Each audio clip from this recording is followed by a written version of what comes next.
Hello everyone, in today's video I will be narrating stories that I found off of Reddit. If you enjoyed this video, make sure you subscribe to my channel, like this video, and comment something down below. But without further ado, let's get straight into these stories. I live with my girlfriend as expats in a pretty foreigner-friendly Asian country. Most of the time we get by just fine despite only knowing a little bit of the language, because most people we interact with on a day-to-day basis speak fluent English. We started out in a tiny apartment which we quickly outgrew.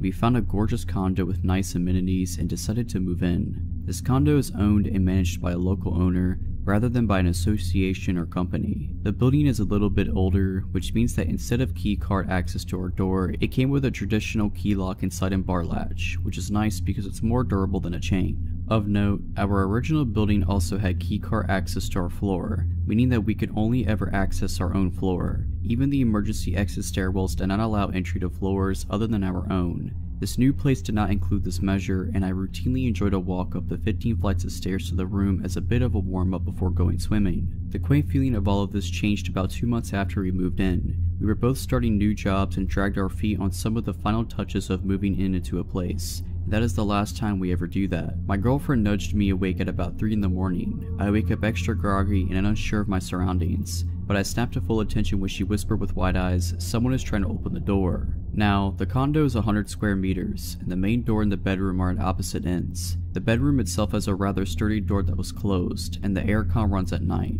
so this had to have been some sort of commotion for her to wake up. I sprung out of bed and made it to the door in seconds. There was some guy outside our door, studying very intently at our lock. He was about my height, though probably 15 kilos heavier, and he was not a foreigner like us. "Wrong room," I had to yell, because the door is pretty thick. There was a pause and then a thud, then a smaller tock tock tock as he was knocking. From experience I know that it's hard to hear through the door, and if English was not his first language, then understanding me through the door was going to be a real challenge anyway. Looking through the people as he kept up steady knocking, I noticed he swayed back and forth slightly, so I figured he maybe had a couple drinks and had the wrong room. I turned to my girlfriend and told her so, and that I was going to open just the key lock but not the bar latch and tell him he had the wrong room. She didn't love the idea, but what was a good alternative? I took a deep breath and undid the key lock. My hand shook as I turned the handle, and one hand braced against the door while the other opened it slightly. He must have been leaning close because I saw his face right at the opening, and I could smell beer on his breath. "You've got the wrong," was what I got out before he pushed against the door as hard as he could. The bar latch held, but it was enough that my girlfriend threw herself against the door, and with our combined force we shut it again. "No," I yelled, "go away, wrong room." Then he muttered something that sent chills through me. The door muddled the noise. Having just woken up played tricks on my ears, and the language barrier filled in the gaps. But I could swear I heard him laugh a little and say, "Stupid boy." I froze. My girlfriend turned the key lock as he slammed his body into the door once, twice, 3 times, I lost count. Every time I pressed against it harder, but I could still swear the 4 screws that held the bar latch in place wiggled slightly. The thuds returned, and looking through the people, I could see that he was punching the door. His stoic face looked patient and annoyed as he swung his arm back over and over each time it hit my girlfriend, and I could feel the vibration through our entire bodies. After what felt like an eternity, the pounding stopped and I looked through the people. He wasn't there any longer. I listened closely and I could hear the long ding of the elevator down the hall. He might be leaving. My girlfriend had both our phones, texting the condo owner on hers and shoving mine at me. She was calling the owner, but at 3 AM there was no answer. Frantic text of "someone is trying to break in" spammed the other end when no one was picking up. She messaged friends of ours who live in the next building, but we both knew it'd be hours before anyone responded to us. We calmed down a bit and agreed that we were going to be up for the rest of the night, but that we'd settle up with the condo owner in the morning and report it to the building management. There were security cameras in the hallways, so they'd be able to follow up. Then I heard the elevator ding again. I was shaking as I returned to the peephole and watched as the chunky man returned. He was hanging up a mobile phone, and he retrieved something from his pocket, a knife, a multi-tool, and that's when I said, "He's back," and I grabbed the biggest kitchen knife within reach and reached to brace the door. My girlfriend was almost in a full-blown panic as she grabbed the cast iron skillet. That's when I realized for the first time that there was a chance that someone was going to die. The door handle was wiggling as he started to poke at the lock with whatever was in his pocket. If he opened one lock, the only thing between him and us would be 4 tiny screws in the bar latch. and if he got in this condo, we were going to defend ourselves as best as we could. And that's where I realized we were foreigners, and dealing with manslaughter charges in a foreign court system would be an absolute nightmare. Or if we severely injured him and he was able to communicate his story his way to the police while we struggled with an interpreter. And of course, this is all assuming that we would be the ones to overpower and subdue him. All this is running through my head as I called the equivalent of 911 and shouted English into the phone until someone spoke English. My brain wouldn't quiet down enough for me to be polite. I finally got an operator that spoke English, and I explained someone was trying to break into our condo, that he had left and returned, and gave him the address. He sent a car and asked for an ETA, and he couldn't give me one. He wandered off again, but my spider sense was in full alert mode. It wasn't until half an hour later when several people wearing police uniforms and building management jumpsuits knocked on the door that I calmed down even a little. Still, I wasn't sure what to expect. One of the groups spoke English while the rest stood back. I explained everything in detail and pointed at the camera in our hallway, saying I wanted whoever it was found. One of the cops pointed at the nearby knife and raised an eyebrow, and I just confidently said, yeah, I would have if I needed to. After assurances and apologies and promises of follow-up, we received what we should have collected weeks ago: direct phone numbers to our building security room where cameras are monitored, as well as the local police station and the personal mobile number of our building security director. The sun was coming up and our condo owner called my girlfriend to comprehend what was going on. She promised us that she'd sent locksmiths there that day to install another deadbolt as well as a second bar lock if it helped us feel safe. The follow-up of everything was that the guy was indeed someone who got drunk and mistook the room. It was on the wrong floor. His wife had to come collect him more than once, and he would be fined for the cost of installing the extra locks. So while it is a bit comforting to know that he's a random drunk instead of a burglar, I still explained to building management that I have no desire for an apology from him. I don't care if he feels bad. Police reports here can be messy and locals can hold severe grudges that I did not want to deal with. I will only keep from a full police report if I literally never see or hear from him again. So just as some background, I am male and currently 25 and still living within 15 miles of my old house. This happened when I was about 8 or 9, making my sister at the time 5 or 6. We lived in a quiet neighborhood that, once I grew up, I found out was actually a lower income part of town. However, we had some wonderful neighbors, and it was thanks to these neighbors that a lot of potentially negative situations were avoided. At the time, my dad was working an 8 a.m. to 8 p.m. job, and my mother was a secretary at a hospital, which meant that during the day she was often at work. Usually my sister and I had a babysitter, but once I reached about 8 or 9, I began to be old enough to look out for us without a babysitter. Now mind you, this was the 90s, which certainly were not safe, but were much safer than they are now. Also, we had the previously mentioned neighbors who generally did a good job of keeping an eye on us and our house. This particular incident was one of the first times I was charged to babysit for my sister. She was in her high chair eating whatever my mom had left for us when I got a knock on our front door. And this was strange since we never got visitors on a regular basis, other than the boy across the street who would want us to come out and play, but he usually just yelled my name while knocking. I was young and naive and decided to open the door. There was a locked screen door beyond that. I left that closed and locked. Outside was a middle-aged man. I hardly remember his facial features or even body type. I remember his yellow shirt and dirty jeans. "Can I help you?" I asked innocently, no alarm bells going off yet. "Hey there, are your parents home?" Alright, first alarm bell. My parents teaching me not to trust strangers rushed through my head, but I still didn't quite fully grasp the potential danger here. My mom went to the store. She'll be back any minute.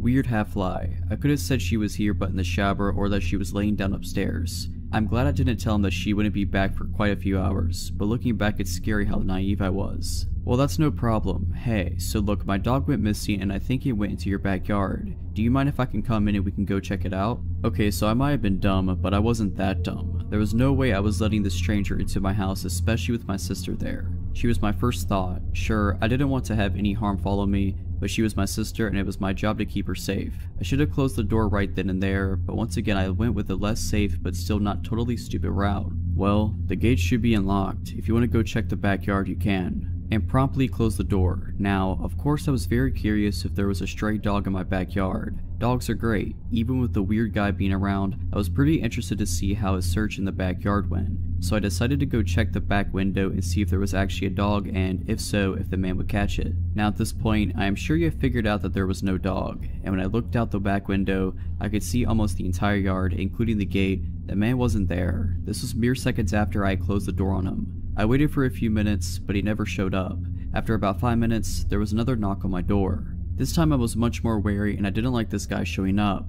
I was pretty tired of the whole ordeal, but I still hadn't fully grasped the situation. I kept the chain lock on the door and cracked it open. "Did you find your dog?" Again, I can't remember his facial features, so I can't really recall his expression, but I remember his tone was a bit desperate as well as annoyed. "No, I looked all over the yard and I couldn't find him. I have a picture in my car if you want to take it just in case you see him." Nope, no more. I still didn't understand abduction, but I certainly was not going to go anywhere outside of the house with a stranger. I told him that he can leave a picture in the mailbox and we will keep an eye out, once again promptly closing the door. What followed is what really creeps me out to this day. Looking back, I was freaked out that I had to come that close to exposing my sister and myself to danger, but this really scared me. Suddenly there was more knocking on my door. Not the screen door separating the door itself. Like I mentioned previously, the screen door was locked and unless that was open, it was impossible to knock on the door itself. It freaked me out and I took my sister to my bedroom and crept back out to the kitchen where I could see out onto the front yard and saw the man quickly getting back into his car while my saint of a next door neighbor Joan stood on our front lawn smoking and watching him intently. It took a long time for me to add it all up and honestly, I had forgotten about it for a long time. When I finally remembered it all, I couldn't even believe my own memories. Either way, Mr. Yellow Shirt Man, yeah, let's not ever meet again. Also, thank you Joan wherever you are. You saved me on multiple occasions and I didn't even know it.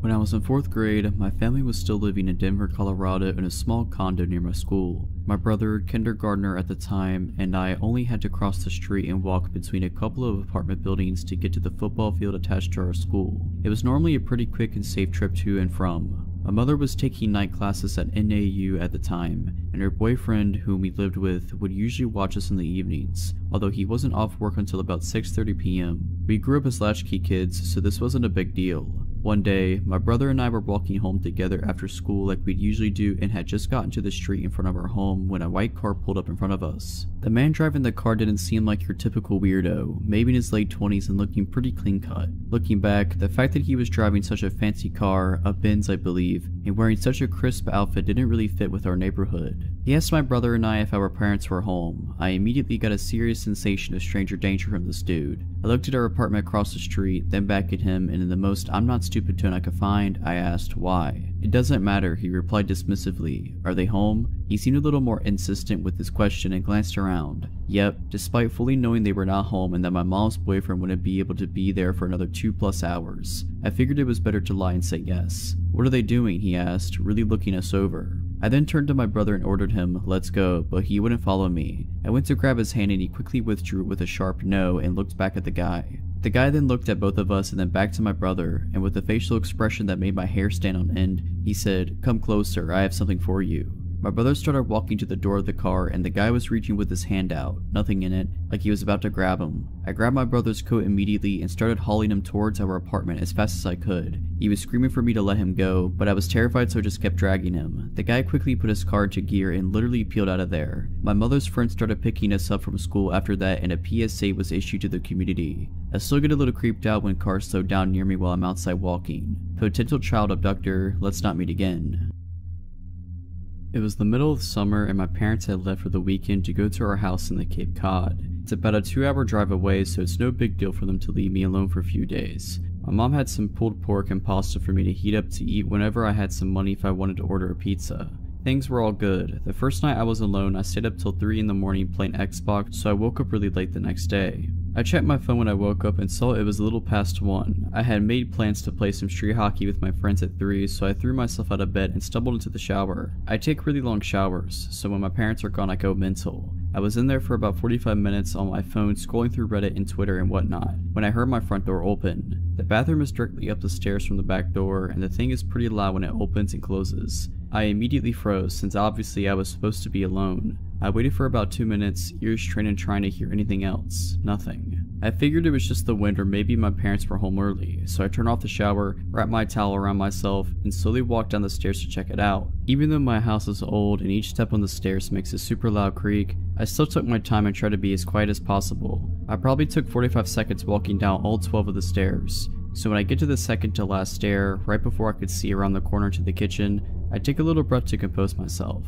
In my mind, I knew I was being stupid. There obviously wasn't anything in the kitchen. There's no way I wouldn't have heard another noise, and there's no reason for them to still be in the kitchen even if they were burglars or something in the house. After sort of mentally chastising myself for being such a wuss, I sort of chuckled to myself for being so stupid and just normally walked the last 2 stairs and turned the corner to the kitchen. Standing about 2 feet away from me in the middle of my kitchen is a man staring straight at me, perfectly still, with a massive smile across his face, just staring at me. The thing I remember most vividly wasn't his face or his smile but his arms. They weren't just at his side, he held them in the strangest, most abnormal position I've ever seen. They were where one would normally hold their arms, but he had rotated them to the point where they were almost completely reversed, as well as lifting them up and a little behind himself. Honestly, I think I almost had a heart attack right there. Looking back, I can realize how creepy this situation was, but in the moment I just took a step towards him and punched him as hard as I could in the jaw, sort of half slapping / pushing him towards the ground. The second I connected, I beelined up the stairs, dropping my towel in the kitchen with my heart beating out of control. I sprinted into my room and locked the door behind me. I quickly put a chair up against the doorknob like you see in TV. Almost without thinking, I immediately called 911 and nearly in tears told the operator what happened. As I sat on the floor of my room in practically the fetal position, staring at the door praying that a cop would be here soon, I noticed the light coming from the gap between my door had stopped. The guy was standing outside of my door. There's no words to describe the feeling I had. I was paralyzed with fear, watching the shadow across the bottom of the door shift in tiny ways. I stayed balled up, staring at the gap, praying the man would go away for what seemed like an hour. All the while, the 911 operator was asking, "Hello, sir? Sir, are you there? Hello?" I didn't want to make a noise, and even if I wanted to move my arms to bring the phone to my mouth, I don't think I could have. Eventually the light returned to the gap and I heard the faintest of footsteps, slowly creaking the wooden floorboards as he walked down the hall. It was silent for minutes as I just sat there curled up, unable to even speak. I heard banging on the front door and the sound of 2 officers entering my house. I finally felt safe, and I opened the door to the 2 of the men standing there as I almost cried. Nowadays, my parents don't even leave me alone home anymore, and I check every lock on the house before going to bed. Even working with sketch artists in a few lineups, the police never found whoever was in my house. I have no idea what he wanted or who he was, but regardless, let's not meet again, ever. I'm 29 now. This story happened 10 years ago. At the time I was jobless, and I found a job as a security guard in an office building. The office building was in a forested area, away from any busy streets, like secluded. The person who had the job before me had a car accident and apparently was paralyzed from the waist down. Nobody was interested in the job since you worked during the night and the office building was so big, it was just really boring. But hey, a job is a job. Once I started, a supervisor worked me in for a week, what to do, etc. This was my first night working by myself. I came to work and took the shift over from my colleague at 9 PM and he told me there will still be some people left in the building. Before I went up to the 15th floor, I closed the main entrance in such a way you could only exit when you're inside, so no outsiders could come in. After I did this, I went up to the 15th floor where these people still worked, to ask them if they needed to go anywhere else in the building, and if not, I could make my round and close off all the other floors, which I did. So I made my rounds and found nothing peculiar. I went back to my front desk. This was around 11:30 PM, and the last people who were working on the 15th floor were just leaving. And the guy told me he was the last one to leave and wished me good night. Once the last person left, I went up to the 15th floor, checked all the offices and locked it down. I went down to my front desk again. Since there were no people left, I put on the alarms, which work on motion detection and also when you open a fire exit, on every floor, except the ground floor where my desk was. Within 5 minutes I put the alarm on all floors. The alarm went off on the 10th floor and there was nobody on the building. The rule is if an alarm goes off, you first call the security company before you take action. I told them I would investigate the alarm and I would call them back once I checked it out. Otherwise, if I don't call back, they would send a police car to check it out, just as a precaution. I checked the whole 10th floor and I found nothing. Went back to call the security company, telling them it was a false alarm. I kid you not, the alarm on the 10th floor went off like 7 times in an hour, and every time I checked the floor, I couldn't find anything out of order, or even that there was someone there. Since this was my first day working alone, and the alarm went off so many times, the security company thought I was screwing things up and wanted to file a complaint to my boss, which would mean I would lose my job I just had for a week. In retrospect, the following was the dumbest thing I could ever do, because the alarm went off again. Since I didn't want to call the security company again and cry wolf, I went up to the 10th floor without informing the security company. The only thing I had on me was a mag light, since security guards in the Netherlands are not allowed to carry guns. I went up to the 10th floor, checked the floor, and as before, found nothing. The only difference now was I pretended to leave, turned off the lights, and stayed on the 10th floor, listening if someone was there. In about 5 minutes, I heard someone or something moving.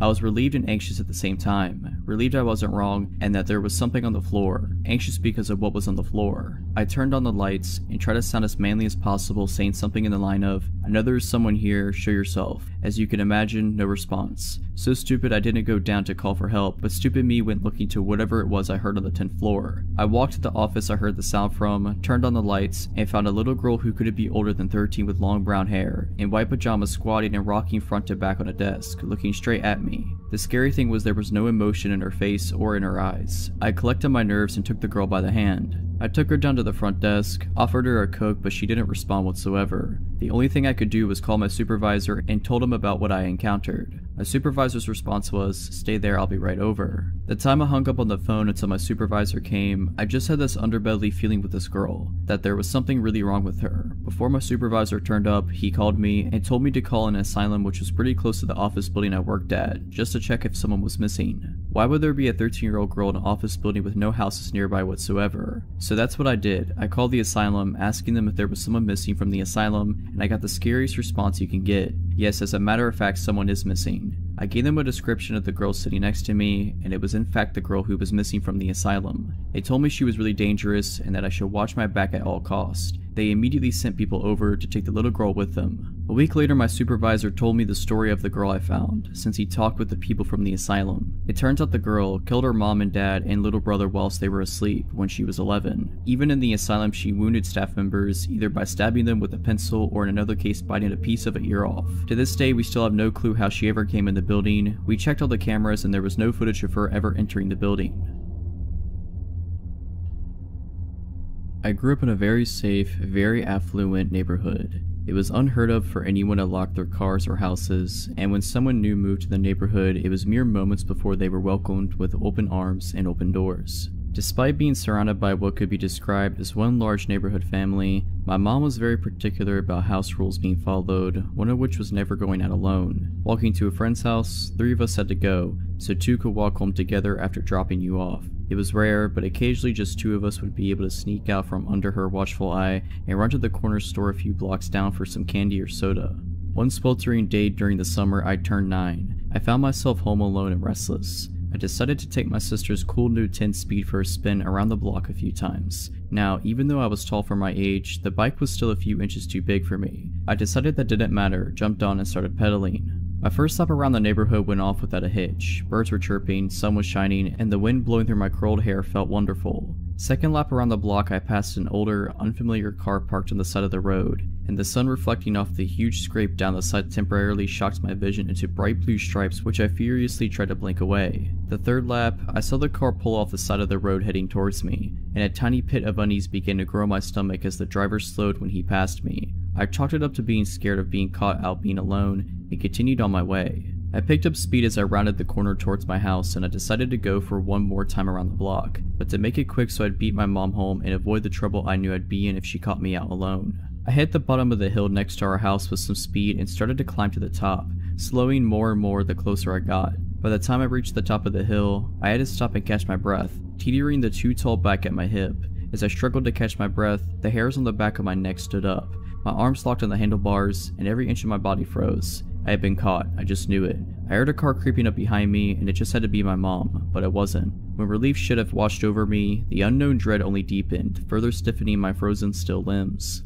I turned to see the same old car, with the same blinding scratch down the side, slowing down right next to me. The man stopped the car right next to my bike on the wrong side of the street, and through his opening driver door started to ask me if I had seen a stray dog running around, because his had come off the leash and run off. I froze. This cliche question is the one they warned us about in school, the one every kidnapper supposedly uses. I decided if I answered him firmly and rode my bike away that he would know his plan wouldn't work on me. Plus, he might just really be looking for his dog. This was my plan. My terrified body betrayed that plan, and a trembling no is all I could manage. As I fumbled my feet to the pedals of this too big bike, his car door flew open and out he lunged. No, I said again as I wobbled my way past his open car door, his hand brushing the back of my shirt and knocking my back tires. I pedaled as fast as I could the 50 feet to the next driveway I saw. I pedaled, legs burning, up the drive, running my front tire so hard to my neighbor's front tire that it bent the wheel. My body catapulted over the handlebars, and I burst through the neighbor's front door. Eddie, help. My neighbor was not home. I ran into the kitchen, still calling in hopes I was wrong. What are you doing? A man's voice behind me, and I froze. I slowly turned around, not knowing what else to do, and there stood my neighbor's son, home from college. I dissolved into tears, gulping out what happened. He tossed the bent bike into the back of his truck and drove me around the corner to the safety of my home. My mom was home and had the look of death in her eyes until she saw my tear-streaked face. The police were called. The neighbors were called. The car had been spotted frankly circling the block the few minutes following our encounter, but he was gone by the time police arrived. To this day, 20 years later, I still have a hard time riding my bike alone.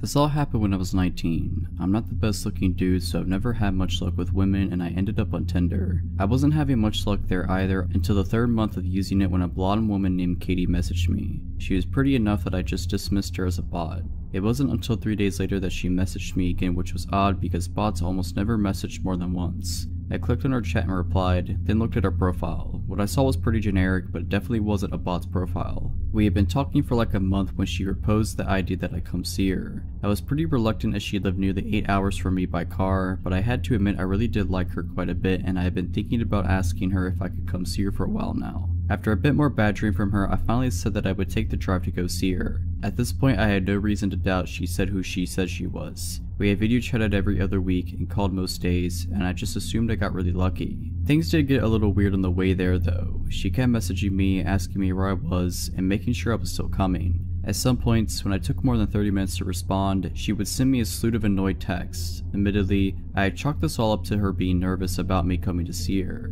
I was pretty nervous too, so I couldn't blame her. I had a hard time finding the house at first. The directions she gave me were pretty confusing, and it was back through a series of gravel and dirt roads and a large thicket of trees. It was still about midday when I came onto an old-looking house. A window on the 2nd floor was boarded up, but it didn't look abandoned, just worse for wear. Katie's red buggy that she liked to talk about was parked in front of the garage. I took out my phone and texted her that I was here. She only sent a smiley face in return. When I got out of my car to go knock on the door, I noticed someone was looking at me from one of the 2nd floor windows. I found it a little creepy, but figured it was just her father or something. She had told me that he comes to stay with her every now and again, so I ignored it and knocked on her door. She answered with a smile and even gave me a kiss, which surprised me, and I followed her inside. We sat down on her couch and started talking about our plans when I asked her about her dad. "You didn't tell me your dad was here," I said. "Was that going to be a surprise or?" Katie looked confused and told me that her dad wasn't here. I still thought she was keeping up the act, and I told her that she didn't have to keep pretending, and that I had seen him looking at me through the upstairs window. Katie went pale and said that we had to get out of there now. We both ran out to our cars, and when I questioned Katie, she informed me that her dad wasn't there and that she had been home alone until I showed up. I called the police, and while I was on the phone giving the address, Katie gasped and pointed to the window where I had seen the guy last. He was looking at us from out the window again. I got a better look of him, and he seemed older and frail, almost like he hadn't eaten anything in a while. He left the window after he saw that we saw him. The police took half an hour to show up, and the whole time Katie was crying and mumbling about how she was an idiot for not keeping her doors locked. When the police finally did show up, one started asking me and Katie questions, and the other two searched the house. They came back out a little later and told me and Katie that, while they didn't find anyone, they did find that the back door was hanging open. Whoever it was had ran out into the woods, but the cops were sure the house was empty. After the cops left, Katie asked me to stay the night because she was too scared to be in her house alone right now. I gladly did, and we slept downstairs on the couch as Katie's bed was the room next to the one the man had been in. Katie had also brought out the shotgun that her father had given her but she never used.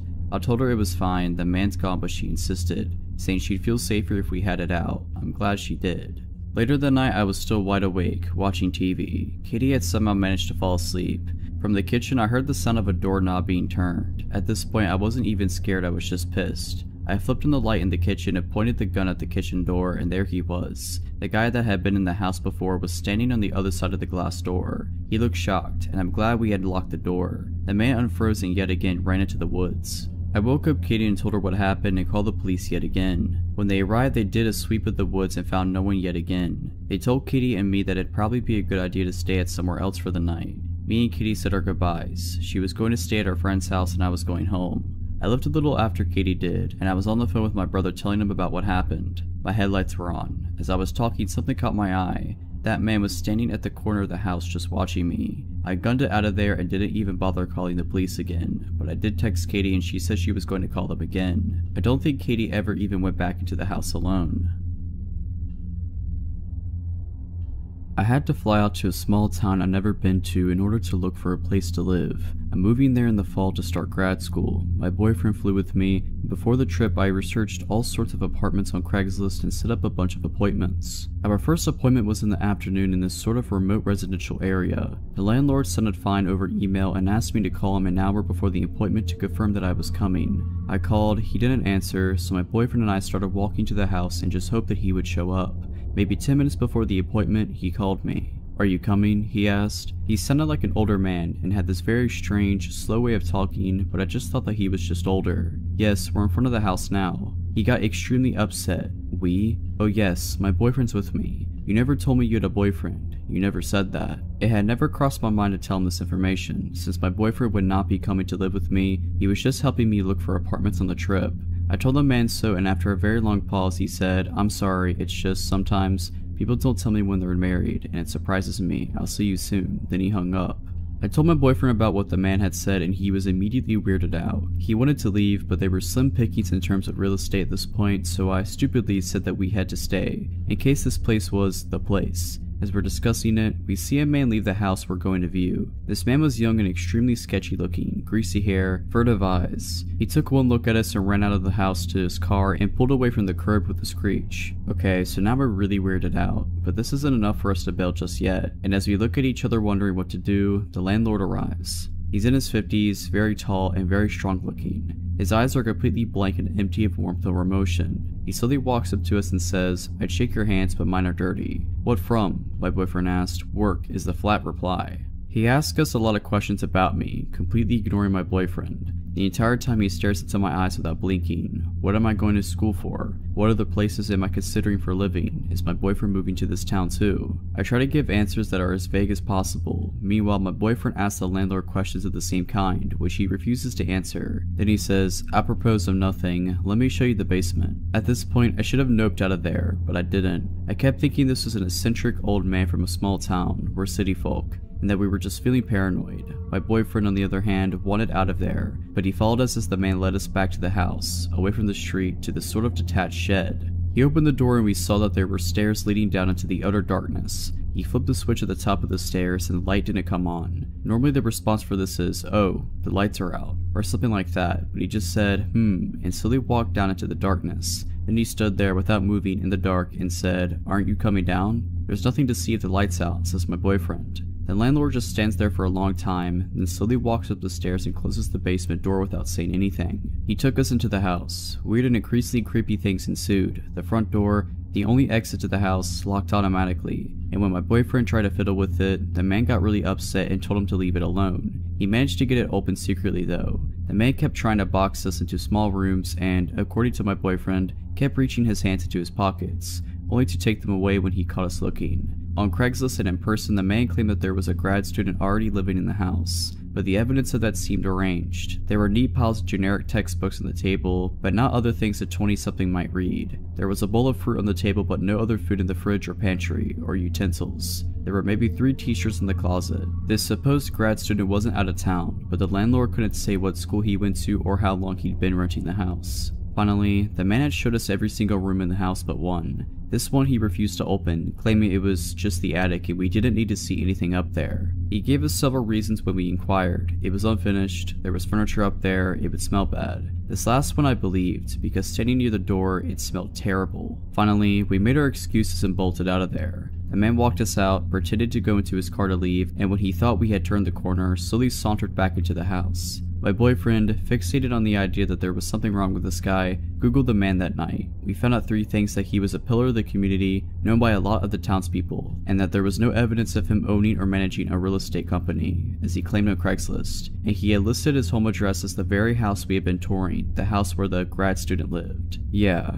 we won't be renting this place. This happened sometime in 2011. I had been married for a little over a year and had given birth to a son a couple months prior. I was 23 and had just started working in a hospital while I took classes to finish my degree and hopefully apply for the police academy. I had met one of the security guards named Joe a few times as I frequently assisted in the ER with various tasks. As I got to know him, he had a son a little younger than mine and was a veteran also applying to police academies, and we formed a friendship. We exchanged numbers as he offered to help me train and give me pointers for the physical portion of the police test since I was out of shape after having a baby. One day while talking to him, I mentioned how where I would study when on break was so loud and wish I could find a quiet place to sit. He offered to give me a tour and show me all the hidden places employees would use. It was a Sunday, so the hospital was quiet and I met up with him. We walked around and he showed me gray areas and offered to show me where the helipad was. We went through areas that were blocked to most staff. As we climbed the stairs and got closer to the roof, I started to get anxious and felt my stomach drop.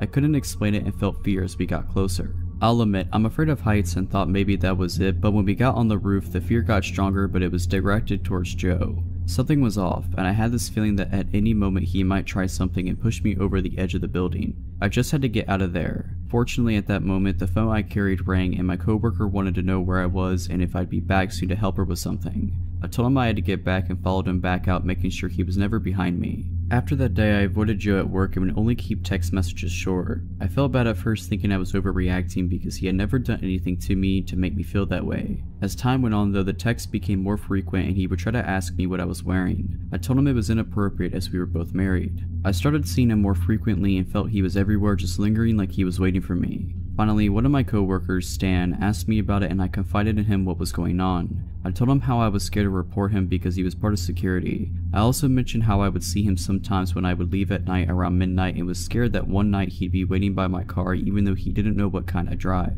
After that, Stan walked to my car every night at work since we had the same shifts together. After he noticed I was never alone, he stopped bothering me. A few months later, I found out that he was fired for harassing another girl, who had the courage I didn't have to report him. I feel bad that I didn't speak up at the time and someone else had to experience it. So Joe, I hope we never meet again and I hope you never got into police academy.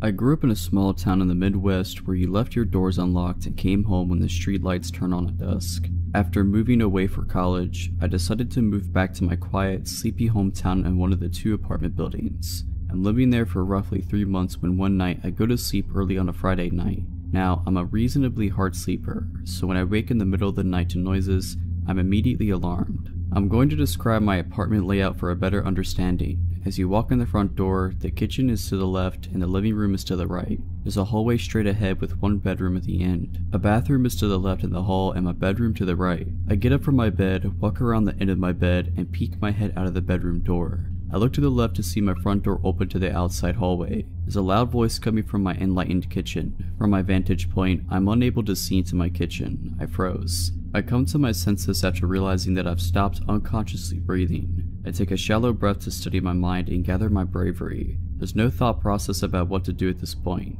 I let my body and my instincts take over. I turn around and head back to the far side of my bed. I grab my phone from the nightstand and quietly remove it from the charger. Luckily, my bed frame is high enough for me to squeeze under without much difficulty. I immediately realize that there is no escape from my hiding spot if things turn south. I'll have to rely on luck to get me through this. I dial 911 and a woman answers and asks about my emergency. I briefly explain in a whisper that an unknown man is in my apartment and that I am currently safe. I lay there, listening to the chaos of my home, reassured by the presence of my cat, Marcy, laying under the bed with me. It seems to me that he's in a phone call based on the one-sided rambling. I tell the operator this fact and explain my fear that he's going to bring other people into my home. He was making enough sound to allow me to give a play-by-play on the call. He starts screaming about killing someone. I'm unsure at this point whether he's talking to the person on the phone or if he knows I'm there. The voice is unfamiliar, but this does little to ease my terror. He then starts ringing the doorbell in the outside hallway and yelling for me to come out. My blood runs cold as I realize that he might come try to find me. Marcy is alarmed by the doorbell that hasn't ceased ringing and she creeps out from under the bed. I panic. What if he hurts her? I start whispering as loudly as possible to get her attention without letting him know my location. She senses my unease and crawls back under the bed with me. At this point, it's felt like an eternity, and I ask the operator how long until the police arrive. She is unsure but assures me that they are on their way. My town is roughly a 30-minute drive to the nearest city police, but I assumed there's a highway patrol that would be coming soon. Little did I know that safety was in a rush to get to me. I hear him walking around my apartment and enters my extra bedroom, which is a storage room with a bed. He hasn't stopped yelling. I'm still unaware whether he's on the phone or not. I hear him mention that it must be a kid's room. I shush the operator because he's ceased his screaming for the moment. I hear more noises like he's going through boxes and throwing things. Then my fear is realized, as I hear him quietly enter my room. I see his feet walk closest to my vantage point. He starts going through my clothes and emptying my hamper onto the floor. He turns around and walks to my bed and sits down. I stopped breathing. I think he lays down at this point since the pressure of the bed lessens on top of me. He's deadly silent and I'm still holding my breath. They're shuffling and moving around and he gets up and walks out of my room. I take a shallow breath and steady my conviction. He starts making noise again like he's throwing and punching things. I inform the operator that he was just in my room and the police need to hurry. I don't know how long I can keep Marcy under the bed and concerned about what could happen if he finds me. He walks back into the kids' room quietly. I shush the operator again because she is continually asking for a play-by-play.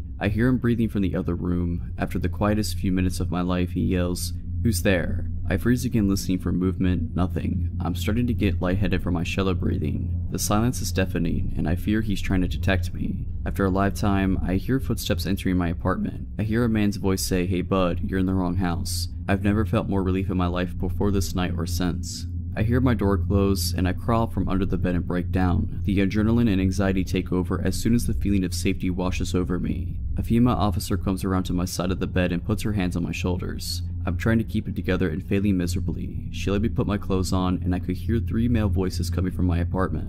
The woman left and came back with a handful of clothes asking if any weren't mine. They all were, and I answered in kind. She shut the door behind her as she left again. I turned and looked out my window and see no lights from the cop car on the street. I look at my phone and realize the call to 911 took 19 minutes. I can't explain the feelings I had at this time since many hit me all at once. The door opened and the officer motioned to have me exit. Taking a first look at my home was almost as anxious as the event itself. My apartment was a complete mess. Clothes were everywhere mixed with garbage and other belongings from my shelves and counters. This man had removed items that he intended on taking and placed them in the outside hallway. They tell me that they found him on the floor in the second room completely naked, holding a bottle of lotion. In his vicinity, there was a winter hat with an unknown substance inside. They tell me to look and see if any of the clothes in the apartment do not belong to me. I tell them no. This man entered my home completely naked and destroyed my home. I noticed that the lid of my garage can was filled with cat poop.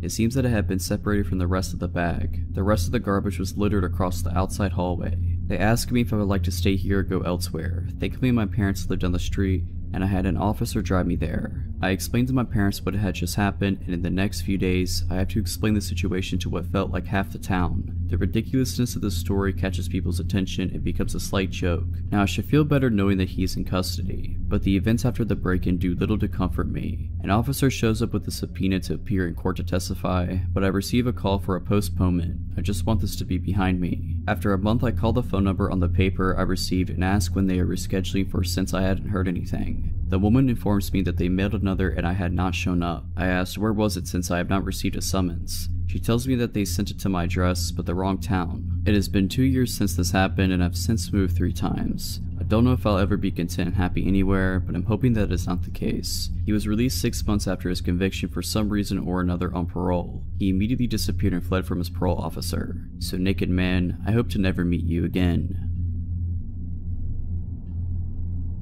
So about 6 years ago, I was 21 and I was home from college for the summer and living with my parents. This is deep Texas suburbs, so the houses are all cookie cutter houses built around the same time by the same developer. Every few blocks there's a pool or a park of some sort. Well, every year the community people, I honestly don't know how this gets organized or by whom, have a Rock the Park event at one of the pools/parks within walking distance of my house. Some old guys bring their garage band and cover songs by Aerosmith and the Eagles, etc. The pool stays open late, there's a playground, and you can hear the music from every corner of the park. It wasn't too loud though, unless you were nice and close. Well, my parents went on a dinner date that night, so I decided, with my 21-year-old brain, to pour some vodka into my Coca-Cola bottle and walk up to the park for some tunes and have a good time. It's only about a block away from me, so I get there pretty quick and down a good amount of vodka along the way. I'm feeling pretty good by the time I get there, so I head right up to the closest bench to the stage. They were just standing within some cones and speakers on the grass. There's a person sitting on the far edge of the bench, but I don't really pay attention to him first. There's a good 4 feet of empty bench between us. It didn't take long, however, for him to strike up a conversation. He had a bony face and looked to be about at least 30. He said hello, how are you, etc. I was polite back, but pulled out my phone so he might get the message that I didn't really want to talk. He asked if I'm having a good time, and like a fool, I tell him that of course I am. I'm a couple shots worth of vodka in. I shook my Coke bottle and the small amount left in it fizzed. That was when he started to ease his way in. I stayed on the far edge of the bench, but as he kept talking to me, he kept moving closer. He asked if I lived around here and I said yeah, don't worry, I walked. I honestly thought he was asking because I was not sober enough to drive. He told me he lived in some vague direction and then asked if he could have my number. I started getting uncomfortable because for the first time in my life, I was alone somewhere and in a compromised state. I told him I didn't know him that well and he said something like, okay, well, get to know me. I told him I needed to walk around because the music was too loud and I had to make a phone call. I ventured to the other side of this large playground equipment with lots of climbable walls and tubes. I make sure he can't see me, but I know he watched me where I went. I texted a bunch of my friends from college telling them what was going on and asking for advice. They told me to leave, but I knew he could see me and I didn't want him to follow. I started hitting up my friends from high school, hoping some might be home for the summer already, and luckily one of my friends was. I told her what was happening and asked if she could save me. She said she could, but that she couldn't make it for another 20 to 30 minutes, which was still well before the event ended. I went over to a different part of the playground where the swings were and took a seat where I could see the stage, hoping maybe he'd forget about me and leave me alone. Sure enough, the moment I sit, he's approaching the swings. He takes the one next to me and starts trying to be like, what did you want to know about me? What do you need to know? I was like, actually, I'm getting really tired. I am probably going to go home soon. I just want to enjoy the music a bit longer without talking. That was when he became adamant about walking me home. It was a suggestion at first, but the more I told him no and that I'd be fine, the more aggressive he got about it. My parents wouldn't be home for another few hours, so if I did go home and followed, he'd know where I live and have me alone. He asked which direction I lived in and I pointed in the opposite direction of my parents' house. He got up and took a few steps in that direction, then turned back to me like he expected me to follow. I told him that I wasn't ready to go home, but it became very clear that if I was walking home that night, he was coming whether I wanted him to or not. He stayed near me for the next 10 minutes or so until my friend arrived. I saw her car pull up and immediately got to my feet like, hey, that's my friend, and I sped off towards her car. She parked and got out and started heading back towards the park. I was like, no, hey, we gotta go now, but it was too late. He followed me and touched my shoulder. He said, hey wait, you promised to give me your number. I hadn't, but I felt rather trapped and figured that if I gave him a fake number, he'd be satisfied enough to let me leave. Sure enough, immediately after I spouted off, he calls it and starts looking at my phone, expecting it to ring. That's when my friend goes, hey, didn't your phone die? And I was like, oh yeah, I forgot, I'll get you later man, text me. And I waved to him and we both sped walked back to her car. He didn't follow, but he watched us drive away. I told her to go to the opposite direction of my house and to take the long way around. So weird guy from the party that wanted to walk me home, let's not meet again. I am a 21-year-old senior in college, living with 3 other girls in an old one-story house. We are located about a 15-minute walk from main campus and the majority of our neighbors are college students. That being said, this town is notorious for being a little, well, sketchy. Millie is home to one of the first insane asylums built in America. After the majority of it being closed down / abandoned for years, the final building was shut down about a month ago and the remaining patients were released. Now, I doubt this is directly correlated with my creepy experience, but I am not the only one who has interesting encounters with strangers since the release in this town. 2 nights ago, after getting off work around 11:30, I came home to my roommates getting ready to go for a night out. I realize now how stupid it was, but we often had an open door policy, free for anyone to come over and visit as they please. We would lock the door at night, but the one time we forgot to really came to bite us. Around midnight, I was hopping in the shower as my roommates were heading out the door. We said our goodbyes and I told them I would be meeting up with them later. I had just stepped out of the shower when I heard what sounded like the front door slamming shut. I automatically assumed one of the girls had forgotten something, so I called out their names, no response. I then hear footsteps in the hallway. I call out again, no response. Fear and dread came over me, and I immediately grabbed my clothes and ran into my bedroom. I threw my clothes on, leaned my ear to the door, and waited in silence to hear if someone was in the house. I hear nothing. I decided that it must have been one of the roommates grabbing something and leaving again, so I head into the living room to get my phone. 6 missed calls and it's still ringing. My roommate, Carrie, was on the other end. I answered and immediately could hear the panic in her voice. Lay, are you in the house? Me? Yes. Why? Carrie? You need to get out. Sam drove by and he said he saw a man walking through the front door. He called the police, but you need to leave. Nothing was going through my head besides pure adrenaline and fear. I wasn't sure of the man's intentions, but I sure wasn't going to wait and find out. While remaining on the phone with my roommate, I bolted out the front door and hid behind my car. I watched the house from afar, waiting anxiously to see any movement. As my friends approached in a truck, I sprinted out from behind my car and jumped in the back of their truck bed. Just as I did that, a dark figure scurried off into the woods running in the opposite direction. I can only assume he had been inching closer to as I was waiting for them to arrive. I screamed and we floored it out of there. I refused to go back into the house until the police arrived and it had been triple checked. There were no signs of anything being touched or stolen, which makes me wonder what the man's intentions were. You can guarantee that I've locked my door every night since, and to the stranger who walked into my house while I was in the shower, let's not meet again. Back when I was 18 years old, I started working at a gas station. This was my first job. Near the end of my first shift, I was cleaning the hot dog rollers and a man walked in. He was rough looking, not in a bad way, but like he had been working outside all day. As soon as I set eyes on him, I got the gut feeling that I needed to stay away from him. Since I wasn't the one at the register, there was no reason for him to talk to me. However, the moment he saw me, he walked over and asked if I was new. I said yes, and he told me I was doing a good job and went on his way to check out. I noticed that he had a Jamaican accent, which was weird to hear since I lived in Michigan. Honestly, at that point, I thought that my gut was wrong about him. I was right the first time. During my next shift, he once again came in, and again I was cleaning. He came over to me and I still got the bad feeling in my gut. He asked me how my day was and I told him that it was okay. He then looked at my hand. I was wearing my high school class ring and I put it on my left hand ring finger because I didn't want to scruff it up while cleaning with my right hand. He asked if I was married. I said no and I told him it was my class ring. He then asked if I was dating and I lied and said yes. He started asking me questions about my boyfriend, like how old he was, did I want to marry him, and if we were in a physical relationship. I told him I wasn't comfortable with answering that and he got mad but dropped the conversation. He would continue to ask me questions about my love life every time he would come in. After about a month and a half of this, I noticed that he would come in every day that I was working. This was weird because the days and hours that I worked changed from week to week. I asked my coworkers if he came in when I wasn't here and all of them said no. I also asked if any of them had told him what shifts I had been working, but again they said no. This honestly freaked me out and I'd start to feel nervous when I would see his car pull in. One day he tried to give me his phone number and I politely told him that I wasn't interested in it. He got mad and was telling me that I needed to take it. My coworker at this point told him that he needed to leave.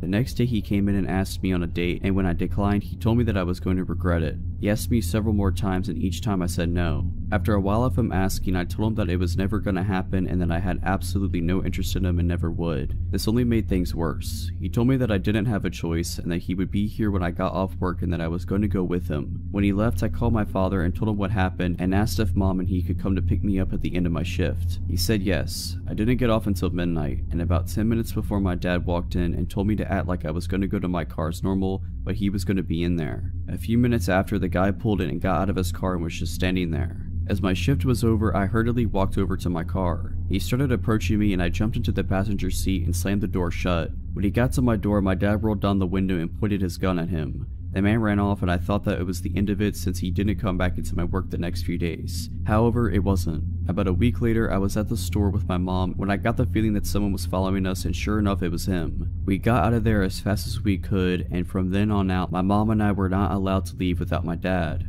Everywhere I would go, he would show up. Even when I went to my friend's house, who lived about a half hour from me. We caught him driving by the house several times. My mother also caught him following her several times, which freaked her out. We contacted the police and told them what was going on, but they said there wasn't enough evidence and that there was nothing they were able to do. To this day, I am still mad at the police for not doing anything. He started coming back into my workplace, and I asked my boss to ban him from the store, but she said no. Later, I would find out that they were friends, and that is how he always knew when I was working. I also believe that she was the one to give him my phone number, because it was around this time that I started receiving strange messages about how I looked, about my parents, and other creepy things. I got to the point where I was so paranoid that I wouldn't leave my house without my father. I had to have him drop me off and pick me up from work, and when I was at work, anytime I had seen a car that even somewhat looked like his, I would run and hide in the back room. Even my poor mother was paranoid and wouldn't go outside without someone with her. Finally, my father had enough and told me to quit my job and that he would help me pay the few bills that I had. Even after quitting my job, I was freaked out and decided to go stay with my aunt and uncle, who was a police officer, who lived about 6 hours away from me. When I got there, it was the first time in nearly 6 months that I was able to relax. It didn't last for long. One night, my uncle and I went to pick up a pizza. Less than a minute after he walked in, the glass on my door was broken and hands were grabbing me. It was the Jamaican man and another guy. They got the door open and were pulling me out. I fought them as hard as I could. I got a few good hits on them, but it didn't do much good. Thankfully, my uncle came out and both of them ran after my uncle when he announced who he was, and my uncle chased down the Jamaican man after I shouted which man he was. That day he was arrested. Later on, I found out that he was illegally here and was deported. It took me about 2 years before I would go anywhere by myself. Honestly, it wasn't until I got my CPO that I was comfortable going places without someone with me. So Jamaican man, let's not meet again. I was in college and I lived in a house with 5 roommates. I lived on the 2nd floor, and the way it was set up is important. There were 4 bedrooms on the 2nd floor and 2 bathrooms. 2 of the bedrooms each shared a bathroom, which was accessible only by the bedrooms, not the hall. So I could walk through the bathroom to my roommate's room and vice versa. My door had both a handle lock and a deadbolt, which I used every single night because it was a habit I'd had since freshman year. Because in dorms, drunk roommates or floor mates tend to wander in and wreak havoc if you don't. The door to the bathroom, however, didn't have a lock, so I could never secure that. One of my roommates had her boyfriend visiting, and he'd brought a friend with him.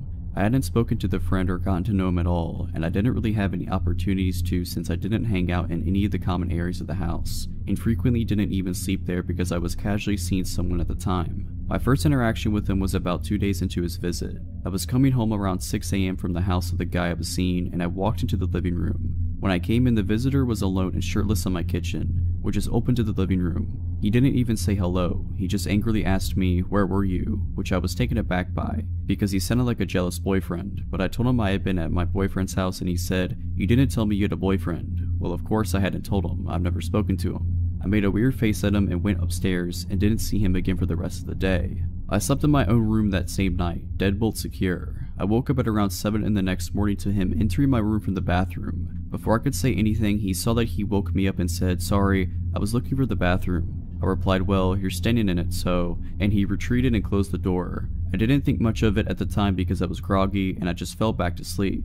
Now, despite all that, up to this point he didn't really creep me out, he just seemed weird. But later that day is when it got worse. I came home from my classes and went up to my room. He followed me and let himself into my room without knocking. The door had been closed, and I made it clear that that wasn't okay, but he was being friendly, so we chatted normally for a couple of minutes because I didn't want to be rude. Then he decided to say, "I think you're the one. The first moment I saw you, I knew you were the one and you're gonna marry me." Obviously, I was taken aback by this as this was only our 3rd interaction and we'd spoken for maybe 2 minutes total. I told him that I had no interest in marrying him, that I wasn't even attracted to him, and told him to leave me alone now. I decided to leave and called the guy I was seeing and told him what was going on, and he told me I could stay over at his house until this weirdo left. A couple of days go by and the weirdo was supposed to have left for good, so I went back to my house. I slept in my room that night with the door locked as usual. I woke up to hear someone trying to come in through my main door, but thought it was just one of my many roommates. Then, I hear the bathroom door open and someone walking into my room.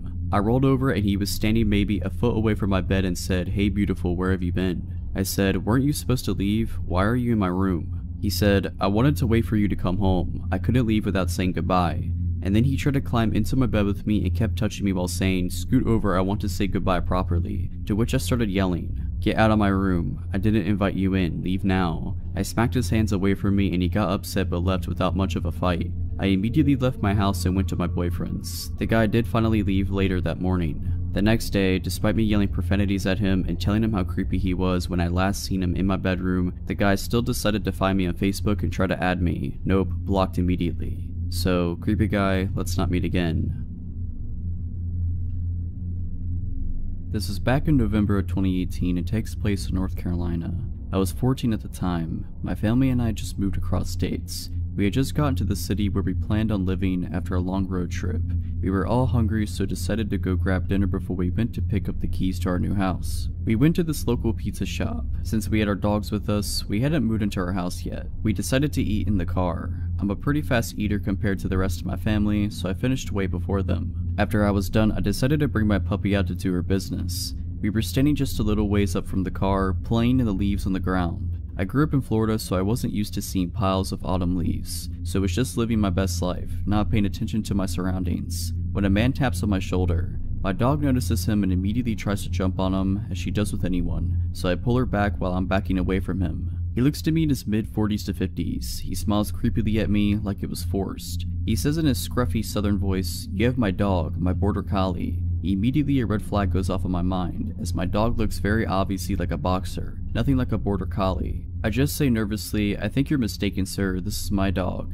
not even telling him how my dog does not look anything like he was describing. I look over to my parents' car that was just a couple feet ahead of me, unsure of what to do. They hadn't even noticed the man approach me. They were on their phones. The man now asked me, well, you would be able to come help me look for my dog, right? I can feel my stomach drop in that moment. I still don't want to make a scene, as I'm probably overreacting. He then says something along the lines of, I have some money in my truck for you if I went with him. My hands are sweating at this point. He points over to a very sketchy, run-down looking truck. I tell him I'm busy and I have to go, but best of luck to finding his dog. Still trying to keep him on my good side. Looking back on it now, I don't know why I didn't tell him my parents were right there. If I would have, I think he would have backed off. He then decides to grab my dog's leash and says he has dog treats at his truck and starts to walk away with my dog. I pull the leash away from him and say sternly, I have to go now. As I start walking away, he then grabs my wrist and rips the leash out of my hands, throwing it to the ground. He starts pulling me with him, mumbling something like, just come see what I have for you. My dog, the sweet girl she is, follows after us and starts barking,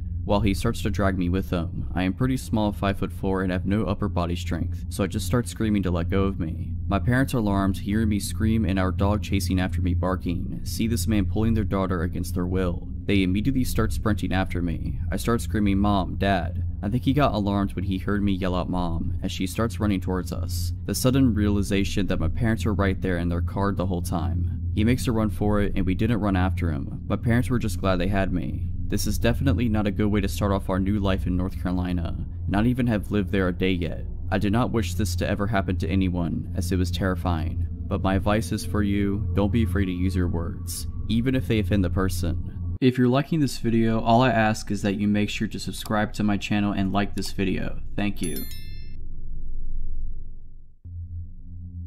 I like to begin by describing myself, because I believe it's relevant to the story. I'm 25, male, and a bit above average height. I have been doing sports 5 to 6 times a week since I've graduated high school: gym, running, CrossFit, squash, swimming, and any team sport my friends decide to play at any given time. My favorite hobbies are mountaineering, hiking, and bouldering. I've just recently purchased a new pair of high-altitude mountaineering boots because it's near the end of the summer season and they were on sale. The plan is to wear them in the Alps next summer on a few ascents. I live in a European capital, one that's surrounded by wonderful nature with many trails and opportunities for hiking. I decided to break in my boots last Saturday, more specifically because it would have been my granddad's birthday, and he also loved hiking before he died. These boots are overkill for these woods, but I needed to try them. I selected a nice route that's around 25 kilometers and set off at about 9 in the morning. It rained just the day before, so I expected a fair amount of mud and not so many people, as they were easily scared off by the weather. Since the summer was extremely hot, it was a nice change of temperature,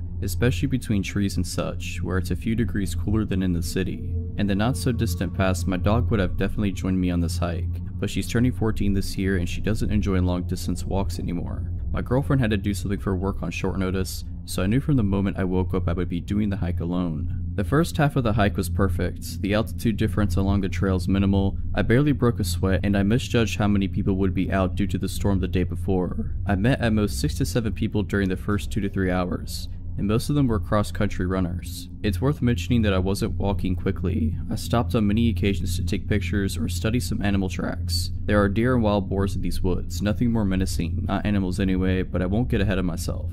Between 12 and 1, the path ran into an actual road, one where cars can go.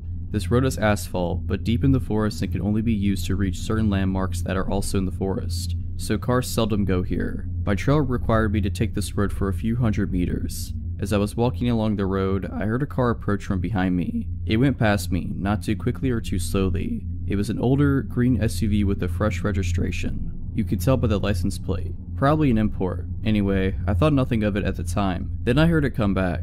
It drove me past for the second time, now very slowly, and I could clearly see 2 men sitting in the front seats, wearing baseball caps and sunglasses. Both had stubble beard game going on as well. I assumed they were gamekeepers, even though their cars have a crest on the hood and on both front doors. As I hike a fair amount, I know these things, I see them around quite a bit. They would also not be driving a car like this. They have Jeeps which are more suitable for the forest. Still, I felt no discomfort, and again, I thought nothing of it. Then, my trail left the asphalt road and began snaking in the woods again. I walked ahead serenely, gazing at trees and whatnot. Then, I suddenly had the strange sensation that something or someone was behind me. An engine sound was becoming more and more clear as well. At this point, the trail was quite narrow, but if, for whatever reason, you want to drive a car on it, you could, just about. Now when I turned around, the aforementioned SUV was basically in my face. It was an arm's length away from me and it stopped just as I had. I looked at the driver, who was staring back, as I can only assume as he was wearing sunglasses. I calmly asked him, "What's wrong, shall I let you go?" in a polite tone as his window was rolled down. He didn't speak. He slowly started reversing and he soon disappeared behind a curve. Now I was quite uncomfortable. I also noticed that he was alone in the car, unlike earlier. I listened intently, standing still since I wasn't sure what was going on. At this point, I was not scared, but there was a faint feeling of unease in the air and bad thoughts began gathering in the back of my mind.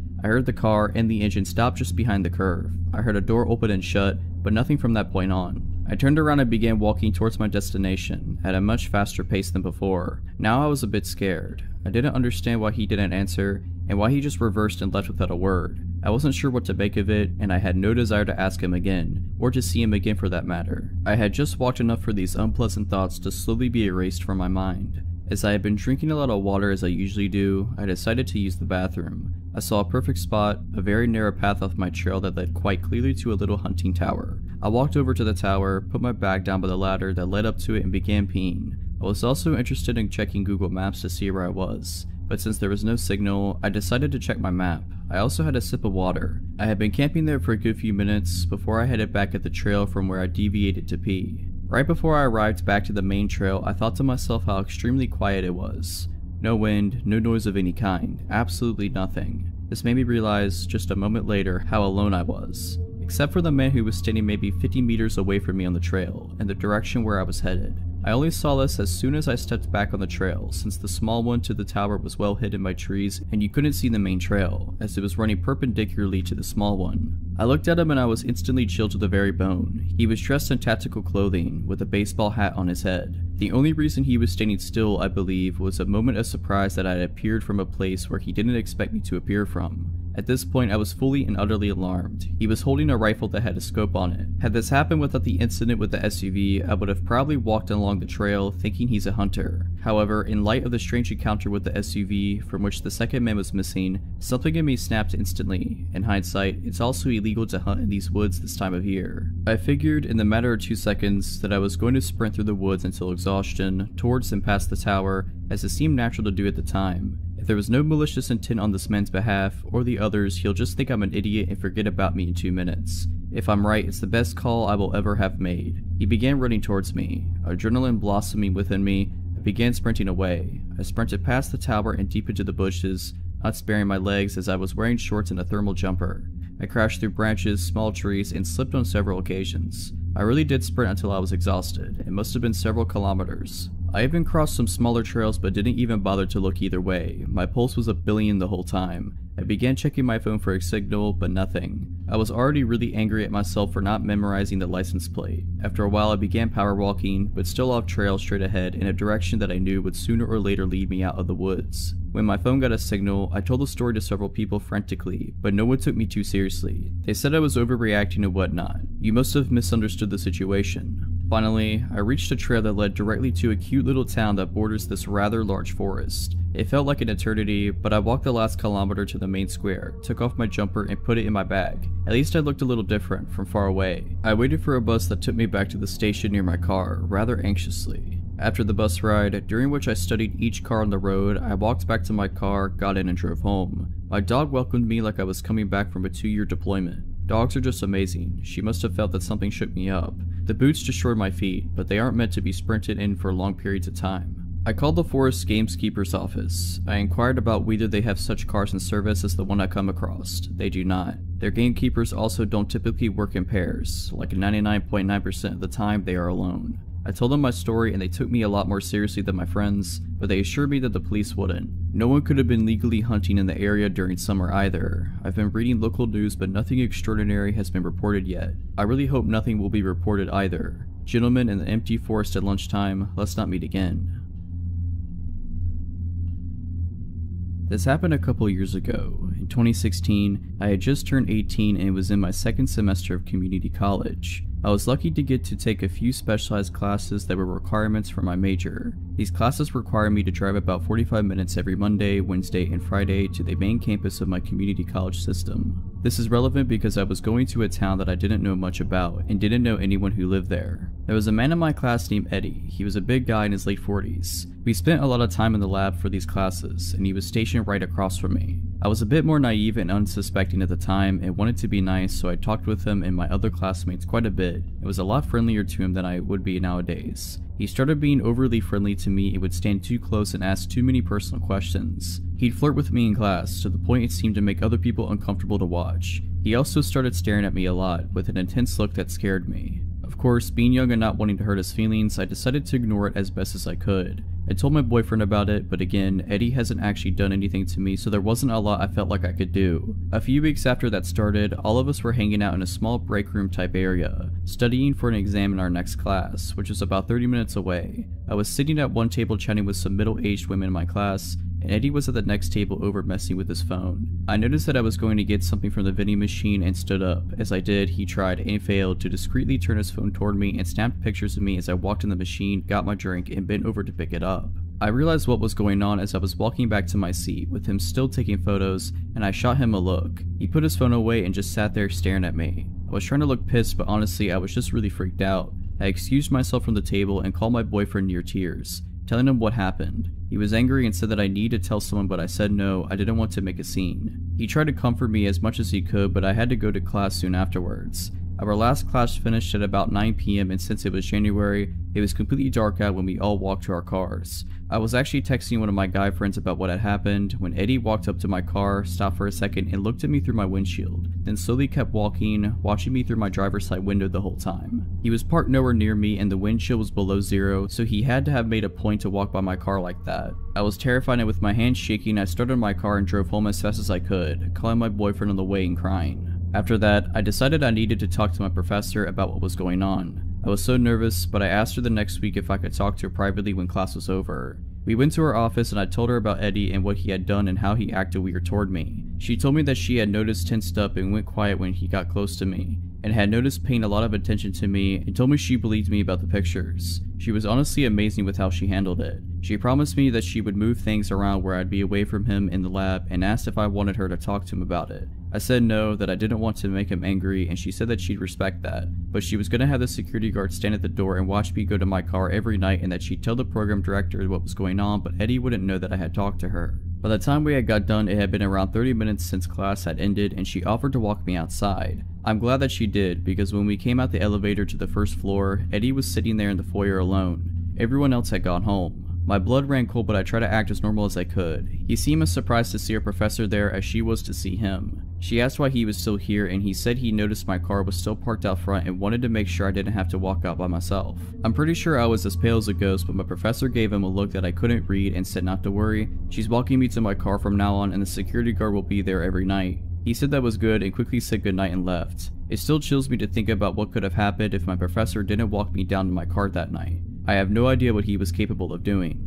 After this, she rearranged our seating, made sure we were never grouped together, and I started making sure I walked out to my car at the same time as a few other women in my class. The security guard was usually in the foyer, and we only had a couple months left of class, so there weren't really any other incidents, but I still caught him staring at me sometimes, and he looked like pure rage. It's been a few years, and I don't go to that school anymore, and I'm moving to a completely different city soon. But Eddie, let's not meet again. I recently ran into an old coworker from our time we worked at the sandwich shop in the truck stop. We chatted for a while before he had to leave, but I started thinking about my stint at that place, specifically the creepy sandwich guy. In college, I worked some overnights at the truck stop. It was a pretty safe place in a smaller town, and there had only been 3 incidents in the 4 years the place had been open before I got hired in. 1 trucker got robbed, 1 group of ladies arrested for servicing the truckers, and 1 OD. I was never really worried, even though my coworkers seemed a little concerned that I was a young girl working overnights at a truck stop when there was only 1 other employee in the whole place. Usually it was really slow. Most of the time I'd get 3 or 4 truckers come in within the first hour. A couple people came in with the munchies and ordered 3 dozen cookies one time, but usually it was maybe 1 or 2 people an hour, if that, so I'd spend about 3 hours cleaning ovens, finishing dishes, deep cleaning the lobby, that kind of thing. And then I get to spend whatever time between customers doing homework.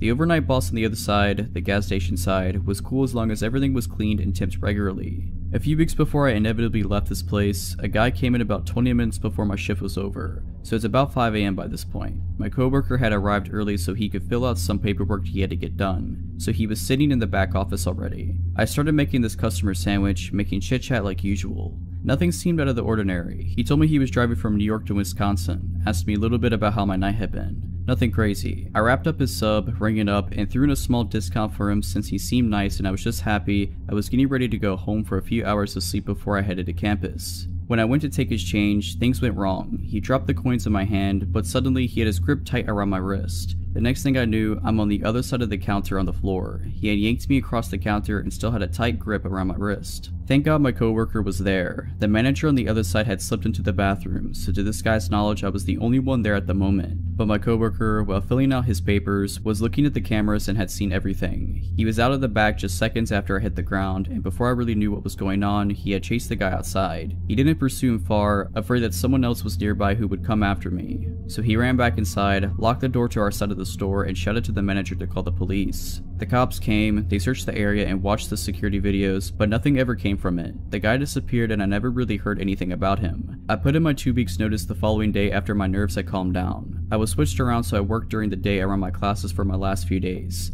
and they made it a policy that 2 people were to be working both sides of the truck stop on overnights from that point on. I still live about an hour and a half away from there, and honestly I haven't went back since my last day just because that memory is still in my mind almost 8 years later. So creepy sub guy, let's not meet again.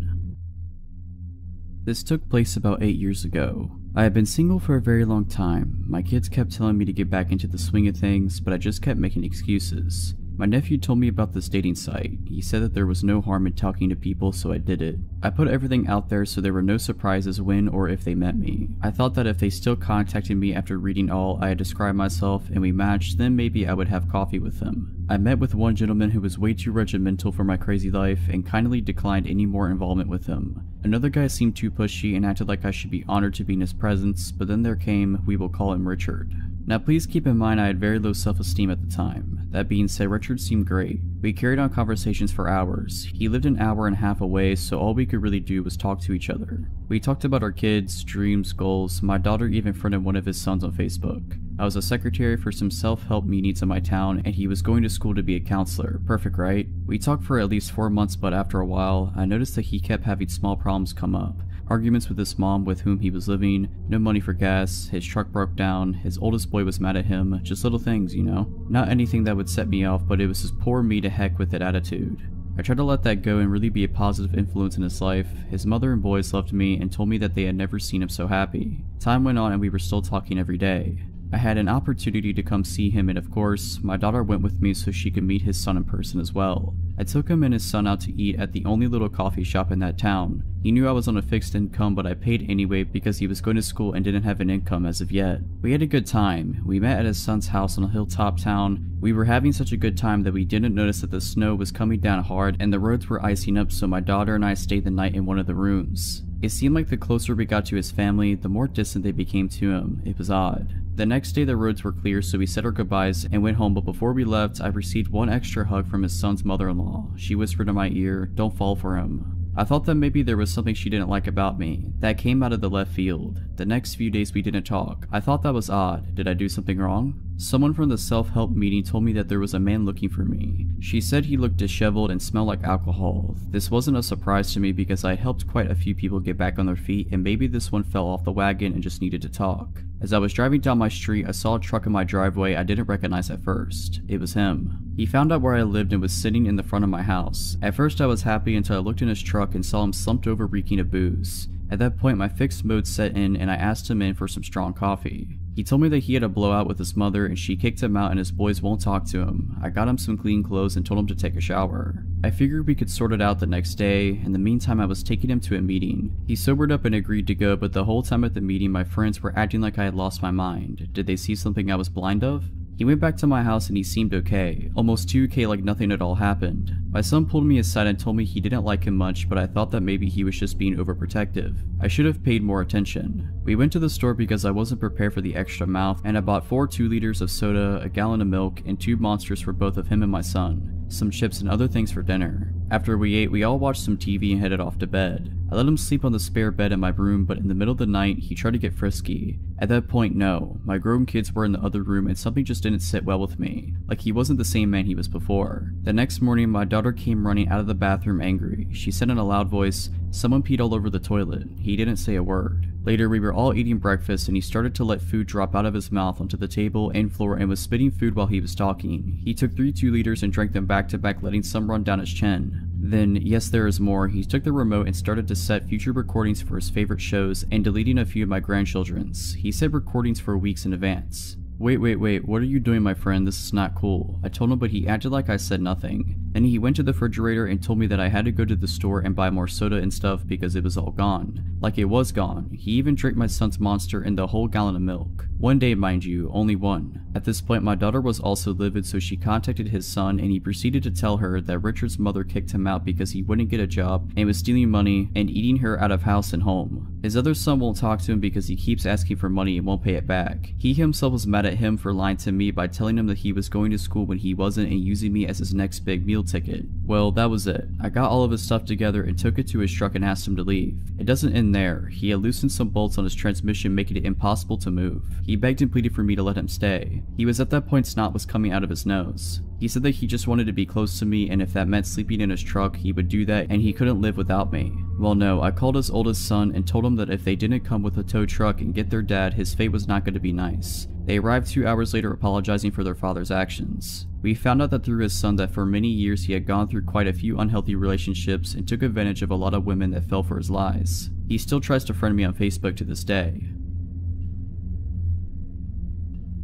When I was 16 years old, I decided to surprise my parents with a bouquet of flowers for Valentine's Day. We've always celebrated this as a family holiday rather than a romantic one. I didn't have a car to drive to a florist, but my high school was within walking distance of a hospital boasting a gift shop that sells floral arrangements. Between classes during the week of Valentine's Day, I set off for the hospital by my lonesome, cutting across campus to walk through a network of side roads populated with specialty doctors' offices that kept odd hours. The sort of buildings where traveling doctors mainly hold surgery consultations or perform small procedures a few times a month. The trip there passed without incident. As I was walking back through said deserted roads with a vase of flowers in a tow, I noticed an unkept 1990s car close behind me. While my memory of the car is hazy, I am left with the impression that there were at least 2 men within whose faces I could not see. Initially, I assumed that the driver was simply afraid of hitting me, the reason they weren't passing by, so I made a point of dramatically trudging further into the grassy shoulder of the road, demonstrating to them that they could drive safely ahead. They still refused to pass me by, continuing to creep along behind at a slow pace. Beginning to suspect that the driver was more interested in me than a destination,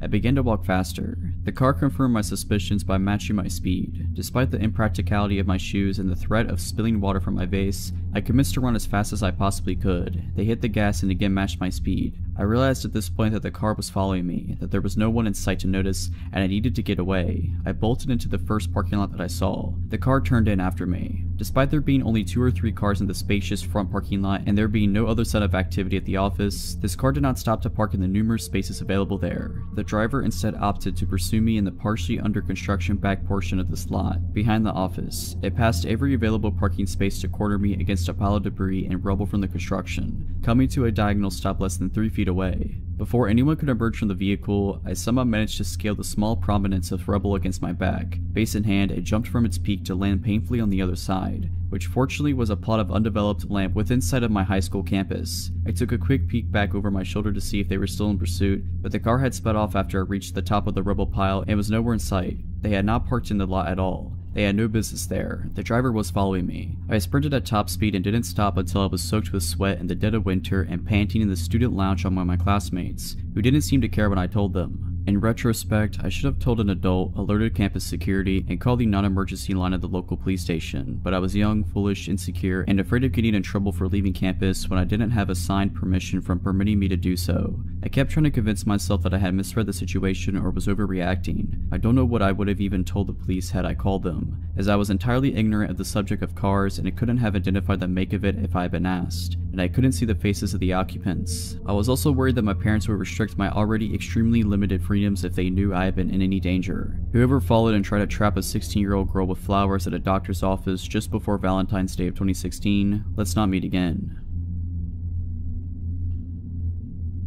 So when I was in probably 2nd or 3rd grade, we had an early dismissal. For those of you who don't know, that's when school goes for longer than half a day, but we still get out an hour or so early. I remember sitting silently in class working on math problems when the phone rang. I joked to my friend next to me that I hoped it was for me. We all watched the teacher answer the phone because we knew that 90% of the time it meant someone was leaving class. When the teacher's eyes met with mine, I suddenly got pretty worried. My teacher said something into the phone and then asked me, "When are you getting off the bus today?" I thought this was really weird. My mom knew I would be getting home because she had to leave work early so she'd be home when I got home. I just told the teacher the normal time. The teacher talked for a few more seconds and then hung up the phone. I asked her what it was about and she told me that my parent just wanted to double check what time I got off the bus. I didn't really think about it too much for the rest of the day. Later I got off the bus and walked home without incident. When I walked in the front door, my mom asked me about my dad and took my coat. I remembered the look on her face when I asked her, "Why did you call the school to see what time I was getting off the bus?" She looked shocked. She said that she hadn't called the school. I told her the whole story and she immediately started making frantic phone calls.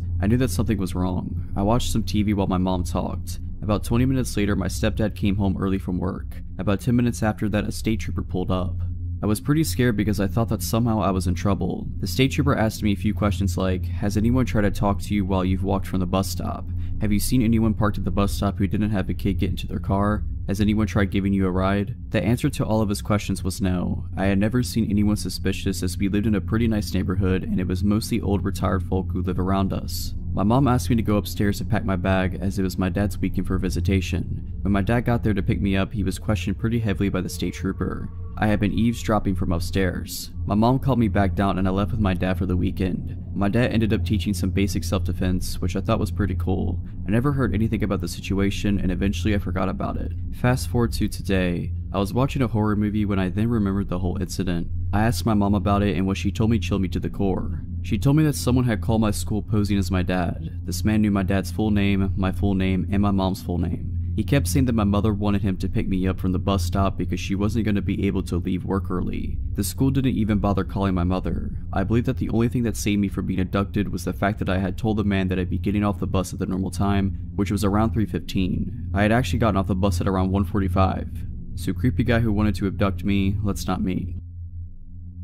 For context, I am a 19-year-old girl and was taking summer classes at a community college this summer. One of the classes I took was public speaking, which met Tuesdays and Thursdays. This guy, I don't even know his name, immediately gave off weird vibes. To get from our classroom that was on the 2nd floor, he had to go down a hallway, down a stairwell to the 1st floor, through the main lobby, and out the sliding doors. He started waiting for me after class and followed me all the way down this route to my car. Didn't matter if I pretended to be on the phone, had both earbuds in, kept my head down, literally power walked away from him, gave him bare minimum responses, etc. He would wait for me, follow me / try to walk with me, and the whole way would be talking to me and asking me questions. Like asking me about each of the cars I drove to the school, since my family has to share cars. Even after I suddenly dropped I had a boyfriend. So he definitely knows my car. I got a very bad feeling after a while of this happening and told the class's professor. She immediately took it seriously, notified camp security, and told me to always stay after class so she could walk me to my car. However, true to form, the guy stopped showing up to class for at least 2 weeks or so I thought it was fine and that the crisis was averted. And it was, until one day he showed up to class again. As soon as I saw him enter the room, my heart dropped. During this class, I slipped a note to my professor telling her he's the kid in the blue shirt, and she told me to hang around after class. I did, and so did the guy and another female student. Before he tried to talk to the professor about why he should pass the class despite never showing up or doing the work, the professor asked me and the other girl to wait in the hall. From the hall, we could hear him yelling aggressively at the professor. He eventually left and came out into the hallway we were waiting in and pointed at me and said, "Wait for me." Mind you, I have no idea who this kid is. I instantly got the creeps and rushed back into the room to tell my professor, who was equally creeped out. Having overheard our conversation, the other female student came back into the room approximately 10 minutes later and told me and the professor that the guy was just standing in the hall waiting for me. The professor called campus security multiple times, phoned the front desk multiple times, but she received no responses. So we took it to our own hands and came up with a plan to leave the classroom together, pretending to be in a very deep conversation with each other, walked past the guy without even looking at him, and walked down the stairwell to the main lobby. His eyes bored into us as we passed him, and we entered the stairwell. He stood up and followed us. The professor and I exchanged looks of terror but kept her cool act up, stopping at the main desk in the lobby and pretending to converse with the secretary. The guy passed us, still staring at us, and walked out the sliding doors where he was out of our field of vision. We literally had to track down the campus security ourselves and tell them everything that had happened, and my professor was furious. After we saw security camera footage of him lurking around, she contacted the local police because she and I both had that very strong gut feeling that this kid was not right and that we weren't safe around him. So that public speaking class was from 3 to 5 p.m. and I had another class from 6 to 8 p.m. So I would usually drive to Wawa or something in that hour gap. However, there was no way I was going anywhere because I knew the guy was waiting for me to do so. For over an hour me, the professor, security, and secretary, tried to figure out who this kid was. None of us knew his name because he literally didn't come to class, there weren't photo IDs next to the class roster, and approximately half the original class stopped showing up so we couldn't use process of elimination. All we had was the security footage of him. I was escorted to and from my next class into my car at the end of the night. The security officer asked me to point out my car, and when I did he said, "Oh wow, so he was parked right next to you." Confused, I asked what he meant and he told me that he had been watching more security footage and the guy got into the car parked right next to me, waited in there for a long time, and then eventually left. The thing is, I knew for a fact that I hadn't parked next to anyone when I arrived at the school because the lot was practically empty since it was summer. After finally getting home that night, I was the only person home for a few weeks, go figure. Local police did drive-bys by my home all night in a well check. When I returned to the school 2 days later for my Thursday classes, I was informed of chilling information. Footage showed him waiting for me in his car on Tuesday after our shared class, which I had already been told, but it also showed him coming back to the parking lot at around 8 p.m. when my last class got out and sitting in his car. I never told him about my schedule or any of the classes I was taking. This whole time, my public speaking professor was filing reports, making complaints against the school for their incompetency, and even got a lawyer because she felt so uneasy about the kid that if he showed up again, she would walk out. I was in contact with the president of the entire college, the director of security of the entire college, police, etc. for days. They told me that he was banned from campus and everyone was on watch for him, and that if he was spotted he would be asked to leave. Until the director of campus security, middle-aged man, called me and told me that he identified the kid and talked to him, via telephone call mind you, and he told me that the guy, and I quote, just wanted to be my friend, and told me that whatever I was doing with the guy, you know, literally running away from him, probably made him think I was flirting with him. My professors were absolutely furious and excused me from physically attending class for the rest of the semester. I still don't know his name, and I hope I never have to learn it.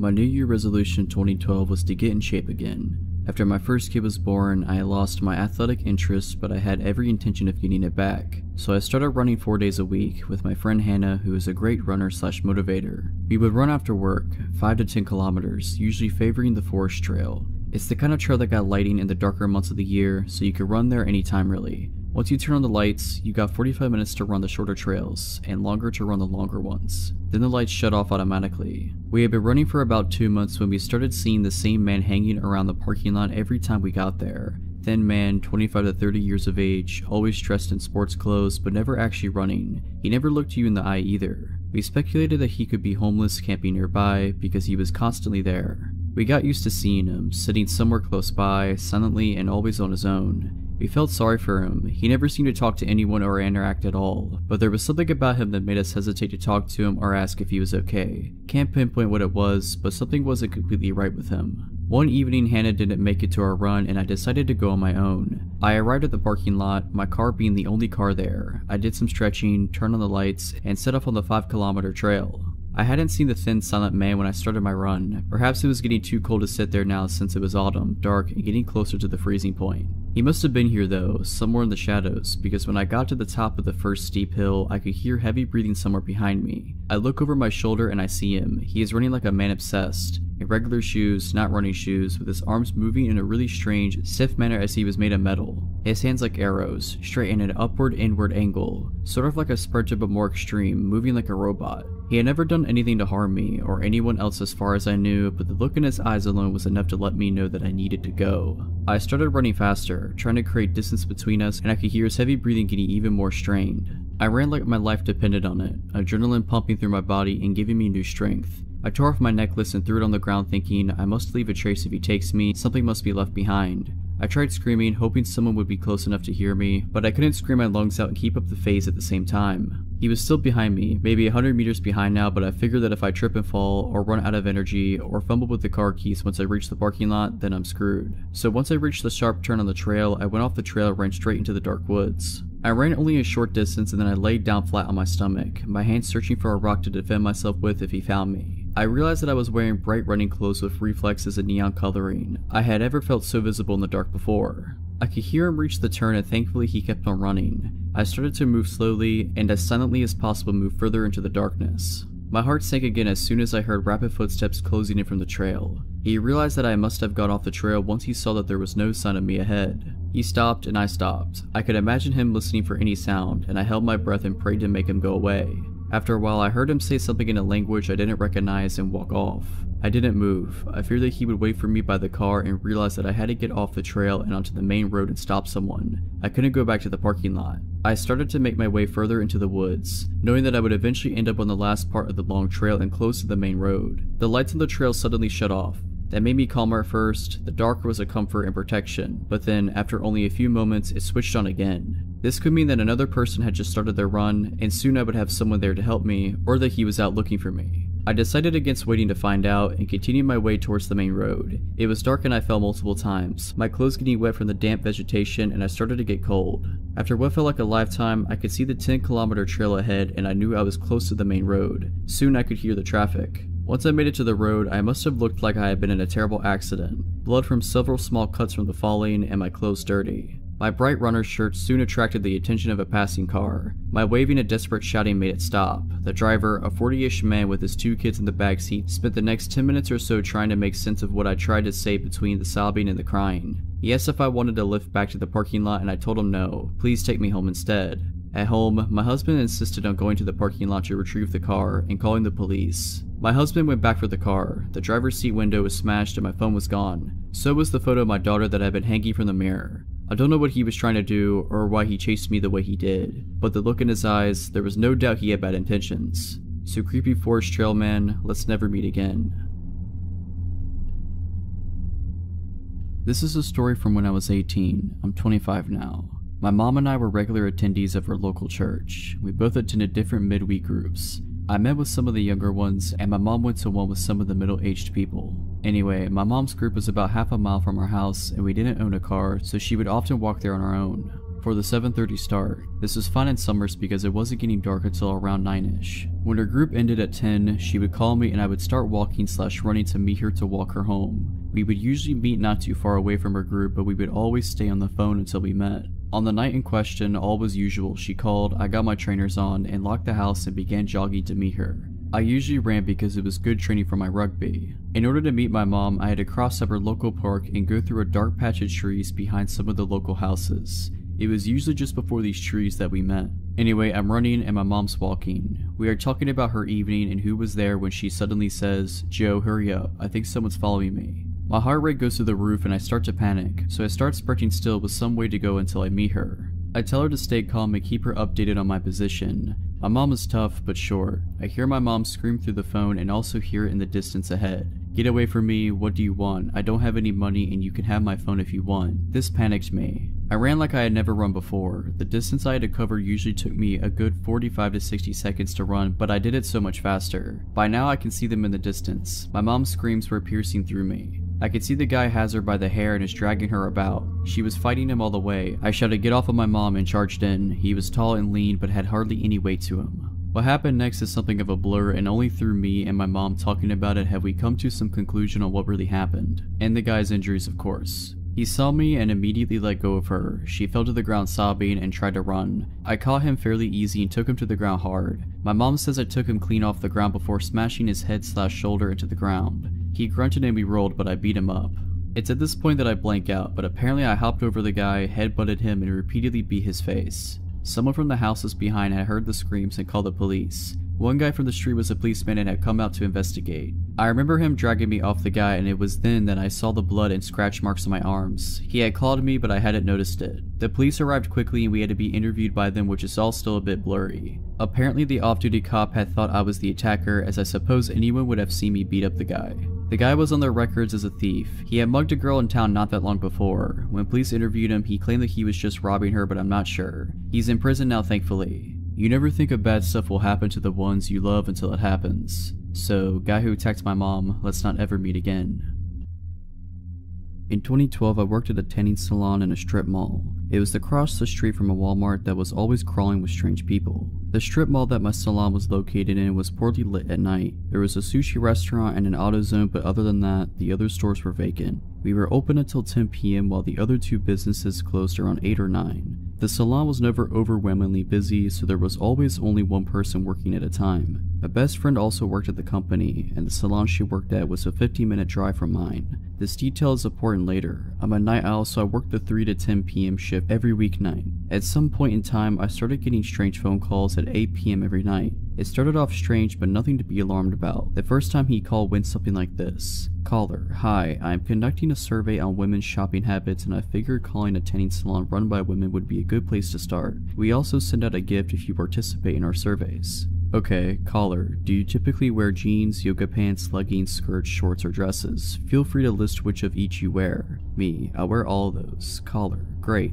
Now when you wear dresses or skirts, do you ever wear pantyhose? Me, not unless it's winter. Caller, so how many tights or pantyhose do you own? Me, I have no idea, like 5? Caller, that is great, so would you be interested in us sending you some free pantyhose? Me, I'm not really interested, I don't wear them enough to care. Caller, okay, totally understand. Would it be okay if I call you for a survey in the future? Me, sure. Caller, when do you typically work? Me, every weeknight. Caller, okay, great, talk soon. I shouldn't have given some random person my work schedule, but they were already calling my job, so there was no denying this person could find me if they wanted. Honestly, I didn't think anything weird about the call at the time. Later in the month we had a store meeting and the weekend sales associate said she had gotten a few weird calls from a guy breathing heavily and asking her questions. She didn't go into details, so I didn't make a connection. The next few times he called me, it seemed normal enough. One survey was on skirts and skirt length and brands. The next was about dresses and their lengths and brands. He kept offering to send me pantyhose though. I kept telling him I don't wear them. He always said, okay, I just want to make sure I am offering them after every call as it is protocol. Then the last survey he called to have me do really scared me. Caller, when you wear dresses and skirts, do you wear panties? Me, yes. Caller, what material are they? Silk, satin, cotton, lace? Me, I'm not really comfortable with this. I think I'm done with the surveys. Caller, come on, I just want to know what you wear under that dress. I'll bring you some panties and nylons right now. Me, no thank you, please do not come here, goodbye. I hung up and freaked out. I called my friend at the other salon and told her about what just happened. She told me the same guy had been calling her location trying to talk to girls about pantyhose and panties too. She said he had even described to one girl what she was doing while she was on the phone with him. The salon she worked at had glass front windows with a desk facing toward the window. My salon also had a glass storefront but the desk faced the wall. The next few nights were not great. He realized we weren't picking up the calls anymore unless he blocked the number. We had to answer blocked calls because if it was another customer and they complained, we would be in trouble. He started changing up the time of night he called, spoofy numbers, etc. His calls were getting creepier and creepier. Heavy breathing, telling us what we were wearing, saying he was picturing our panties. Really creepy stuff. I was afraid to be at work. I made sure to be on the phone with my friend from the other salon every night for my last hour or so. One day though, the calls just stopped. My salon had a waiting area by the desk when you walked in, and then it had a very long hallway with 20 rooms. The last 2 rooms were the spray tan rooms, which needed to be sprayed down each night at close. At the very end of the hallway was a door leading to the dumpsters in the back.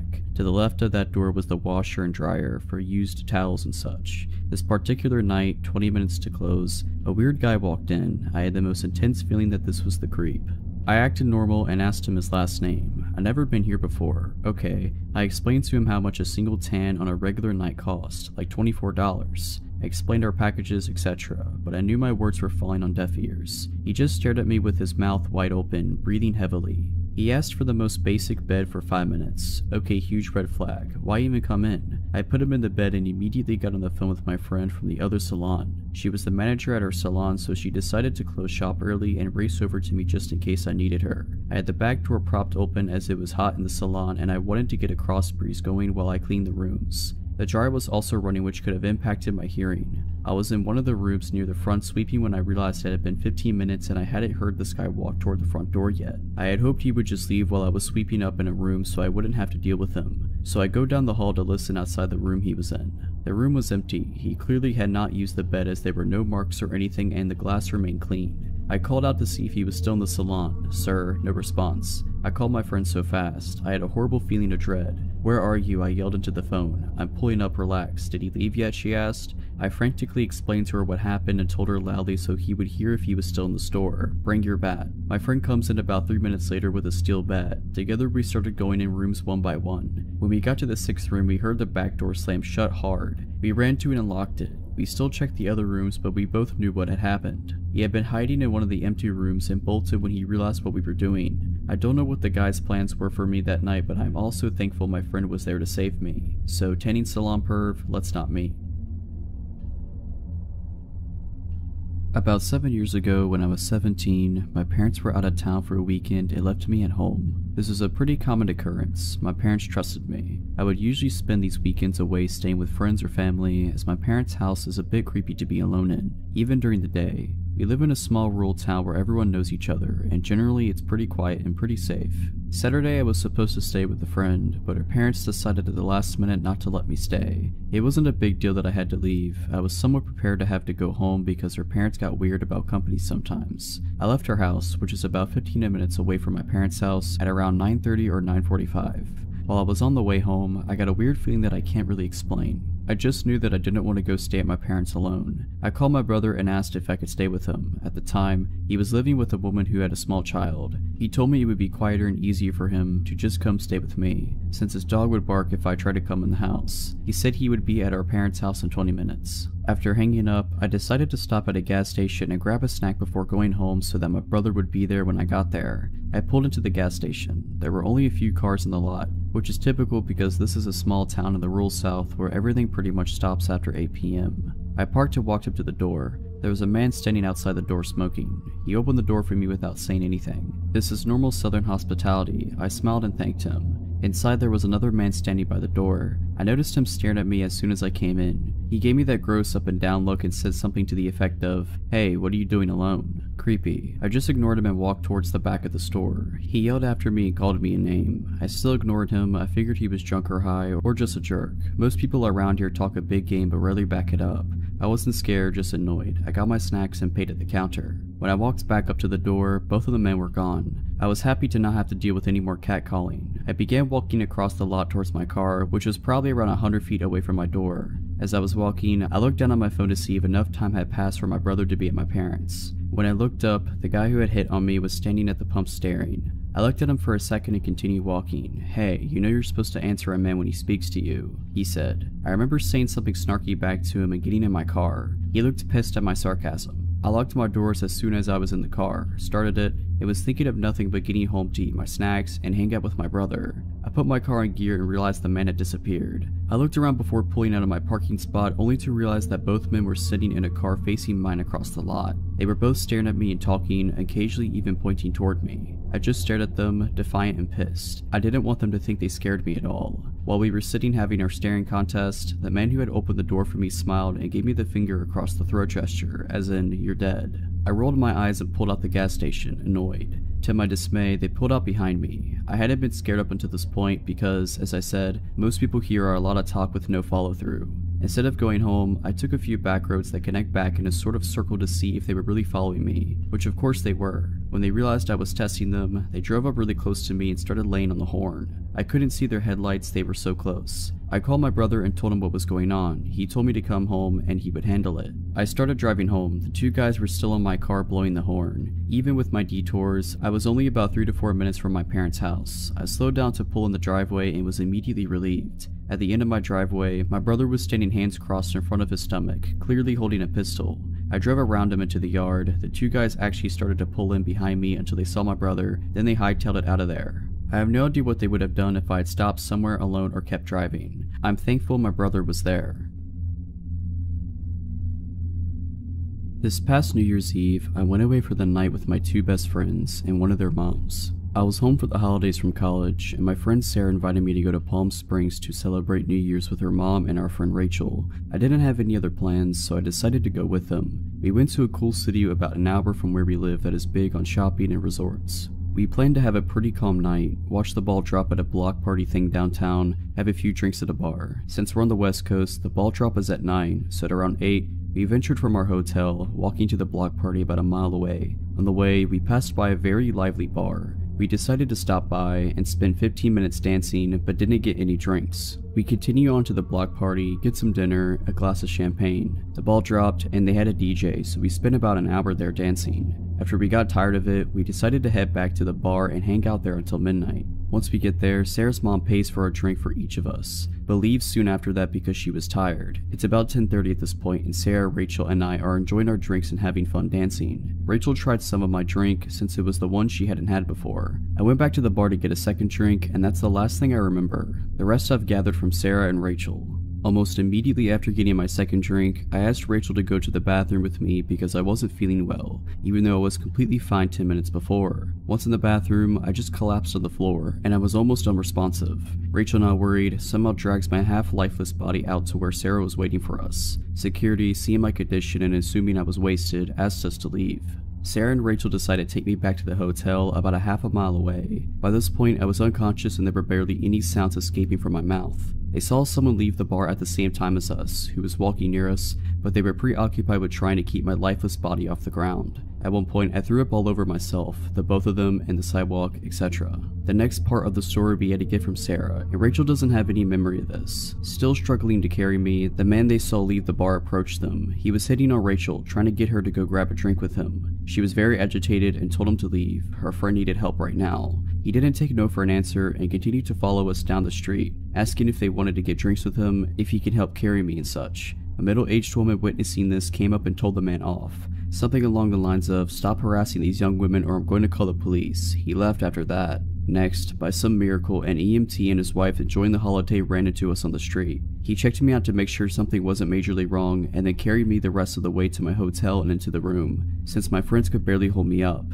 They thanked him profusely and him and his wife left. This is where Rachel's memory kicks back in. 5 minutes later, they get a knock on the door, and it's the EMT and his wife again. They came to let us know that a man followed us to the hotel, and they just saw him pop the gate and start to make his way to our room. My friends called hotel security, but they were unable to find him. My friends didn't get a glimpse of him, but I'm sure it was the same man from earlier. I spent the rest of the night vomiting everything in my body, and dry heaving after that. I woke up the next morning in a pile of pillows and blankets on the bathroom floor. My last memory was at the bar getting a second drink, and my friends filled me in on everything that had happened. Feeling bad, I thought I must have drank way too much, but I had never blacked out before in my life, and the amount of drinks I had, 2 in 2 hours since I didn't get to drink my second at the bar, didn't add up to me being completely unconscious. We decided my first drink had to have been drugged, since Rachel had some of it and had no memory of our walk home, even though she was fully functional. I'm sure that man that was talking to Rachel and then followed us back was the one that slipped something in my drink. To this day, I don't really know how it could have been slipped something. I got my drink from the bar and never set it down. My best guess was that it was already in the cup. Thankfully, I had good friends and kind strangers protecting me that night. This happened back when I was in 4th grade. It's always stuck out to me as odd, but when I became an adult, it dawned on me just how dangerous it was. I had been invited to a friend's birthday party, which was to be held at a popular pizza joint that had a bunch of arcade games and stuff. This pizza place was right next door to a small movie theater, and the movie Titanic just had come out, so there was a decent amount of people in this part of the shopping center. My mom had to run some errands and pick up one of my other brothers, so she dropped me off along the way. She said she was going to stay until others arrived for the party, but I knew she had a lot to do. The place was familiar to me, and I knew my friends were either already inside or would be there shortly, so I just told her to drop me off and I went inside. My mom had also arranged a ride home for me from one of my friend's parents. No one had gotten there yet, so I had to look around at the different games and then went outside the restaurant to wait for my friends to show up. There were a bunch of people outside the theater, lined up waiting to get inside for the early evening showing of Titanic. That's when I noticed that a couple, a guy and a girl, were standing by a car smoking cigarettes and looking over at me. A chunk of time had passed, probably like 20 minutes, and I was super confused why my friends hadn't showed up yet. I knew for a fact that I was at the right place and that I showed up at the right time. I was going over all the reasons why they might be late when the cigarette smoking couple came over to me and started talking to me. They asked me what or who I was waiting for. Obviously at first I was hesitant to talk to strangers, but they looked to be my oldest brother's age, late teens, early 20s, so I had been around older people and wasn't too bashful or shy around them, conversationally. I explained to them I was waiting for my friends to show up for my birthday party, but they hadn't showed up yet, and they were all pretty late. The couple made some other small talk. They told me they were wanting to see Titanic, but when they showed up, all the tickets had sold off for the showing they wanted, so they were just going to hang out until the next showing, which they had successfully gotten tickets for. After a little while longer of waiting and talking with this couple, they asked if I was hungry. I said I was, and they offered to buy me pizza. As a hungry kid who was seriously looking forward to pizza but was unsure if the party was still going to happen, I wasn't about to pass it up. We went inside and ordered and sat down. I ended up hanging out with this couple for a long time. They were being super nice to me, gave me money for the arcade games, bought me as much pizza and soda as I wanted. I had almost completely forgotten about my friends and the party that was supposed to happen until I saw what time it was. Almost 2 hours had passed, and I started to get pretty nervous/anxious. I wasn't sure how I was going to get home. I didn't have a cell phone, this was 1997, and neither did my parents. My mom would be furious that A, no one showed up to the party, and B, I didn't seek out help from the restaurant or some kind of security guard or police officer, and C, I'd spend the 2 last hours with strangers, accepting food and money from them. I decided to ask this couple what I should do. This is where things started to get really strange. The guy turned to me and said flatly, "You don't need to go home." Thinking back, I definitely couldn't fully comprehend the weight of what he said. I didn't know what to say, so I kind of shrugged in confusion and said I needed to find a phone. I went up to the counter and asked if I could use their phone, and they let me. I called home, but no one answered. I tried again, still nothing. I then told the people at the counter that I was trying to get picked up, but no one was answering the phone at home. I must have looked pretty panicked, because just then the guy from the couple came over and put his hand on my shoulder and said, "Don't worry, we'll get this figured out." He then gave me some more money to play a few more arcade games while he figured it out with the guys behind the counter. No idea what they talked about specifically, but I ended up playing another game and then went back to the table we were at. The guy came back over and said that they were going to take me home. He was being super positive and upbeat about it and was insisting that it was no problem whatsoever. His girlfriend was also being very insistent and supportive of the idea. Part of me was super hesitant because I was taught stranger danger and all that, but the other part of me was wanting to believe it was all really innocent, and I was really grateful that these people had been so nice to me, fed me, and kept me entertained. They had even missed their movie to stay with me. I said that I wanted to try calling home a few more times. So over the next 15 to 20 minutes, I tried calling home a bunch, but there was still no answer. I decided that I would say yes to these people and have them take me home. Again, I was young, impressionable, naive, etc.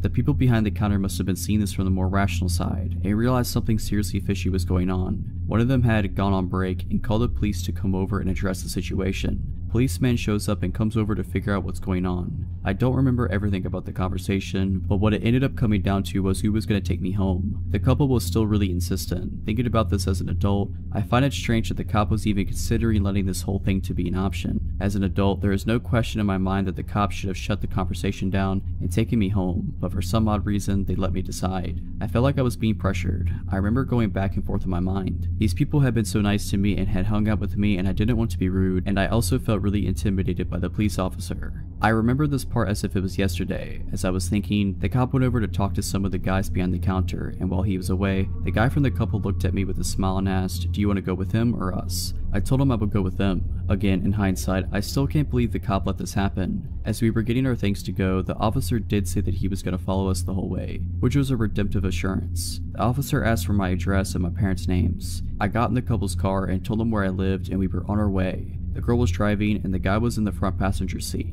The entire drive, the guy was looking over his shoulder out the back window, glancing back and forth between me and the cop following behind us. We pulled up to my house and I went up to the front door while both the couple and the cop were parked on the street. Opened the door, went inside, and saw that my mom was looking out the window with a very confused and concerned look on her face. She went outside and found out all that had happened and was furious. I didn't tell her the specific things that the couple had said to me. Again, I didn't understand the full gravity of the whole situation until years later. Going through the whole scenario in my head, if the cop hadn't followed us, I more than likely would have been abducted. Thinking about all the things that they had said and done, befriending me and feeding me and giving me money to play games, was them totally trying to come across as disarming and trusting and friendly. A totally screwed up situation that could have been so much worse. Hard to think about. I'm almost 30 now and have kids of my own, and thinking about them in this kind of situation makes my blood boil. At about 8 p.m. last night, I was walking with a friend of mine, Sally, about a mile to the closest cafe. We're both girls in our early 20s, neither of us own cars, and Sally didn't have her Opal card, which is an automatic ticketing system for public transport, so walking was our only option. It's summer over here, so it was still fairly well lit and we were walking down main roads, so we weren't too concerned. We finally arrive at this cafe and sit down. I was paying, but I only had my credit card, and sure enough, it was cash only. Sally was on the phone when I got back from the counter, so I just gestured for her to stay put and guard the spot while I went to go get cash. This is my home suburb, so I know there's no ATMs around and my best bet is a gas station about a block away. I'm doing a light jog so I don't keep Sally waiting, and when a balding, sweating guy probably in his late 40s with a tank top and no shoes come pacing behind me as I pass the corner of the block.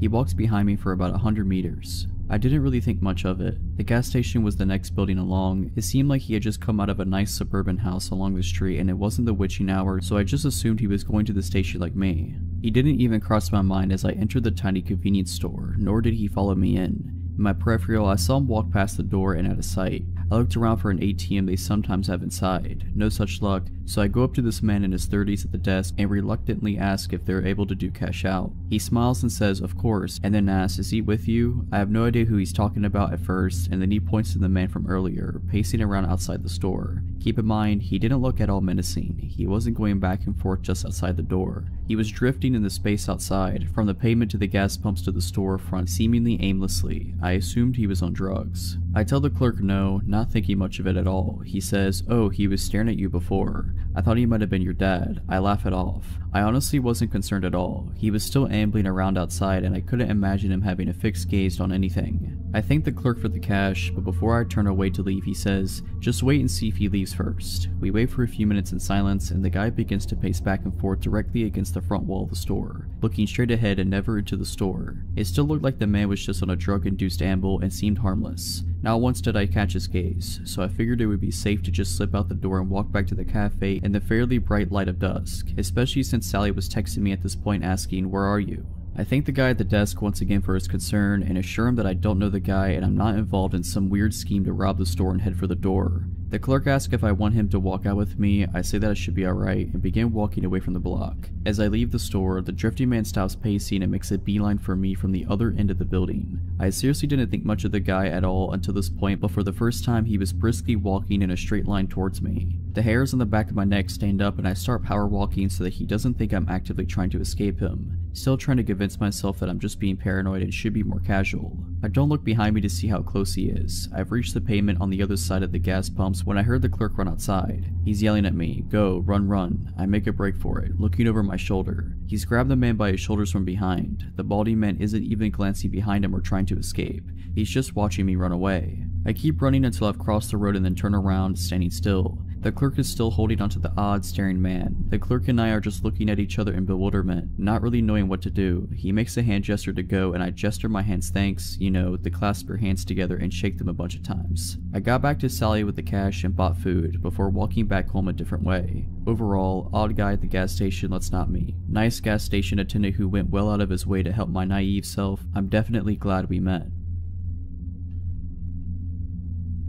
I was selling my old car as I had bought a new one. I posted it on a couple of selling sites and Facebook. I arranged 2 visits that day and was home alone. It was broad daylight, so I assumed everything would be fine. The first one that came made an offer a little lower than what I was looking for, so I said I would get back to him later as I had another viewing. The guy from Facebook pulled up in a blacked out Range Rover and 3 other guys got out. I opened the car and explained why I was selling the car. You know when you just get a bad feeling? I wasn't sure why 4 people would need to come view an 8-year-old car. He asked if he could take the car for a drive. At this point, I was not going to get in the car with him, so I said, yeah, take it, I'll wait here with your friends. He asked me to get in the car. What if he just took it? I said, well, it wouldn't matter, that's what insurance was for. I was not getting in the car with him. The 3 guys left and didn't even speak to me, just to themselves, and I found that odd, but it made me feel very unsure if the car would come back. The car was not putting up a fight for or arguing over. He then pulled back up. He got out and offered the same price as the other guys earlier buying the car for his daughter. He wanted me to get in the car with him to go collect the cash. I said it was fine, his friends could take him if he needed to go, but I had another viewing and I would contact him later. I didn't want to walk back to my house as I had now decided to sell to the other guy as they were just giving me the creeps. He then offered more than honestly the car was worth if I went with him now. I said no and locked the car and started walking towards the main street as I had seen my neighbor walking down and shouted to him and his dog. They spoke to each other and drove off. I texted the other guy and told him the car was his and he was welcome to come over anytime to get it. I sorted and filled out the V5 and off he went. That night from my living room, the black Range Rover came back and parked outside. I live in a cul-de-sac, so I am set back to where we had been. I told my husband and he looked out and he said that was strange, and then my phone started blowing up. I politely said the car had gone and that I was sorry but I couldn't help. The car drove off and came back again 30 minutes later. This happened about 3 times that night and was a bit strange, but thought nothing more of it as the next few days nothing happened. On the Friday 4 days later, I finished work early and get back and get the dog ready to go out. We were going to head straight to the park and run like the wind. As I got to the end of the cul-de-sac, the same car pulled up and one of the guys jumped out and said hello. I held the lead tighter and my dog was thoroughly unimpressed. She gave a bit of a grumble and he asked if he could pet her. I said no, she's a guard dog and doesn't like to be touched, and went to walk up to me. He then grabbed my arm and the dog latched into his forearm. Q was screaming there was only one other guy with him in the car and he jumped out and started to shout. This is the most placid and loving dog you will ever see, and to be honest, it was a warning nip, as if she had meant to really hurt him she would have gone through the bone. His friend was shouting and pulling him away. I called her back and got her to sit with a few neighbors and came out when they went towards their car. I haven't seen their car since, but honestly I wouldn't sell something that meant someone had to come to my home online again. So a stranger who clearly wasn't interested in the car, let's never meet again. If you're liking this video, all I ask is that you make sure to subscribe to my channel and like this video. Thank you. When I was 11, my single mom, 9-year-old sister, and 6-year-old brother moved into a beautiful, older, craftsman-style house. I heard it was around 80 years old back then in 1994. Soon after we moved in, we found out it was infested with cockroaches. I'd never seen anything like it. You turn on the lights at night and they'd scatter from every surface. We had to store all of our food that wasn't canned in the fridge, so they wouldn't get into it. We tried bug bombs and professional exterminators numerous times with no effect. Those things really can survive a nuclear war. Anyway, they weren't the reason we lived in the house less than a year before fleeing for our lives. I remember my mom discussing our next door neighbor's creepy son with my grandma.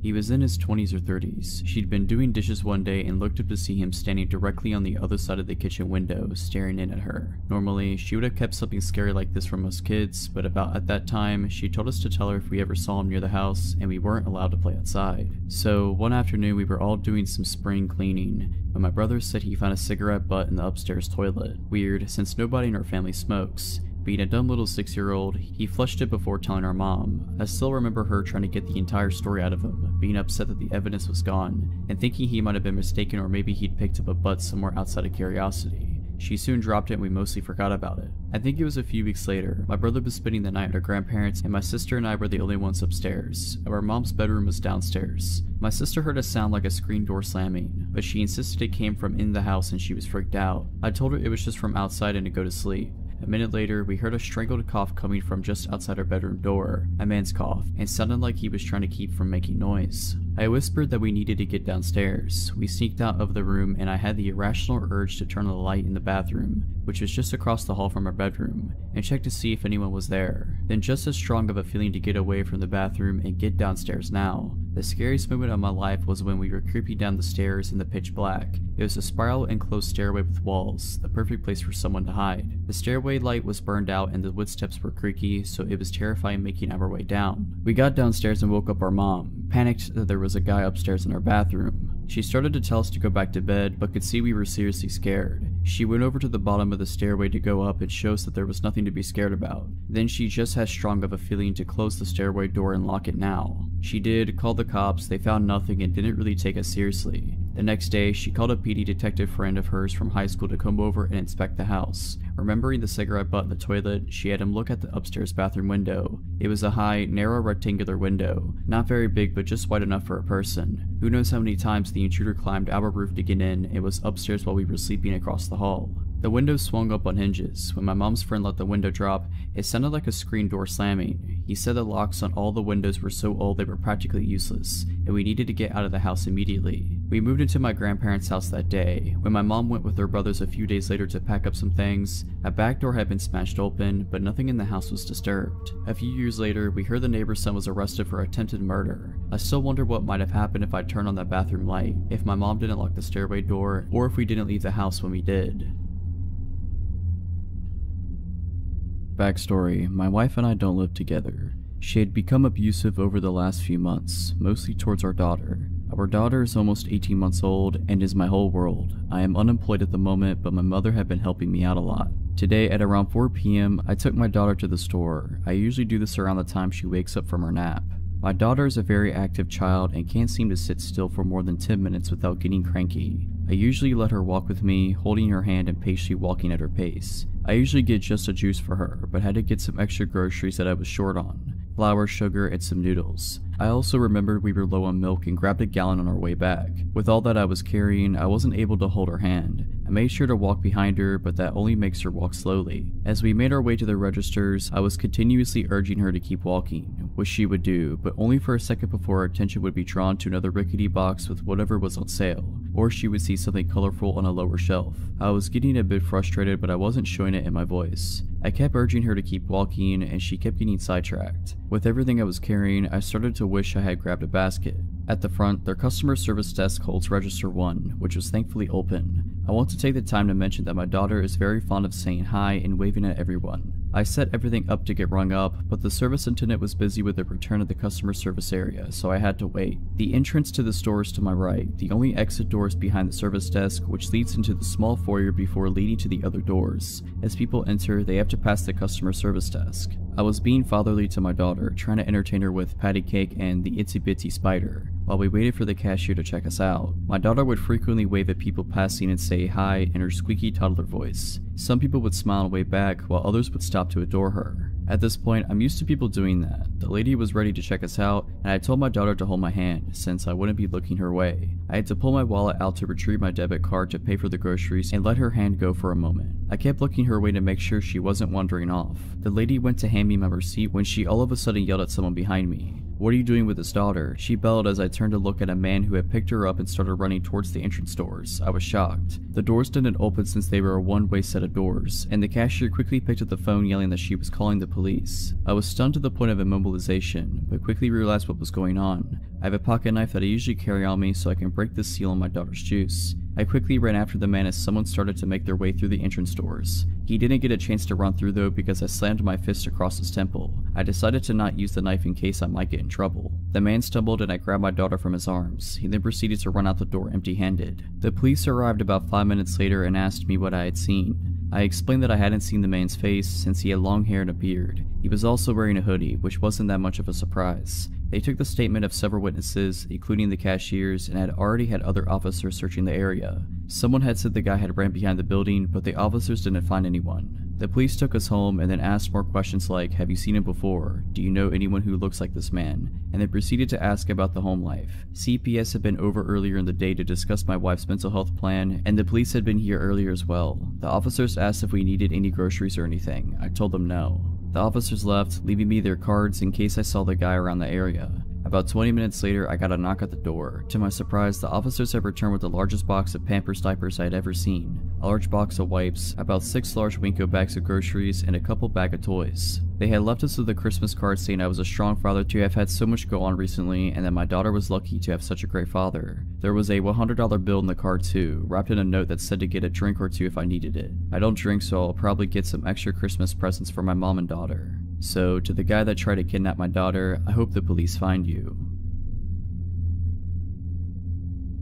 Close to 10 years ago, my best friend and I scored the deal of the century. Living with her parents recently purchased and refurbished home for cheap as chips rent, so the property wasn't considered unoccupied and their insurance still covers it. They were planning on selling their house in the country and moving closer to town in a year. But when they spotted this place, it was perfect, so they snapped it up. They couldn't be bothered dealing with random tenants for a year, so we offered it. It was a lovely old mid-Victorian style house with a hallway running the majority of the length on the left side, and 3 bedrooms and a bathroom coming off the hallway to the right. At the back of the house was an open plan living room and kitchen and a backyard. It was an inner Melbourne suburb, so it was totally fenced in with 6-foot fence on 3 sides, and the front had a cutesy white picket fence. On the right side of the property, an outdoor gravel pathway was wedged beside the bedroom walls and the fence line. It began with a gate in the front yard and ran the length of the property to the backyard. This is important later. My friend obviously scored the master bedroom at the front, with lovely vertically opening bay windows facing the front garden and street. I had the next bedroom with the window facing the gravel path/fence, and the 3rd bedroom was our study. We lived here for close to 10 months in bliss. Great house, great company, and even though the area was considered a little dicey, the location was stellar.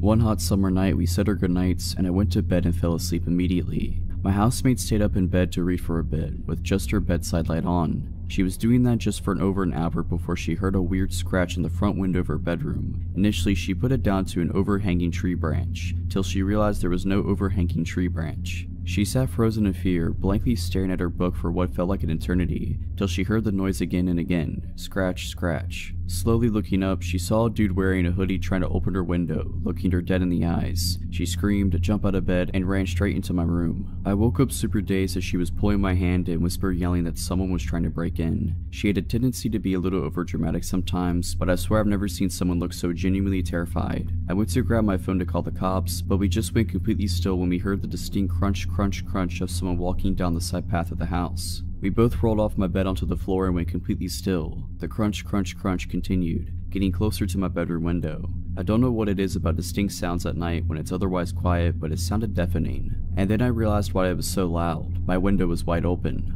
I jumped up, slid the window down, and slammed the lock shut just as he reached the window. He looked at me, but he didn't react at all. He just calmly tried to open the window, but when he realized he couldn't, he continued down the pathway to the backyard. I was extremely terrified now, and my housemate was crying. I sprinted to the back door to thankfully find it locked and ran back to my room and called the cops. I didn't know what the cops knew that we didn't, but they must have broken a land speed record to arrive all at 3 minutes later, lights and sirens off. We saw them go down the side path, guns drawn, straight to the backyard. There were some noises from the yard, then a knock at the back door a moment later, and the police identified themselves. Turns out the dude had vaulted the back fence, and another patrol car was headed to the next street over to look for him. The two cops at our place asked if we were okay, and then asked if they could come in and look around. They managed to calm us down whilst making sure the place was safe. They took our statements and they asked if there was anyone we could stay with tonight. My housemate and I stayed at our boyfriend's place for a few nights after that, and when we stayed in the house, it was never the same. We felt completely violated, and ended up moving out a few weeks later. We never found out if the dude was caught, but there was a random stabbing a few nights after the incident at the train station 2 streets over. If it was related or not, I don't know, but all I can think is that we were so lucky that it went the way it did. This happened way back in October of 2006. At the time, I was just a 19-year-old kid always on the lookout for adventure. One Friday night, after wrapping up a shift at McDonald's, I met up with some of my friends who suggested we check out this haunted location called White's Bridge. My one buddy Brendan said he had recently learned about it and began telling us the legends associated with the 100-year-old wood-covered bridge. Never one to turn down a spooky experience, we all piled into my green Ford Taurus and headed out on our journey. Brandon gave directions, guiding me off the main road, and within minutes we were on the dirt back roads, surrounded by woods and cornfields. Our only point of reference was a blinking cell tower off in the distance. We could tell we were getting further from the city as our cell phones began slowly losing service. As we rode deeper and deeper into what legitimately felt like the absolute middle of nowhere, Brandon repeated the legend associated with the bridge. Back in the early 1900s, a local farmer discovered that his beloved wife had been cheating on him, and in a fit of rage he killed her and her lover after discovering them in the act. After committing the cold-blooded murder, the farmer left his home and wandered the dirt roads in a daze. He eventually came upon White's Bridge where the realization of what he had done finally began to sink in, and deciding he would rather die than face the consequences of his actions, he hoisted a rope up and over one of the bridge's rafters and hung himself. As far as I could tell now, the story is complete fiction, but we totally believed it at the time. After a long and bumpy ride, Brandon instructed me to turn right on an off-road I wouldn't have even noticed was there had he not pointed it out. I took the turn and there before us was White's Bridge. It looked like something straight out of a horror film, an old wood-covered bridge, aged by time, sitting alone above a river deep in the middle of nowhere. We parked the car on the side of the road and got out to explore. Immediately catching our eyes was a scarecrow lying abandoned at the entrance to the bridge. My friend Mike, who was known as somewhat of a risk taker, and a stupid one at that, picked up the scarecrow and lit it on fire. The hay body burst up into a ball of flames and Mike waved it around proudly next to the old dry wood bridge. Realizing the risk, I told him to throw the thing in the river and put it out, which thankfully he did. After making sure there weren't any rogue embers that could ignite the bridge, Brandon suggested we get back in the car and pull it onto the bridge. He explained that the legend was that if you parked your car in the middle of the bridge, put it in neutral and killed the engine, the spirit of the dead farmer would push the vehicle forward to get it off the bridge. Naturally, we had to try this. We piled back in and did exactly as he said. We parked halfway across the rickety old bridge and killed the engine. We sat in the pitch black, saying nothing, waiting for anything to happen. The only sounds were the creaking of the bridge, the river flowing beneath us, and footsteps. Suddenly, the back driver's side door opens and a woman abruptly enters the back seat, cramming in next to my two friends back there. She looked to be in her late 20s/early 30s, long straight black hair, slim, and wearing a plaid shirt and blue jeans. It's been a while, but this is essentially how I remember the conversation going. "I saw your fire signal for me," she said. Wait, what?" I replied, totally freaked out and at a complete loss of words. I'm so glad you came. My boyfriend's car broke down that way. I need a ride back. My brain was doing its best to compute the situation. I'm sorry, but who are you? I asked. What are you doing out here? I told you. She responded curtly. My boyfriend's car broke down over there. Can you please just give me a ride so I don't have to walk all the way back? She was pointing ahead, towards a narrow road that forked off to the right on the other side of the bridge. My friend Mike, the scarecrow burner, and never the gentleman added, I mean, if you need a place to stay, you're more than welcome to come crash at my place. I got plenty to drink and I interrupted him. No, lady, listen, I'm sorry, I don't know who you are. You just got in my car and this is all really weird. I'm sorry, but you have to get out. She glared at me in the rearview mirror. If looks could kill, I would have been done for, but you signaled for me. She responded in an irritated tone. We weren't signaling for you, get out. She let out an angry sigh and got out, walking back in the direction from which she came and disappearing into the night. I started the engine right up and looked at my friends. They all had looks of disbelief on their face. Without saying a word, I put the car in drive and slowly rolled forward and off the bridge. We needed to turn around and go back across the bridge to get to where we had come from, and the only way to do that was to pull onto the side road that the woman said her boyfriend's car had broken down on, and then reverse. As I pulled onto the side road, my headlights illuminated the 3 posted signs that I hadn't been able to see from the bridge. No trespassing, private property, and do not enter. Looking up the road, there was no sign of the woman. Wherever she went, it didn't appear she went that way. I didn't want to stick around though, so I backed up and crossed the bridge again, and from there began the journey home. We didn't have much to say on the ride home. I think we were all equally stunned, except for Mike, who asked if he knew anyone that would be awake at this hour that he could score some weed from. I visited White's Bridge a couple other times after that, but nothing of note happened in my subsequent visits. Sadly, some people burned down the old White's Bridge some years ago. It was rebuilt, but from what I hear, it's just not the same as the original. I don't have any plans to go and check it out. To the strange lady who entered my car out in the middle of nowhere at 2 AM, let's not meet. This happened in 2019. I was in my second year of college and living in a townhome about a 10-minute walk from campus. I lived with 2 other girls at the time, but they were all back at their parents' house for the holiday. I work in healthcare and was working Christmas this year. A little bit of backstory. There used to be 4 of us living there, but one girl had moved out due to issues with her boyfriend. He was a jerk who abused our kindness and allowing him to stay there, was only supposed to come every so often but basically ended up living there. We told her she needed to kick him out after an incident with him one night after he got physical with her and verbally abusive with the rest of us. She wouldn't listen and we told her we would have to talk to the landlord then. Long story short, she ended up moving out and left on bad terms with us. At this point, it was affecting everyone and we didn't feel safe with him there, etc., so she moved out. Okay, so back to the story. It was Christmas Eve and I worked the next day, so I was getting ready for bed, locked the doors, turned the lights off, and went downstairs where my bedroom is. I was scrolling on my phone for about an hour. It was Christmas Day at this point, when I heard what sounded like the chairs in the kitchen move. The kitchen is right above my bedroom. I thought maybe I was hearing the neighbors next door as we share the same walls and sometimes they can be loud. But I remembered one of them texting me and asking me to bring in a package they were expecting while they were all gone at home. The noise was short-lived, so I brushed it off. Next thing I know, my bedroom door is being opened slowly, but my phone screen is lighting up my scared jaw-drop face. So I can't act like I'm asleep. Where I'm laying in bed faces directly to the door, so we're just looking right at each other. So there I was laying in my bed while this guy has 1 foot in my bedroom with the door cracked open. It felt like an eternity, but in reality it was probably more than like 10 seconds of us looking at one another. He slowly takes his foot out and closes my door. I sit there just in complete utter shock. I couldn't make out what he looked like as my eyes were adjusting to the dark again from the phone screen. All I could see was a backwards baseball cap.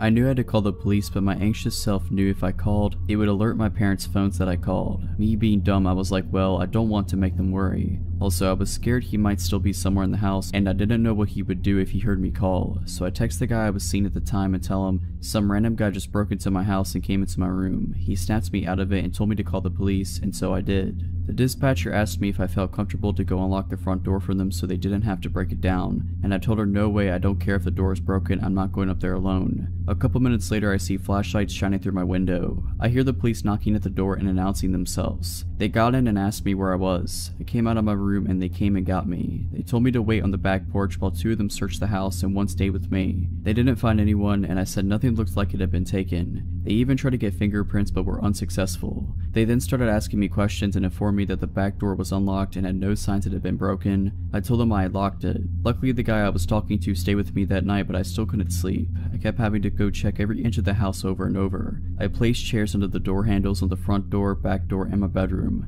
The next day I informed our landlord and she refused to come out and change the locks, and she never ended up changing them for the rest of the time we lived there. Every time I go to bed now, I triple check all the doors have been locked, doesn't matter where I am. I have a dog now and he helps my anxiety of intruders, as well as a recent purchase of a Ring doorbell. I believe it was our old roommate's boyfriend. I think they may have made an extra key for him because he was basically living there, but I don't understand why he didn't do anything to me, the house, or our belongings. If it were someone random, I don't know why they wouldn't have done what they intended, and that could be many different possibilities. I don't know what their intentions were that night, but to the man who broke into my house on Christmas Eve, let's not meet again.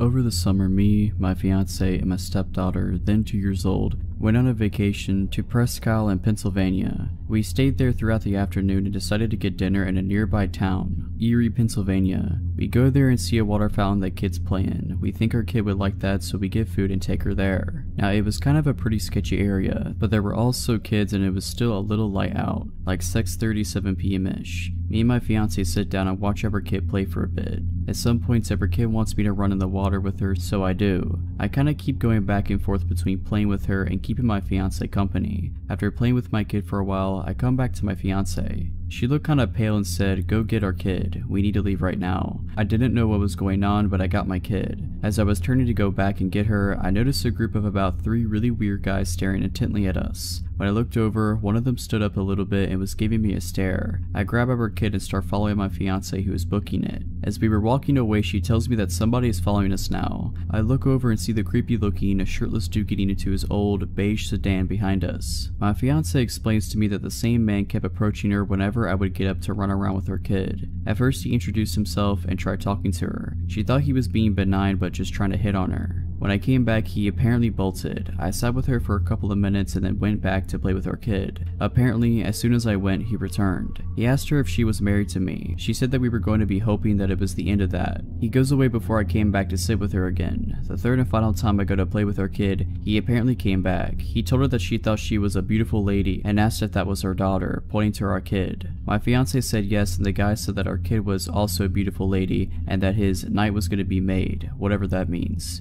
Q and I come in and we book it. We're walking back to our car, which is kind of far away. Erie in general was pretty abandoned outside of the park, and we noticed the car pull out and start driving extremely slowly in a street parallel to us. At this point, I don't think he knew we saw him. My fiance is freaking out, and I tell her to wait near the vestibule of a closed Starbucks where we weren't in this guy's vision. We stayed there for about 5 minutes and I was watching the roads, not seeing anything. We continue walking but are still on high alert. I found my car parked outside of a McDonald's and we're now power walking to it holding our kid. I look behind and lo and behold, the same beige car going at 3 miles per hour just barely inches out from the side street so I can see it. As my fiance and the kid are getting in, I turn around and stand at the back of the car and shoot this guy the death stare. After looking at his car for about 10 seconds solid, he peels out and speeds off past us, nearly hitting me. Not sure what this guy's problem was. I assume that he wasn't tailing us for any good reason. Afterwards, I bring up the 3 guys that were staring at me. My fiance said that the pervert following us was sitting with them when he wasn't coming over to her and saying creepy stuff. During college, I dated a fairly well-known and talented local musician named Tim. In the beginning, he was a loving, attentive, charismatic, seemingly normal partner. He made me mixtapes, cooked me my favorite meals, and dedicated songs to me at open mics around town. However, over the course of our year-long relationship, his mental health severely declined. He had the ability to appear lucid and normal around other people, but in private he began suffering delusions, compulsively lying, and creating art that focused on themes of murder. I was worried sick and his condition was exhausting, but I did my best to be kind, understanding, and supportive. I loved him and believed that he shouldn't have to struggle with this mental illness alone. One time he vanished without a trace for a full day. I found his apartment empty, lights on, front door wide open, phone on his nightstand. I took a few deep breaths and called all around the city for hours before finally discovering he had been involuntarily checked into a mental hospital. I did my best to be strong for him, seeing him every day during supervised visitation hour, bringing him his favorite books to pass the time, and holding him as he sobbed that it was all a mistake, that he did not belong there. It was surreal to see my boyfriend surrounded by visibly insane long-term psych ward patients. In retrospect, none of the staff ever told me the real reason why he was there, and I was too polite and naive to ask. Our relationship ended a few months later. I found undeniable evidence that he was cheating on me and, secretly relieved, confronted him. I told him to leave my apartment and never come back. He cracked. The gentle Tim I had known and loved melted away to reveal a new dark persona. He threatened to off himself with pills unless I took him back, but I was so extremely done that I called the police. They weren't much help, but Tim left. I blocked him everywhere and never contacted him again, but he left me insane voicemails from different numbers for weeks afterwards. I was relatively unshaken and things returned to normalcy. I graduated and got a sweet job in the same cool college city. 6 months later, I woke up to concerned texts from mutual friends saying that they didn't want to freak me out, but Tim was off his meds, clearly manic, and was posting a newly written song all over his social media. His best friend, who hadn't been in touch since before the breakup, sent me an apology along with a screenshot of the lyrics. That got my attention. The song was pretty explicitly about my murder, but in a sort of clever, disguised way. I checked his profiles myself from a friend's account, and he was posting dozens and dozens of totally insane rambling statuses, most of them about me. They flip-flopped between flowery love prose and murder imagery. His friends were reacting with concern, but a few egged him on, probably thinking he was just venting about his ex. I decided it'd be best to continue ignoring him, but I saved screenshots just in case. A few days later, while at work, I looked up from my computer to see Tim enter into the far side of the studio. My blood turned to ice. He was talking to my creative director. It looked cordial enough, and I saw Tim begin to casually scan the studio.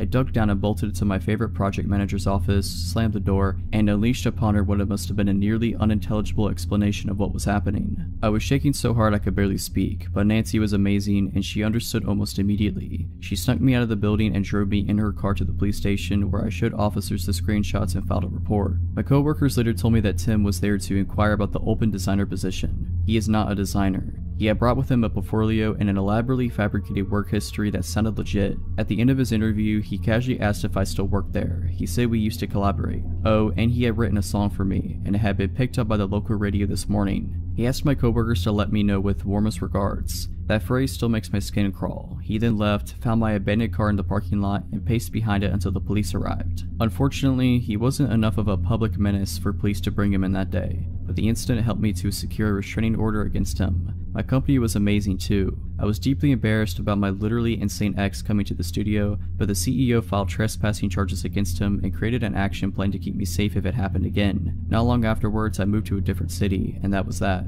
Haven't heard from him since. But I discovered the most alarming part later. His roommate at the time, Liz, went through a similar experience with him during his breakdown, and when he compared notes much later, she said she had seen a large axe in Tim's car the same week it had all gone down. She said that she was worried about Tim's Facebook activity, so she removed the axe and hid it. Tim was so angry that he completely trashed their house and never came back. And if our timelines are correct, that must have been just before he came into my workplace for his interview. When I was about 12, I decided making a newspaper for my entire neighborhood was a really great idea. My friend and I were both at middle school and decided to get together once a month and write absolutely enthralling articles about the weather or when the pool would be open, and then deliver our front/back one-page newsletter to every single house in our 2-street neighborhood, whether they wanted it or not. We kept this up for about 2 years until the time of the story. So we were on our once-a-month paper route, if you could call, walking around our small neighborhood and putting a single sheet of paper in every mailbox of paper route. It was raining this particular time, so we had umbrellas and we were carefully walking to each mailbox, trying to keep our newsletter as dry as possible. This also meant all the cars that came by had their headlights and windshield wipers on, and also made sufficient noise with their tires splashing through the puddles. My point is that we knew when a car was approaching behind us. We were about halfway through, on the street we weren't so familiar with, the one we didn't live on, when we noticed this souped up old white car coming really slowly up the street. Now, the way my neighborhood was set up, the only reason why you would be on the same street as us is if you lived there or you made a wrong turn. So there were even less cars on the street, and the ones that passed usually were people that we knew. We continued walking from mailbox to mailbox, while periodically checking to make sure the white car wasn't just parked. It was moving very slowly, and the headlights and windshield wipers were either broken or just not turned on. This car drove slowly past us as we walked, going roughly the same pace as our steps if not slower. Something was so off about everything. There was no reason for this car to be on this road in the first place. We definitely didn't recognize it or the driver inside, and it was going so incredibly slow. Car trouble? I don't know. We pretended one of the houses was ours and walked up the driveway to avoid the car as it got close to us. It continued at the same pace and we watched it until it eventually disappeared around the corner. We laughed about it, thinking it was weird, but nothing happened. It was all well and good until the car showed up at the end of the street behind us again, going just as slowly as it had before. What was this person doing? We were so confused and walked a little farther from the curb to avoid the car again as it came by. We didn't laugh about it this time. The car showed up a third time at the end of the street, and at this point we decided we should cut through some yards to get home. Better safe than sorry, right? We crossed the street, but the car passed again and we shrugged it off and kept going. The fourth time this car came around, it pulled up right next to us and the driver had his window down. Being 12 and living in a bubble, my friend and I hadn't really experienced shady people, but we knew something was up with this guy. He had a white towel draped over half his head, was wearing a white tank top, while we were in long sleeves and rain jackets, had his window down, and when he spoke his speech was slurred. We were polite and said hello, and he asked us what we were doing through his open window. We continued walking as this interaction took place because we knew this dude seemed sketch, but at the same time we didn't want to assume anything and be rude. When we told him we ran a newspaper, he immediately perked up and enthusiastically asked us about placing an ad. He also took his hands off the steering wheel and leaned over so he could get closer to the window. He smelled of cigarettes. My friend and I looked at each other. We knew something was wrong. We told him no, we don't place ads in our newspaper, even though we did. He told us we were pretty girls and probably cold. Our idea to cut through some yards was decided. We hurriedly said something about needing to go home, and he began shouting at us from inside the car as we crossed the street. We bolted to a neighbor's backyard when we heard the car begin to move quickly and hid in some bushes until we were sure the car was gone. We stopped writing our newsletter after that. Meeting a creepy person while you're alone in the rain in your own neighborhood was a good deciding factor for calling it quits. So, weird and probably high dude that tried to talk to a 12-year-old me and my friend, let's never meet again. To start off, I am a 16-year-old female. Okay, I was visiting my mom's apartment for the weekend with my sister. We go there every weekend or every other weekend to see her. We arrived at about 10 in the morning and brought in our pillows and movies or whatever from my grandma's car. We get inside and chill there for a couple hours watching TV before my sister says that she's hungry. My mom asked, okay, what do you want? I said I was okay with having a pizza, and my mom said that she would have to run to Kroger's, which is less than a mile away. She said she would also get some movies from Redbox. My sister then asked if she could go with my mom to Kroger's. My mom said she could and asked if I would be okay in the apartment by myself. I said I would because I knew I would. I'll be gone in 20 minutes tops, my mom said. She didn't like leaving me alone, but she thought it would be okay as she told me later. Now, my mom's apartment is kind of in a crappy place, where people have been spotted with drugs and thieves and stuff, but I was on the 3rd floor in one of the many surrounding apartment buildings, with tons of neighbors. I would be fine. Okay, lock the door, and you know not to open unless it's me. They left soon after, and I was sitting in the couch, on my phone with Jerry Springer playing in the background.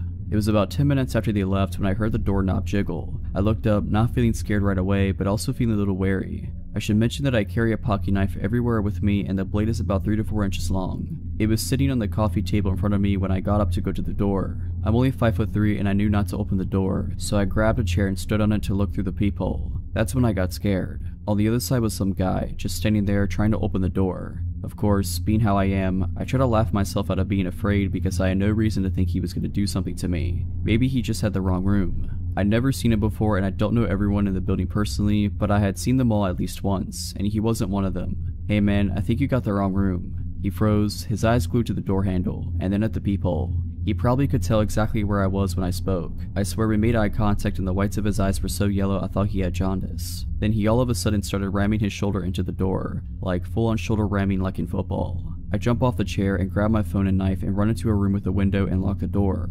I call my mom's friend who lives in the apartment building across the street and start crying hysterically and said, Jess, someone's trying to break in, call the cops, bring Chris, please just get over here. She didn't even hesitate, I'll be right there. Within seconds of hanging up, I call my mom. The guy is still hitting the door and he's yelling in frustration now. My mom picks up after a few rings and I tell her what I told her friend, and she was coming with Chris and she needed to get here quick. She was frightened and yelled that she was almost there. By the time I saw Jess make her way down 2 flights of stairs and across the road with her boyfriend, my mom was flying down the road and was there within mere seconds of me calling. They all race inside and I hear everyone yelling in the hallway. I unlock the door and peek outside of the apartment and see Chris holding the guy against the wall while my mom hugs me and Jess is screaming at him. Long story short, the police arrived and took my statement, and the man first denied it by saying, I thought it was my room, but then he ended up confessing that he wanted to see me and talk to me because he thought I was pretty. The police officers had him in handcuffs and ran a background check on him, and what came up wasn't surprising. He had a warrant for an assault charge on a woman and had been arrested for kidnapping. Yeah, I hope I don't have to experience that again. I was 19 years old and the only female working at a shop specializing in automotive batteries and things of that nature. I had been working there long enough to realize that most of the clients were male and oftentimes made for some awkward situations. For instance, I would get talked down to and patronized quite a bit or flirted with to the point where I would be somewhat uncomfortable. However, this never really bothered me. One day during a particular busy rush, a very tall man who was maybe in his mid-30s came through my line. This guy had some very strange energy. He seemed a little off. However, it was my job to be professional and assist whoever came through my line. I brushed aside the uneasy feelings. I just wanted to ring this guy out and getting through the rest of the line that was now trailing out the front door. I greeted him and talked to him as I would any other customer while I was processing his transaction. Things were going fine until he realized I was almost done. He started stalling, making up weird excuses as to why he couldn't use certain credit cards, how he needed me to put his battery on hold and he would be back, etc. I told him that I would hold it for him and that he could come back whenever he found the time. I figured he would leave at that point, but he just stood there and just stared at me. Now that I think about it, he was more staring through me than at me. I was a bit uneasy but kept my polite, professional demeanor. "Sir, if you're not purchasing anything at the moment, may I ask that you step aside so I can assist the other customers," I said. He completely disregarded my question and, in a slow, raspy voice, asked, "So, what's your name?" I didn't wear a name tag specifically for reasons like this. Customers had found me on Facebook before and it was really unsettling. Thinking quickly, I threw up my nickname. "It's Rhea." "Rhea," he said as he kept staring. I just smiled awkwardly and said, "Yep, that's me." By this point, my manager had realized what was going on and he proceeded to ask the man to step aside as well. After hearing it from my manager, the man walked to a corner of the store by some shelving and continued to stare while I was ringing the rest of the customers out. A bit of time went by and the line had cleared up, but he was still standing there, staring and now smiling the most sickening smile I think I've ever seen. It made my skin crawl. Of course, my manager and coworker saw this too, and my coworker grabbed my arm and said, "Come on, let's go out back." As we were walking to the stockroom, my manager asked the man if there was anything else he needed. The man muttered that there wasn't and left. I wish that was the end of it, but of course he had to come back in to purchase the battery. When he came back the next day, we again had a line. He let people go ahead of him and waited until I was free before coming up to the counter to make his purchase. I greeted him again and tried to remain professional, but it was hard considering how creeped out I was. I was again met with the same stare and the same freaky smile. I can't remember the entire conversation, but at one point, the questions he was asking became personal/weird/inappropriate enough for my coworker to cut in. He looked at the guy and then at me and said, "Rhea, go take your break," before he basically pushed me out the way of the computer and rang the guy out. I stayed in the back until my manager came and got me, telling me it was safe to come out. We were all pretty creeped out but thought that was the end of it. A few days went by and we had all mostly forgotten about this creepy dude until he walked in again. This time though, he didn't look through the store, didn't approach the counter, didn't say a word to anyone. He just stood, jacked hood pulled over his head, in the corner of the store, staring and smiling. The smile had become even wider and more sinister looking, and at this point I started to freak out. I started shaking and feeling sick to my stomach. Then my manager cut the horrible tension by pretty much screaming at the guy, "Hey, I'm sick of you coming into my store and pulling this crap." The creep paid him no mind and kept right on staring. This pissed my manager off and he walked out from around the counter and told the dude, "Look man, if you don't quit coming in here and staring at her, I will not hesitate to call the cops. What you're doing is harassment, so you need to get out of my store." At the mention of police, this dude's smile dropped and he slowly sauntered out of the store. We never saw him again, but I was immediately taken off closing shifts due to fear that the man would come back and try to catch me when I was alone.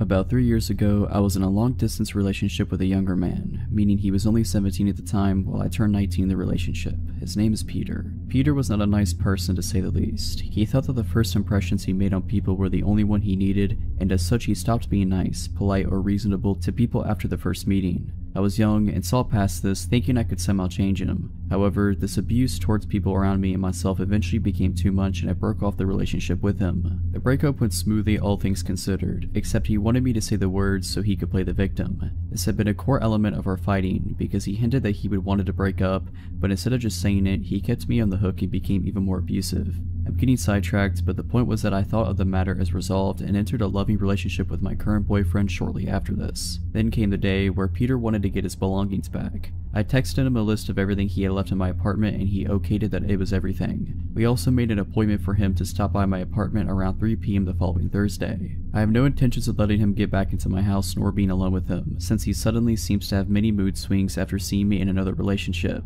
He has been blocked from my Facebook account, but somehow knew I was in a new relationship, which is a major red flag to me and my boyfriend. Thursday came and I felt eager just to be done with it. My boyfriend and I are walking home from high school when my phone rings. It's Peter. He yells at me that he has now been waiting at the train station for over an hour. I try to reason with him, agree to meet him there with his belongings since he needs to catch a train. My boyfriend walks with me to the train station, but we arrive only to find it vacant. I live in a small town and the train station is mostly used during rush hours in the morning and evening. It is also located rather bizarrely among normal residences, and there are a lot of off alleyways leading all over town from there. I get a text stating that Peter can see us, but won't come out of hiding when my boyfriend is there. We leave his stuff on a bench at the train station, calmly replying that I'm not actually interested in meeting him. When I say calmly, I mean that my reply is calm. I'm shaking and my boyfriend is furious over this child's play. On our way home, I receive another text. This time, he states that he has a gift for me and it is in my mailbox. This freaks us out even more, mostly because this indicates that he might be waiting at my home. It is entirely possible that he watched us on the train station and then ran all the way to my apartment.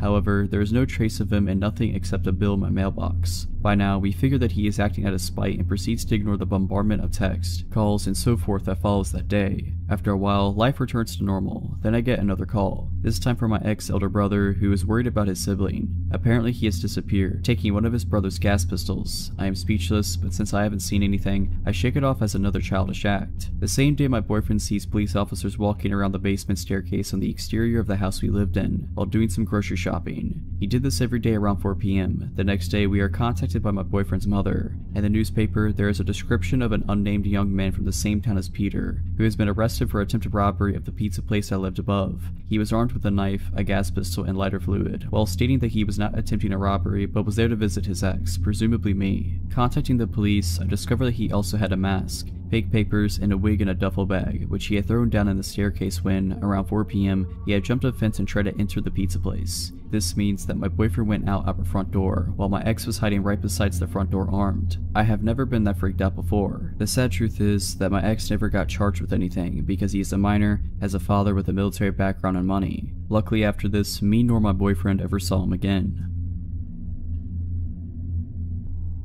So this happened when I was in 7th grade, a 12-year-old kid. At the time, it was just my mom, my brother, and I living in a rental in a rundown low-income area. We moved in during the summer before the school year started, and we were welcomed by our next-door neighbors, which wasn't too uncommon, but not super common at the same time for that area in Oregon. My mom worked 8 a.m. to 5 p.m. every day, so my little brother and I would ride the bus home every day from school. My cousin would also sometime ride back to my house with us, and her parents would pick her up later. Important for later. One day when I came home, I noticed our small laptop we owned was gone off the counter. I figured my mom had moved it. Later when my mom came home later, we determined it was missing and that a lot of other things were missing like my iPod and wallet and my mom's safe with her handgun in it, and lots of family valuables. We called the cops and reported a robbery and they came to investigate. They determined the person probably slid through the doggy door leading into the garage and then entered the house through our unlocked garage door. Cops stayed in their cars on the curb all night and said they would stay on watch for our house more than normal. I was terrified all night and my brother and I slept in my mom's room. The next day we locked all our doors. It was Wednesday and it was a random half day at my school, so I rode the bus home around noon and my cousin came with while my brother went to a friend's house for the afternoon to hang out.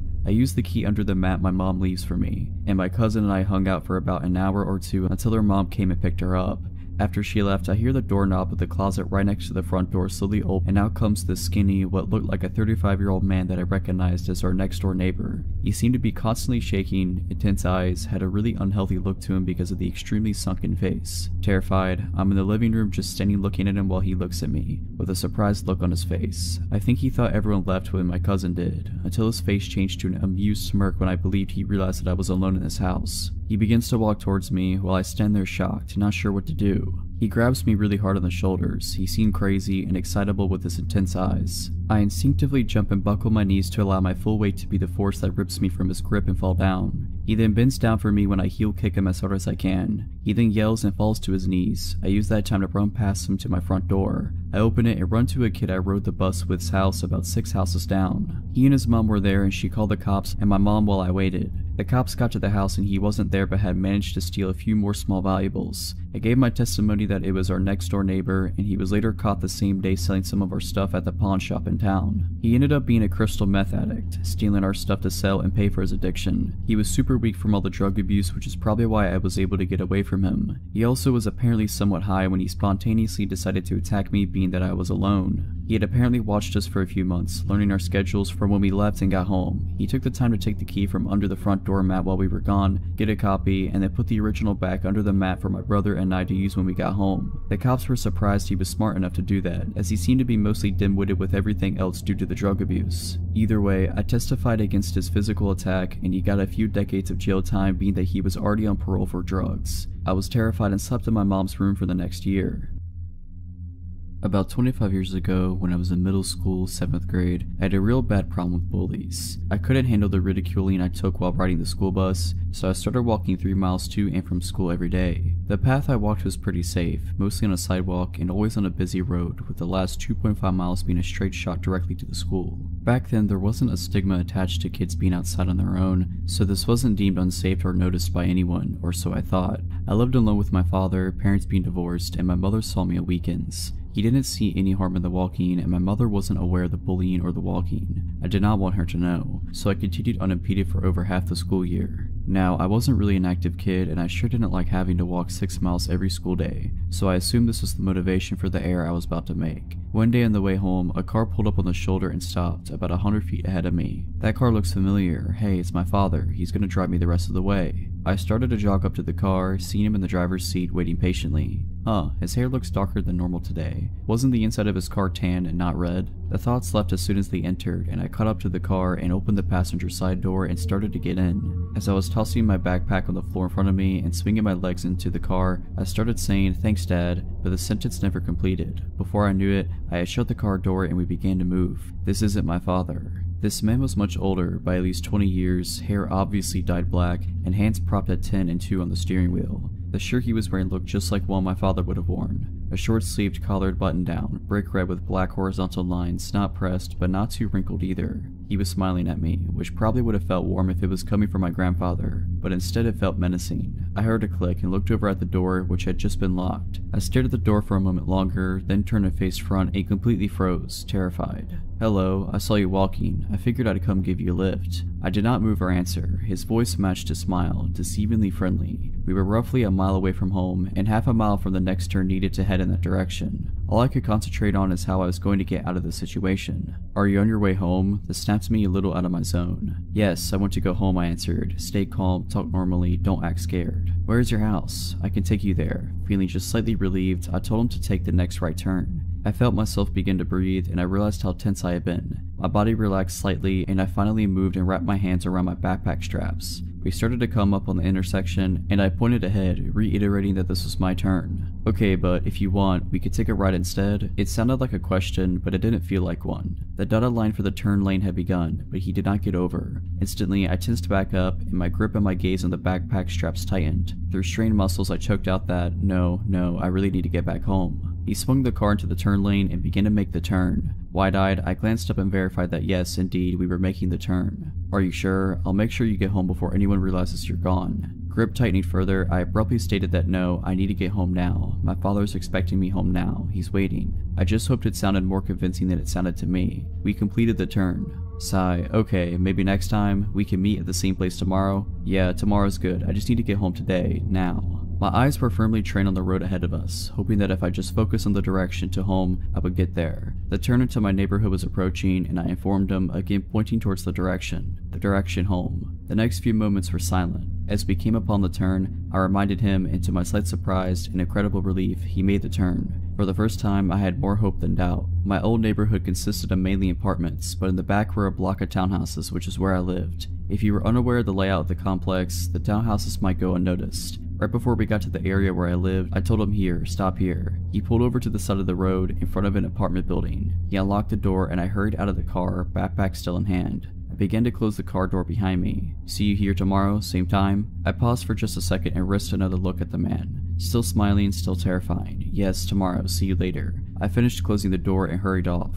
I swung my backpack on the right way and briskly walked into the opposite direction of my house. I could hear the car still idling behind me, and it wasn't until I was able to turn off that road and leave his view that I heard him start to move. He had to drive up to where I was walking to turn around, and I glanced back as he was making an awkward turn, instead of going around the block to leave. He caught my gaze and gave a slight wave before driving off. My hand was in the reluctant process of waving back, but I was slow enough that he was gone before I completed the motion. I turned my head and kept walking, and the moment I could no longer hear his car, I ran, as fast as my legs and heavy backpack would let me. I ran around to where I could hide between two buildings, and hid there for a while, until I felt enough time had passed for me to feel confident he was not driving around waiting looking for me. It was probably 30 minutes, but it felt like hours to me at the time. I ran the rest of the way home, keeping a lookout, making sure he couldn't see me going through the backyards. I reached my front door, unlocked it, and almost spilled inside. I was moving so fast. It wasn't until I locked the door behind me that I felt safe. I didn't feel scared anymore. I was home. In the end, I told both my parents, and my mother forced my father to drive and pick me up from school for the remainder of the school year. And luckily for me, the bullying stopped the next year. My father didn't believe me and thought I made up the story to get out of walking to school. In his defense, me trying to explain that, no, the car was exactly like yours, except the entire color of the inside, and no, he did look like you, just with darker hair, and it all happened so fast. It was worth his disbelief and annoyance every day in the car, so I never had to meet that guy again.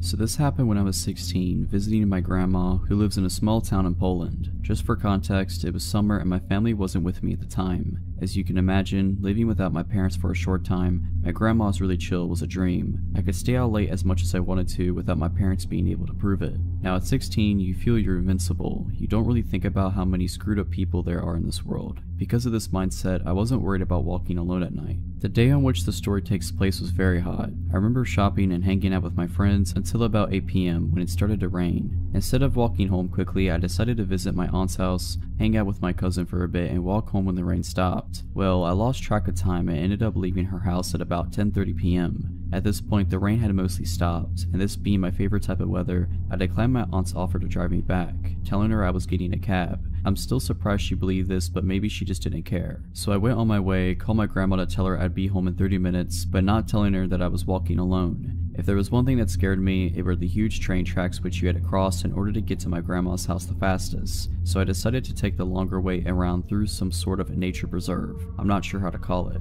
I enjoyed my walk through the light rain until the long metal bridge came into my view. Just as its beginning, I saw a man. It was a small, quiet town, so it wasn't common for the people here to be out this late, but I wasn't scared immediately. I only saw his back, but he looked like every other guy you'd pass by on the street. He didn't seem to notice me, and I didn't really care. I got distracted by looking at the trees to my left, but when I came to the beginning of the bridge, the man was nowhere to be seen. I suddenly stopped dead in my tracks and got an ominous feeling. This man couldn't have already been out of view. It would have been impossible for him to move this fast. He would have had to run, and I definitely would have heard him running on the metal bridge. At the end of the bridge, there was a small path that led under it, which was hidden by thick bushes. I got even more scared by the thought that he was hiding there, waiting for me.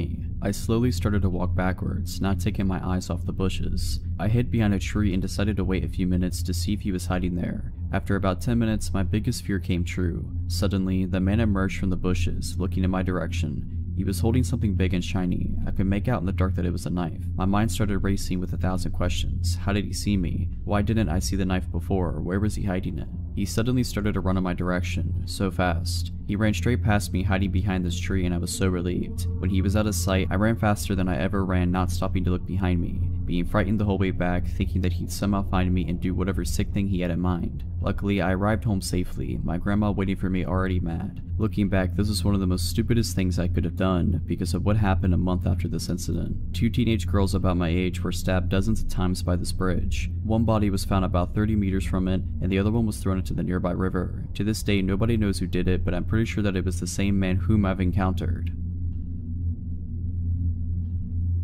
For context, this took place when I was 16 years old. I'm 24 now, so it's been a while, but this was one of the many stupid things I've done in my life where I could have ended up dead or even worse. I grew up in Portland, Oregon, and me and my friends would often go to the Lloyd Center to go shopping or just to hang around the food court being degenerates. I was walking around the mall with my friend Crystal and my mom when a man at a pop-up kiosk stopped us. He said that he represented a modeling company and wanted to talk to us about modeling for their clothing line. I considered myself better looking than the average duck. Spoiler alert, I am about as plain Jane as they come, and so I promptly announced that I wanted to sign up for the modeling agency, which my mom quickly shut down. I replied with a why, which got me in trouble later down the line with both parents, but that was the only start of my woes. I convinced my mom to allow me and Crystal to go off on our own, and with a reluctant sigh, she allowed us to go off. Me, being the dumb kid I was, marched right back over to the modeling agent and signed myself up with a phone number and email address. He He said that he would be back in contact with me shortly to set up an interview with the company.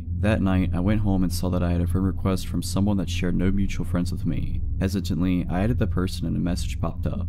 Hi, I'm such and such from the modeling company. You signed up with our agent earlier today and I wanted to get in touch with you. I know you're in the Portland area, so we wanted to set up an interview with you next week at 9 p.m. at this location. Are you able to come speak to us? I responded with a maybe and logged off my computer. That's when my phone started to ring. I picked it up and it was yet another guy from the agency. This new agent asked me whether or not I could come and do the interview. I said maybe and bid him farewell. It was about here that my gut instinct started to kick in. Why would they set up an interview so late at night? And I googled the address and it was in an industrial park by the airport. I chose not to answer the onslaught of emails, Facebook messages, and phone calls that I was getting. This went on for about a week before I got radio silence. The guy on my Facebook blocked me, there were no more emails or calls. It was at this point I began to worry. What if I had allowed my career to not even blossom, let alone flourish? What if I had made a mistake? I was already in hot water with my father for telling my mom off at the mall the first time. So with school in my mind, I allowed the idea to fade from my mind of what could have been. About 2 weeks later, our home phone started to ring. My father answered the phone and as soon as he started listening to the message, his face became ash and he instantly hung up the phone, turning me to demand what I had done. I tried to feign innocence, but I knew the jig was up. We had just gotten a phone call from the Portland Police Department to warn our family about a ring of traffickers who were targeting young girls with promises of modeling and acting. They had stumbled upon the name of one of the men who worked for the ring and through that started contacting families of young women whose information they had gotten a hold of.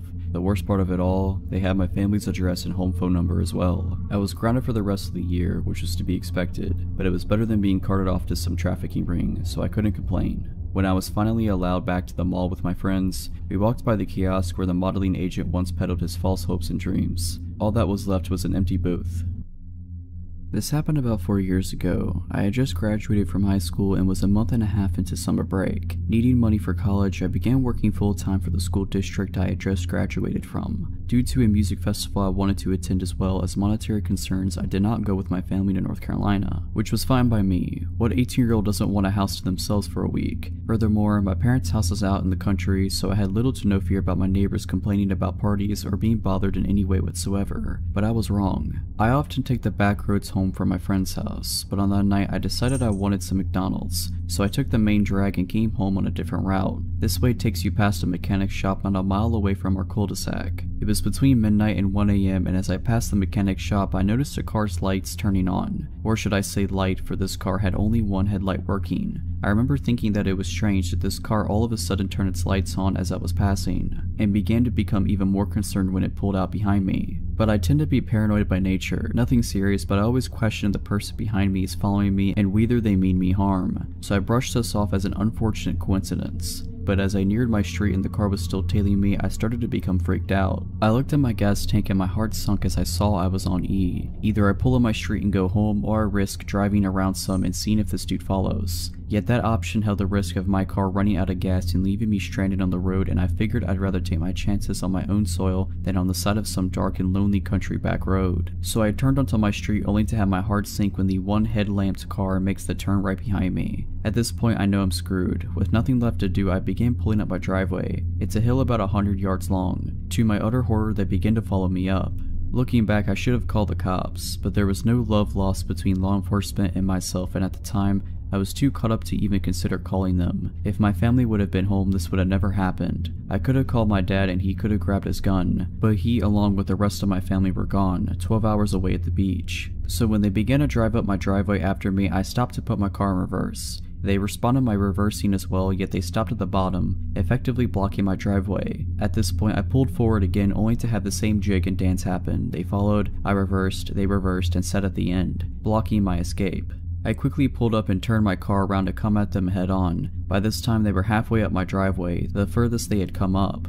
Looking back, I was terrified, alone, and angry. Who did this person think they were? With my brights on and shining right into their face, I opened my car door and got out. I pulled out my pocket knife and held it in my left hand while I grabbed my hammer in my right. I used to keep one in between my sear and door. In some weird desperate mindset, I made a split-second decision to grab the hammer from the head with the handle sticking out. My hope was that it would be mistaken as a gun. I began yelling and pointing my hammer/gun at the car, screaming at them to get out and what do you want? All the while I held my hammer as a gun and prayed they would fall for it. Whether they did or not, I cannot say. Part of me believes they thought it was a gun due to my brights being behind me, making my whole front side a shadow, yet they couldn't could have just not wanted a fight. Perhaps they thought I was a girl or was timid and wouldn't resist so aggressively and violently. Who knows, but it worked. They slowly backed out of my driveway and crept around the cul-de-sac. As they were leaving my street, I ran after them, hiding behind my neighbors' houses, and at every driveway the car would slow down to a near stop, as if scoping out the houses. Thankfully, they didn't pull into any driveways and they turned off my street altogether. After I was safely in my house, I ate my McDonald's by the front window with all the lights turned off, waiting to see if they'd come creeping back. Thankfully they didn't, but that night I locked every door in the house, which I always did anyways, and slept with a hammer, machete, and baseball bat next to me and my pocket knife under the pillow. Complete overkill, I know, but I was terrified.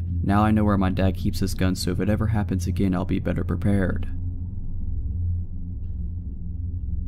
Last year, I was dog sitting for my aunt. The dog is small, sweet, and a little skittish. I had worked most of the week, so I was just living in the house for the time being. It's a nice house, not big enough to feel empty if you're alone, but not small enough to feel cramped. The only rooms I used were the kitchen, bathroom, living room, and the guest bedroom. My last day of work this particular week was a double shift. I was excited because after this I had 2 days off. I planned on using them to introduce the dog to RuPaul's Drag Race. I usually try to keep good spirits for a double shift because regardless of the time and annoying customers, extra money is always needed. My old job was a barista and cashier. Mornings are always busy and nights are slow. On weekends, people are more concerned with coffee and breakfast than anything else we may have to offer. I was having a nice time, actually, because this day was turning out to be not as hectic as the previous ones that week, one even involving a small fire. As the morning rush line was dwindling, the limited tables in the restaurant came into view and I started people watching. As I slowly scanned the customers eating bagels and reading the paper, my eyes met a man at a laptop. He had long, dirty hair and a bit of a stubble. He stared at me with a little too much intensity.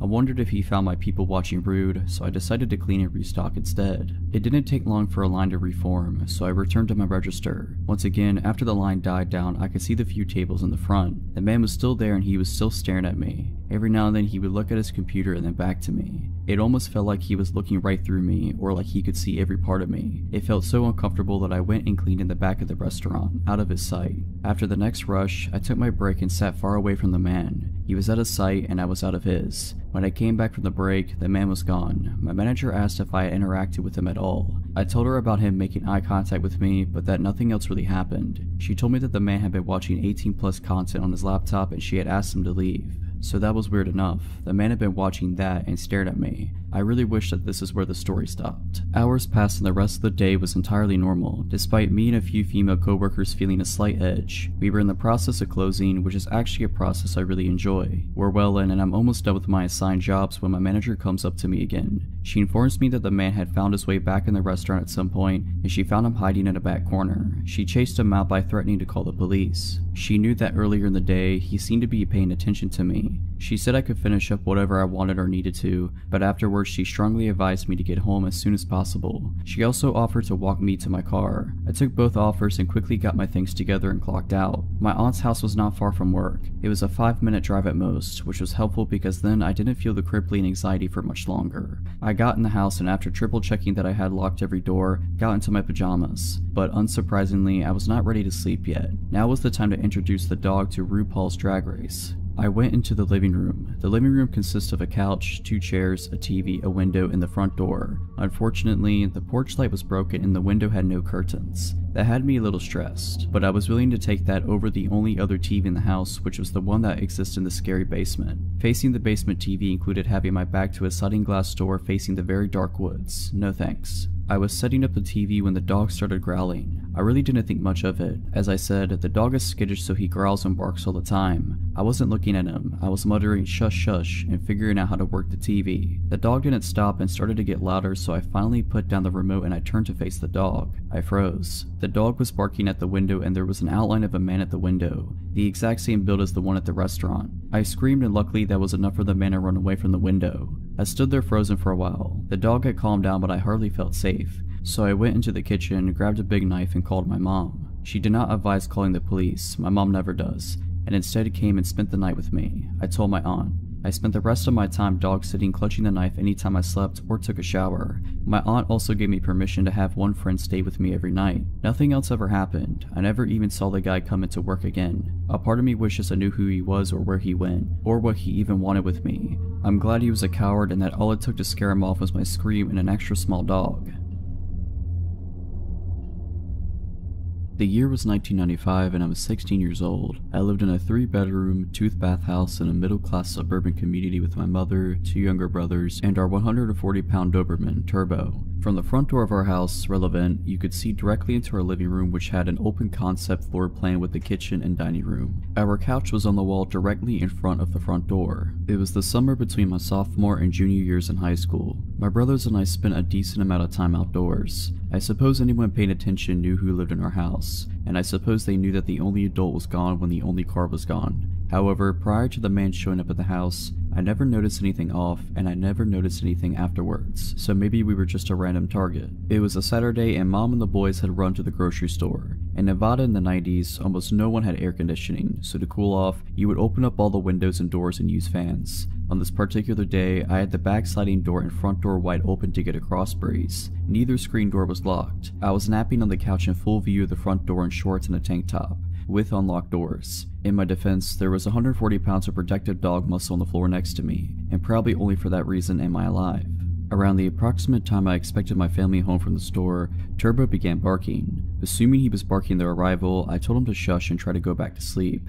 Turbo continued to bark, becoming more and more intense and even aggressive with his barking. Finally, after 5 to 10 minutes of Turbo refusing to quiet and my family never coming in from the car, I sat up, realizing something was wrong. A man who I didn't know stood, seemingly frozen, staring at my frenzied and barking Doberman. Assuming that the man had some appropriate business at my home, I hurried the 10 steps to the unlocked screen door, constantly shushing Turbo. I apologized for my dog and for not hearing his knock. He never knocked. The man explained that he was from the phone company and he was here to check our lines. He never took his eyes off Turbo. Turbo never stopped snarling. I leaned forward far enough to see the street. Only unmarked, privately owned cars lined the street. I looked at the man who was dressed in tennis shoes, jeans, and a t-shirt. I was 16 and dumb enough to nap in front of an unlocked door, but I was no fool. Phone company personnel A. Always wear uniforms, B. Always drive company vehicles, and C. Don't come without being called, and D. Don't work weekends. I looked at the man who had yet to look up from the 140-pound dog that was now foaming at the mouth. I grasped the screen door handle and held it. This got his attention. He met my eyes as I said,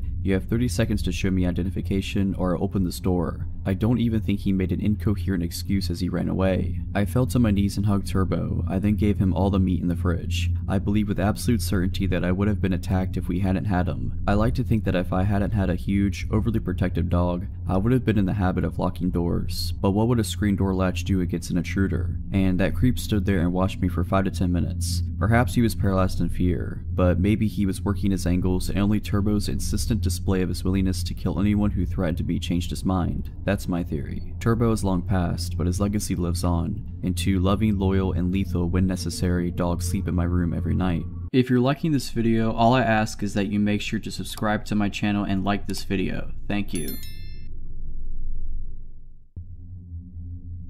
For context, I'm a 5'3", 24-year-old female and working as a programmer for an IT company in the Philippines. Now the area where my office is in comprises of 3 buildings. Building A, where my office is in, Building B, and Building C. To get to the other building, it would take you like around 10 minutes to get there. Important for later. This happened to me a year ago around the end of February until March. I just got out of a bad breakup at the time and I really intended it just to focus on myself and not meet anyone yet. I just got out of work and it's around 7 PM on a Friday night and went to my usual waiting spot, which has benches and is located at the back of our building near the entrance of the underground parking. For our company shuttle, and Omar, shuttle dispatcher, is there. Now, I've known Omar for 2 years and is someone I consider now as a friend, and we would often chat about our lives, even the breakup with my ex then, and joke around. He's a 40-plus-year-old guy and he gives out this big fatherly vibe, so he's really someone that I trust. That night, he was there and with someone new that I didn't recognize. Our conversation went like this. Omar, oh hi. Good thing you're here. I would like you to meet someone since he told me he already wants to meet you for a long time now. And then this guy stood up and shook my hand. I greeted him as just to be polite, and this new guy, let's name him Ray. He's average looking and a little shorter to my height, 5'1" I think. And he instantly gave off an all 5 as soon as I shook his hand. I thought that would be the end of it, but he proceeded to talk to me for a few minutes while I wait for my shuttle to arrive. Omar has purposely left me and this Ray guy so that we could talk and get to know each other. I'm actually puzzled at this point because, 1, I have no clue who this guy is and why he would be so eager to meet me, and 2, I clearly told Omar before that I'm not into meeting anyone just yet. But for the sake of being polite and nice, I talked to Ray, but we never reached any personal questions,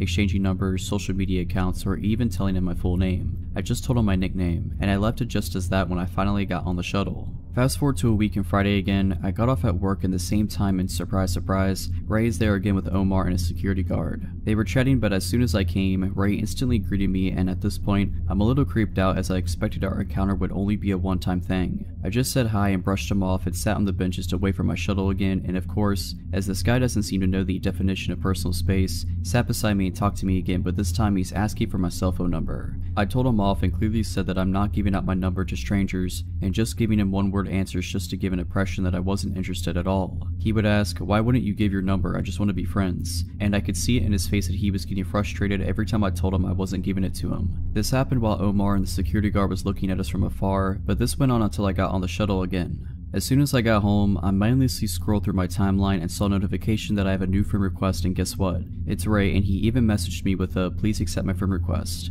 I just deleted his request, but now I'm pretty shocked since I didn't tell him my Facebook account, so how did he manage to find me? The following day was the last straw when I decided to get off at an earlier time so that I could avoid him, but to my surprise, he was there, again waiting for me, along with Omar and the security guard. Ray immediately ran up to me to say hi, but I brushed him off and dreaded the fact that I would have to wait with this creep again when I saw my shuttle isn't there yet. He immediately asked me if I accepted his Facebook request, and I decided to play dumb and said I haven't been active on Facebook and I haven't seen any requests. He got disappointed and he fiddled with his phone for a bit and then revealed his phone to show my Facebook profile and asked me if this was me. I said yes, and this time, I was completely ignoring him at this point and playing with my phone and told him that I wasn't going to accept his request because I don't know him. And then Ray grabbed my phone out of my hands angrily and said he was gonna add himself using my Facebook account if I won't. I muttered a "what the" and grabbed my phone from him, and with perfect timing, I got on the shuttle in a hurry and told the driver to go. At this point, I could confirm that this guy could be stalking me and now knows my daily schedule and social media accounts. I reported this incident to my manager and told her how this was already happening for some time now.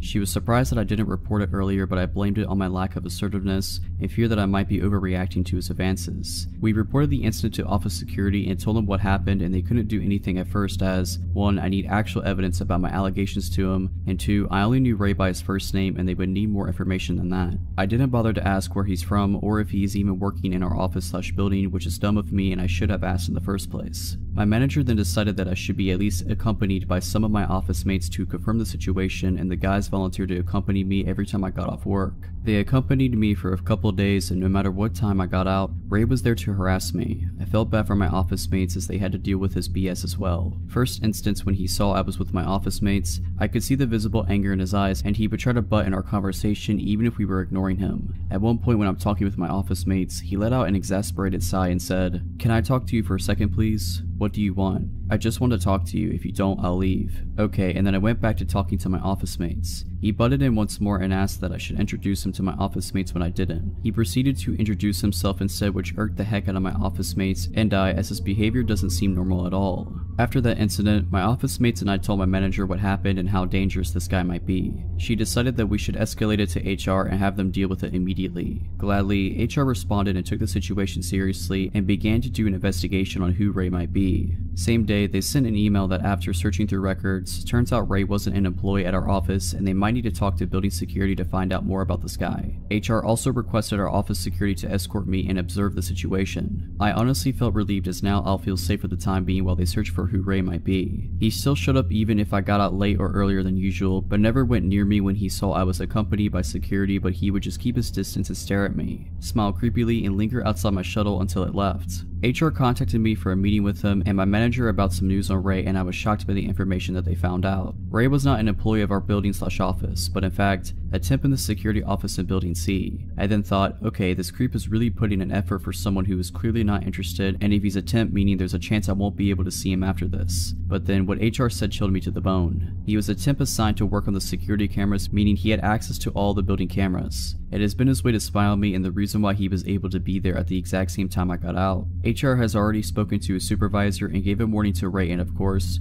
Ray denied the allegations even if I had witnesses against him. The supervisor wanted to apologize to me in person, but I decided not to as I just wanted this to be over with. After that meeting, I never saw Ray again, and I reckon he must have been kicked out after HR issued warning against him. As for Omar, I never seen him as well, and I felt bad, but he was also part of the people who enabled Ray and didn't do anything when I was clearly getting harassed. I received a bit of backlash from the security guards at the building for a while as well, hearing them say that I was overreacting and I should have accepted his advances, which was disgusting, as I heard the same thing being said by female building staff as well. Nothing strange happened for a few days, but then the security guard that was with Omar at the time when Ray was harassing me added me on Facebook, but I didn't make much of it and just deleted the request. I'm still working in the same office and building as of today and been totally shaken up by the incident that I decided just to keep my distance from people so I could avoid from this ever happening again, and to Ray, please don't meet me again. This story is of my brief friendship with a guy that near stalked me, and I'm sharing it for some closure, I think. I started my freshman year of college at a university in my hometown that's pretty nice. I'm not going to share too much about it, but it has a smaller amount of students but enough that you don't really run into people often. I lived on campus and I was only 17 at the time. I had Tinder, of course, as I was fresh out of a relationship and looking to experience new things in college. I matched with this one boy, Asher, who seemed nice enough, pretty socially awkward, but I never really minded because I have anxiety issues myself and I'm really sympathetic to it. Because of that, I ignored a lot of warning signs I shouldn't have. We texted for a while and he seemed really nice and caring. He wanted to know a lot about me, which I wasn't too keen on sharing, but I told him the basics and we texted kind of regularly. He lived on campus as well and invited me to hang out. At that time, things didn't seem too sketchy, so I was completely down. When I first met him, that's when things started to get uncomfortable. We hung out in his dorm, which is pretty standard overall. I got cozy with him on his couch. I'd say almost cuddling, but not quite. Still, really standard. When we started talking more, I realized how uncomfortable things really were. He kept making comments that just put me off, but I tried to ignore them. Things like, I've never really cuddled with anyone before, sorry if I'm doing it wrong. And so many comments about how he already liked me a lot and wanted me to stay forever. Weird word choice, but whatever, he's just trying to be nice. I let him down easy. I ended that hangout pretty quickly for some fake excuse, and went right back to my room. He kept texting me and professing how much he was into me, and I told him sorry, but I'm not looking for any kind of relationship, so I do not want to keep things romantic. A bad lie, but I'm very non-confrontational and I didn't want to be mean. That's when things started to get really weird. He sent me this long paragraph saying about how it was okay I didn't want a relationship now, and that he'd wait for me to save his virginity for me. We had never talked about anything sexual. I had never really even told him I liked him or flirted back. I just never turned him down. It was one of the creepiest messages I've ever received. Unfortunately, this was just the start of all the things weird to come. He wouldn't leave me alone even though I kept trying to de-escalate things, and I kept running into him all over campus. I wasn't sure how he suddenly was nearby when my classes ended, and I wasn't sure why suddenly we'd both be in the dining hall at the same times, even though I hadn't changed my regular routine, but I just tried to brush it off. Definitely a mistake. I ended up turning him down completely because I was getting creeped out and couldn't figure out how he wasn't understanding that I didn't want anything romantic or sexual with him, telling me how he was gonna off himself and no one was ever gonna love him. I've been in a manipulative relationship in the past, and I recognized that behavior right away and shut it down. I told him I couldn't be friends with him, and in my head that was that. He didn't reply for a while, but when he did, everything broke loose. I was luckily out of town at the time for a concert, so that made me feel a lot better. He went off, sent me paragraphs after paragraph about how horrible of a person I was, and how I needed to get put in my place, etc.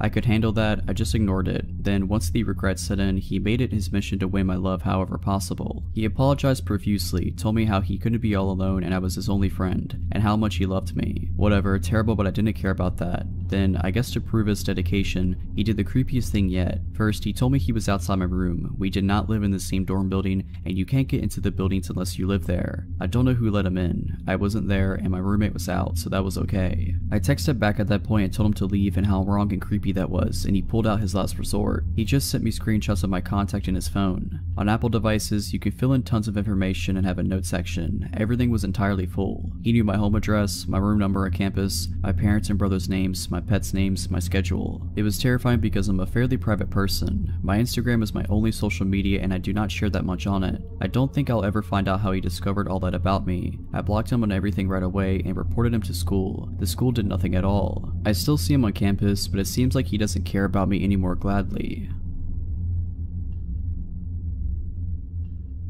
I was around 16 years old when this happened to me. It was just me and my dad at our house, and since he was a businessman that traveled frequently, I was left home alone quite often. First of all, I'm going to try to do my best to describe you the layout of my house so you can better understand my situation. My house is pretty small since it's just my father, my dog, and me living in it. There's a long hallway full of full-size windows separating my dad's room and mine. Our dog loved to look out the windows, so we always kept them open enough for her to look out. I'm the last room at the end of the hallway, and between the 2 rooms is my bathroom and a spare room. All the rest is irrelevant. Let's get to it. It was around 11 p.m. when the worst night of my life began. My dad was passed out in bed after a long day, and I was mindlessly dancing around my house getting ready for bed. I just hopped in my shower, not knowing what was coming ahead, when my dog starts aggressively barking up a storm. I walk out the bathroom and go out and explore. I head to my room to throw some clothes on while my dog is still barking. Months before, I'm not sure how I managed to break my door handle, but you don't have to twist the knob to open it. All it needs is a small push. Scared, I barely managed to put a shirt on when my dog opened the door. I looked to see her enter my room, while in the midst of barking, that's when I saw it. There's only one window that has vision to the opening in my room, and in the corner of it I saw a face. It was dark, so I took a second to comprehend what I just saw, but when I finally realized it, I screamed. My dad owns lots of guns, so when he heard me scream, he ran out with a pistol. He asked me what happened and could barely mutter what I saw.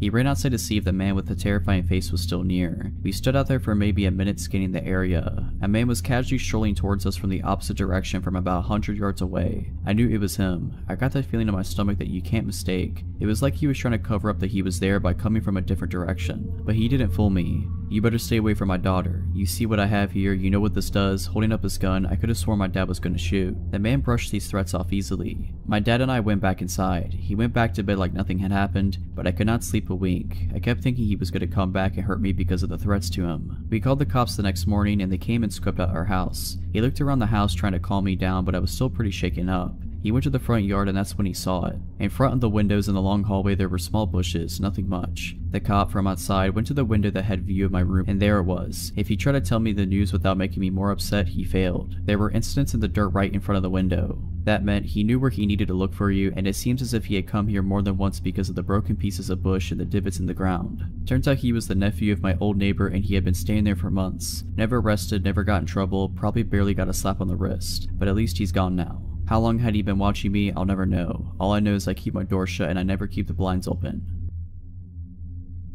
To begin, I've always had this feeling that someone was watching me ever since I moved into my family house 8 years ago. At first I thought I was just being paranoid, but I could not help looking over my shoulder when I would walk to school or to my bus stop.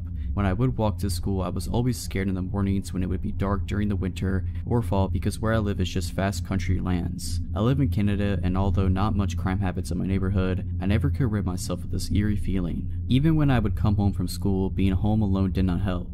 I would triple check my windows and locks to make sure everything was locked. However, in my basement, our garage door would never fully lock since the door hinge was broken and detached from the door. Therefore, it would never properly close. I always told my dad to fix this door, but because he would always go away for work, he never found the time to do so. Stupidly, I thought nothing bad would happen since my garage needed a 4-digit passcode to get in. Now, my theory is that he knew the passcode of my house. Therefore, he had free reign for 7 years to go through my things. At first, I thought I was being forgetful. Maybe I was the one who misplaced my underwear somewhere. Maybe I was the one who misplaced my favorite top, or maybe my dad accidentally donated it. But I should have known better. During my 4 years in high school, he never really contacted me. It was when I went to university that things started to change. Since I live in the countryside, I decided to go to a university an hour away. My dad did not want me to live on residence because he didn't want to leave the house unattended for long periods of time. So we came to the conclusion that it would be the best if I drive to and from school. Now, I would leave for university very early in the morning, around 6 a.m, and come back around 6 p.m. at night.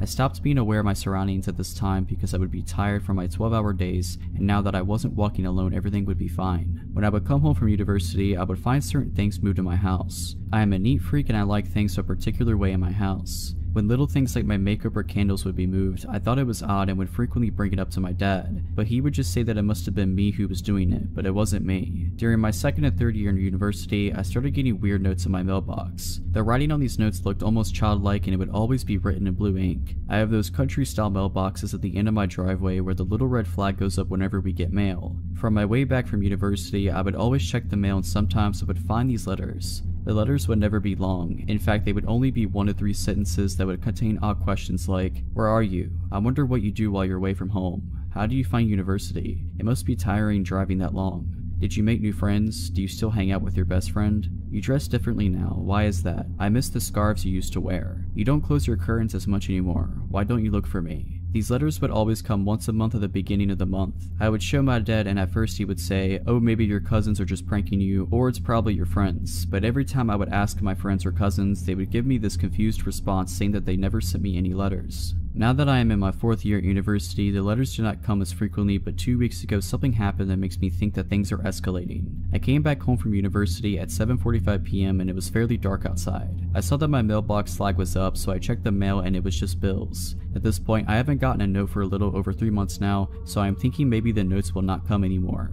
As I settle in for bed, I change into my pajamas and I check the locks usually. As I checked my front door lock, I look out the glass panel on my door and I saw that the red flag on my mailbox is up. It's 10:30 at night, so no way the mail could have gotten dropped off, and plus I just checked the mail. I call my dad and tell him about it, and he said not to freak out and that maybe one of our neighbors accidentally got our mail and just dropped it off since this happens frequently. I stay on the phone with my dad and quickly run down my driveway to check my mailbox. As I open the mailbox, I feel my heart drop because it's an unmarked manila envelope. I quickly run back inside and open the manila envelope, and although there is no written note, I find something more disturbing. It is a pair of my old blue panties that I haven't seen in years. At this point I scream and my dad tells me to hang up and call my aunt, who is a police officer. My aunt comes over and checks the inside and outside of my house, but she can't find anything. She tries to jog my memory and ask if I know anyone who could be doing this, but I honestly have no clue. My aunt told me to keep any more letters I get, and she has been staying with me the days my dad is out for work. I just hope that we're able to find whoever this is. About 2 years ago when I was 17, I received a Facebook message from someone named Dan who I didn't recognize. I had mutual friends with him and he looked to be around the same age as me, so I wasn't alarmed. What follows is the messages. Dan, hello, have you been? Haven't seen you in a few years. Me, hi, not trying to be rude, but do we know each other? Dan, yeah, you really don't know me? I didn't respond. Dan, wow, real nice way to treat a family friend. Me, sorry, I just don't recognize you. Dan then sent a picture of me and him together from when we were little, and I mean really little, like I looked maybe 2 or 3 and he looked 5 or 6. Me, oh wow, did our parents used to be friends or something? Dan, I was your neighbor, you really don't recognize me, come on, I didn't move that long ago. He had in fact moved a long time ago, at least 12 years ago, so I honestly feel like it's not that uncommon for me to not recognize someone who I hadn't seen or talked about since I was 4. Anyways, the conversation continued like that. I apologized for not remembering him and just started catching up. He was being nice enough and I was bored, so whatever, no harm, no foul. After we kept talking, I started remembering more about him. Like I remembered him coming over and swinging in my backyard, and me going over to his house with my big brother and all of us hanging out together. Dan was a few years older than me, at least 2, but I can't remember exactly. Anyways, we kept talking on Facebook, just messaging back and forth about normal things until it started to get late and I was tired and had school the next day, so I told him I was going to bed. I closed my computer and just laid down and went to sleep. The next morning I woke up to a bunch of messages from him. Things like, "Good night beautiful," and "Sweet dreams," "Message me when you wake up," "Are you asleep yet?" "Can't wait to talk to you." Literally there was almost 50 messages. I was creeped out, but I opened the messages and glanced through them and just didn't reply. On my phone I have it set to where I don't get notifications from Facebook Messenger. At the time I was in a lot of group chats with different team sports and group of friends, so it was just easier to, at the end of the day, check my messages versus getting a ton of notifications all day long. Some point during the day I had gotten more messages from him that I just hadn't noticed while I was at school. He was saying stuff like, "Do you still live at insert address here?" I did still live there. "Does your mom still freak out about you hanging with boys?" My mom has never freaked out over boys. "Let's go out and catch up. Let me take you out and treat you right." It just kept going on and on with really random questions that weren't necessarily threatening, but just somewhat creepy. He then talked about wanting to go on dates even though he didn't even live in the same state anymore that I live in, so I have no idea how he would have planned on going on dates with me. The messages just kept continuing over the next week, him telling me he wants to go on dates and asking me really weird questions about my mom, my brother, and my house, and then he started asking about his house that he used to live in. I didn't reply to any of his messages, but I was getting at least 50 a day. Eventually I brought it up to my mom and just asked her if she remembered Dan from next door. Her face completely drained of color and she got super serious all of a sudden, and she asked me why I was bringing him up. I told her that he had messaged me on Facebook and was trying to get me to go out on a date with him and was just trying to catch up. I didn't tell her he'd been messaging me 50 plus times a day and I wasn't responding at this point. She told me to block him and never message him again. I asked her why, and this is a summary of what she told me. When I was 3 or 4, I used to play over at his house a lot. His mom would always offer to babysit me if my mom had to go out and run errands, and he also had a little sister who was around my age, so my mom figured it was a perfect opportunity for a play date between Dan, my brother, me, and Dan's little sister. One day when I came home after one of these play dates, my mom was asking me and my brother what we had done that day. My brother started talking about how he had watched some movie. I apparently told my mom that Dan had brushed my hair for me. My mom thought that was a little weird that a 6-year-old boy wanted to brush a 3-year-old girl's hair, so she asked a couple more questions and it came out that he wasn't brushing my hair. He had been taking a brush and was rubbing it all over my body while I was only in my undies. My brother didn't know anything about this because we had been in Dan's room and my brother had been in the living room with Dan's little sister. After that, my mom didn't let me go back over to his house. Apparently when my mom confronted his mom about it, a huge fight broke out. Not physically, but a screaming match. It turns out that Dan had been doing similar stuff to his little sister, but it had escalated farther than that with me. My mom threatened to report them to the police or Child Protective Services. She did both, but before much could be done, they moved out and found somewhere else to live. They were renting the house. After hearing that from my mom, I immediately blocked Dan on Facebook. I wasn't quick enough, I guess, however, because he messaged a bunch of my friends on Facebook asking about me and had changed his relationship status to taken and in a relationship with me. He then followed me on Instagram and found my Snapchat somehow. He liked and commented on almost all of my Instagram pictures and sent me a bunch of Snapchats. I quickly blocked him on both and luckily he never figured out my phone number. Luckily I haven't heard from him since. We were both 16 and 13 respectively. My sister and I were home alone while my parents were out of state for a couple of days to attend the funeral of a longtime family friend. Our grandfather lived only a couple miles away and was originally supposed to babysit us, but he trusted my sister and I would be fine, and he would be on call if anything were to go bad. Well, of course, something did. Just our luck. It was around 10 p.m. or somewhere close to that on the second night and I was upstairs in my bed trying to sleep after a long day of biking around with a couple of friends. My sister suddenly came running up the stairs, which she almost never did unless she was in a hurry for some reason. She came into my room and was frantically talking to someone on the phone. I lied there in confusion while she talked. I don't remember exactly what was said, but when she hung up, she hugged me and told me that everything was alright and that Grandpa was on his way. What had happened was that my sister was sitting outside on our stoop talking to a friend of hers on the phone when a pickup truck came rolling onto our driveway. My parents don't own a pickup, so I immediately threw up a red flag. Once she saw a man get out carrying a duffel bag, that's when she came running inside and called our grandfather. My grandfather may have been 60 at the time, but he's no pushover, being 6'4" and having the strength of Godzilla with a demeanor to match when it comes to protecting his loved ones. He also owns firearms, which I wouldn't doubt for a second he would bring alone in case something really hit the fan. We also lived in an area where the police would take a bit of time to reach, which is another reason why my sister called him and not the authorities. Suddenly, we hear what sounds like a door being kicked open downstairs. Almost immediately afterwards, we began barricading my bedroom door, since none of the bedroom doors had locks on them at the time. Once we're done, she looks at the window while I sit there, covering myself with my blanket. All the while we hear footsteps downstairs on our hardwood kitchen floor. My sister then looked around my room and asked if I had a bat or something, which I did in my closet. My Louisville slugger that I used when my parents made me play baseball when I was in elementary school. I also had a hockey stick, but who would use that as a weapon unless in a very circumstantial situation? She rummaged through my closet and found it, then stood next to the door while I ducked down behind her, thinking maybe I should grab the hockey stick, but it's much less intimidating than a bat. Unless this burglar has some sort of PTSD associated with hockey, then this is the ultimate weapon. We then hear the sound of a gunshot followed by a man yelling out in pain. The sound of both I can still hear even to this day when I think about it hard enough.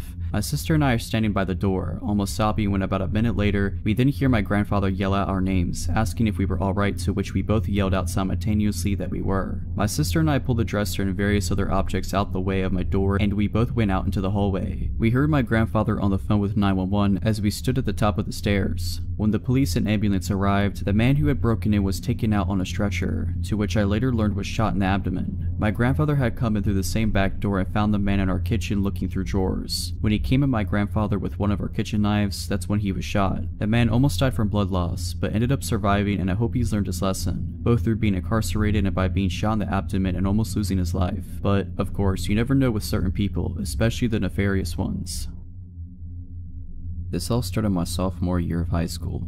I was 15 and at a new school, so I didn't have many friends yet. I was in that phase where I thought I needed a boyfriend to have validation, so I was actively trying to find a date for the homecoming dance. A classmate suggested a junior in one of her classes, whom I will call David, to be my date and got him to ask me out. He seemed nice, so I said yes, a decision that would haunt me for the next 2 years. David and I had fun at homecoming, so when he asked me to be his girlfriend, I said yes. It's important to know that he was quite the loner. He was very much into science and often spent alone conducting experiments in his room and even at school at times. I just brushed it off as him being quirky and figured I shouldn't get in the way of his passions. but it wasn't long before I realized there was much more to his nice guy facade. Over the first several weeks of our relationship, we would talk over the phone and David would make increasingly inappropriate comments about things he wanted to do to me. I was 15 at the time and he was 17, so not only was I incredibly uncomfortable, but he was also nearly an adult making these comments to a younger girl. I kept telling him I wasn't comfortable with the things he was saying, but he always laughed it off as me being prude. I was fed up after a while and finally threatened to break up with him, and that finally made him stop.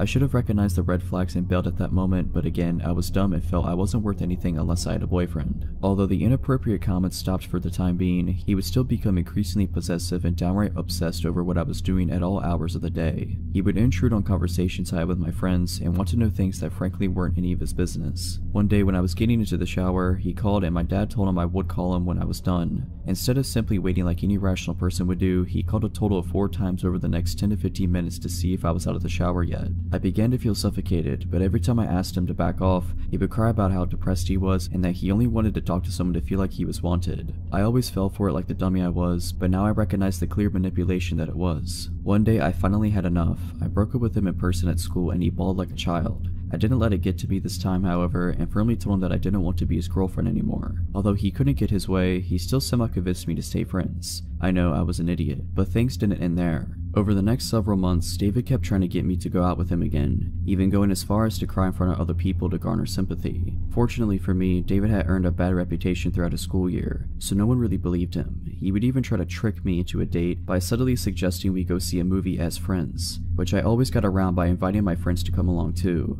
They knew what he was doing and never turned down the chance to help a girl out. In the last few weeks I spoke to him, he would sit on the phone for hours on end, literally begging me to take him back, and thankfully I held on strong and kept refusing. One night his brother actually called me telling me he was crying hysterically. Eventually it came to a point where I told him I didn't want to hang out anymore, because it was clear that he would not stop until I became his girlfriend again. He agreed to not approach me anymore, but I wouldn't be writing this story if it ended here. The very next day at school, David came up to me like nothing had happened. I once again reminded him of the conversation we had the night before about how we agreed to not hang out anymore, but he acted offended that I would even suggest such a thing. Eventually, my friends and I convinced him to leave, but of course it didn't stop there. For 2 weeks straight, he would follow me around school, call my house and my cell phone. For 2 weeks straight, he would follow me around school and call my house. This was the days before smartphones, so blocking his number wasn't as easy. I tried to get help from the school staff, but the vice principal basically told me that there was nothing I could do because he wasn't trying to hurt me. I was frustrated, but thankfully David seemed to back off when it was clear that I wasn't going to give in. That is until I got another boyfriend.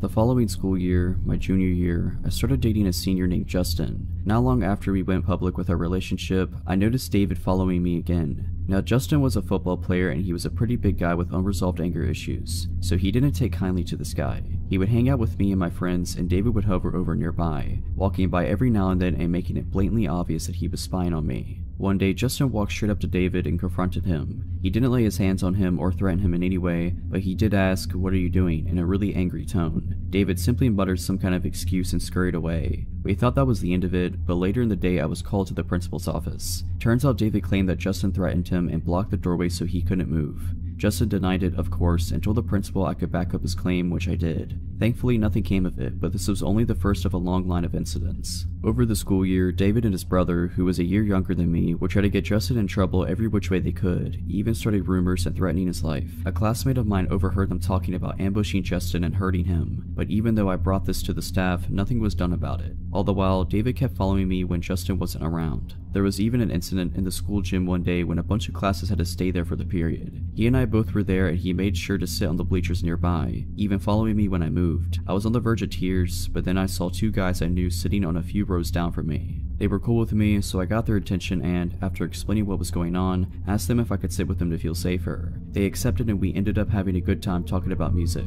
In spite of this, things just kept getting worse with David. Finally, it came to a head when David's brother wrote a letter to Justin's sister. They had been good friends before this whole mess started, and in the letter David's brother threatened physical harm to me and to Justin. The sister gave the letter to Justin, who then came to me, and we both brought it to the principal. That was when the principal called everyone involved into his office and had a nice little chat with us. The principal showed the letter to David's brother and said, "I can expel you for this right now, but I'm willing to let it go on one condition." David and Justin were both about to graduate, so the principal gave them the ultimatum. He stated that David and his brother were not to contact me or Justin in any way, shape, or form for the rest of the school year, or he would see to that neither of them would graduate. I was pissed because Justin did nothing wrong, but in the end, we just wanted this whole mess to be over with. From that point on, David didn't bother me again, thankfully. Justin and I ended up breaking up that summer for unrelated reasons, and the following year I didn't have to see either of them ever again. A few years later, however, David tried to send me a friend request on Facebook. I deleted the request and blocked him. I even unfriended and blocked the 2 mutual friends we had for good measure. Sure, I was being paranoid, but it made me feel better. There was one last incident involving David, not with me, but with my younger brother. When he was 14, he took his then girlfriend to see one of the Transformer movies and David walked in. Upon recognizing my brother, he sat behind him in his date and kept laughing uncontrollably at inappropriate times and even started kicking their seat. My brother tried confronting him, but it did no good. They didn't bother getting the manager because my brother's date was too afraid he would attack them if they tried to leave.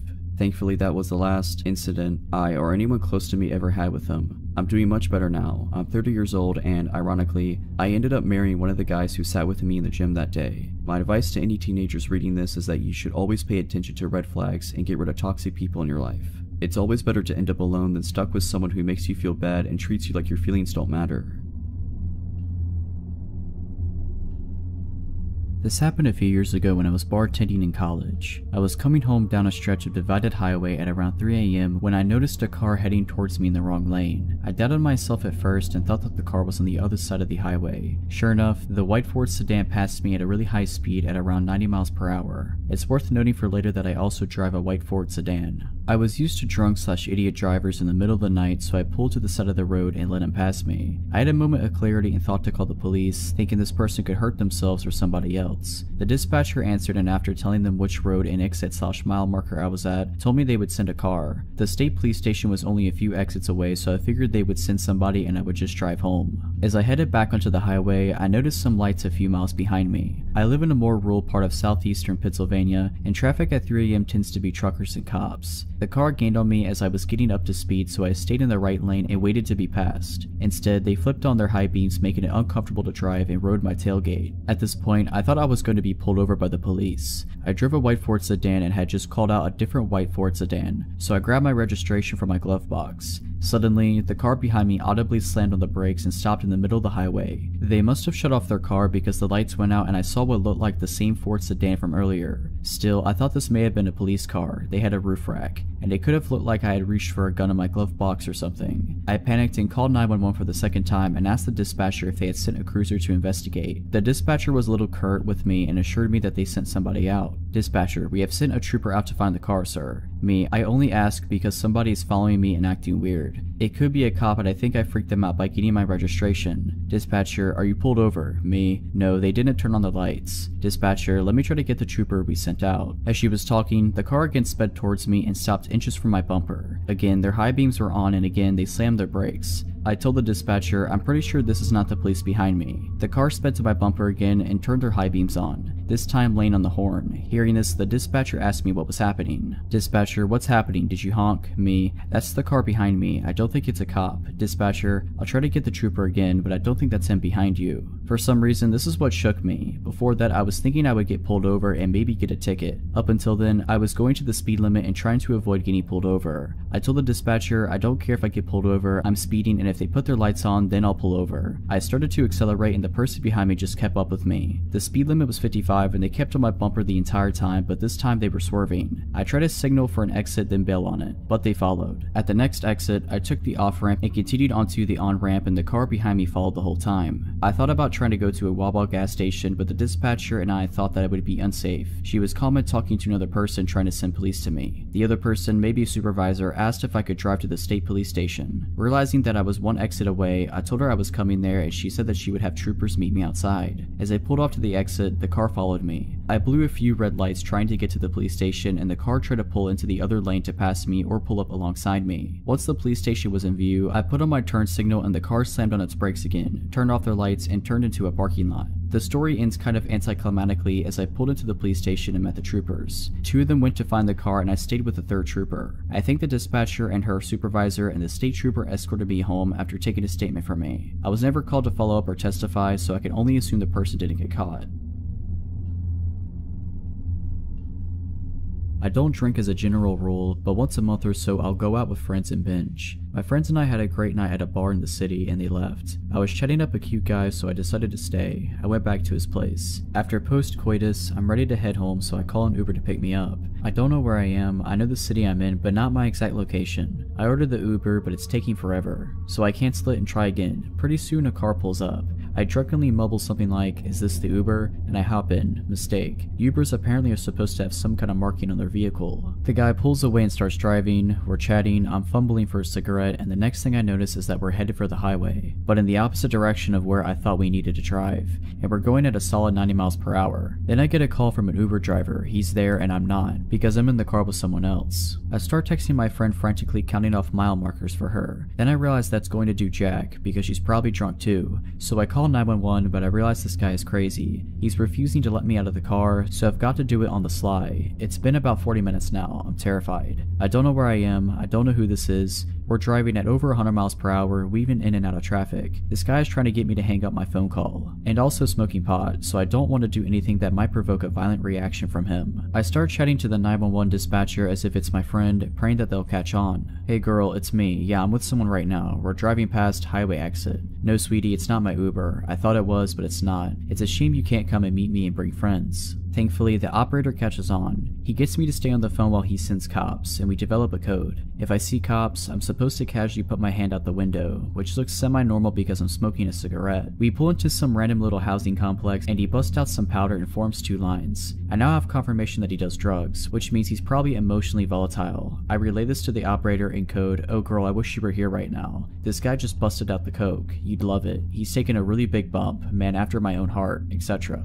Pretty soon I can see the lights from the cop car, so I start waving my hand out the window. At this point, I don't care if he's onto me or not. I don't know if he has a weapon, but I slump down on my seat just in case things get hot. The cops surround us, get him out of the car, and then, once it's safe, they extricate me as well. They whisk me to the hospital for a drug test and evaluation, and that's where my story ends. On my way to the hospital, as I'm explaining all of this to the officer, I find out that of the guy's 40-ish years on this earth, he's been in federal prison for 30 of them, for violent offenses. I want people to learn from my mistakes, and if nothing else, call 911 and stay on the line.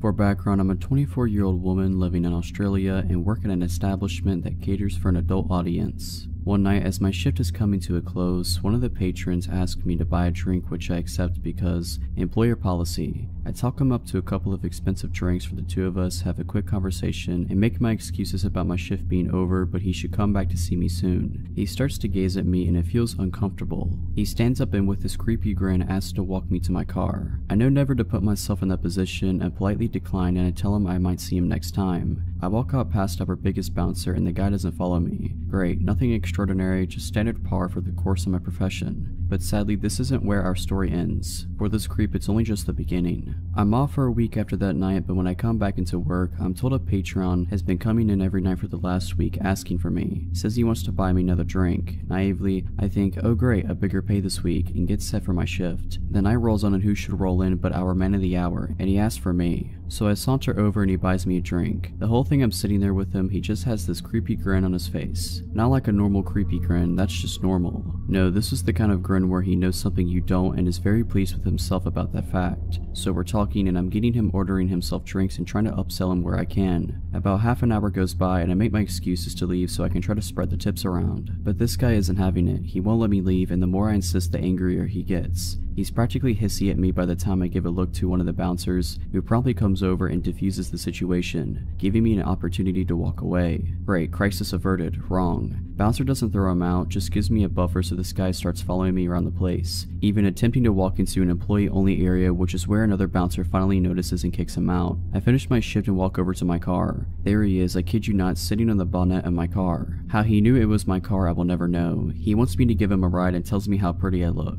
He's spewing greasy slimeball creep lines at this point and I'm not interested. I try to give him a hint nicely and decline to give him a ride, but again he just turns to me and grabs me by my arm, insisting I give him a ride. I tell him to screw off and jam my key in his shoulder as hard as I can. He lets go and I push him with all my might so he falls down. I jump in my car, lock the door, and shove that key in the ignition. He's back up and banging on the window angrily to let him in. And I mean hard, so hard I think his hands or my window might break. I gun the accelerator and I'm out of there. When I get 5 minutes down the road and I'm sure I'm not being followed, I pull over to the side of the road and call back to work. I tell them what's happened and alert them that the other girls need to be careful leaving tonight. As I hang up the phone, I break into tears. I eventually compose myself, pull back onto the road and head home. I cry myself to sleep. Next morning, word has gotten around and owner calls me to make sure I'm okay. I assure him I am, but he insists I take some time off in case this creep comes back. He wants to put some distance between us. Makes sense. A week goes by, then 2, he's coming in every night asking about me and being told I quit and don't work there anymore. I lie to get him to stop coming in, you know, but he just keeps coming in and asking, clearly not buying it, and then suddenly 2.5 weeks in, he stops. Great, I am really needing money at this point, so I'm happy to be able to go back to work the following week. Time goes on and everything seems to go back to normal. Same old chances, but the good kind that leads to higher paychecks. Abusive guy doesn't come back in, I'm happy. I start being forgetful though. I think I leave a door closed when I leave the house, but it's open when I get back. Lights on or off, food left out, things ending up in different places than I remember putting them sometimes moments before. I'm losing it, but it's probably just the stress of everything that's gone down. One of my close friends who works with me reassures me that it's normal after being grabbed like that and it will pass. This keeps up for a month until one day I head out to work, get 15 minutes down the road and realize I forgot some clothes I'll need that night at work. I head back home only to find the lights in my front room on and the TV visible as on from the outside. I really am losing it. Good thing I came back, I guess. I head inside, grab my stuff, make sure to turn the TV off and the light out and head to the door. Suddenly I freeze. There standing blocking the door is the creep that grabbed me. I'm stunned, jaw dropped on the floor. Then after what seems like a lifetime of standing in silence staring at each other, him smiling, I scream what the, I'm screaming for him to get out and ask him what he's doing here, how he knows where I lived, all in one jumbled mouthful of confusion. He just stands there with that smile on his face while I'm loudly freaking out but stupidly not moving. I start gasping for air in a mixture of panic attack and bewilderment, then he decides to speak in my wake. The words ooze out of him and leave me chilled. Welcome home, honey, you're back early. A switch goes off in my head. I throw everything I have on me at him and sprint to the back door. I'm out ski. I leg it faster than I have in my life, screaming bloody murder as I go. I hide in some bushes around the corner, tears running down my face, gasping for air. I check my pocket and my keys are still there. No phone though, I threw that at the stalker creep along with everything else. I sneak back to my house, jump in my car and nope out of there. I head to work, tell them what's happened and call the cops. Cops head to my house and send others to my work. Stalker guy is gone, but when they turn up, they search the house and turns out he's been living in my crawl space. I'm paranoid that's what all those doors and lights and misplaced things was about. I pack up whatever I can fit in my car while cops are still there, that they'll let me take, and I drive. Haven't been back since. I moved states, knew everything. This happened around 2006, when I was in my mid-20s and my sister, the unfortunate main character in the story, had just turned 21. At the time, she and her boyfriend lived with my fiance and I. On weekends, we went out to one of the 2 bars that had karaoke, air hockey, etc. This particular night, we were at the bar further out from where we lived in the city, a good half an hour by car. Everyone was having drinks, socializing with people we knew. It was one of those places, lots of regulars, singing karaoke, nothing out of the ordinary really. Except that night my sister started hanging out with these 2 older ladies who had a liquor store in their purses, and were quite sharing, although I didn't know it at the time. As she tended to drink a lot more than me, that was a score for her. Less money spent on drinks, but she ended up far more hammered than usual. Towards the end of the night, around 1:45, she was really very drunk. The aforementioned fiance, my sister's boyfriend, and I were in a heated air hockey game, planning to leave as soon as it was over. She walked up to us and said she was going to smoke a cigarette outside. Nothing unusual, everyone did until we were done. About 5 minutes later, we paid our tab and walked out, but she was not on the porch area where smokers congregated. Okay, weird, but not alarming. We went out back of the bar to check for her, inside in the restroom in the large parking lot. It is notable that this particular bar was in a business park, so there were multiple businesses that were closed, as well as the Mexican restaurant next door that had just closed as well. We searched, asked everyone that knew us and those who didn't if they had seen her. No one had. I asked the workers from the restaurant that were sitting outside as well. They seemed nervous when telling me they hadn't seen her, but I didn't think on that much until later. By then I was in a full-on panic after trying to call her cell about 15 times only to have it go to voicemail. Being a bit inebriated myself, I started searching for her. Went as far as to take off my heels and start running down the highway searching for her, as honestly there had been times she would start walking home in the past, though never from this place as it was so far away from where we lived. The fiance and her boyfriend thought we should go to the house to see if she got someone to bring her home. Seemed unlikely but not unheard of. We get home and she's nowhere to be found. Just as we were about to head back and I was going to phone the police, I received a call from the PD on my phone. They indicated that they had my sister, that there had been an incident, and I needed to get down there. We rushed to the PD where we were taken into a room with my sister. Her face was red from obvious crying and bruises were starting to show on her arms and chest. She said that when she told us she was going outside, she thought we said we were leaving then, so she walked to the car. After a few minutes being drunk and tired, she sat down up against it to wait. A van pulled up and a young man was asking her directions to somewhere. She walked closer to try to explain when suddenly the back door flew open and 2 other men grabbed her and threw her in, taking off.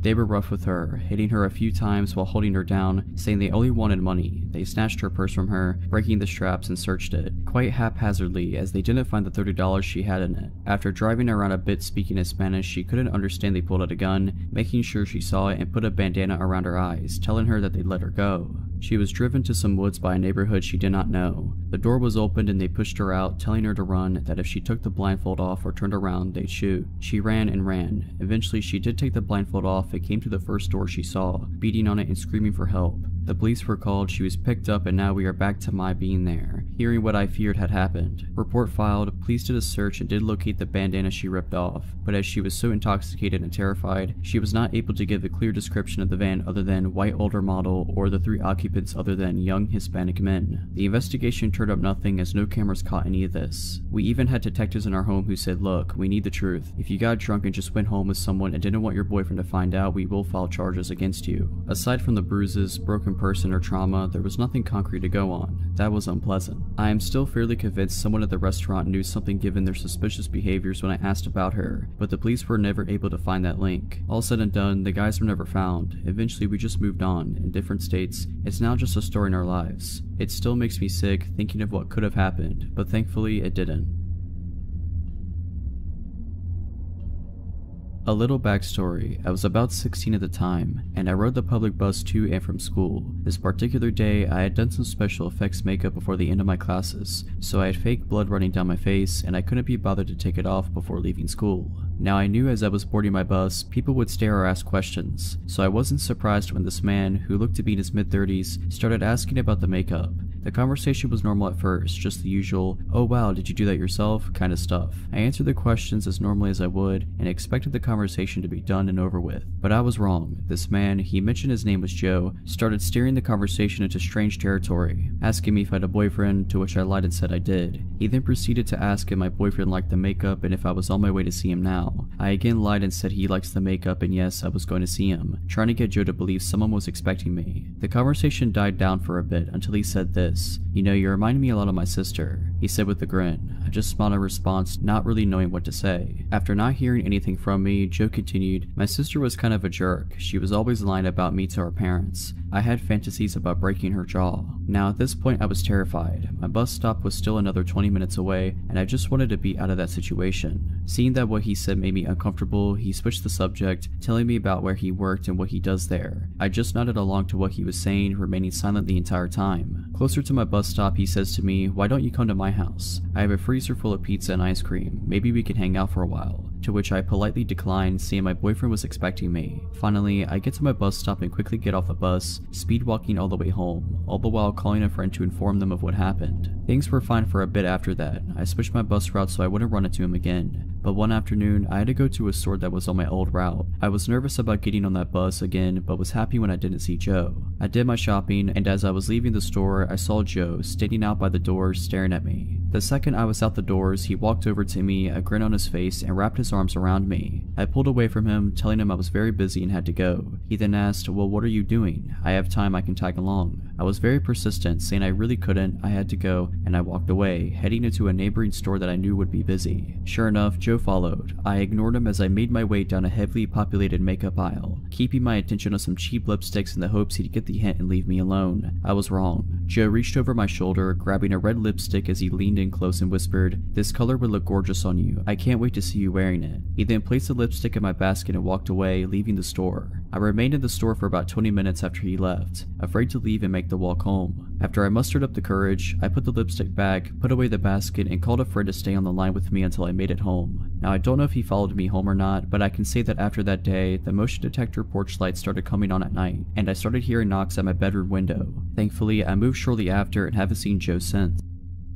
This happened 2 summers ago while I was house sitting out in California for an older couple I had met at a conference for work. It has seemed like a dream scenario. The couple wanted to vacation in Hawaii for 2 weeks, but didn't want to board their cats, and I had been chatting with them about wanting to visit California again, where they happened to live, because I had loved it for the first time I went, and we figured that we could mutually benefit if I came out and house sat for them. So I flew out there and they showed me around for a few days, taught me how to take care of the cats, 2 of them, one that was extremely shy and I barely saw, which is important later, and their plants, gave me access to their house and cars. These people were so generous, and before I knew it I had dropped them off at the airport and I was on my own. At first, it was really the dream vacation. I was staying in Oakland and making forays into San Francisco, Sonoma, Monterey. In the mornings I could walk out the front door and shortly be hiking the paths surrounding nearby Mount Diablo, and I was just ultra content with the world. I was so enamored by the area that I had actually started looking into taking some steps to relocate out there even. But then one day, about halfway through my final week there, when I got back to the house I felt really odd, almost like I shouldn't go inside. I shook it off and went inside anyway because it was getting late and I needed to put out dinner for the cats. Once I was inside, I forced myself to ignore how off I felt, and I made some food for myself, went to bed, and was shocked to find the shy cat hiding under my bed and crying. This was the first time I had ever seen her close up. The entire time I had been there up to that point, she never left my host's bedroom unless she didn't realize I was around. Again, I ignored feeling weird and just assumed she had decided I was okay and went to bed. I did start locking my bedroom door that night though. I also remembered that about halfway through that night, I thought I heard someone walking around in the gravel outside my window, but after listening for a bit I didn't hear anything else and went back to sleep.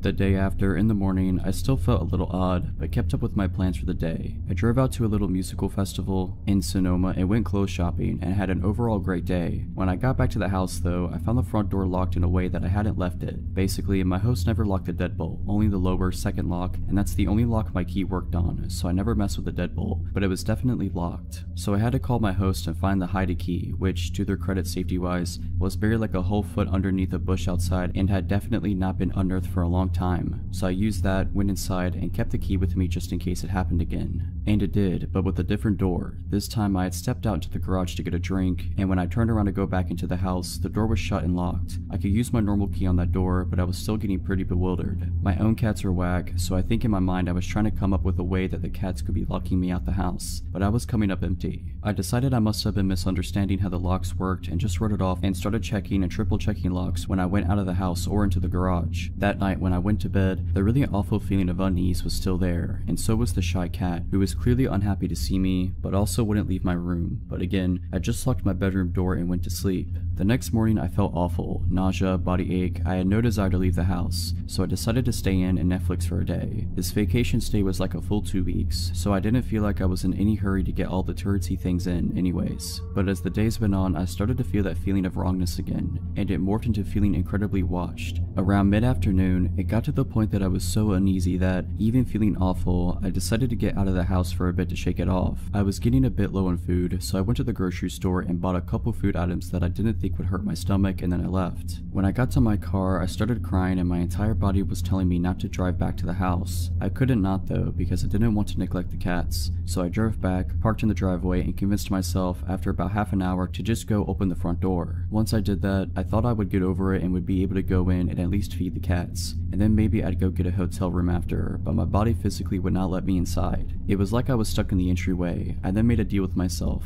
I would yell into the house saying I had already called the police and that they were on their way. In panic logic, I figured that would make anyone in the house leave, so I faced the inside of the house, looking down the hallway towards the bedrooms, and I did just that. The second I had finished saying, "They're almost here, so if you want to avoid being arrested, you need to leave now," the light in my host room turned on and I heard some banging. I immediately hightailed it back to the car, called the police for real, and proceeded to have a mental breakdown while talking to the dispatcher. Once they got there, they checked the house and didn't find anyone. The double doors in my host's bedroom were left wide open. I'm so glad the cats didn't get out, and there was a pile of food wrappers in the corner behind the blinds, so they said it looked like someone had been there. What makes it so scary to me is that nothing was taken, and that based on the shape of the house, that would have been the perfect vantage point to see me in the living room as I stayed home sick. To explain this, the house was in an L shape, and from the windows into the garden that were in my host's bedroom, you could see into the living room windows. Also, the minute the police were gone, they said they couldn't prove anyone was there were no signs of forced entry, and we couldn't get a hold of my host immediately to verify if anything had been taken, etc. Which once they were back, they verified that nothing had been taken, so they said they'd patrol a bit but nothing else. The shy cat was right back into my host's bedroom, and I didn't see her again until I left to go back home. So basically, I think the intruder had been there at least 2 days, forcing her to choose between two strangers, and leading her to choose the one that was at least a little less strange, me. It messed me up pretty bad, especially because they didn't catch the person, and didn't seem to have any desire to look, and I still had to stay in that house for the next 3 days. Nothing else odd happened, and I didn't feel off the rest of the time I was there, but the damage was done. I've never felt completely safe in a home without doing a complete search before bed since, but I am extremely glad my gut spoke up. I guess I'd rather have some residual anxiety than be dead.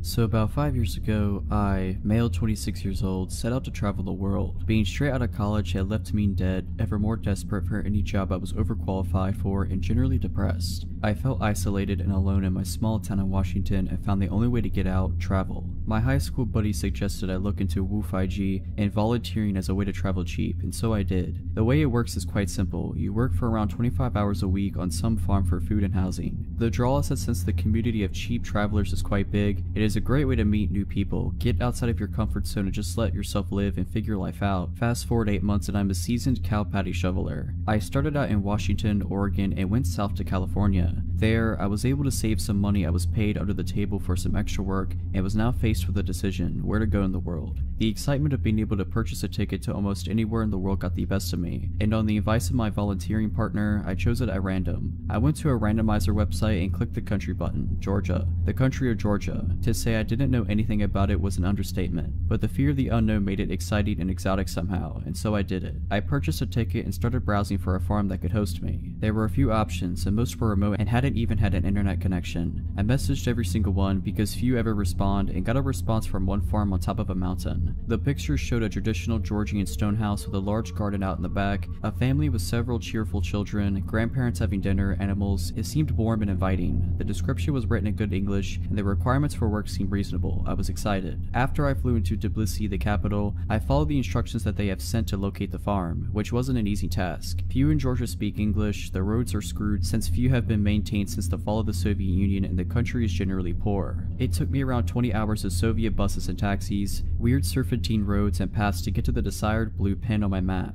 It was a dirt path leading up a steep hill into a national park up in the north of the country. There was nothing for miles on end but trees and their silence. As I got up that hill, I saw the house about half a mile away on even a steeper hill, surrounded by the trees. From that viewpoint, it seemed abandoned, overgrown, brown, and dreary. As I walked past the gate, Giri, fake name, the apparent owner approached me. He was a heavy, small, middle-aged guy with a big smile on his face. He shook my hand and in broken English started to show me around. He also smelled of booze. As he was showing me around, I noticed that there wasn't anyone there but us. I asked about his wife and kids and he brushed that aside and said something to the extent, "They're away right now." By this point, I am creeped out. From browsing around, it was apparent that the farm was in deep decline. Apple trees and crops were dying, the roof of the small barn caved in, and the house itself full of trash and smelling of mold. It was obvious that Giri was going through a rough patch, but I wasn't going to turn around and just leave in the middle of nowhere, without a plan, having not slept for the past 36 hours. It was evening, and after feeding me well and trying as best as he could to hold a conversation in English, Giri showed me my room on the second floor and I went to sleep. I almost immediately blacked out from the exhaustion and stress, and would have slept for 10 hours if I wasn't awoken by a strange noise in the middle of the night. It sounded like something metallic and heavy was being dragged across the wooden floor. In that sleepy in-between state, I listened to it for a few minutes, thought nothing of it, and went back to sleep once it stopped. In the morning, Giri, now sober and grumpy, asked me to repair some of the windows and doors in the house as he himself planned to go and fetch some components in a nearby village. Again, I got this weird feeling creeping down my spine. Something wasn't right. He didn't maintain eye contact and was evasive. There was no cell reception, no internet. Once he left, I checked around the house to get a general idea of the place, and it became apparent that the place was hardly ever lived in, like one of those abandoned houses. There was broken furniture, newspapers, and old photos on the floor, a shattered mirror. I took my phone and looked through the saved listing again. The photos didn't match neither the backyard, the garden, or the walls. Giri wasn't in any of them. It was a completely different house. Now by this point, I am full-blown panicking. I pack my stuff and start to leave when I see a group of 3 men going up that first hill. There aren't any other paths I can take, so I go behind the house and rush down this hill into the forest. forest. After some time I stop and listen. I hear them in the house. They're clearly looking for me. Afraid of making any noise, I remain still, hidden behind a bush. I don't know how long I wait, but they were persistent. At some point I hear them leave, so I count until some large number and proceed back into the house and path, and once I find it's all clear, I book the heck out of there. Never ran this fast. But I am still in the middle of nowhere. No traffic, no public transport. I reached a paved road and start walking in the general direction from where I remember coming. Hours go by and finally a car drives by and stops. It was a really nice Russian family that gave me a ride to town. The listing disappeared from the website a few days later I left, and I haven't heard from Geary since. I've yet to make sense of that experience. I have traveled since and volunteered too, and have yet to have an experience like that again, but I trust my gut feeling something was really not right.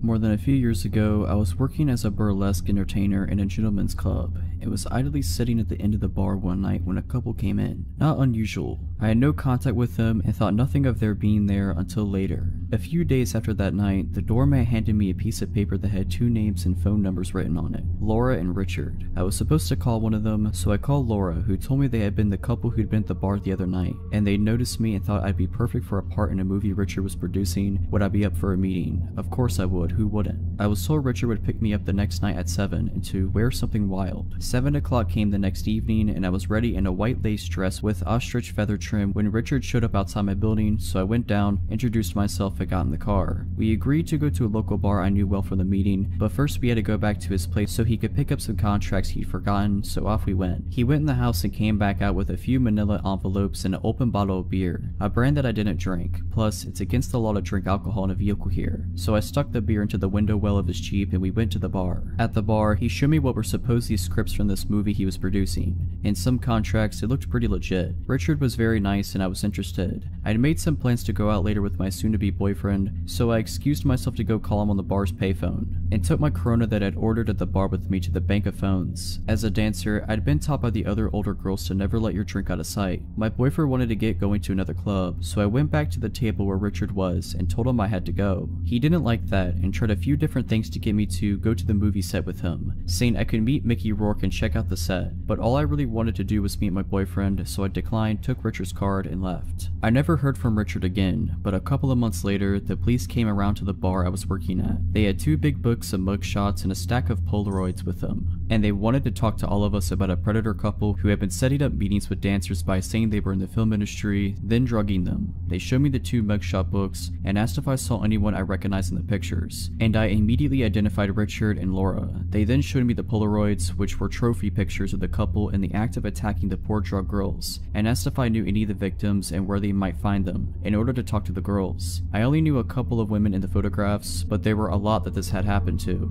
Richard and Laura were prosecuted. He went to jail, but she didn't because she was from a wealthy family and she also turned witness on him. About 12 years after Richard was convicted, I saw in the newspaper that he was up for a possibility of parole, so I wrote a letter to the parole board telling this story and urging them not to let him back out, because he's a dangerous offender who should have to stay in prison for the entirety of his sentence. If I had drank that open beer he had handed me in his Jeep on the way to that meeting, I wouldn't have made it to the meeting and would probably have ended up in that stack of Polaroids. Girls and guys, always keep your eye on your drinks. Have fun, but be careful out there. So this happened about a year and a half ago. I moved to Los Angeles 3 years ago. First time living on my own and I love it. Even with everything that happened, I still love living here. So I'm a smoker, on average about 3 to 4 cigarettes a day. So thankfully I'm only at a pack, like every 5 or 6 days, whatever. Math isn't my strong suit. Anyway, I live in a non-smoking building, so I have to step outside when I want to smoke. The first time I saw this guy, he was outside my building, sitting next to a dumpster. No big deal, probably just another neighbor I hadn't met. His name is Oz. The first time I saw Oz, I was having a cigarette outside, and he just glanced over at me every once in a while, but that's it. 2 days later, it's like 11:30 p.m. and I'm heading downstairs to smoke. I look at the lobby of the building and see someone underneath a blanket behind some chairs. I see a cord going behind the blanket bulge, so I immediately assume someone's in the doghouse for the night and charging their phone. I have my smoke, head back upstairs, and go to sleep.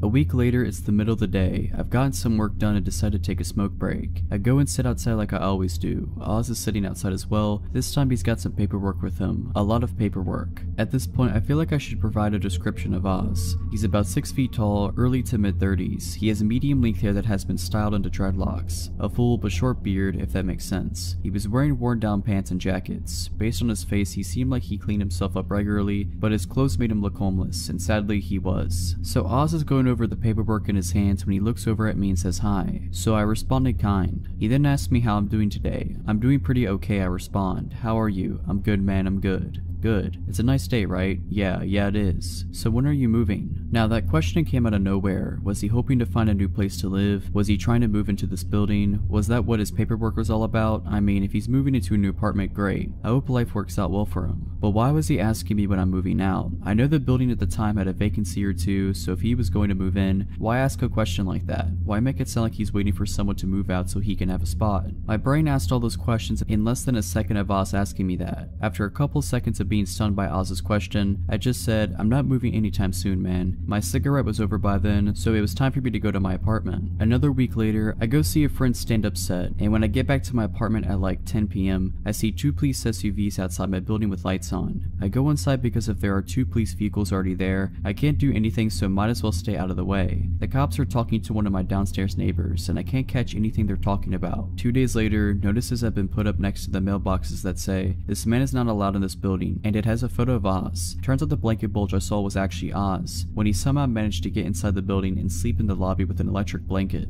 A couple of months go by and I don't see Oz. I honestly forgot about him by that point. When finally one day, Oz is there again, sitting outside the building with somehow even more paperwork. This time when he sees me, he's almost immediately hostile. So when are you getting out of here? What? I want my apartment back, man. I don't know what you're talking about. You stole my apartment and I want it back. I was so confused by this. I snuffed my cigarette out and went back into the building. This exchange pretty much repeated itself every few days for the next 2 weeks, each time making me more and more uncomfortable. On weekdays, I would get home very late, like anywhere between 11:30 p.m. and 2 a.m. Oz never had a predictable pattern to his appearances, so I started getting really nervous about going home. Like, I wanted to avoid going home so I could avoid being accosted by Oz. Finally, one Saturday after lunch, I step outside and have a smoke. Oz is there, and this time he's mad. He's saying that if I don't get out of his apartment by the end of the day, he'll get me. That shook me up a lot. I got back inside and stayed there. Around midnight, I decided to step outside and have a smoke, hoping against hope that Oz isn't there, but lo and behold, Oz is there. Wizard. He's sitting by the dumpster again, and I go to the opposite direction to inhale smoke. I see Oz go up to the stoop and stand in front of the door to the building. Great. When my cigarette is done, I head to the stairs to get into my building. Oz steps to block me from getting to the door. Excuse me, I say as I try to go past him, but he stops me. You ain't getting in here, he says. Why? Because you don't live here. Yes, I do. No, you don't, man. You don't live here. Yeah, I do live here. Now please move out of my way. Maybe if I stay kind, he'll let me go home, but no, he doubled down. Nah, man, you can't get in here because you don't live here. For the last time, I live here. Prove it, man. You got paperwork? Yes, I have a lease. Where? I was getting really irritated at this point, so my answers started becoming really cold. Like I was getting pretty rude to this guy. I don't carry it with me everywhere I go. Now move aside and let me in. No, now you need to get out of here. Move. Nah, now you need to get out of here or I'm calling my security team. No, you need to move or I'm calling the cops. Do it, man. My security guys are already on their way. They're gonna screw you up. At this point, I was already stepping away from the door and pulling out my phone. I called the non-emergency number because in the moment I didn't feel threatened by Oz, but I should have called regular dispatch instead of non-emergency. Cops got there about half an hour later and Oz was still there. The cops came and got out of their car. One cop was holstering their nightstick and dropped it on the ground, then holstered it properly. The 2 cops that showed up separated and talked to Oz and I separately. I tell my cop that I was just trying to get back into my building. He's blocking me. He's been harassing me lately saying I need to move out. Oz, however, had a very different story. He claimed that I stole his apartment from him, stole his credit cards, and stole his insurance payouts. The apartment he claimed I stole from him isn't the apartment I live in. The cherry on top of this lack of a sundae is the part where he accused me of throwing dog water on him. An actual water bottle filled with a mixture of dog spit and water. That's the guess I have as to what dog water is. First he claimed I threw it up at him while I was standing on the sidewalk and he was on the stoop. Then he claimed I was on the fire escape above him and literally poured the water on him from above. Thankfully, the cops knew immediately that this was a lie, but because I guess no actual crime had been committed, all they could do was tell Oz to go away. He was not happy about it, but he did. I hoped that Oz would not come back after that, but sadly I was wrong. Oz did come back just one last time. A few days later, it's the middle of the day and I'm walking downstairs to inhale fire. As I step outside, I see 2 cops, Oz and one of my downstairs neighbors. Oz and my neighbor are separated and giving statements to the cops. When my neighbor is done, his name is John. I go up to him and ask him what happened. John then shows me his elbows, both scraped up and lightly bleeding. One of his knees is also lightly cut up. Oz also had a couple of bruises and light cuts on him. John tells me that as he was trying to enter the building earlier, Oz was standing right outside and tried to force his way in. John stopped him and tried to tell him to leave. The two got into a small fight and the cops were called. I decide to sit outside with John while everything is being figured out and while John is waiting for his wife, a nurse, to get home and look him over. The manager of the building is called and helps the cops to look at the security camera footage for the front of the building. After looking at it for about 10 minutes, the cops and manager return. Sadly, the fight took place outside of view of the cameras, so it became a case of he said, so all the cops can do is tell Oz to leave once again. Since then, I have not seen Oz anywhere near my building, and a sign has been put up outside the building stating, "This building is not open to the public, no unauthorized entry," which is both comforting and disconcerting.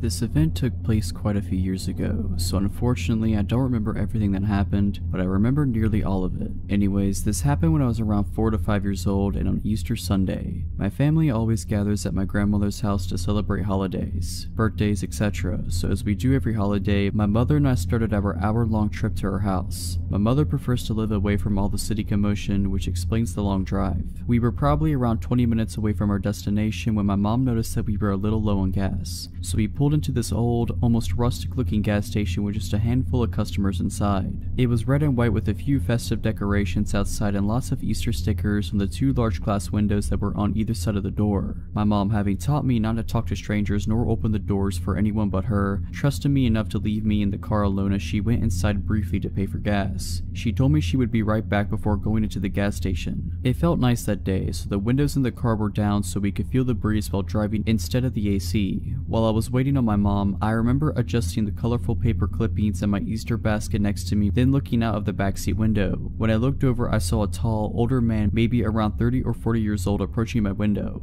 He crouched down slightly and looked at me. "Hi there, what's your name?" I remember him saying. At this moment, I remembered that I wasn't supposed to talk to strangers, so I told the man that my mom says I shouldn't speak to strangers. He then replied with, "Well, we could be friends then. My name's Charlie, and now that you know, I guess I'm not a stranger now, huh?" At the time, I thought he was right. In my mind, I thought, since a stranger is someone you don't know, this man wasn't a stranger anymore because I knew his name. The man and I had a short conversation that I don't quite remember. All I remember is him telling me that I had a nice Easter basket. At this point, I started to get a sick feeling in my stomach, but being a child, of course, I didn't know why. My mom then walked out of the gas station and noticed the man immediately and began approaching the car quickly, asking the man what he thinks he's doing. The man seems to panic and he pulls my door handle violently. He quickly realized that it was locked, thankfully, and proceeded to reach into my window and grab me by one of my wrists and attempt to pull me out. This obviously scared me a lot, causing me to panic and pull him against on instinct. This caused him to let go and take off running. My mom quickly ran to the car and I unlocked the doors. She grabbed me and pulled me into an almost painful bear hug, then inspected me closely, repeatedly asking if I was okay. I ended up with a slight bruise/redness on my arm where he grabbed me, but other than that I was just shaken up.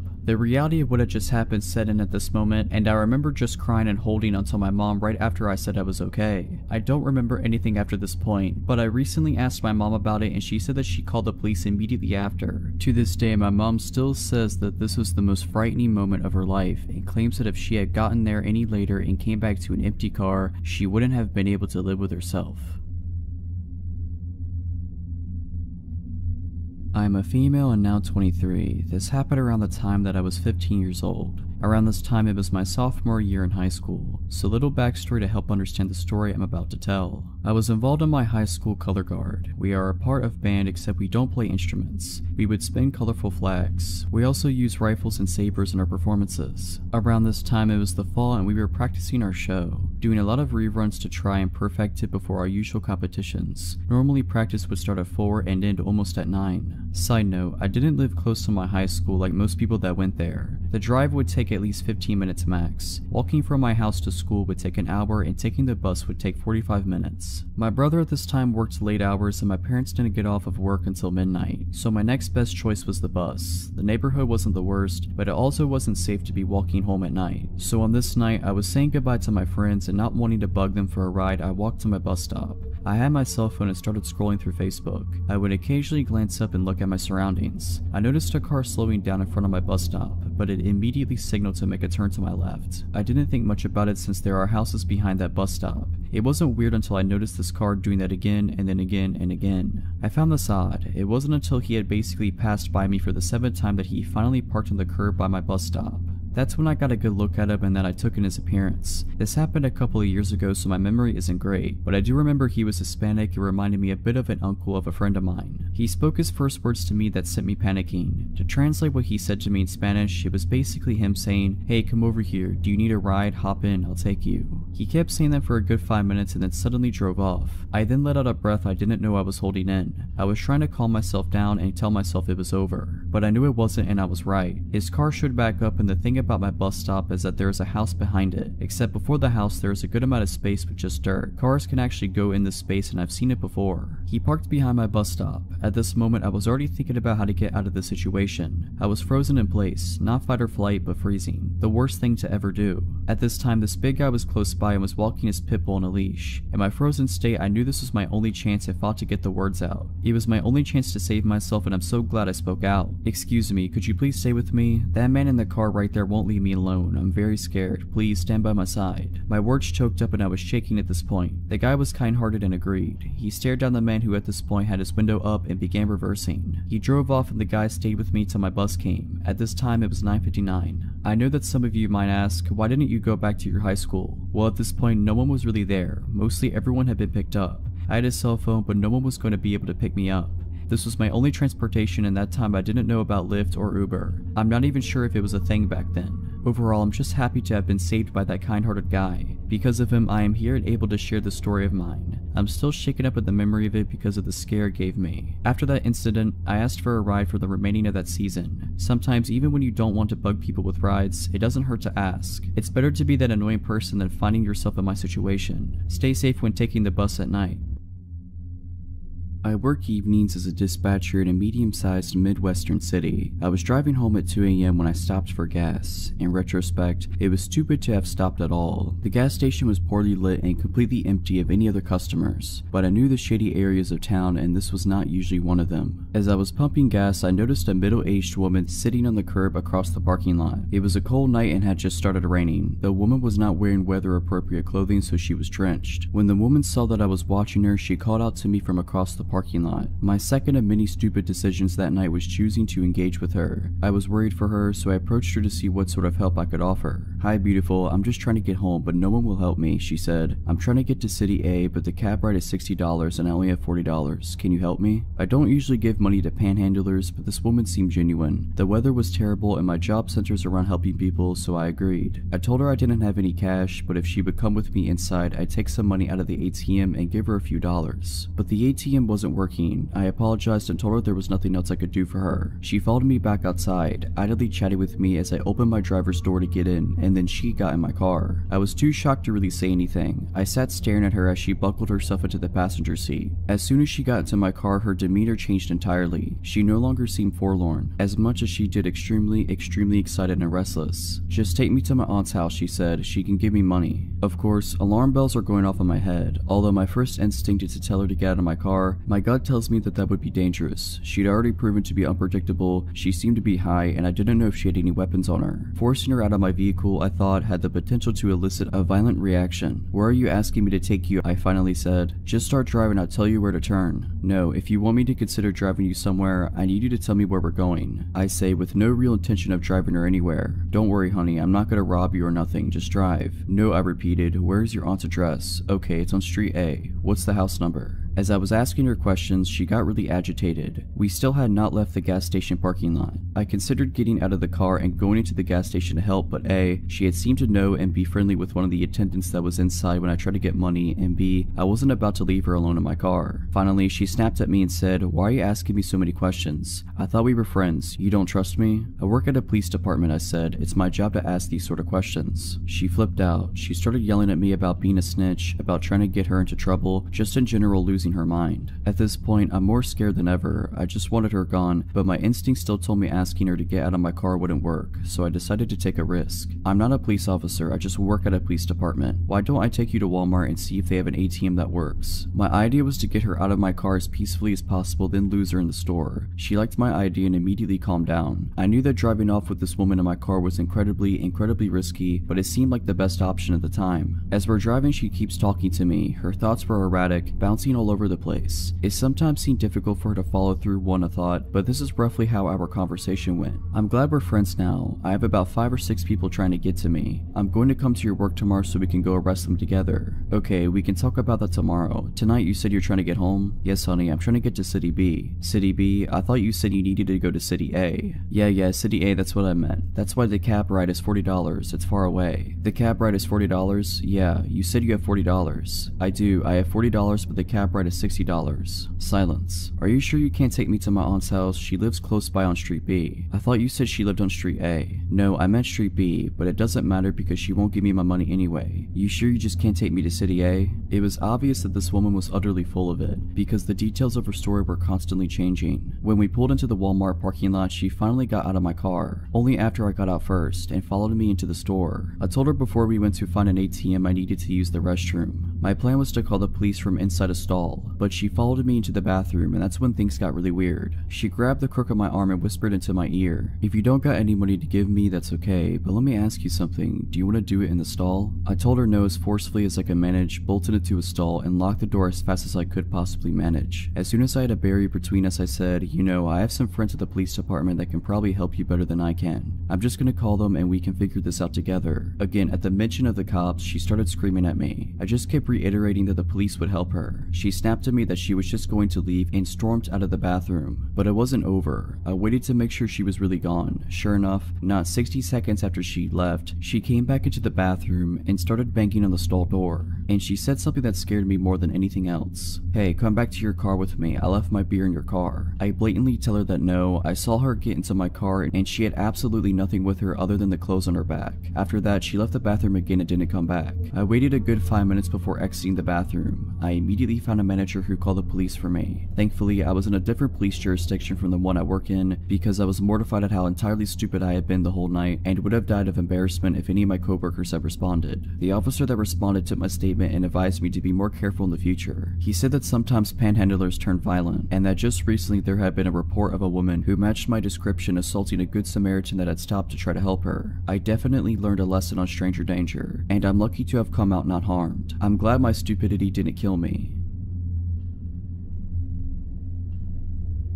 This happened a few years ago when I was around 20 or so. I was hanging out with my buddy Matt at my apartment, located in the downtown area of a medium-sized Midwestern city. We were drinking whiskey, watching comedies, playing tunes, etc. He mentions that he has a close friend, Emily, who used to live in my apartment building with her mother. She now lives across the street from me, and he thought it would be a swell idea if we met because apparently we are very similar and I was single at that point in my life. He rings her cell and tells her to come by my place. She arrived at my apartment and I instantly became fond of her. She was hilarious, very pretty, and a musician just like me. She was around 30 or 10 years older than me. My friend Matt was 35. I've always had friends that are much older for some reason. We played songs together and laughed hysterically for hours. Matt decided to go home, leaving us two alone. We chilled for a while longer, ended up making out, and I got all of her contact info before she told me she's going home and that we should meet up soon. Over the next few weeks, we developed a strong relationship, and we hang out almost daily. I would throw some pajamas on and walk across the street and we'd get wasted and watch movies. It was awesome. After arriving home from my 10-day trip to New York City, things got really weird. The day I returned, she asked if she could come over, so I unpacked my stuff and then told her to stop by. She rings the buzzer, takes the elevator 7 floors up to my apartment, and lets herself in. I was talking non-stop about all the awesome things I did and people I met in New York City, and I could immediately tell she didn't want to hear any of it. She would change the subject every time I brought it up, and eventually she said, "Can you stop talking about New York? I really don't care." I was surprised to hear her speak like this. The Emily I had been getting to know was not like this. She was caring and passionate and an amazing person, so I thought. Fast forward to a few nights later. I had just gotten home from a working 12-hour shift and I collapsed in my bed, ready to pass out for the night. It's about 9 p.m. and I get a text from Emily that says, "Hey, what's up?" I don't feel much like replying at that moment. I am too exhausted and our last hangout was too weird for me to comprehend, so I am still trying to decide how to deal with that. I plug my phone into my charger, turn the lights off, and fall asleep.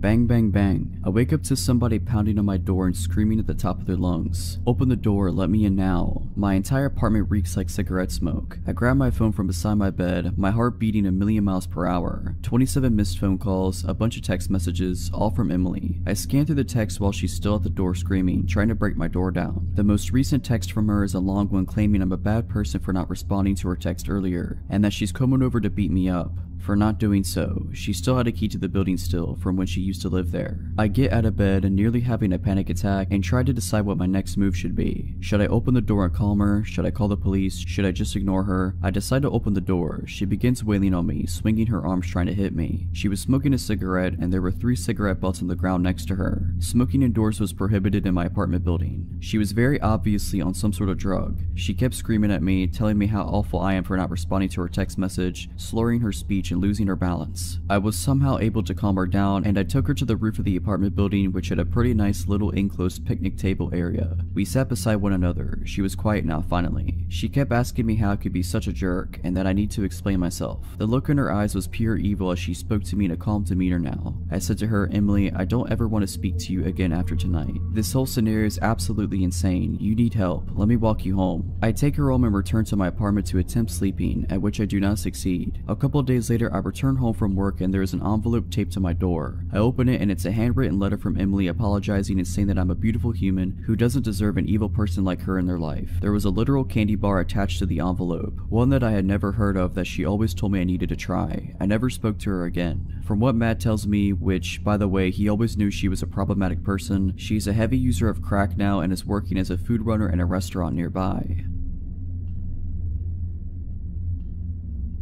This happened on Saturday. My girlfriend, Tess, my puppy, Jack, and I are all getting ready for a road trip. We're planning on meeting some friends at their house and then starting the trip from there. On our way to their house around 11 AM, a white car with all tinted windows cuts us off and brake checks us close enough that I had to slam the brakes and swerve to avoid an accident. In the immediate fury, I honked and flipped the driver off. I wish I hadn't done this. Immediately, the driver rolls down his window and waves his hand over. He slows down to go back to the other lane so that our cars are parallel to one another. The driver is gesturing wildly and yelling at us while we continue driving down the avenue. I proceed to make gestures to calm down and then try to ignore him and continue driving. He continues driving next to us. Eventually, I try speeding up and he revs in front of me and tries brake checking me again. At this point, I swerve to the other lane and he again slows down to match my vehicle's speed. He is still gesturing and screaming while I try to ignore him. Suddenly, he reaches in his lap and I notice he is holding a glass bottle. He throws it and it shatters at the side of my vehicle. Tess is hysterical at this point and the pup had hidden under the passenger seat. I go into adrenaline mode and try turning into different streets as the chase ensues. He is following close behind when he throws another glass bottle that shatters against my back window. I tell Tess to call the police as we speed down a 2-lane street and up a hill. She calls 911 as I come to a stop at the light at the top of the hill. The guy chasing us slows down to a stop behind us. Suddenly, he hops out of his vehicle and in my rearview mirror I see him reach back into his car and grab something and puts it into his shorts. He begins walking towards the side of my car as the car in front of me drives away. I noped out of there, slammed the gas and turned into the next avenue. Within a minute, he has caught back up to us as I am now on speaker with 911 explaining the situation and giving them the details of his car and appearance. Tess is crying as we speed down a busy avenue, weaving in between cars at 20 above the speed limit. I'm updating the 911 lady with where we are and she tells me to drive to the station. At the next red light he yells out audibly, "Do we have a problem? Don't flip me off." I'm trying to gesture that we do not have any problem. He's still trying to get me to get out of the car. The light is still red and he again hops out of his vehicle. I again floor it through the red and he continues chasing as I make way toward the police station. We're now accelerating and brake checking each other as he tries to drive off the road. I make gestures that he should continue following, hoping to get him to the station. About a block from the police, we get stuck in a busy intersection. There are many cars around as he again walks up to my car. This time I'm boxed in and Tess is panicking. I'm looking for any escape options to no avail. The drivers around us notice and many put their windows up and lock their doors. He comes right up to my window, slaps it with his palm and asks one more time, "Is there a problem?" I again say no. The 911 lady tells me to not engage over the phone speaker. He says good. He gets back into his car and then speeds away. 20 minutes into this horrible car chase experience, we end up meeting with the cops and they say that there was nothing they could do, even though I updated them with more details of his direction and where he was last. We calmed down and then we continued our road trip. So a 20-year-old female, lived in a shady apartment complex in an otherwise rich, suburban area for 3 years. This story is about a neighbor that I'll call Bob. A little backstory: me, 18 years old at the time, and my then 16-year-old sister used to babysit all the neighborhood kids. These kids considered us their friends, and it got to where they seemed to have a radar of when me and my sister went outside. They'd come out and talk to us, and we let them ride our skateboards and such in the parking lot. The kids were ages 8 to 13. So one day we were outside with them and we were joined by a stranger. He stood between us and our car, towering over us. He introduced himself and asked us to sign a petition he made up. We did, just being friendly. Then he asked us how old we were. I thought maybe he was a fellow teenager that looked older or that he was just awkward. So I told him I was 18, and the very next question was if I wanted to go out with him. In front of my mom and the other kid's mom, I awkwardly declined, but he continued talking about how he thought me and my sister were in middle school. Also, he was 28. Eventually, he wandered away to ask someone else to sign his petition. A few days later, he knocked at our door after asking neighbor for the address. He had a bag of what he said was chicken and wanted us to go eat it with him at the park. We declined because we both had schoolwork to do. He walked away and he was mumbling about how antisocial everyone was. Later, we look out our window and see him playing baseball with 2 girls. He kept physically moving their arms to different positions even though they shrugged away from him. Next day, one of the kids runs up to me. I'll call her Maddie. She's 8. She's got a new pair of Heelys and wanted help with them. I was holding her hand and guiding her along when Bob appears and says he can help better. Maddie says no, but he insists. He pushed me aside and reaches for Maddie, holding her tightly around the upper chest area. Her grandma was there too and flips out. He wanders away. The next day, Maddie's freaking out, saying Bob was just sitting on her porch when she left for school that morning. Her parents found out, and as they walked outside, he let himself in, and they said he went to their kitchen to make orange chicken. We later found out another neighbor had a similar story. Another time, we were helping a family move. They have a 2-year-old son. The garages are in a triangle shaped to the road, almost a roundabout. There's a flat patch of grass behind them. Well, here comes Bob to help us. He criticized the way we packed things and didn't help until our neighbor politely asked him to leave. Well, he left the garage, but instead of leaving, he asked the 2-year-old if he wanted to play. The kid said no, and it made him mad. He picked up the kid to play, and the kid slapped him. He asked the kid if he wanted to go behind the garages to play ball, so I go with him and guide the kid to his mom. The climax of the story is when me and my sister went on a walk with our 17-year-old friend and her other friend. Maddie found us and wanted to come along, so we are starting our walk when Bob comes out. He sees our friend and asks how old she is and how much she weighs because she's so skinny. He asks where we're going. My friend tells him we're going for ice cream on a girls trip.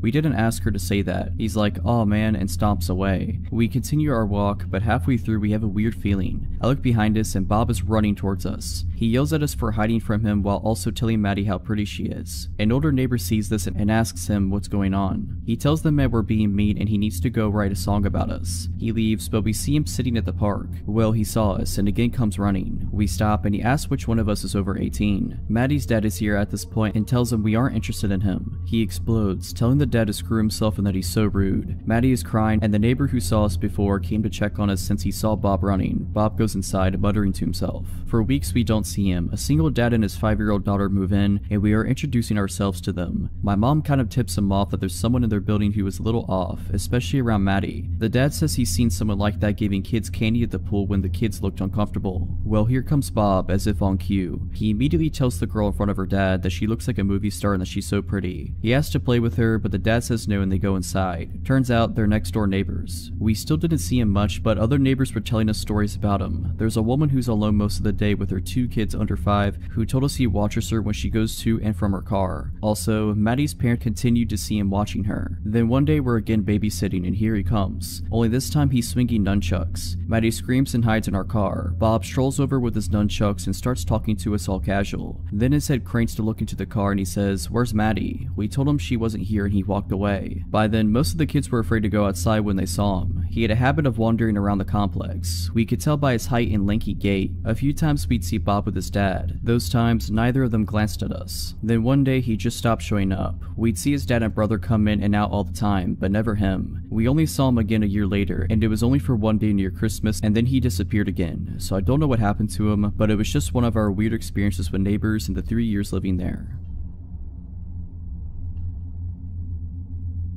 On Friday afternoon, I got a call from my friend named Sarah asking if I wanted to meet her and another friend named Lisa at Dunkin' Donuts as we hadn't seen one another in a while. Dunkin' Donuts is a 15-minute walk from my house, so I decided I would walk. Besides, the weather was fine. I got to Dunkin' Donuts and found where Sarah and Lisa were sat, so I went to join them. As we were chatting, I noticed that my sister, Alina, was sat at a table in the corner of the room with her friend, Jess. For some context, my sister and her friend are both 18 years old. My sister still lives with my parents, whereas I live alone. I excused myself from the table and went over to Alina and Jess's table. They were sat at a table with 3 seats, so I went to sit down and said hey. They both jumped a little bit, but then looked more relieved than anything to see me. Immediately, Alina whispered to me, "Don't look now, but the guy in the blue shirt, I think he's following Jess and I." I glanced over and saw the middle-aged man sat at a table facing away from us. He's passed our table a good 5 times in the past 20 minutes to go to the bathroom, but he walks slower as he passes us, she continued. I told them that they were most likely being paranoid and that there was nothing to worry about, but for their peace of mind, I offered to leave with them so they wouldn't feel as worried. I walked back over to my table and explained the situation to Sarah and Lisa. Both of them laughed it off and assumed my sister to be paranoid. Literally about a minute later, I saw the man get up from his seat and walk towards the bathroom. My eyes followed him, and sure enough, he walked extremely slow past Alina and Jess. In fact, it was almost comical how obviously slow he became. Both Alina and Jess looked in my direction, and I nodded to show that I had seen him walk slower. About 5 minutes later, I went into the toilets. On my way, I passed Alina and Jess and told them I was ready to leave whenever they were. They both agreed that they were ready to leave now. I told them that I was just going to go to the bathroom and that we could leave after I had done my business. Alina had come in her car, so she was gonna give me a lift back. I went into the toilet stall, did said business, washed my hands. I was walking down the corridor back into the main eating area when Alina and Jess rushed into the corridor. I asked them what's up and they explained that another man had joined the strange creeper men and that the men were both pointing and staring at them, so they rightfully felt unsafe. We walked back into the eating area. I put my money on our table and explained to Lisa and Sarah that I was taking off and I would explain what was going on when I got home. We all got into Alina's car and left the creeps in the car's rearview mirror. After a 2-minute drive, we reached my house. Just then, I remembered that I had been meaning to return something I had borrowed from my mother, so I asked if Alina could drive me to my parents' house as she was going there anyway. I jumped at the car to get what I needed when my phone rang. It was Alina. She explained that a car had driven past and had pulled into a driveway. She said the driver of the vehicle was the creep from Dunkin' Donuts. I looked out of my window and sure enough, there was a car which didn't belong to the owner of the house parked on their driveway. I got the girls into my house and locked the door. I instructed Alina to take a photo of the car and its license plate, and I told Jess to call 911 as she gave the operator more information than what I could. Alina took the photos and we sort of gathered around Jess as she was speaking to the operator. She had finished telling the story and I heard the operator assure us that the police would be at my house soon. A few minutes passed and there was a loud knock at the front door followed by a loud voice shouting, "It's the police." We all did a sigh of relief as I went to open the door. Jess told the operator that the police were here and she hung up. I was in the process of unlocking the door when I thought to look through the spy hole at the top of the door. I peered through and it wasn't a police officer, it was the same guy.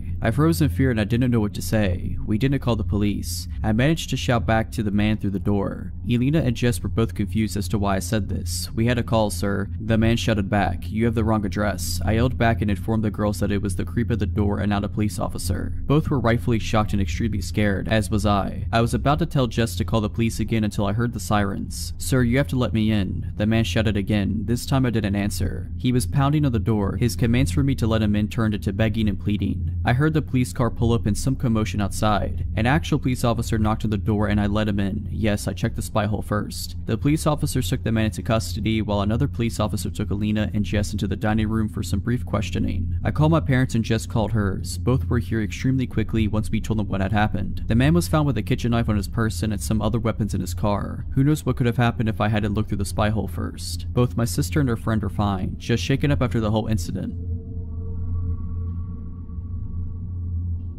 Back when I was 17 or 19, I worked at a small local bakery. There were less than 15 employees spread across all the night and day shifts, so we only had a few people working during the day. One of these people was Dave, the delivery driver. Dave immediately gave me an off vibe. He was in his mid-50s and way too friendly to a teenage girl, but the boss told me straight up that yes, he could be annoying, but no one worked harder than he did, so just ignore his antics. When I signed the paperwork, they never asked me to submit to a background check. In hindsight, that should have been red flag number 2. Over the course course of the year or so that I worked with Dave, I tried very hard to ignore him. He was rarely outright creepy, but he was always just a bit too friendly. He would stick around long after his shift was over to talk to me and the other pastry chef on shift. He always wanted to lick the bowl after I made Rice Krispie treats. He would always stand in front of the racks of equipment or ingredients, just enough that sometimes my hand would brush him while reaching for something. He always stood just a little too close. He was constantly asking me about my life, what I liked, what I did for fun, if I had a boyfriend, almost daily. He would tell me how a nice girl like me should have a boyfriend, how maybe a boyfriend would be good for me. I let this slide because sometimes older people can say things that were meant differently in their time. Then it was concert invites. Every other week he had tickets to one concert or another. Once he figured out my genre of music, it was almost exclusively tickets to bands I desperately wanted to see. But I also knew I should not go anywhere with him. I don't like to associate with coworkers outside of work anyway, and I had seen way too many red flags about Dave to trust him for even a second. My birthday came. He brought me a t-shirt. It was 2 sizes too small. He told me to try it on. I said no. He told me to try it on after work and text him a photo. He gave me his number. He asked for mine. I said no. He asked for the other pastry chef for my number. She had my back and refused as well. He also brought me 2 tickets to a band I'd been wanting to see. VIP section, 21+-year-old only. He said he could get me in, but I had to go with him and him alone. I refused. He told me he could get me booze. I declined. For months and months this continued. I brought it up to one of my bosses, but they laughed it off as classic Dave. When he wanted a hug on his birthday and hugged me without my consent. That's Dave for you. Offering to get me booze or pot? Ah, Dave, you scamp. When he pulled up his shirt and showed me his abdominal scar from a snowboarding accident, well, that's just Dave. No respect for boundaries, but a good worker. I seriously considered having one of my male friends come in under the guise of being my boyfriend just to placate Dave. I was repulsed by him, but he hadn't really done anything to classify himself as a predator. Besides asking for my number, he had never tried to harass me outside of work hours. And besides the odd hug or two that I was too afraid/shy to refuse, he hadn't gotten super physical. Then one day, Dave was gone. His name disappeared from the employee roster.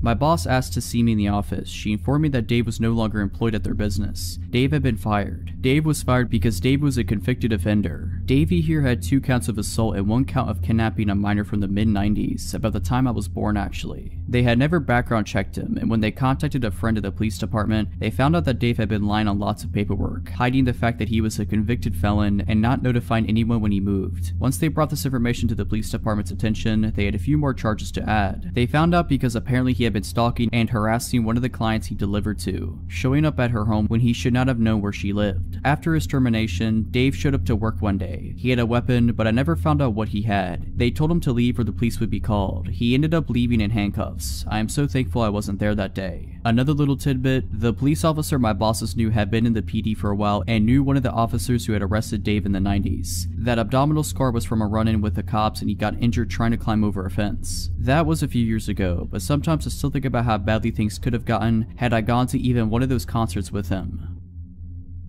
This happened when I was a bartender about 4 years ago, but I think about it often and has changed the way I operate throughout life. I now refuse to go to any store alone after midnight. For the story's sake, I will tell you that I was 25 and a blonde at the time. On a busy Friday night, I was bartending with the bar manager and he had noticed that they were very low on some bar necessities after the dinner rush. Lemons, limes, bitters, that kind of thing. So I was sent out to go to a 24-hour grocery store down the road to pick up the odds and ends that we would require to get us through the weekend. I picked up everything that was asked for me without trouble at the store, until I got to the liquor aisle. There were 2 country-looking guys that were probably around my age in the aisle and they were staring at me and whispering to each other in a way that made me uncomfortable, as I assumed they were making comments about me. All pretty innocent so far. Before they could approach me, I grabbed what I needed very quickly and power walked to the self-checkout. I really booked it out of there because when you're a bartender, it's kind of like you are on stage and are required to be charming and interact with people that you otherwise absolutely wouldn't be able to tolerate unless you're getting paid to. Thus why I am not a bartender anymore. I get to the self-checkout and the 2 guys are on me. I'm scanning my stuff and they use the scanning station next to me. I get a better look at them now that they are right next to me. One is taller, muscular, and average looking. The other is shorter and more plump.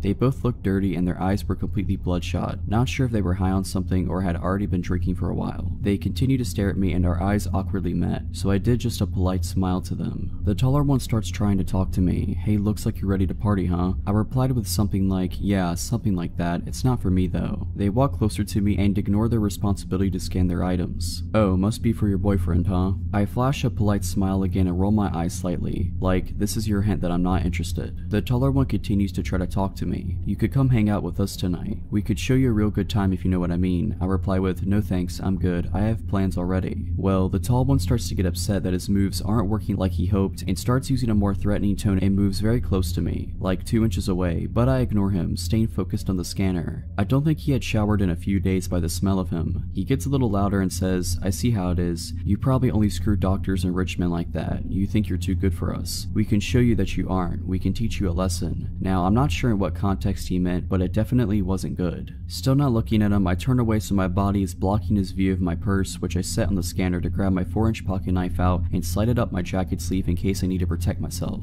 acting like I am searching for my wallet. I do this, however, in view of the self-scan worker standing at her podium and look at her with wide eyes trying to communicate that I do not feel safe and I might need help.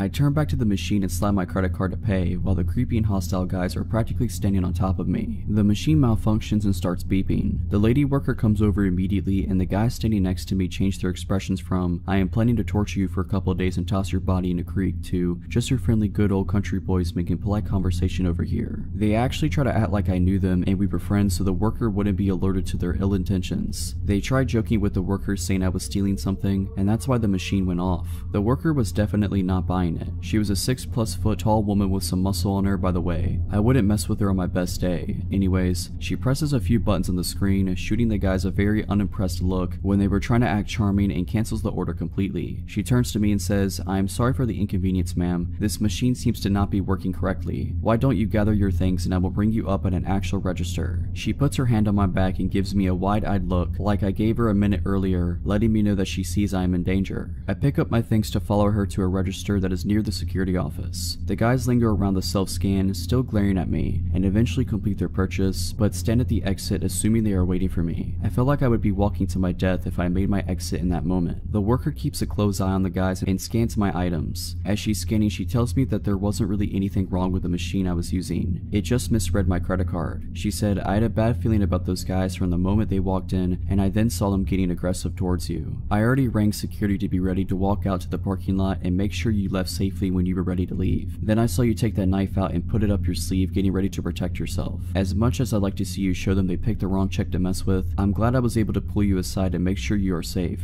I see them waiting by the door for you. I'll just keep pressing buttons on the screen and act like I'm having trouble with your order until they give up and go outside. Our security officer and I are both still going to escort you to your vehicle when you leave. I thought to myself, this woman seriously deserves a raise. I thanked her over and over again and told her what they said to me, and I was getting afraid because I don't know what these guys are capable of. As I'm talking to her, my bar manager calls me to see what's taking so long. I explained what was happening and he was obviously very concerned and ready to come up there himself. By the time I hang up, the guys had given up and walked out to the parking lot. The worker said to give it another few minutes because she had a feeling they may still be in the parking lot waiting for me to walk out and see which vehicle was mine so they could follow me. My instant thought was, no way, they have to be gone by now. I was wrong. The worker and security guard escort me out, and as it was after midnight, you can imagine how empty the parking lot was. Towards the back of the lot, there sat an old big pickup truck running with the lights on pointed towards the store. It was a huge parking lot, and it wouldn't have made sense for them to initially park like that, so I'm assuming they moved the truck to sit that way so they had a full view of when I exited the store to go to my vehicle. It was like being stalked by very hungry lions. When I unlocked my car and they saw that me, the worker, and the guard were looking directly at them and that I wasn't getting in my car until we watched them leave, they then peeled out of the parking lot. I mean, they seriously did a burnout to establish that they were pissed and trying to intimidate us or something. I thanked the worker and the guard over and over again, as I am certain they had just saved my life, or at least saved me from having to live with whatever those guys were planning on doing to me. I did write a long letter to the store manager and to their corporate location describing how their employees protected me and how grateful I was. I really hope that earned her a promotion, bonus, or raise. She didn't know me at all and was ready to protect me, which really isn't her job, but she did it anyways. Needless to say, I do not go late night shopping by myself anymore. Never will again. This is my brother's girlfriend's story. She doesn't have a Reddit account, but I told her about this subreddit and she wanted to share her story because it's creepy but also a good lesson to learn from. I go to a school in a big city that is one of the least safe cities in the US. I chose this school for nursing and definitely not for the location. I live in a row house off the campus with 4 other girls. Cheaper and nicer than dorms, or so we thought. I guess you get what you pay for. We're all sophomores in college. As you would guess, we go out and drink, come back to do things we don't remember. We had just started our rent in August, 3 floors plus a basement which was padlocked by the owners. Understandable, we would definitely have parties down there to avoid immediate cleanup. The house was great, amazing location to the school and work. I am a CNA who works odd hours, important for later. It was not expensive and in good condition. I had never lived with that many people before, just one roommate, so before we definitely knew if one of us had misplaced or changed something. I started to notice my snacks were either half gone or completely gone. I was getting annoyed, but a house with many people, it's too much work to go and figure out who ate what, so I ignored it. Slowly, we started making comments about someone eating our food, but passive aggressively. We all just let it go because none of us want a whole house fight. I work until about 11 in the NICU. I get home at about 11:30 mostly on weeknights. I started to notice pants left out or snack wrappers around. I thought it was odd cause none of my roommates had done that before, but just thought, oh, they probably drank a bottle of wine, then went to bed and forgot all about this. Again, my roommates started making comments. This time we started to ask because it was getting annoying that all of our food would disappear and things being left out. I knew it was one of them, but no one wants to admit that they ate someone else's snacks in college. We chalked it up to the girl who always smokes and eats her weight in food. She swore it wasn't her.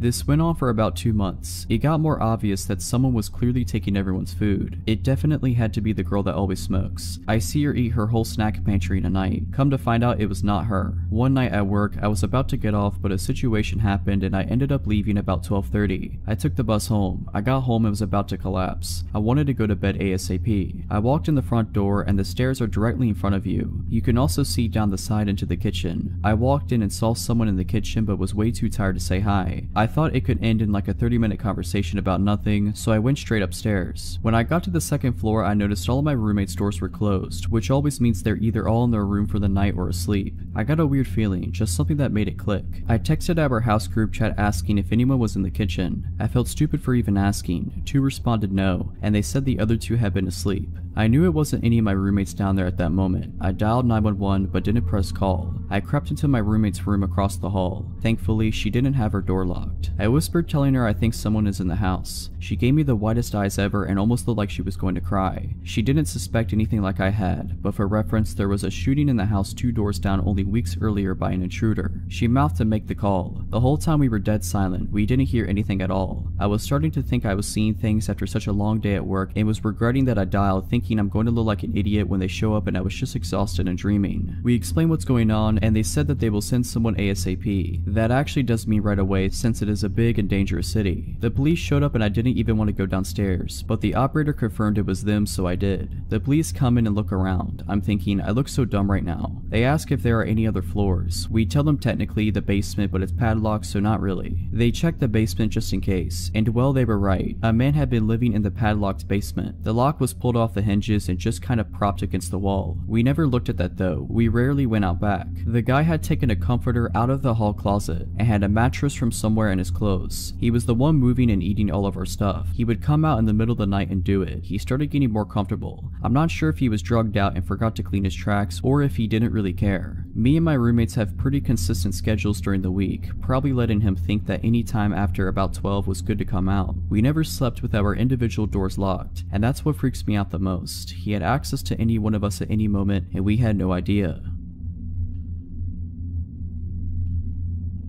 A little backstory. When I was 19, I lived with my mom in a ranch-style house on a road that backed up to a large field. On the other side was the main highway. About a half mile down from me was a loony farmer, and about a mile on the other side of me was pretty much a drug house. I guess someone used to live there, but it was run down. I will say that they were pretty quiet. Other than those 2 houses, we were isolated. At the time, I was working full-time and going to school full-time. One of my classes ended at 10:30 p.m. I often wouldn't get home that day of the week until about 11:15ish. I was driving home one night and I noticed some guy walking down the road. He had a yellow shirt and track pants. I remember his outfit because it was weird. It wasn't weird to see people walking down my road because of the whole drug house thing, but I instinctively looked over at him when I drove past. He turned and smiled and waved, which freaked me out. So I speed the half-mile home and pull into the driveway, weirded out. I made sure all the doors and windows were secure and then sat on the couch to be a paranoid freak and wait to make sure the dude walked past my house. Except he didn't, and there was another guy with him, dressed in darker clothes. They actually walked up my driveway and started playing around with my car, testing the handles and stuff. In my hurry, I forgot to grab my phone from my car, so I was kind of worried that's what they were after until the guy in yellow started approaching my door. I'm freaking out, so I go and wake my mom up.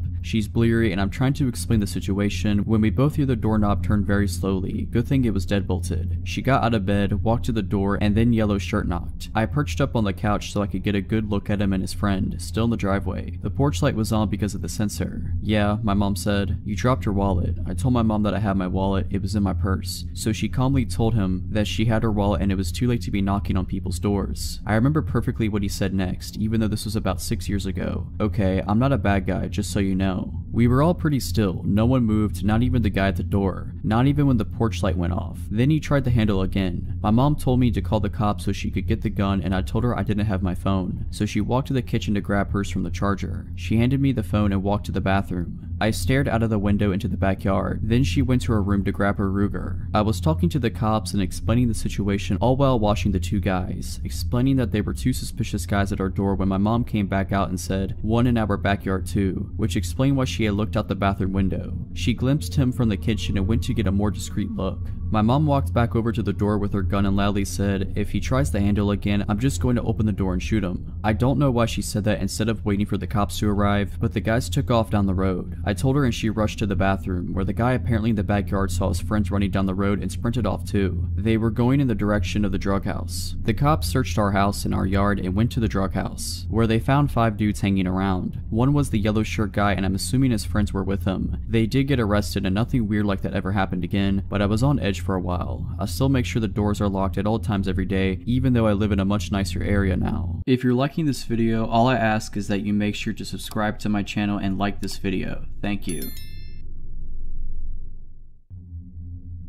My fiance and I threw a dinner party one time to celebrate his mom completing chemo. I hired a caterer. We were expecting 25 friends and family, so it was more than the kitchenette of our single-story ranch house could handle. We'd also only just moved in, so didn't have a lot of cooking staples. The caterer said he'd bring everything 75% done, but he needed to finish off some dishes in our kitchen. I told him that was fine as long as he was finished by 5, because the kitchen is centrally located and we'd prefer everyone be finished before the guests arrive due to the intimate nature of the occasion. He said that would be fine. He arrives as scheduled at 12 p.m. We gave him until 5 and the guests aren't even arriving until 6, so it's plenty of time. He smelled bad. It was more than a sweat smell though. It smelled like a sun-baked diaper, and that made me uneasy because he was going to be preparing food for sick, prior, and young kids. I just made sure he washed his hands and then left him to his own devices, worrying I was being presumptuous. Throughout the entire process, he keeps pulling me aside to ask me questions and have me taste things. I was super busy because my husband had to work during the day and pick up the surprise guest right after, so setting up the deck, decorating, putting together the slideshow equipment, coordinating the surprise guest, we flew in her sister and I had to make sure she got an Uber at the airport and her hotel had worked out, etc., and just a million other little details. So every 10 minutes being asked things like, "Do you prefer this with paprika or without? With this, fine, whatever you think. Taste it to be sure," was getting old. When he was still there at 5:45, after 2 gentle reminders, I flat out told him I needed him completely out by 6 no matter what. He apologized and said there had been a delay because our oven wouldn't stay up to temperature. I never had a problem with our oven, but I figured he's the professional, maybe it was a subtle problem. A little before 6 rolls around, a few of our friends start trickling in. I decide to tell him whatever's done is done and whatever isn't he should just put in the fridge, but he's nowhere to be found. I go out on the deck to ask my friends if they'd seen him and he's out there, alcoholic beverage in hand, out of his chef whites and now in a t-shirt and jeans, mingling with my friends. I walked out just in time for him to introduce himself to my cousin-in-law as a good friend of mine. Nope, too weird for me. I met him in person for the first time barely 6 hours ago. I told him he needed to leave, now. So he goes inside and gets his bag and makes a beeline for my bedroom. I'm taken aback. I say, "Excuse me, where are you going?" And he says, "To change." So first of all, we have a guest bathroom clearly visible. Second, why can't he wear a t-shirt and jeans home? I tell him I'm not comfortable with him going to my room, but he insisted to only be a second and goes in and shuts and locks the door. I couldn't even get a word out before he went in and I felt helpless. I was going outside to ask one of my friends to help me usher him out, but at that point my fiance got there with my aunt-in-law. I had to explain the situation to him, nearly in tears at this point, and he was like, "What? He went in the bedroom? Why?" So he pounded on the door, and the caterer came out, still in a t-shirt and jeans, and my fiance said, "You shouldn't be in there, you need to leave." And the caterer said, "Excuse me, but this is not your house. It is not up to you to decide." And my 6'4", 260-pound fiance tells him, yes, actually, it is his house, and puts a hand on his back and guides him to the door. The caterer says, "I thought thought she lived here, referencing me, and he says, yes, my fiance lives here with me, and the caterer goes nuts. He turns to me and screams, you lied to me. I have no clue what he's talking about. He starts yelling about how I led him on and calling me more names. I don't know who he thought the man in the pictures with me around the house was. So my fiance says, oh no, you won't talk that way in my house, find the door. And the caterer goes in the kitchen and starts throwing the trays of food out of the refrigerator and onto the floor. At that point, my fiance realized two of his brothers, both currently offensive linemen at the college level, had come in and were on the deck. He signaled to them and they came inside, and he basically said, this guy's harassing my fiance. They helped my fiance out. The party then went on as planned, but I insisted we just order pizza and throw out all the food he made. My fiance and friends kept saying, isn't that a bit much, but I was insistent. We went out late drinking with his brothers and got home around 3:30 a.m. and passed out in our room. At around 5 a.m. I was woken up to the sound of the door opening. I figure either we forgot to lock the door in our drunken stupor and it blew open, or one of his family forgot their keys or something in the house and didn't want to wake us. His parents and his local brother have a key, but his parents never ever let themselves in when they know we're home. And his brother had even more than we did and was definitely not awake and driving around at 5 a.m. It wasn't nearly windy enough for the door to have blown open. It had been tranquil all night. So I wake up my fiance and whisper, someone just came in the house. And he said the same thing. Probably my brother left his wallet or something. I figure I'm being paranoid and try to put it to rest when I hear a loud crash sound. With that, my fiance was up and on his feet in one movement. He told me to lock myself in the closet and call 911 while he went and looked around. As I was pulling out my phone, we hear in that distinct accent, hello, and I realize it's just this insane caterer. I'm not worried about this caterer physically overpowering my fiance, or me for that matter, so I charge right out there. The caterer is shirtless and clearly on something. He's taking the pictures that are of just me off the wall and holding several in his arms already. He lunges toward me when he sees me. My fiance gets between me and him and I call 911. My fiance tells him cops have been called and it is in his best interest to get off the property. The caterer says, no, I have to make sure your fiance is okay. And I say, what? Why wouldn't I be okay? And my fiance rightfully says not to engage with him and feed into it. My fiance stays between me and him while I climb out a window. He watches as the caterer throws photos of us on the floor. My fiance didn't want to subdue or touch him in any way, so the caterer couldn't make any assault claims. He's begun to destroy our kitchen at this point, and when the cops come in, he has a butcher knife.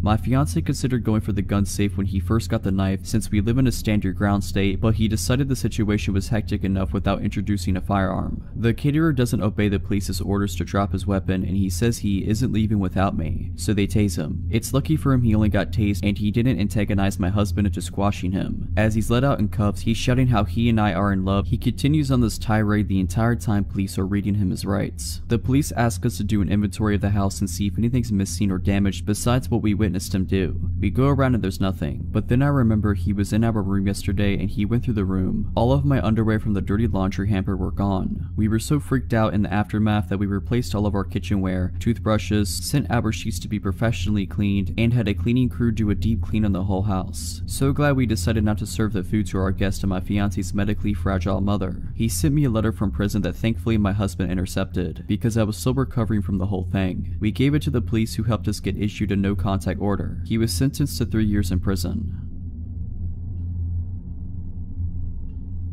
This happened in May of 2015 in California, which will help those of you who are familiar. I had graduated college in June of 2014, moved back into my old hometown, and started a consulting company with my boyfriend, which is going very well. We had just finished a contract in the Bay Area and were beginning a new one about 8 hours south in Torrance. He moved down there first to start setting up, while I took care of loose ends at our closing contract before moving down to meet him. The day comes and I pack my car and head down south to I-5. For the uninitiated, it's a straight highway with little in the way of scenery aside from the occasional strip mall, and its monotony has a reputation for putting drivers to sleep at the wheel. I pass a strip mall with gas and a fast food joint and decide to fill my car and my stomach. I go to park in the food venue's parking lot, but it's completely full, so I park across the street at a hotel, which at the time I didn't think anything of. I go inside to eat my meal, then cross the street to get back to my car. I'm well into the hotel parking lot when a pickup truck pulls down the aisle and cuts off my path and stops, with the passenger side facing me. The driver is alone and a clean-cut white male in his mid-30s. I don't remember anything about him except that he looked very generic and buttoned up.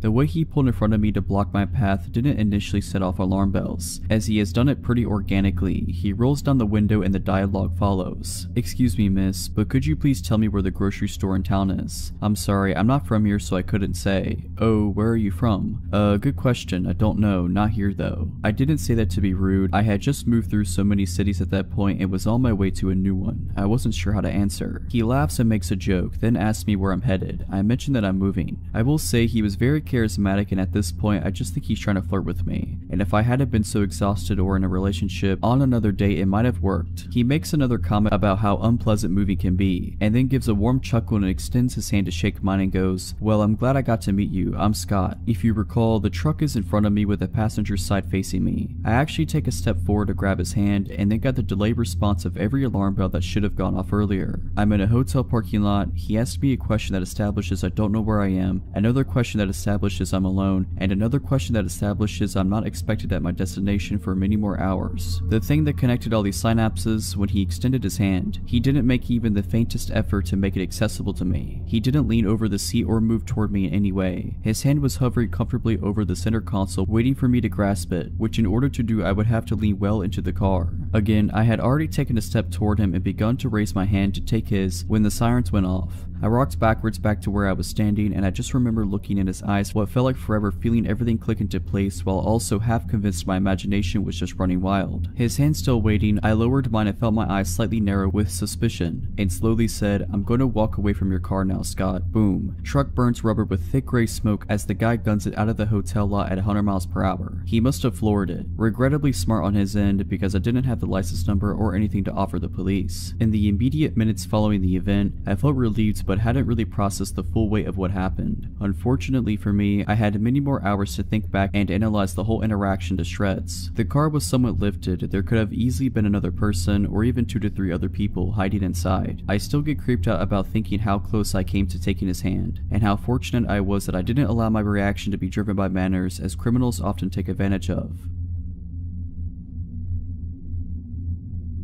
This happened when I was in high school long ago. My mom just recently found the paperwork about it when she cleaned out her office upon retiring from the police department. I remember being upset and scared when it happened, but reading the details as an adult, it sounded even worse than I remembered. I was a 17-year-old female working at a flower and gift shop. It's nighttime. A man comes in, short, overweight, balding, and 40 years old. He tells me about how he needs an apology gift for his girlfriend, so I offer a bouquet. Obviously, it's a flower shop. He says she doesn't like flowers because they die. This is the first weird thing, as he came into a flower shop. Then he goes into detail about how he hit her, and asks me if I think it was the right thing to do so. This was long ago, so I don't remember exactly what I said, but it was something along the lines of, "Not if you want her to continue being your girlfriend." He then tells me what a great job I'm doing and asks me when I get off work. I dodge answering and he leaves. Nothing for 6 months. Then right before Valentine's Day, he walks in the door 1 minute before close. It was dark, and from the outside it looked like I was working alone, as my coworker, about a 40-year-old female, was in the bathroom. Instinctively, it felt like a predator had just entered the room. You know when something isn't right, and everything felt not right. I then noticed he has a tarnished revolver tucked into the front of his windbreaker, which is halfway unzipped. It was obvious he wanted it seen. I quickly scribbled a note to my coworker that said he has a gun, and handed it to her when she came out of the bathroom. She calmly walked to the phone and looked at me, wordlessly asking if she could call the cops. I shook my head no, as I felt like it would escalate the situation. God forbid he heard the police coming and took us hostage or something. I was just going to try and act as calm and normal as I could, and hopefully not tip the situation into something more dangerous. He spends 15 minutes wandering around what was a fairly small shop. In retrospect, he was probably waiting to see if my coworker would leave, as it was now well past closing. Finally, he places an order for pickup on Valentine's Day, which gives me his name and info, which I'm going to for sure file with the police report. He buys a card and pulls out a wad of $100 bills, which he slowly thumbs through as though looking for the right one with which to pay for his $40 order. I ask him if he wants a bag, as it wouldn't be very inconspicuous if he just showed up at home with the Valentine's card. He replies, "No, I didn't feel like being inconspicuous tonight," which seemed like an obvious reference to the gun hanging out of his coat. He leaves. We quickly lock the door and watch him sit in his truck outside. We were not about to exit the shop until he was gone. Finally, he pulls out of his parking spot and moves to another spot further away and continues to just sit there. I don't know how long we waited, but he finally left. I called my mom crying. she called the police, who came to the shop the next day to take a report. I told my best friend at the time what happened. She told her mother. Her mother happened to work with the man and informed security at her job. She said he was very weird, creepy, and liked to talk about weapons a lot. Security at his job, it's a large company with government contracts and things having to do with tech and security, pulled him into the office and questioned him about it. He claimed it was a glove in his pocket, not a revolver. The police were pissed that this company made contact with him about it before they did, and he successfully dodged the cops' multiple calls and visits to his apartment. My mom, much to my teen fury at the time, made me quit my job, which was devastating as I loved it there. In retrospect, totally the right call. I never saw him again.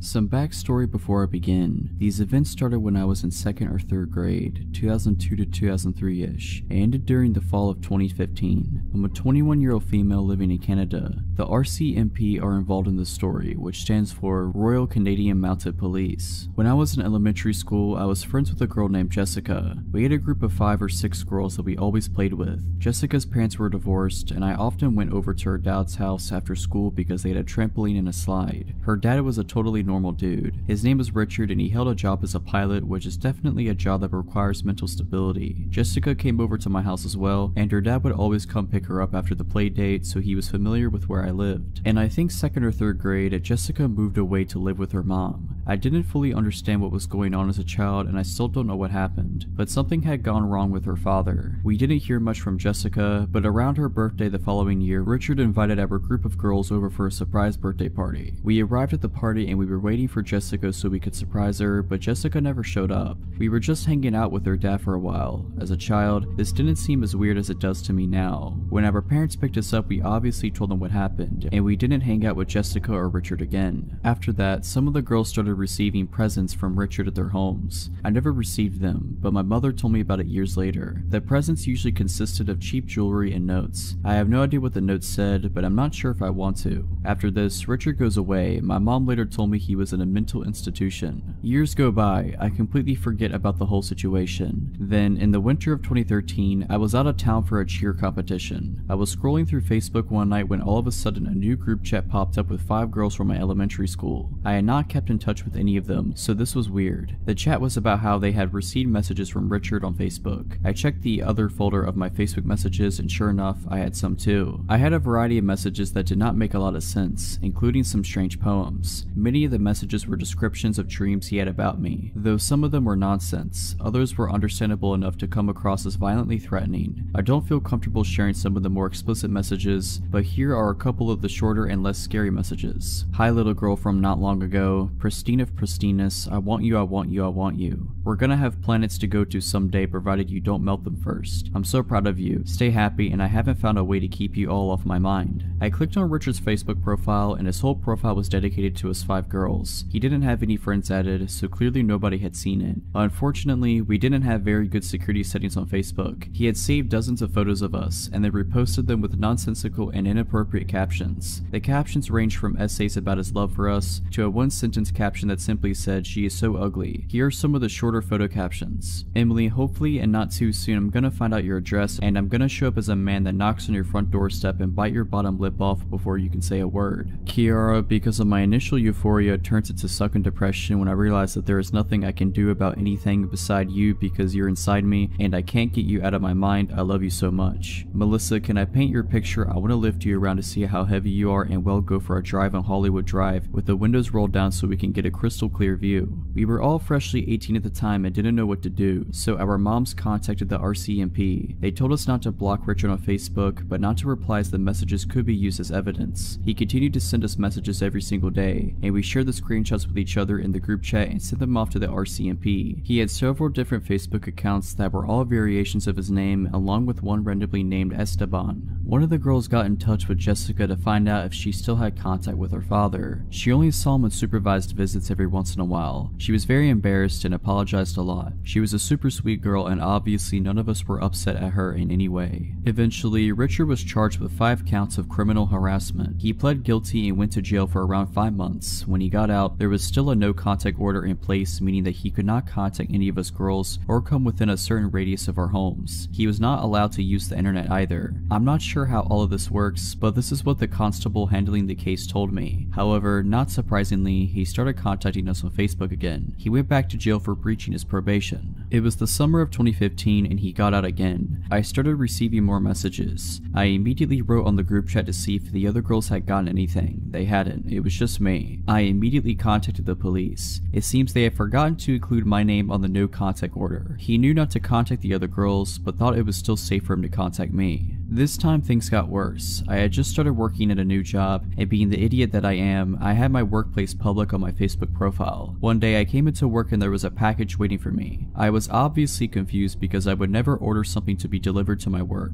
I opened it up with my managers and there was weed inside along with a disc with encryption software on it. He had mailed me weed to my work. I knew immediately that this was him, and awkwardly explained the situation to my managers who thought it was hilarious. The security in my office tower was alerted and given a photo of him. They began walking me to my bus stop after my shifts. It was scary knowing that he knew where I worked. At this point, I hadn't seen Richard in years, but it was clear that he was mentally unwell. I had absolutely no idea what he was capable of or what his motives were. The RCMP did not seem to take this case very seriously, and they moved very slowly, passing the case around to various officers. Meanwhile, I was terrified. I could hardly walk down my street at night without freaking out. Every time somebody knocked on my door while I was home alone, I would drop whatever I was doing and hide under the kitchen counters. I had not moved since I was a child, so it was very possible that he remembered where I lived. The packages kept coming. I received more weed in several different forms, including cookies, what appeared to be cocaine, and a key to his apartment along with some miscellaneous items. I opened all the packages at the police station. One of the packages included a USB stick with a bunch of audio recordings on them, but I decided it was better for me not to listen to them. The return of the packages was to a random PO box in another city that did not belong to Richard, and no fingerprints were found on the packages. During all of this, the Facebook messages remained constant. Luckily, in one of the messages he informed me that he had sent me drugs and the key along with his home address. This confirmed that the packages were from him. He was charged again. I received a subpoena in the mail to appear as a witness in court. However, he once again pled guilty and I never got to go to court. I was actually a bit disappointed as I thought seeing him in person would provide me with some sort of closure. He is still locked up somewhere as I am writing this, but I still get scared walking at night or when somebody knocks on the door. The police provided me zero information on where he was being held or when he would be released. I feel like I am just waiting for the day that he will contact me again. I just hope that he never does.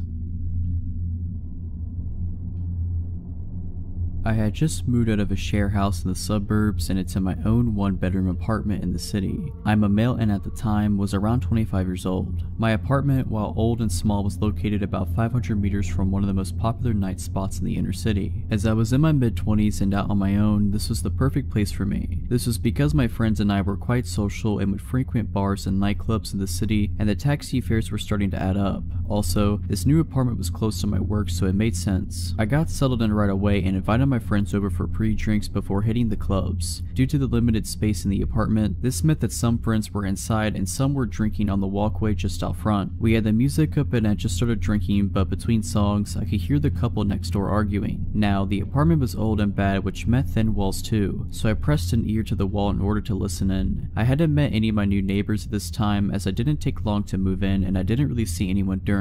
I was curious. Judging from what I could determine while eavesdropping, they were a gay couple in their early 30s. One of the men was yelling at the other to go next door and tell us to keep it down. The other was arguing that it was just a housewarming and to let it go for the night. Since I didn't want to cause trouble, I marshaled everyone outside to start making our way to the nightclubs, leaving my new neighbors in peace. Later that night, I came home alone as I was tired from the move. I decided to let my friends carry on partying without me. I arrived at my door and proceeded to fumble around for my keys when I looked up to see a man standing in the walkway in front of the next apartment smoking a cigarette. He was tall and thin with brown oily hair. I noticed that he also had a cut lip and a faded but still visible black eye. I said, "Sorry about the noise earlier," correctly assuming he was my neighbor. He replied, "Nah, you're alright man, I'm Chris by the way." I shook his hand. I noticed his knuckles were red and a little bit scratched up, so I knew something was off. I apologized for the noise and said, "I hope I didn't cause any trouble for you." He withdrew his hand and with a soft but cracking voice said, "Nah, that's okay. Rick just gets a bit cranky sometimes. I'm used to it." With that, I finished off the conversation and told Chris that I'd see him later. It was about 2 AM at this point and I just wanted to sleep but couldn't help worrying about the potential domestic abuse going on next door. I decided to just keep an eye on it for now as I didn't have all the info. For all I knew, he could have gotten into a fight with someone else. As the weeks passed, I noticed that my new neighbors got drunk regularly and would argue almost every time. time. I could tell that Rick was the dominant one as his voice was a lot deeper and Chris seemed to be afraid of him during their shouting matches. This is why I kept my distance and never really socialized with them. I would even overhear them arguing about me and that Rick thought that Chris liked me, etc. I would just tune all of this out with headphones and video games, not to mention an active social life and full-time work to keep me occupied. I did find myself avoiding having guests over because of the neighbors. I would opt to meet people out as their arguments could be quite upsetting. This was working out fine enough for a while until Christmas Eve that same year. I was arriving home after coming from last-minute Christmas shopping. I was getting ready for a night of present wrapping as I was to visit my family the following day for Christmas. As I arrived home, I noticed 2 police cars outside and Anna, an Asian woman who lived a few apartments up from Chris, was screaming. I asked her what was happening and all she said was, "It's just so sad," while sobbing. I could see 3 officers trying to restrain somebody and there was blood on their uniforms. I came just a little bit closer to see Chris's oily brown hair in the center of the affray. His face was bleeding from his jaw where he had apparently been slashed by something sharp. They got him to his feet and I could see that his cheek had been cut so deep that the skin was flapping open as he struggled and resisted with the police. I recoiled in shock and went to comfort Anna, who was crying uncontrollably at this point. Suddenly, Rick's voice boomed out from nowhere. "You see what you've done, you loser." This frightened me and my instinct was to get myself and Anna to safety. Even though the cops were here, they had their hands full with Chris and I certainly didn't want to get involved in such an ugly fight where knives were involved. Anna refused to come with me and said that she would be fine. I looked around to see where Rick was as he kept yelling at Chris the whole time. The 3 cops struggled to restrain him. I could hear Chris whimpering apologetically in between. I couldn't see where Rick was, so I decided just to go to my apartment and lock the door. As I turned to go, I froze in horror as Rick's voice boomed, "Where are you going?" A deep chill went down my spine as my brain struggled to reconcile the fact that these words were coming out of Chris's mouth. I felt panic grip me as I realized that all this time Rick and Chris were the same person. All the fighting, laughing, drinking, and carry on that I couldn't help overhearing over the last couple of months had come from one solitary person, a lonely guy in his small 1-bedroom apartment. For some reason that made me feel sick. I learned later from Anna that this wasn't the first time the police had to come take Chris away. Anna explained that he spends a couple of months at the local psychiatric hospital each time. His father owns the apartment, so it's here waiting for him when he gets out. I moved out a few months later, and while it is a sad situation for Chris, I really do feel him. Today was like any other, just another ordinary day, working by myself in the store, checking out customers, stocking shelves, and my moments away from the register. A normal day. At some point while on register, I greeted a man with a large dark beard, bald, and wearing glasses as he came through the door. He immediately smiled and got that surprised look on his face after seeing me as if he had just found his next victim. Eventually, after about an hour or 2 of being on register, I'd pretty much cleaned the store out of my customers and moved on to stocking candy. The man before with the beard approaches me with a smile and holds up a large white trash can.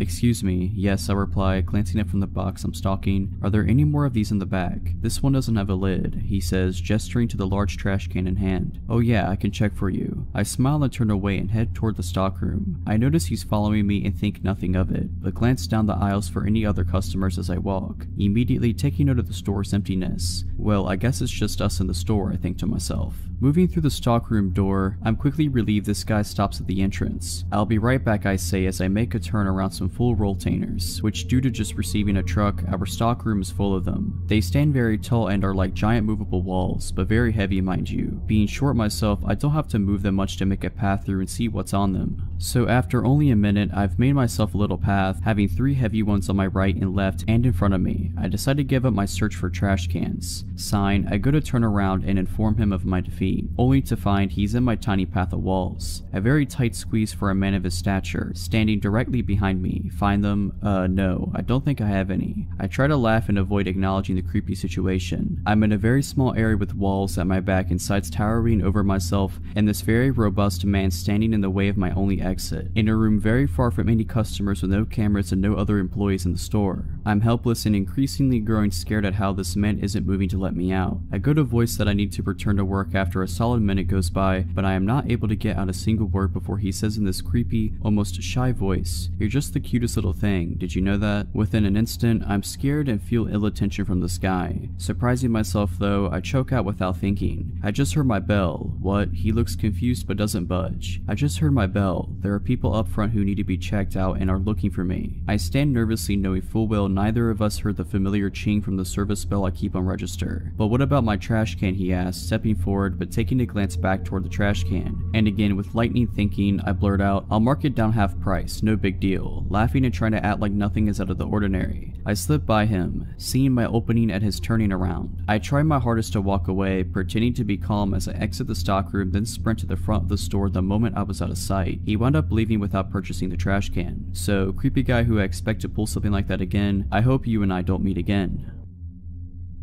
This was back in 2015 or 2016. I'm a career tow truck driver. At this point, I've been towing cars for most of my adult life, and will likely do so until I either retire or die, whichever comes first. At the time, I was working for a pretty small towing company with only 2 employees, and we rotated who was on call each weekend. It was my weekend on call and it was summer, so with people being out and about late and whatnot, I was pretty busy, cleaning up accidents, towing broken down cars both in the city and off the highway. I was fine with it, as I was paid commission at the time, so the more calls I did, the more money I made. So it's Saturday night, now Sunday morning, and it's around 2:33 in the morning, and like I said, I've been busy. I'm tired, a little grumpy, and kinda want to go home when my phone rings. It's an insurance company calling asking if we can do a tow for one of their customers who is broken down on the side of the highway. The breakdown location they give me is about 15 miles out of town, which I normally wouldn't do, but the tow destination happens to be a dealership that's just a couple of minutes from my apartment. I contemplate rejecting the call, but because I'm paid commission, I figure screw it. I can run up and grab this car, drop it off around the corner from my place, then hopefully I can head home and get a couple of hours of shut-eye. So I take the call and hop on the highway. The insurance company provided me with the customer's first name, which we'll say was Kara, and gave me a phone number for her. Usually I try to make contact with people who are on the side of the highway to let them know I'm on my way and give them an ETA. I try calling her a couple of times, but she doesn't answer, not unusual.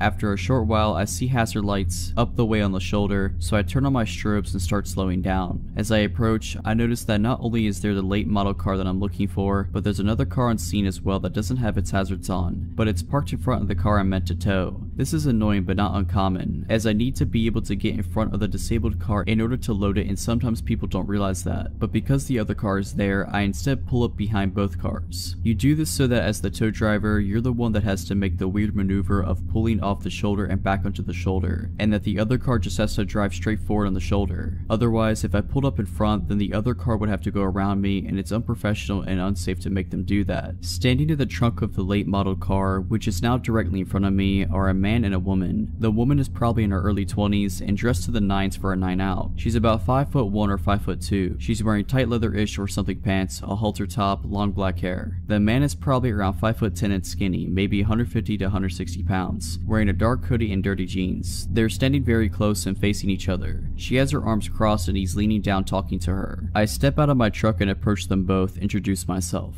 They separate a few feet and I look to the woman and say, "Are you Kara?" She nods. I say I'm here for her insurance company and I ask what's going on with the car. Immediately, the man pipes up and says, "Yeah, it's just having some fuel issues. It's an easy fix. Can you just drop it off at this commuter parking lot? I'm gonna fix it for her there." I'm rather annoyed at this because the commuter lot in question is further up the highway and I'm already 15 miles out of town. Like I said before, I only took this call because it was supposed to be coming back toward my apartment and I really wanted to go home. Not only that, but in order to change the original tow destination, I would have to call the insurance company back, wait on hold for who knows how long for a representative, and then let them know the change and try to get them to pay me extra for the deadhead miles back home after unloading, and I really didn't want to do any of this. And thirdly, this is a late model car. I'm no mechanic, but it's new enough that whatever's wrong with it is likely covered under warranty, so the dealership is really the best place for it to go anyways. I explain all of this to the guy, but he's really not having it. He gets stern with me, saying something like, "Look man, you just need to take the car where I tell you to take it." We go back and forth on this for maybe 60 seconds and he's just getting madder. "Well, you know what man, you're not the name insured, Kara is." The easy way to settle this is to ask what she wants me to do with the car, and whatever she says is what I'll do. Fingers crossed she'll want to take it to the dealership so I can get home sooner. I turn to look at Kara to ask her that question and I don't see her right away. She's no longer standing where she just was a minute ago, which was slightly off to my right, right. I continued to not see her until I've turned almost all the way around, because she's standing directly behind me, and by directly, I mean within an inch of my back, arms still crossed. I look down at her and she locks eyes with me. Her eyes are as white as plates, almost owl-like, and immediately it feels like she's staring into my soul. She didn't say a word and she didn't have to. I took a step back and did what felt like a double take. I looked at him, then at her, then at him again, and then back at her, and it slowly started to dawn on me that maybe something isn't right. I asked her, "Do you know this guy?" And she ever so slightly shook her head no. Without a word, the guy starts to move for Kara, and I move to stay in between them. He tries to push me out of his way by shoving me in the chest, but because I believe he underestimated my weight, only pushed me hard enough to make me take a single step back. Immediately, I took that step forward towards him and body check him hard as I could, hard enough to completely knock him over basically onto his back. Because we rotated during the back and forth push bit, Kara is now in front of me to my right, somewhat between me and the guy who's trying to scramble to his feet. I reached out and snatched the poor girl up by her waist, spun her towards my truck and yelled for her to get into the driver's side, and she does so. I turn back to the guy who is standing up again at this point, and he's breathing hard. He gets right up in my face but doesn't do anything, just breathes at me. I stare him right in his face and tell him, "You need to go." I'm shaken now and I'm absolutely terrified. I don't know if he has a weapon, I don't know if he's gonna try to fight me, and I don't know what I would do if he did. After probably around 15 seconds or so, which felt like eons, he kinda huffs a bit, smiles one of the creepiest smiles I've ever seen, and starts to back off. Sucking his teeth and rubbing his hands together, he slowly walks backwards a few steps, then makes his way to the front car, gets in and drives off. I stayed motionless, watching him until I could no longer see his taillights. I got Kara's car loaded up on the tow truck, and as we made our way to the dealership, she told me through tears that her car had shut off while she was driving, and she pulled onto the shoulder and called her parents because she was on their insurance. Her parents made the call to the insurance company, who eventually dispatched me to her location. While she was waiting, a bit after she made the call, the guy pulled up in front of her and walked up to her passenger side window to try to talk to her, asking if she needed help, etc. And she told him she was fine, that a tow truck was coming, and that she didn't need help. He persisted and she tried to tell him off and eventually tried to roll up on the window. Apparently he stuck his arm in the window and got the door unlocked and opened the door. In fear, she jumped out of the car, leaving her phone inside, and ran to the back of her car and stayed put there because it was in the line of sight of traffic. Apparently he was pretty lewd with her, and whenever she tried to go back to the car, he would prevent her from getting in. Several minutes later I showed up. Who knows what would have happened had the timing been any different. Her parents were waiting at the dealership when we arrived, and she told them what had just happened. Her parents gave me a $20 tip, which was all the cash they had on them at the time, and Kara gave me a very tight and clearly heartfelt hug before I left. I never saw her again.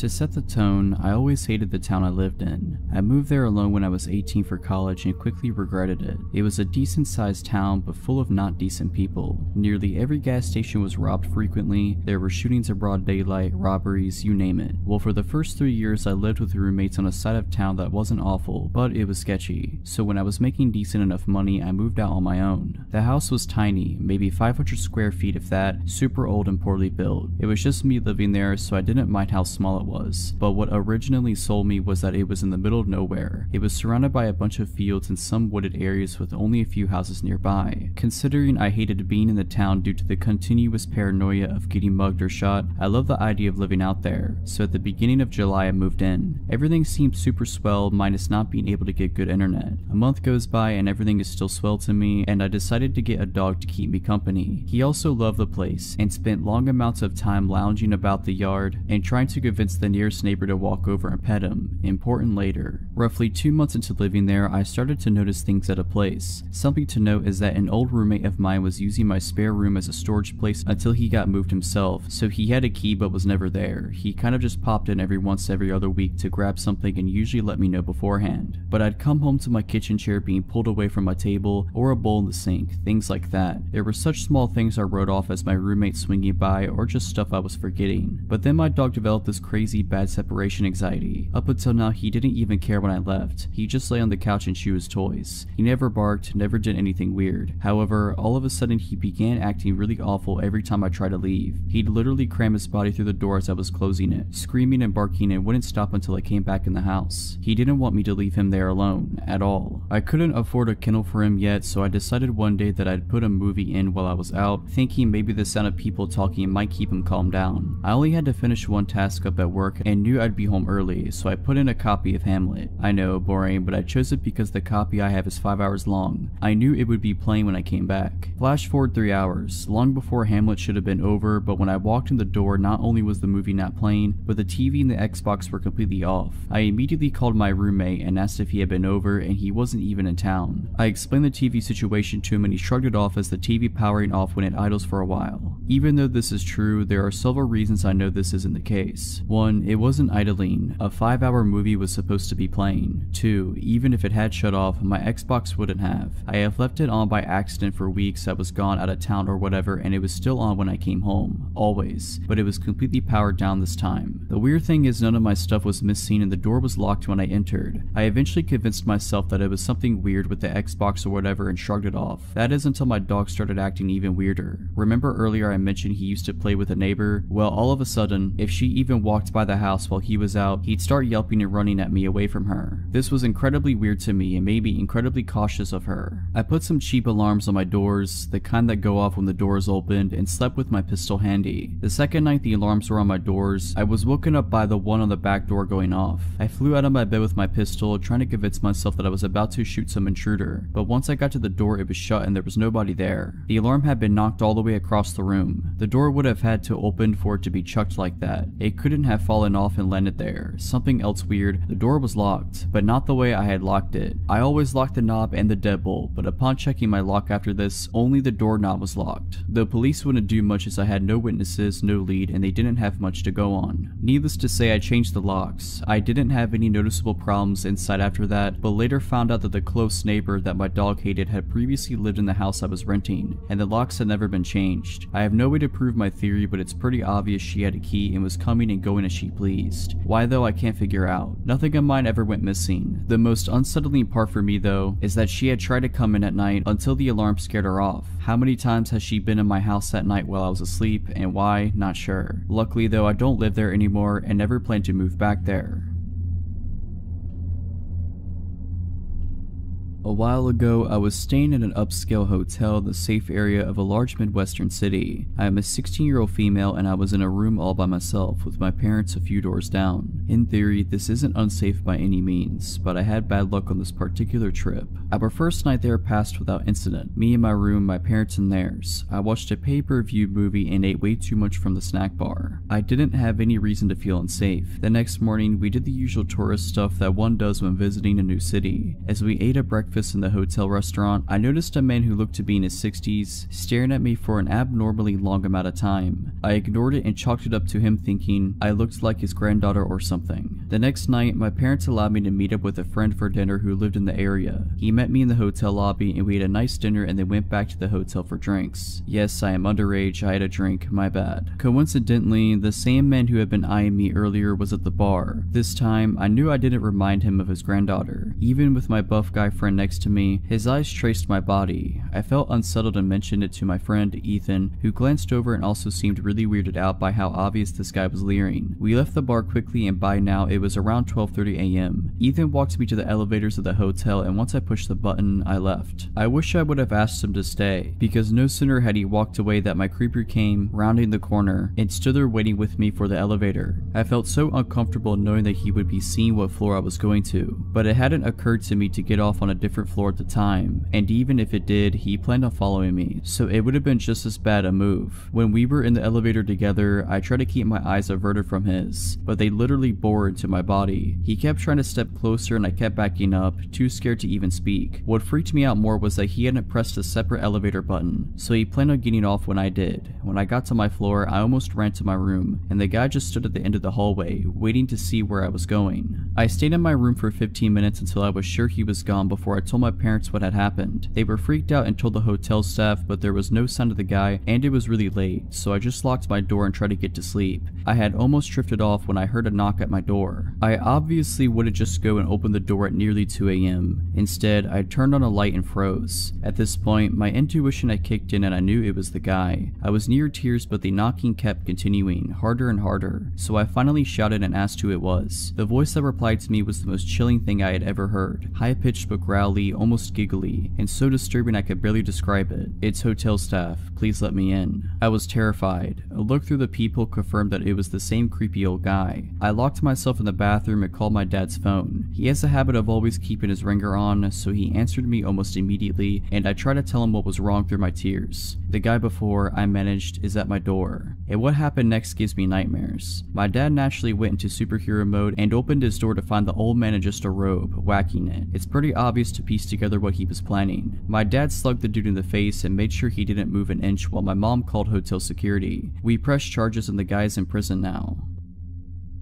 In my late teens and early 20s, I was friends with a girl named Lucy. She was a very lonely kind of girl whose parents were, well, honestly, not really great parents. Her mother was verbally abusive and her father really couldn't care less about anything. Because of the lack of love in her life, Lucy searched through dating sites for love and comfort from strange men, and she was not afraid of meeting them face to face even if they'd been chatting for only a few days. My friendship with Lucy was a strange one. I found her quite annoying sometimes, but I also felt awful for her because of her loneliness and lack of friends and love in her life. Sometimes I really didn't want to hang out with her, and some days I would accept her offer to hang out. When it was just her and I together, she was normal and okay to be around, but also very appreciative of having someone giving her attention. We had a small group of friends and she would try to get all of us together as often as possible, and honestly, the whole group together was really quite fun. When we were all together, Lucy was very hyper and you could just tell that she was happy to be around people who didn't insult her as her mother does. Suddenly, Lucy tells us she has a boyfriend. We were all surprised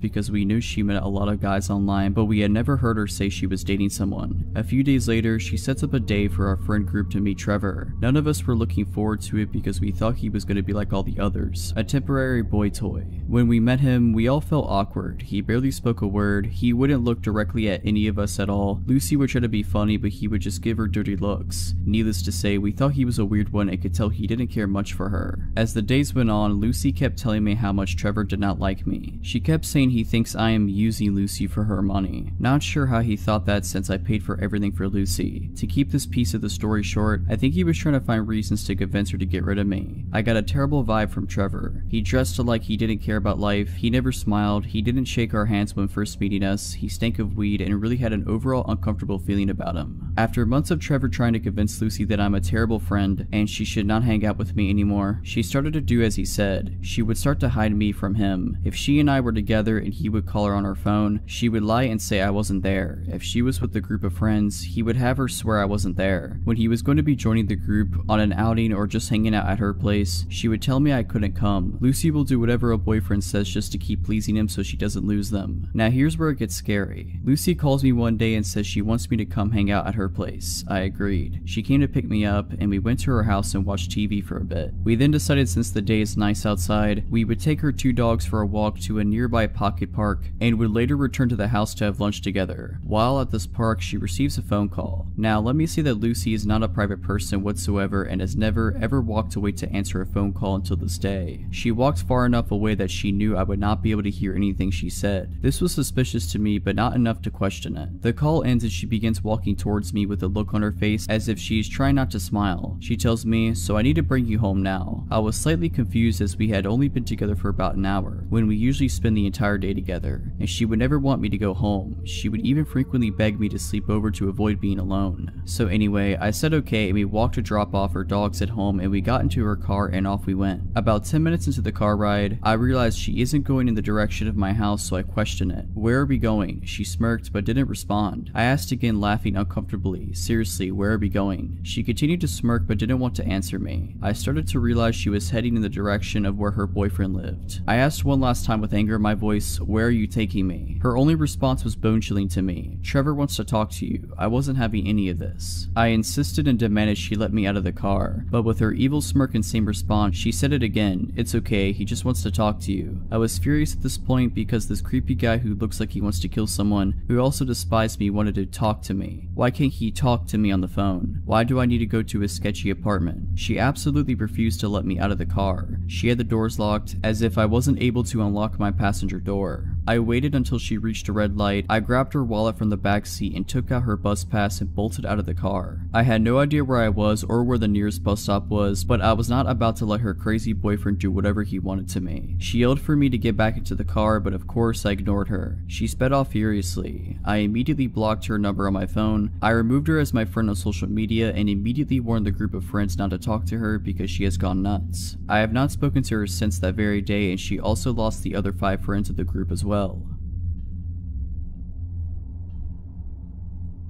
I've recently moved into a new apartment 3 weeks and I'm starting to share it with my sister. The only reason we know properly is a single mom who lives in the apartment next to us. Ever since we moved in, she's been giving us advice and helping us out with things, etc. We don't know any of the other neighbors properly yet. Today I was out with my friends, and after that I went to get my sister so we could go out for some food. We got home around 10 p.m. My sister and I got into our PJs and were sitting around watching TV when our buzzer rang. I jumped up to answer it and it turned out to be our neighbor, a single mom. I asked her what was up and she said that our dad is asking for us downstairs. Straight away my stomach dropped. I immediately asked her if she's sure he said that he was our dad. The reason I asked this was just to make sure that is what she actually said, but she replied that yeah, he said he was our dad and he was asking for us. The neighbor then asked me if she could let him up to our flat, but I told her no. I wanted to shout out to my sister, but I didn't want to worry her right away, so I asked the neighbor to not let him come up yet, and I heard her repeat this to him. I couldn't hear anything for a few minutes and I started to get really worried. At this point, my sister comes up to me and asks who it is. I called out to my neighbor a few times, but she didn't answer. It must have only been about a minute, but it honestly felt like ages when she didn't reply. I was about to tell my sister to call 911 because I was starting to panic and I didn't know what was happening out there. But then she came back on and told me that he was gone. She then came up to our flat and explained what went down. She said that she was walking back to her flat after finishing work and she saw a man by the buzzers. At first, she assumed that he was just someone who lived there, but when he noticed her walking up, he asked us by name and asked us if she could let him up to our flat. She asked him who he was and he told her that he was our dad. Obviously, she buzzed us and told us first, since our neighbor doesn't know us that well, so she doesn't know what our dad looks like. She said that because we were young and on our own, and she didn't want to buzz an estranged man up to our flat. She said that her mom instincts kicked in when she heard me being hesitant to let him up to the flat. She said that apparently after he heard me say that he got really pushy with her and started trying to move her out the way. He kept on saying to her, "It's okay, I'm their dad, let me in, I'm not gonna do anything." She started arguing with him and told him that if I don't feel comfortable letting him in, there's no way he's getting in. He then got into the car and rode away. Now this is the reason why I hesitated. We haven't spoke to our dad since I was 16. We even considered getting a restraining order from him at one point. He's not even our biological father, but we were legally adopted by him when I was 9. He was very abusive. It got to the point where me, sister, and my mom had to leave him in the middle of the night. He was always really controlling, and after we left, he would secretly follow us around and leave threatening voicemails on the phone. I found out that he has a criminal record, as well as I believe he was convicted of manslaughter in the 80s. I have no idea of the backstory behind that, and I honestly don't really want to know. Like I said, we haven't from him since I was 16, which was 3 years ago,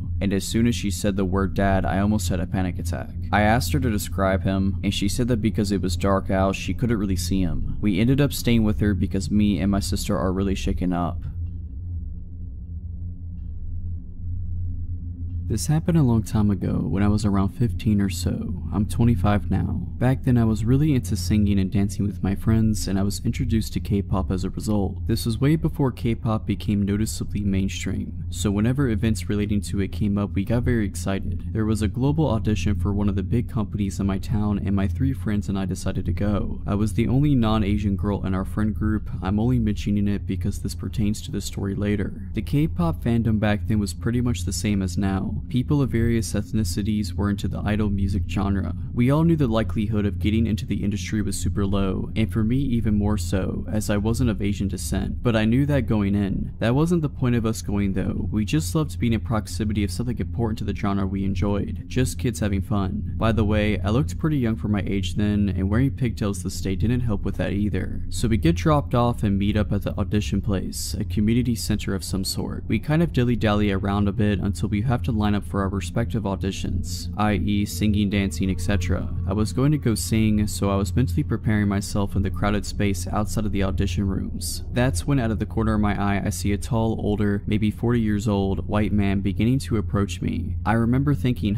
is he going to audition too? It was strange because everyone else in there was younger, maybe he was a parent. He walks up pretty close and goes, "Can you help me please?" I'm confused and I ask him what he needs help with. "Oh, the staff here, my son's trying to audition but they won't let him audition." Okay, this was weird. I then asked him why. He said because he's not Korean. That was when I started to get creeped out. I looked around to see a pretty diverse crowd and then back at him. I don't know, that's terrible. You should talk to," and then I point towards the staff. "They should be able to help." I knew he was lying, but I was too scared to say anything else. I went on, "Anyone can audition here." He didn't listen and insisted on me helping him. Then he said something that sent a chill down my spine. When I was trying for the 5th time to convince him to approach the staff instead of me, he beckoned me to come outside with him. "My son's just outside in my car. Can you come talk to him please?" That was when I repeated what I said earlier and began to firmly walk in the opposite direction. He kept trying to coax me out to see his son. I managed to lose him in the crowd of people. Only seconds later, I see him talking to my friend about me and helping his son and all that. I was shocked. The man had clearly been watching me for a while to know who I came with. We were split up at that point. I went up and told her we should get going without looking at the man. He ignored me and kept on talking to her. Without speaking, I went up to her, grabbed her hand, and pulled her at once to get her away from him. She was super gullible and didn't understand why I was so worried. The man clearly was unnerved by what I did and left my friend and then disappeared into the crowd. So about 20 minutes later, I'm in the lineup for the audition when I get a cold feeling in my body, and I turn to look towards the entrance. My audition room was close to it, and there he was, standing. But he wasn't just standing, he had his arms crossed and he was glaring at me. I've never seen someone look at me with such vitriol. He looked like he wanted to kill me. It was terrifying. The crowd of people was sparse because we all had lined up outside our assigned rooms. This man waited there, staring at me nonstop for an hour. He glared at me all the way until I got into the audition room. I was so scared that he'd be there once I got out, but I guess the auditions went on longer than he expected and he went home. With his son in tow, I'm guessing. I was so scared that he'd be there once I got out, but I guess the auditions went on longer than he expected and he went home. With his son in tow, I'm guessing.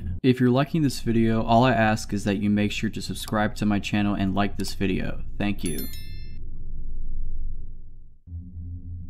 I've worked a few odd jobs in my life. My first job was a summer job at 16 during summer break at a dairy farm. I absolutely hated it there and made it harder for me to find the motivation to even try finding work again when the time came. I don't really remember how I was first referred to the job, but the following summer, I ended up working as an office assistant for a self-employed photographer. My parents knew her because she used to be a member of their church, and my sister attended her 4-H program when she had it. By that time, her health had begun to take a hit as she claimed it was a mixture of things from chronic Lyme to fibromyalgia. I had also been warned by my parents that she was a little off. She was very religious and claimed to have had real encounters with demons, even participated in a few exorcisms. I'm an atheist and a skeptic, so I never took her story seriously. Aside from the weird things she would tell me, she was mostly harmless and working for her was not hard. The job basically required me to do a lot of data entry, as well as help prep her photos with some minor touching up and the addition of her company watermark before uploading them to a site where her customers could browse them and then pick which ones they wanted to order. She primarily photographed horse events, dressage, stadium, and cross-country jumping, etc. And for the first several months, my job stayed in her living room, which is basically my office space at the time. Eventually, I was talked into tagging along at shows where she trained me as a photographer, and soon I was shooting at the events along with her. It was boring work, I won't lie. I'm not a horse person, but things didn't get weird until a year later when I learned the hard way it was not her that I needed to worry about. She had 2 sons, one who was out of state, the other one was in the Navy. The latter of the two, a guy called Nate, I had only heard small things about. When he finally returned home and I met him for the first time while working in her living room, he seemed like a nice guy, a little odd but not concerning. He was obsessed with movies, and being a bit of a movie buff myself, whenever he would venture to the living room to strike up a conversation, it would always be about whatever movies we were into or were excited to see. I should point out here that I was 18 by this point and he was in his mid-30s. At some point he got it in his head that I was interested in him, though he never said anything directly to me. I had to find out about it from my parents. My mom worked as the secretary at her church and Nate knew it. I can only guess my boss had told him. One afternoon, Nate showed up at my mom's desk and started gushing about me. He talked about how much fun I was, how he loved talking to me, how he was planning to take me to the movies and take me to this church, and all these other plans he had for me. My mom was beyond uncomfortable, as was the pastor who happened to overhear it, and when I got home that night, she told me what had happened and suggested I make sure not to lead him on. I was completely baffled because I hadn't done anything. We never even discussed the possibility of doing anything together. I made an effort to acknowledge him less when he was around and keep the conversation short while stressing I had work to do. Eventually, he got his own place and moved out of his parents' house, so I figured the problem had solved itself.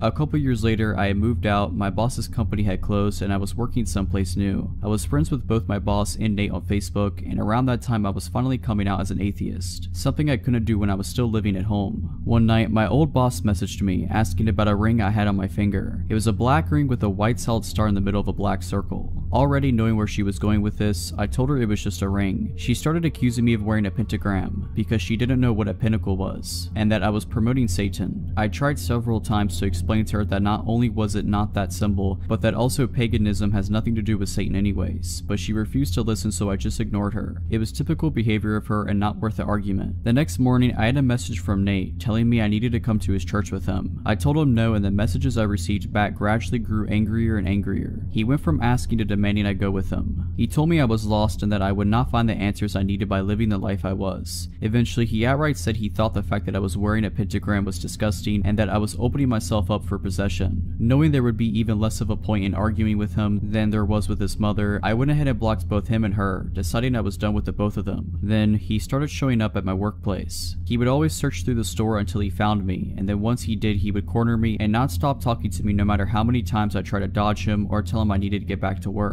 Eventually, the managers caught on and started intercepting him whenever he showed up. I wasn't making enough to pay the rent with that job, so I had to take up a second one. Within a week of working my second job, which was in a different town, he showed up there too. This time I told the managers outright who he was, and after that, every time he showed up, I was allowed to hide in the back room behind a locked door while they sped his order along and got him out. One of those many encounters, while I was hiding in the back, one of the managers was back there with me, inputting employee time punches into the computer when the both of us heard Nate shout in our directing, "I know you remember me." That was the last straw for them, and they told him his business was no longer welcome there. He started showing up at my other job as well for a while, which was a relief. Fast forward to a few years later, I was getting used to not having to look over my shoulder every shift or checking the parking lot for his truck. Then one day he reappeared. He was browsing a section I was walking past when he spotted me and got this deer in the headlights look. I made a beeline to the break room because just seeing him made me scared. After that, he started showing up regularly. I would always find ways to dodge and avoid him, but he would still eventually spot me and know I was still there. I was debating whether or not to tell the managers because at this point it had been a while since he had done anything, and saying something just because I was nervous didn't feel right. Call me a coward or an idiot, but that was my thought process. What happened next made me regret not speaking up.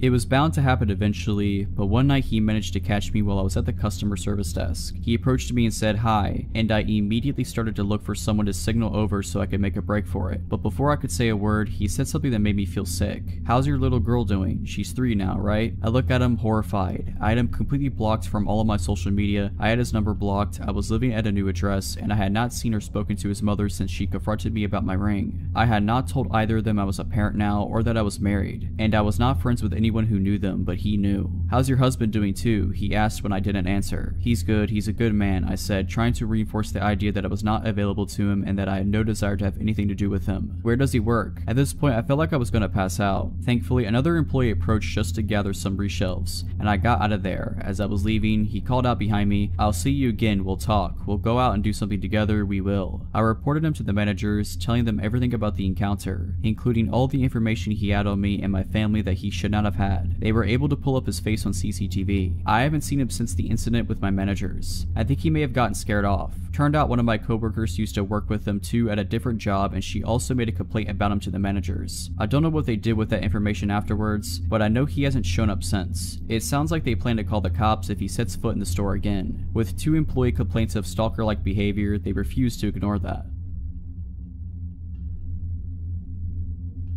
When I was about 7 years old, my father bought a few hundred acres in southern Mississippi about 1.5 hours west of Mobile, Alabama. He built a small cabin on top of a hill that was in the middle of a large field surrounded by woods. This house was about 5 miles from a paved road. To get to our land, it took nearly 10 minutes of driving down dirt roads from the main highway, which was south of the house. About a quarter mile north from the house, he built a small lake, more like a pond. It was about as long as a football field but wider. To get to the lake from the house, you could take Route A, which was a hard-packed dirt road that was lined with dogwood trees. It was beautiful in the spring. Route B was about 100 yards east of Dogwood Lane, and we named it Vampire Trail because it was always so gloomy. The trees blocked out the sun on the brightest days, and it had a slight decline as you walked toward the lake. I say walked because this trail was not for vehicles. Thick woods filled the area outside and in between both trails. One morning during the fall, my parents and my little sister had gone to get ice cream and do some shopping. This trip would take them at least an hour or two. I was 10 years old, so I decided to go fishing while listening to Bama play Ole Miss. The game was the usual Bama win, so I thought I could ease the boredom of a blowout by fishing in the well-stocked lake, so I carried my pole, small radio, and my small ice chest. I had an Airedale Terrier named Bull that never left my side, and it was on this day I realized how awesome he really was. Onto the lake we went. Picture a large oval, roughly the size of a football field, but larger with an L-shaped pier in the southeast corner. Vampire Lane opened up to a more severe decline to the shore and then the small pier. Across the lake on the west side there was a narrow tree line that separated the shore from Dogwood Lane. The north side of the lake was the dam and the south end in thick and swampy woods. Fortunately for me, I realized later. About 5 minutes after I threw out my line and 2 Bama touchdowns later, I got that feeling. It's a feeling I have come to recognize well, and it may have saved my life this day. The feeling of being watched by something dangerous. Bull must have felt it too, because a few seconds later I could hear him growling low and staring across the lake to the west, to the tree line that separated Dogwood Lane from the lake. I turned my head in that direction and almost immediately my eyes lit on what I thought to be half of a silhouette of a large man behind a tree. It was too far to make out details, but close enough to be sure of what I was seeing. Almost 5 minutes went by, and right before I scolded myself for an overactive imagination, the half silhouette moved behind a tree slowly. Bull stood and growled louder, and I told him quietly to stop, and I turned my head north towards the dam while keeping my eyes and attention rooted to that tree. Over the next 10 minutes, which felt like hours, I watched while this figure moved slowly from tree to tree, always north and always facing me. The saying, "scared stiff," was something I found to be true. For some reason I thought it was important that whoever or whatever it was did not know I was aware. I finally realized that the figure's path was bringing it closer to the dam, which would make its path to be shorter and easier. My paralysis broke and I casually put down the fishing pole and started walking towards Vampire Lane. As an adult, I was in the army for 11 years as an MP, but not turning to look over my shoulder during that walk was the hardest thing I have ever done. In my mind's eye, whatever it was screaming across the dam towards me. When I hit the tree line, I broke into a run. As I was running, Bull dashed ahead of me and my anger turned into admiration as he stopped some 20 yards ahead and faced north until I passed him. He continued this action the entire run home. My dog was watching my back, just epic. Although I can grasp the awesomeness of this now, at the time I was so scared that I was literally sick. Even at such a young age, I knew that a large man watching and trying to creep up on a 10-year-old boy was up to no good. When I reached the cabin, I immediately locked the door and got one of my dad's shotguns as well as his .38 revolver. I sat at the large front window, my eyes glued to both trail openings in the woods between them. My family returned shortly after, and for some reason I did not mention what happened. I never felt safe there again. When me and my friends or my little sister wanted to go anywhere other than the area around the cabin, I made sure my parents were with us. What scares me the most though is the fact that our closest neighbors were about 2 miles northwest of us, with thick woods in between as the crow flies. Who or what was watching me from the woods that day, guess I may never know. I sometimes wish I could go back then, as a grown man with military training as I am now. Bull lived a full life and was put to sleep peacefully as a very old but great dog. The best dog I have ever known. This happened a few years ago, and since then it has made me look at people very differently. I used to work in a strip mall out in a fairly rural area. Most people are recognizable even if you don't know them personally. People from out of the area frequently stop on their way through to other towns, so it's not like there are never out-of-towners, just that they might be easy to spot. Like in many places, we have a few homeless folks that hang around the shopping center, and they occasionally ask people for change or food. It could be a nuisance, but the folks that worked at the shops kind of kept an eye on them to help them out or to keep track of how they are doing. There's this one guy, let's call him Shane, that over the course of years has slowly gotten in worse and worse shape. He would be filthy and was clearly not doing well mentally, and was usually intoxicated. He always had several layers of clothing, and the pants that he wore on the outside of his other pants always sagged, making it hard for him to walk. He'd go missing for days and then show up again. We'd wonder what happened to Shane and ask around a bit, and a few days later he'd appear again. He was always so dirty. I always wished there was a way we could get him some help, but I didn't really know what to do. One day I was out in a major city that is about 80 or so miles away from where I work. I happened to see a well-dressed, very well-groomed gentleman that looked exactly like Shane, but at that moment I figured my eyes were deceiving me. This guy has an expensive-looking shoulder bag, a new iPhone, and an Apple Watch. We were both in line at a popular food truck, and it was usually a long wait to order and get your food. Most people just mind their business and scroll on their phones while waiting. This guy, on the other hand, is staring daggers at me. I keep avoiding looking that way, but I keep glancing to see if he's still there, and at the time, I want to look at him because I'm so curious about how much he looks like Shane. I glance his way and I have to stumble back because he's practically right up against me. He has such intense eyes. He sort of whispers to me, but really intensely, and tells me he knows where I'm from and what shop I work at. He gets closer and I can tell he smells good, and I can even smell his minty breath. I ask how he knows, and he just smiles. I ask again and he smiles brighter, exposing a perfectly clean set of teeth, minus one tooth. I'm almost positive Shane is missing that tooth. I edge away, feeling more than a little uncomfortable. His order gets called up, but they say his name is James. The next few days I don't see Shane anywhere around the shopping center, and I ask around and no one had seen him for a few days. Someone says they hope he's okay, another person shrugs and says they wish they could do something to help him. The next day he is here, filthy as ever, grimy teeth, dirty fingernails, and wearing all his layers. He sits on the curb outside my shop and asks people for change. I decide to venture out and confront him. I'm 100% sure it's him, but I don't understand how he could get so filthy and smelly in such a short time. I ask him if he was in the city, and he looks at me through bloodshot eyes and mumbles that he'll kill me if I tell anyone. This takes me aback and I look at him puzzled. He slurs again that he will kill me if I tell anyone that he's not actually homeless. He starts to get worked up, but I ended up calling the police because I didn't know at that point what he was capable of. He wandered off and I haven't seen him since.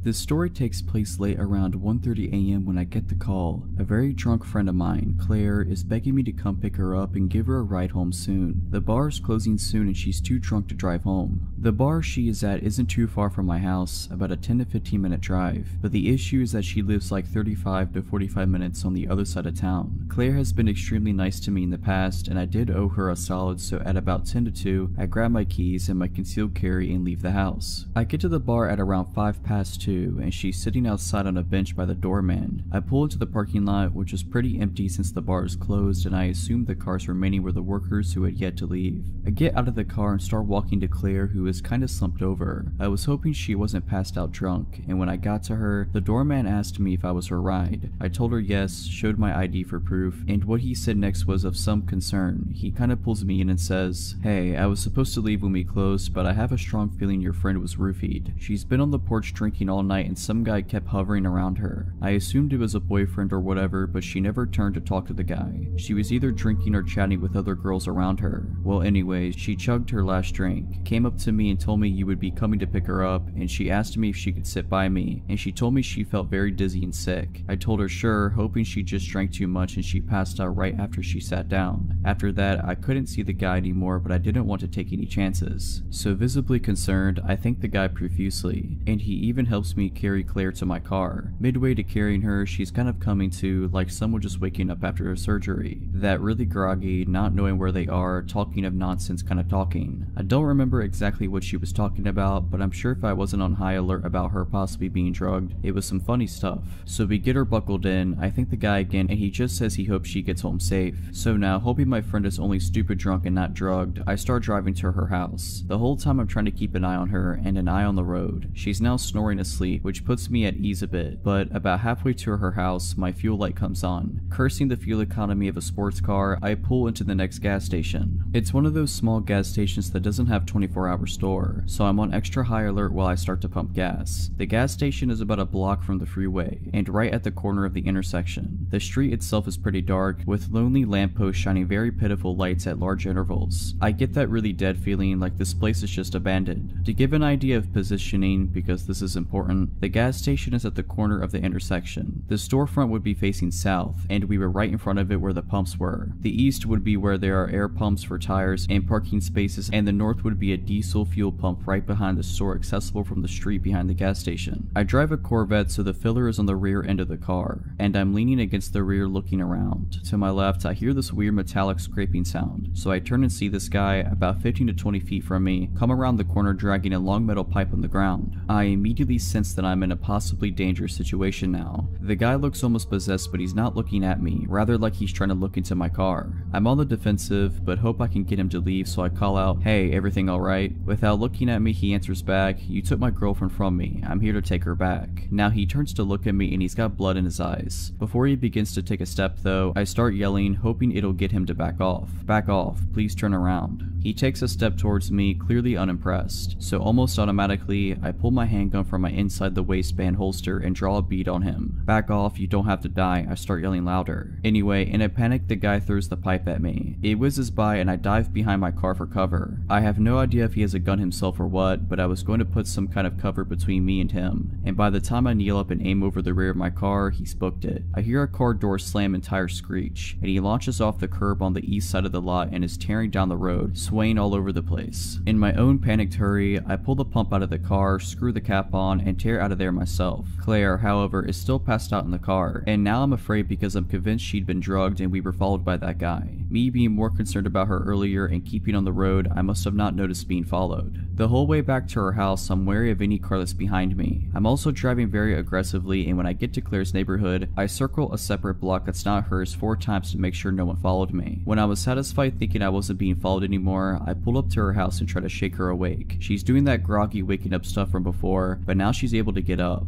I'm able to walk her. Thankfully, I was worried I was gonna have to call an ambulance if she didn't wake up, and I get her keys from her bag. I managed to walk her inside, and at this point she's kind of coming around, asking me what's going on, where she is, etc. I tell her she's home and get her to lie down. She's completely lost looking, and her eyes start welling up. She clings to me and starts sobbing. She's still very out of it, but I'm guessing she realizes something bad was going on or attempted on her. I was able to get her to lie down and get her to sleep. I write a note for her which pretty much said, "Hey, I'll be in the next room. We're going to the hospital in the morning to get you checked out." Fast forward to the morning, she's sick as a dog, and after she expelled some demons from her stomach, I drove her to the hospital where she got tested and treated. I still shudder to think what might have happened had I not had my CCW with me. Claire still doesn't remember much from the night except calling me and wanting to sit next to the doorman. They did a urine test at the hospital and found traces of rohypnol, roofies. In the days after we went to the bar and let them know what happened, I gave as good description I could of the guy. Claire decided against filing a police report, and I respectfully went with her wishes. My advice is, either be with friends you trust when you go out, or at least be vigilant if you're by yourself. That night could have ended badly in 1,000 different ways, but thankfully everyone made it out safe.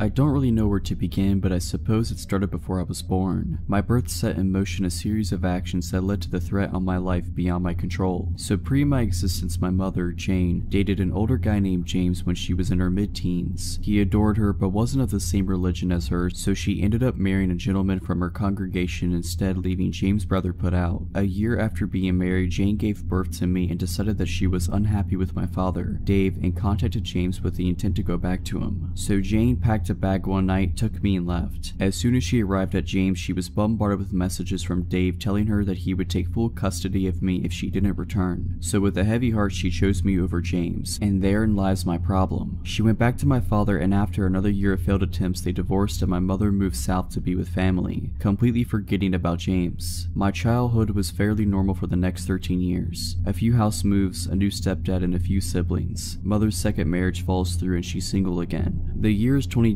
and she has just discovered Facebook. Being newly single and having sudden contact with all of her old school friends, she quickly strikes up a few romances out of nostalgia. Nothing sticks though until she finds him. James has a Facebook account, not very active, no profile picture, but my mom is sure it is him and immediately falls in love again. He comes down south and meets his kids and stays for my 16th birthday party. Looks wise, he is easily in his 50s with shaved gray hair and glasses. My mom leaves him a third time and he finally flips and the crazy comes out to play. He starts turning up at the house uninvited. He is told to leave every time. The visits become less frequent and we think maybe he's got the message. But then hand-delivered letters start arriving for my mom, and it's the contents of these letters that cause me alarm. In them he details how if she had never met my father, they could have been happy together, and he had a plan to get her back that was ruined by the untimely arrival of me. So he did what any crazy man would do and started plotting to get me out of the picture. Back in 1995, she had a near miss of a car accident, with baby me in the car when a car clipped her at a junction. She didn't get the car's details but put it down to chance. In the letters, James tells her that the incident 15 years ago was him, and that he won't miss this time. He informs her that he still believes that there is a chance for them, but only with me out the picture. I'm not a baby anymore, my father is well and truly out of the picture, but the crazy in James' brain won't let it go. The next letter tells her that he will burn the house down. If he can't have her, no one else will. The next letter informs my mother that he has told social services that she is a drunk and that they will come and take me away. Not hard to prove that false, so we don't panic. The next letter tells her that he will burn the house down. If he can't have her, no one else will. This one she takes to the police. Upon investigation, it is revealed that an ex of James, with the same first name as my mother, has a restraining order against him for stalking and attempted arson. We are put on high alert and the process for a restraining order is begun. A few nights later, my mom hears someone outside the house. Thinking it's him, she calls the police. They arrive within 5 minutes and search the street. No James, but his car is found behind the resident garages. He doesn't return to it that night. The next day, the police contact a woman's hostel in a neighboring county. They have a room spare, so we pack our bags and head there. And so the summer of my life was spent in hiding, no friends, no social media. Well, I wasn't supposed to have social media, but using proxy servers on the computer in the teens rec room, I was the only teen in the hostel at this point, was easy, and possibly very stupid. James began messaging me through Facebook, playing nice, telling me how much he loved my mom, and needed to know that she was okay. I ignored him and blocked his account. I had a number of fake accounts try to befriend me, and they were all blocked also. After 3 months, they find us a new house. We have a week to go back and pack up our old lives. So that's what we do, and now it's 8 years later, and I've moved several times since, including for university, and honestly haven't given much thought to the man who wanted to kill me so he could be with my mother. 2 years ago, I moved back up north not far from my birthplace. 2 weeks ago, I received an email on an old email account for a rental agreement. At first, I thought it was spam, but upon opening it, the name at the top read to James Smith, and the rental address was not too far from me, only a town away. That sick guy gave my email to the renters as his so that I would know he was nearby. I've heard nothing else, but I seriously hope that we don't ever meet again.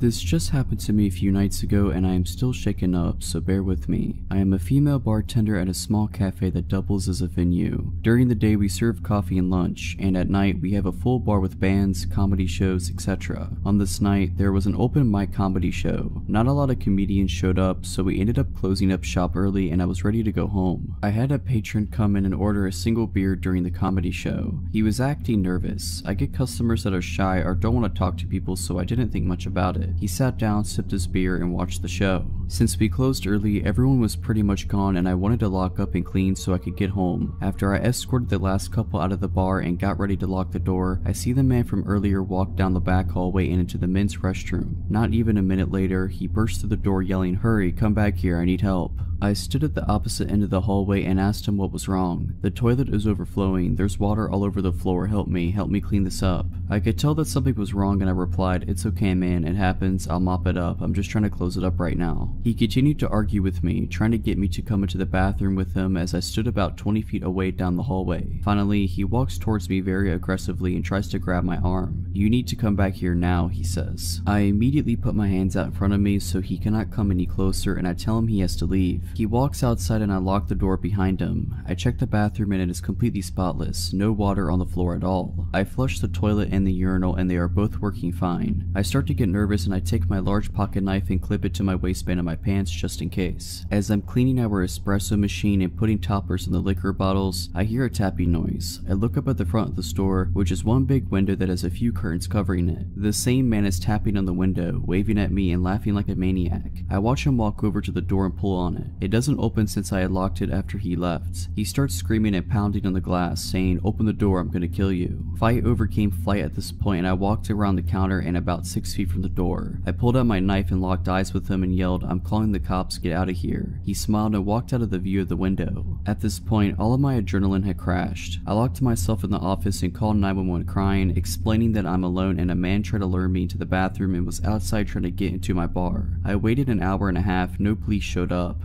I called my boyfriend and he drove up to the shop. My manager watched the security cameras from home, making sure that the man didn't come back. I did the deposit and immediately drove home, my boyfriend following close behind me. My male busboy has been coming into work with me, so I'm not alone, and the managers have been keeping an eye on the security cameras while I'm working.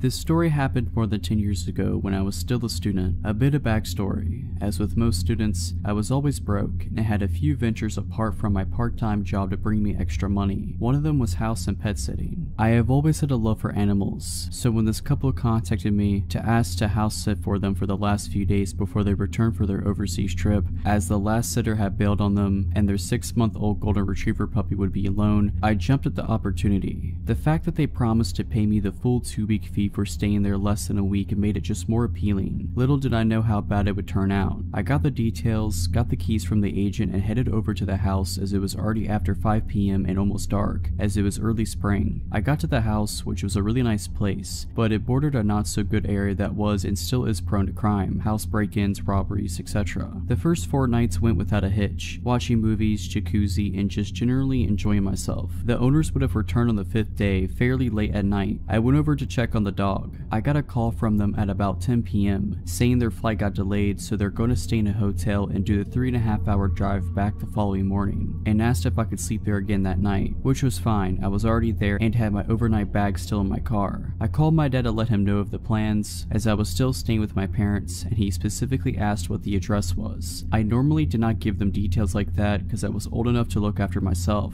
I still believe to this day that probably saved my life. I eventually got to bed about 1 a.m. and it felt like I had only slept 5 minutes when I was awoken to a window breaking, and I could hear movement and what sounded like footsteps running down the hallway. The first thing I did was grab my phone and just hit redial. Thanks to my old Motorola phone, redialing was as simple as pressing one button, as my dad was the last number that I had called, hoping that he wakes up from the call. I then dropped the phone in between the headboard and mattress in case my dad picks up that he can hear what is going on. I had barely done that when the first guy stormed through the bedroom door. I could see a silhouette and he had a knife in his hand. When he saw it, he raised it and came at me. Now, one thing to those that are unfamiliar with South Africa and the crime, robberies and house invasions usually are very brutal and violent. People get murdered or tortured if they are in the slightest retaliate or don't cooperate with the robbers. Out of instinct, I raised my legs back when he came at me, and when he came within reach, I kicked both legs out as hard as I can. When I kicked and made contact with the guy, he completely lifted off the ground and shot into the wall. Luckily, the knife shot out of his hand as well. Before he got the chance to get up, I was on top of him, driving my right knee into his face and in return, his head into the wall. I knew that my life depended on it, so I put in some extra force. The guy dropped like a sack of potatoes, but before I could get up, I heard the sound of a pistol cock and I froze. It felt like all the blood drained from my body and I just became numb. He stood like that with the pistol against my head for probably less than 10 seconds. I did not move, and he eventually said in very broken English to get on the bed face down. I panicked, but thought if he wanted to shoot me that he'd already would have done so I did as he said. He threw a blanket over me, and I turned into a fetal position with my back against the wall, just so if they wanted to stab me that I had my legs and arms in front to protect my body. Now by that time, I had forgotten that I had called my dad, and the guy that I had need is still down. I heard a third guy come into the room, and I could hear what sounded like Portuguese to me. I could not understand what they said, but I recognized it, as we used to go to Mozambique on holiday a lot, and that is the main language spoken there. The one guy tried to get the guy that I put down off the ground, while the other started to ransack the house, shoving valuables into a big bag. It was about at this time that I heard tires screeching and a car approaching at what sounded like Mach 2. The car skittled to a halt right in front of the gate, and I heard someone scream. It was my dad. The three inside inside the house panicked and ran out the back door and tried to jump the fence. My dad opened fire, shooting in their general direction. I grabbed the house keys and pressed the gate remote, and my dad called the police while he came in. I met him at the front door and we walked out to the car to wait there for the police. It took them over an hour to get there, some excuse of no vehicle available. By that time I had calmed down and started to look for the dog. I could not find her anywhere. I grabbed a flashlight from my dad and started scanning the surrounding yard, and as I got to the corner I could see her laying on the ground. I got to her and saw she was dead. Later autopsies revealed she was poisoned, and the police found pieces of meat laced with poison near the fence. Poisoning is pretty standard practice in my country for dealing with dogs at a house or area that is targeted for a break-in or robbery. I was fuming and so sad. The police was also pretty useless and had a I don't give a crap attitude, and barely took our statements. By that time it was starting to get light, and I retrieved my bag, phone, and locked the house as good as I can without touching anything, and drove home behind my dad. Only when I got home I got the story from my dad's side. He said he answered my call only to hear the shouting and what sounded like fighting going on, and when I did not respond he flew out of the house and raced over. Luckily he asked me for the address the previous night, and he knows the area well to know exactly which house it is. Now my dad got there pretty quickly, and he said he stayed on the line the whole time, only hanging up when he stopped at the gate. My parents' house is about 6 miles from there, through a residential area. It's normally about a 20-minute drive. The call duration was 7 minutes and 13 seconds. I met the detective there later that day, gave my statement, they took fingerprints, etc., and the owners got back about the same thing. The rest of the day was a blur, as I came down from the shock and adrenaline. Now, that is not where the story ends. About 7 or 8 months later, I got a call from the detective telling me they caught the guys. The one that I had need apparently was the leader of the group.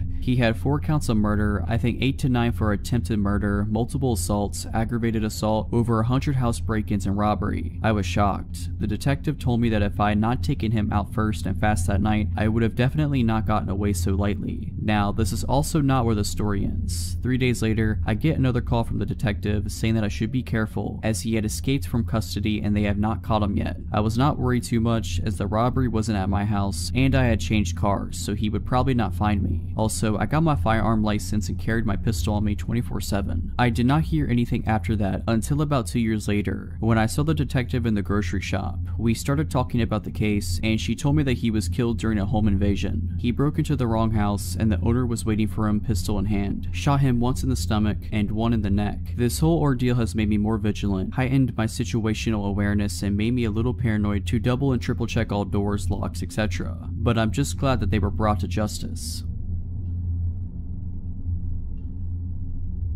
Back in the winter, I had returned home to New York City and was getting used to the usual schlep on the subway to get to and from work and around the city in general. I had just left a cancer fundraiser event around 7 PM and was only going a few stops over to where my house was on the N train. My little sister and I sat chatting quietly as the train began to move. A medium-build man with a gray pea coat and a beanie made contact with me and hurried over. He bent down close to my face, extending his arm out for a handshake and said, "Hello there, you are very beautiful, how you doing, what's your name?"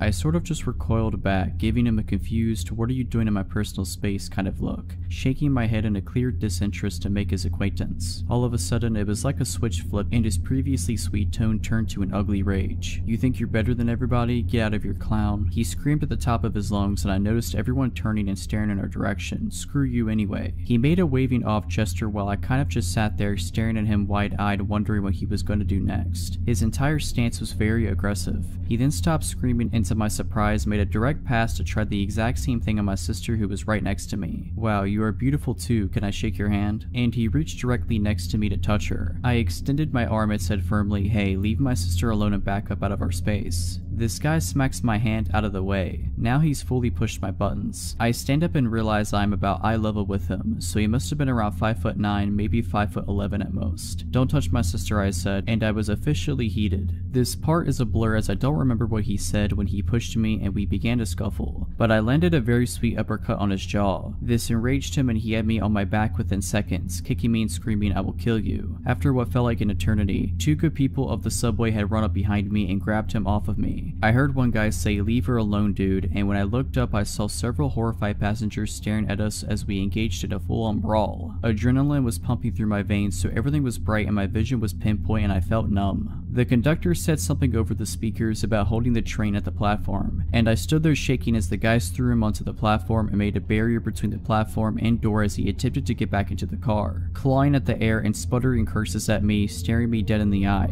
The subway doors finally closed, locking him out. He pounded on the doors as though possessed by a demon, screaming so loud you could see every vein in his neck as he pounded on the glass. His eyes were so bloodshot they almost glowed red, and his voice was so loud it pierced through the entire car. "I will kill you." Then the subway car pulled away from the station. Someone pointed to the ground. He had dropped his cell phone in the altercation. It was unlocked. I found out everything I could about this crazed stranger. His name, his social media handle, saw all of his selfies, the fact that he had been trying very hard and was unsuccessful at getting laid. His text messages revealed he was a drug dealer of some sort. I suspected crack because of the prices, increments, and wording of the text, which would also kind of explain his violent outburst. I had seen my fair share of crazy in New York City, but it hadn't gotten this up close and personal in years. I was shook and emotional following the attack. I went to the police station with my aunt and uncle soon after to file a report. I gave them his full name and they said they had a lot of people in the system with the same name. I said, well, I have all the specific info I got off the phone. They said they couldn't use anything off the phone without a warrant. They ended up taking his cell phone from me and nothing ever really came of it, except for the huge bruise I had from getting a blunt kick to the thigh. An officer came by my house a few months later with some photos of extremely similar looking men, none of which I could confidently identify as my assailant. Haven't heard a single thing since I filed the report and I couldn't find the guy on social media again. I just hope the man is found and arrested.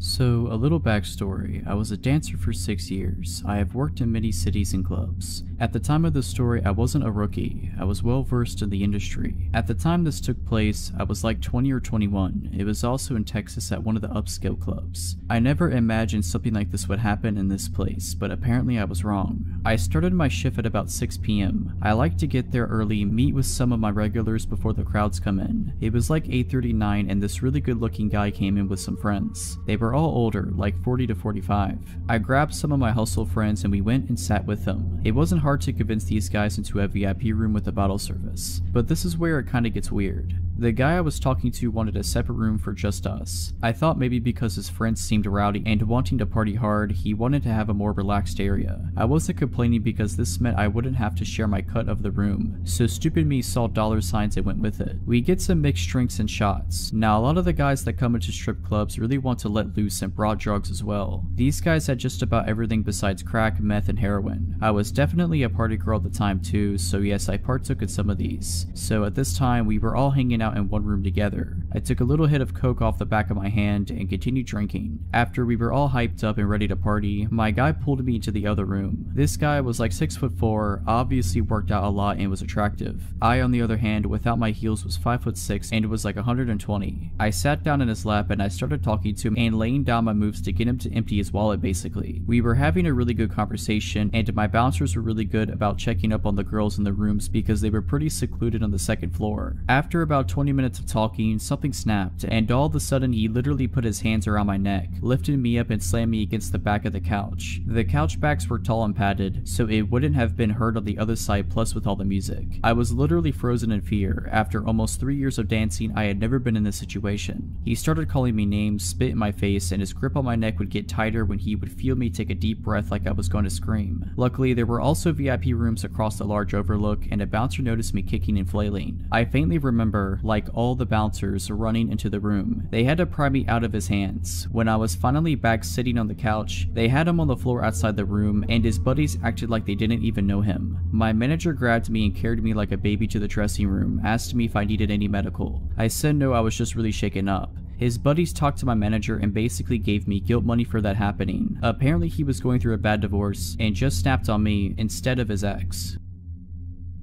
When I was 18, I was living in a small town. I was friends with rowdy skaters around and they helped connect me with this dude who sold weed. He was 29 years old I think at the time. He gave me pretty good deals and lived nearby. I wasn't driving at the time so this was convenient for me. His name was Max. Max had always struck me as a weird dude. We had normal weed buying interactions that never lasted more than 10 minutes. Buy some weed, maybe smoke a bowl, that's it. He'd often tell me he could drop it off at my house but I never let him because as I said before, he was weird. I wasn't afraid of him, but was definitely aware that his offers to deliver to me were weird. One day in May of 2018, I was invited to a bonfire by the same rowdy skaters that introduced me to this guy. I had no idea he'd be there, nor was it important to me at all. I brought the guy I was dating at the time. I said hey to everyone including Max. We stayed for a couple hours and some of them played some music on their guitars. Nearing the time I was leaving the bonfire around 11 p.m, Max was getting upset about something and threw his guitar into the bonfire. I didn't know what he was angry or upset about and paid no mind to it. This happened as I was leaving with the guy I was dating. I went to bed and woke up to paragraphs on paragraphs of crazy texts from Max ranging from 1 a.m. to 5 a.m. Like a constant stream of texts stating things such as, "You know how much I loved you, you are cruel." He would go back and forth between saying, "I would give you the world if you'd let me," and "You really do deserve him though." He said really scary things like, "You are a predator and should be snubbed out, just wait," and "You are stuck, I will either love you or hate you to the fullest extent my powers behold. Right now I pray the worst death on you and that guy you're with." To top it all off, he said, "Losing you is like losing a mother to me." He told me to tell him I never loved him and that I wouldn't hear from him again if I did. So that's what I did. I said, "I never loved you, do not message me again." I left it at that. I didn't get a response, nor did I care to get one. Max had never expressed any romantic interest to me, asking me out or anything. This was all out of nowhere and he was 11 years older than me. I was barely 18. That night he cut his long hair off and posted photos naked on Facebook, curled up in fetal position talking about being a statue of shame. It's as if he had a breakdown, but I had no intention of causing that and didn't think I would even offend anyone by bringing this guy I was seeing. Everyone else seemed to like the guy that I brought. About a week later, Max texted me pretty late at night and asked if I had seen the flowers he spread along my sidewalk, saying that he stole every flower in the vicinity of my neighborhood that night. I asked how he knew where I lived and said, I hadn't seen the flowers so he must have had the wrong house. I also told him he shouldn't do that as I never felt anything for him and so on. He told me that he had heard I lived on the same block as another one of the skater guys I had and he wasn't wrong. The skater guy I lived by was on the other side of the block and I never walked that way so I never saw the flowers. I blocked his number and didn't hear from him again for weeks. Weeks later, I woke up after a rough night and there were loads of flowers on the sidewalk right outside my house along with a little bouquet at the top of my walkway. I was pissed. I wasn't scared yet and stupidly I unblocked his number and texted him asking why there were flowers outside of my house. This confirmed that this indeed was where I lived. I still to this day feel so stupid for texting him and making it known that after weeks he had found my house. He responded saying, sounds nice, that was me. I blocked his number again. About a week later, I was out of town and my roommate texted me a photo of a heart with a peace sign inside of it and my name written under it drawn in chalk outside our house. When I got back into town, I went to the courthouse and began the process of getting a stalking order against him. When I left the courthouse, I went to Max's work and told him he needed to stop this behavior and that he was stalking me. He looked me in the eyes with no facial expression and said, if you don't leave, I am calling the cops. I got angry and said loudly, call the cops, I was just talking to them about you, and left his work in a rage. Soon after this, I began driving again. I once drove by him and he noticed it was me. The next day, I woke up with my car covered in flowers. I presented my case to the judge and she put the stalking order in place. He was served with it by police officers and I thought that was that and he wouldn't be bothering me again. I was wrong. After the stalking order was served, he made several other chalk messages on my sidewalk, left random gifts for me like chalk and beheaded my little pony heads on beer bottles. I always brought these things to the police station, but they said I needed to catch him doing it, take a photo or get a security camera.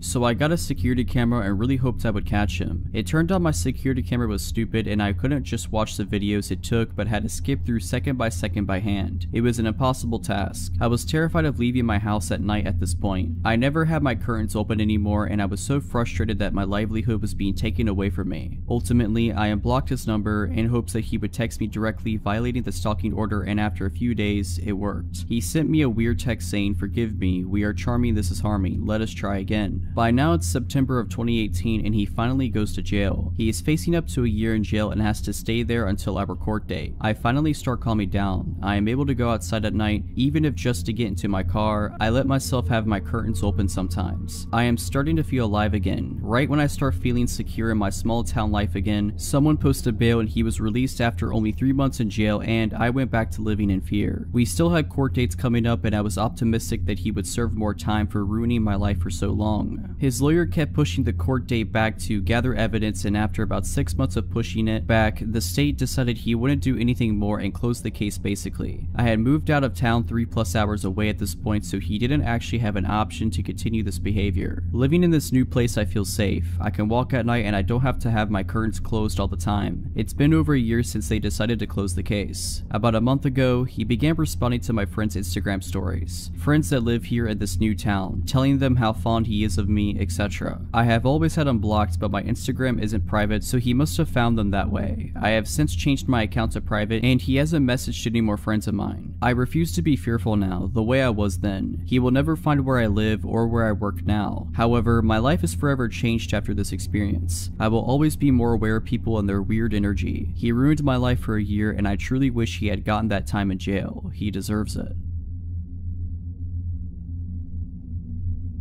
So I, a 19-year-old female, was at a house party a couple days ago. I only really knew a couple of people there, and it was packed. I hung around with my two friends there for a while, having some drinks. After a while, my friends went into this room that everyone was hotboxing. I didn't go because I really didn't feel like drinking and being stoned at a party where I barely knew anyone, so I just mingled for a bit, then went on my phone talking to my other friends. I noticed this guy that keeps staring at me up and down, and instantly felt my stomach sink. I instantly had a bad feeling about the guy. I looked back down at my phone and sent my location to my friends, just letting them know where I was because things were changing from feeling chill to sketchy. There were a bunch of cans of soda in the kitchen, so I got up to grab a Sprite instead of having any more drinks. As I'm there, the same guy that kept looking at me comes in and started trying to get me to take this drink in a red Solo cup. I was like, nah, I have a Sprite, thanks though. He kept trying though, and I was getting annoyed because he kept being super pushy about it, and I'm pretty blunt, so I just said, look, I don't want your drink or your company, and walked away. I thought that'd be the end of it, and pushed it to the back of my mind as one of my friends came out from the hotbox room stoned and happy. We hung out some more, and my friend wanted a cigarette, so I went out on the balcony with her. As we're there, she put her cigarettes on the ledge, and as she's talking gibberishly, her arm pushed her cigarettes off and they fell down into the yard. I was gonna go downstairs and outside with her to get them, but she told me she had to grab something from her car anyways and that she'd be right back. I decided just to wait there for her. I'm on my phone and hear the door open, and I expected it to be her. As I'm about to say that was quick, I spin around and now I'm face to face with that guy from earlier. He just grabbed my face and kissed me, and I pushed at his chest and said, dude, did you not hear what I said? He proceeded to say something in Spanish. I can't speak Spanish, but I could tell it was Spanish. I told him to screw off and went to push past him to go back inside, and he proceeded to push me up against the wall outside and try to kiss on my neck. That's when I pushed him away as hard as I could, but he then let go of my wrist and grabbed my throat hard while maintaining eye contact and smirking at me the whole time. Just when he used his other hand and grabbed my butt, my friend came back from getting her cigarettes, poked her head out, saw what was happening, and she tried to intervene, but he pushed her with his other hand. I heard her say, oh nah. She grabbed the closest guy to the door from inside and brought him out. Random heroic guy from inside then grabbed the crazy throat grabber, putting him in some type of hold, and started screaming at him. He got kicked out, pretty sure someone punched him in the face too. Everyone was super apologetic and said they didn't even know that guy and weren't sure who he even was. I wasn't about to call the cops or anything because I didn't want to get the party busted, but I went to the bathroom and immediately broke down crying. Called my friends. My friends here weren't sober enough to drive, and they came to get me. I have a couple finger mark bruises on my neck still, and I'd hate to think of what would have happened had my friend been distracted by something and not came outside when she did. All I know is I'm not going to a party where I barely know anyone anymore. That was scary.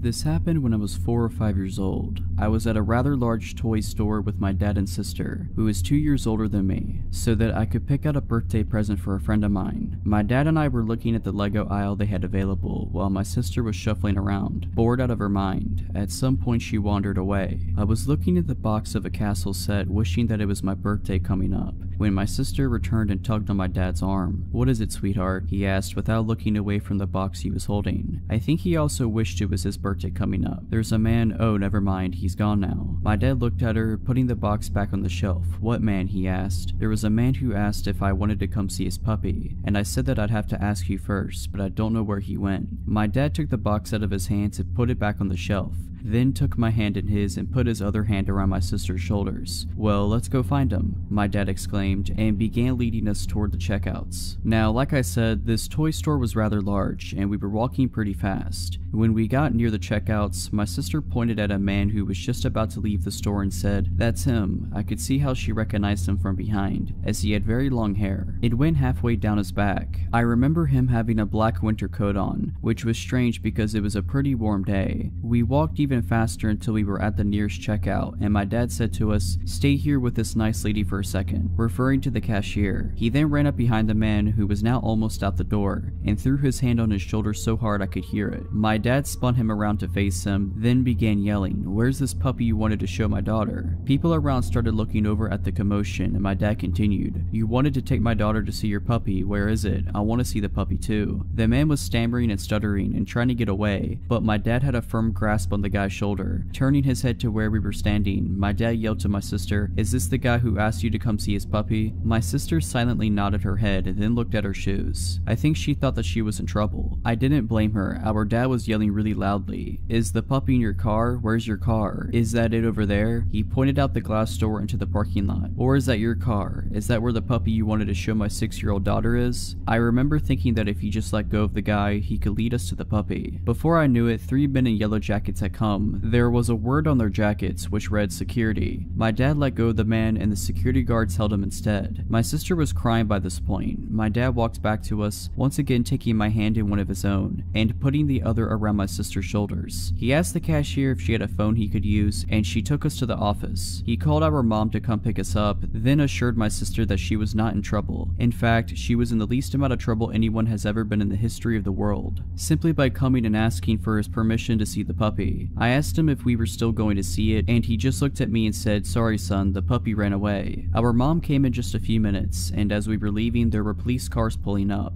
"Are they gonna help find the puppy?" my sister asked my mom, but she said no, they're here for something else. After a while, I remembered this incident and recently asked my dad about it. Apparently when the cops searched his car, they found rope, duct tape, a knife, pliers, and a hacksaw. My dad and sister testified at his trial, and the guy got 20 years.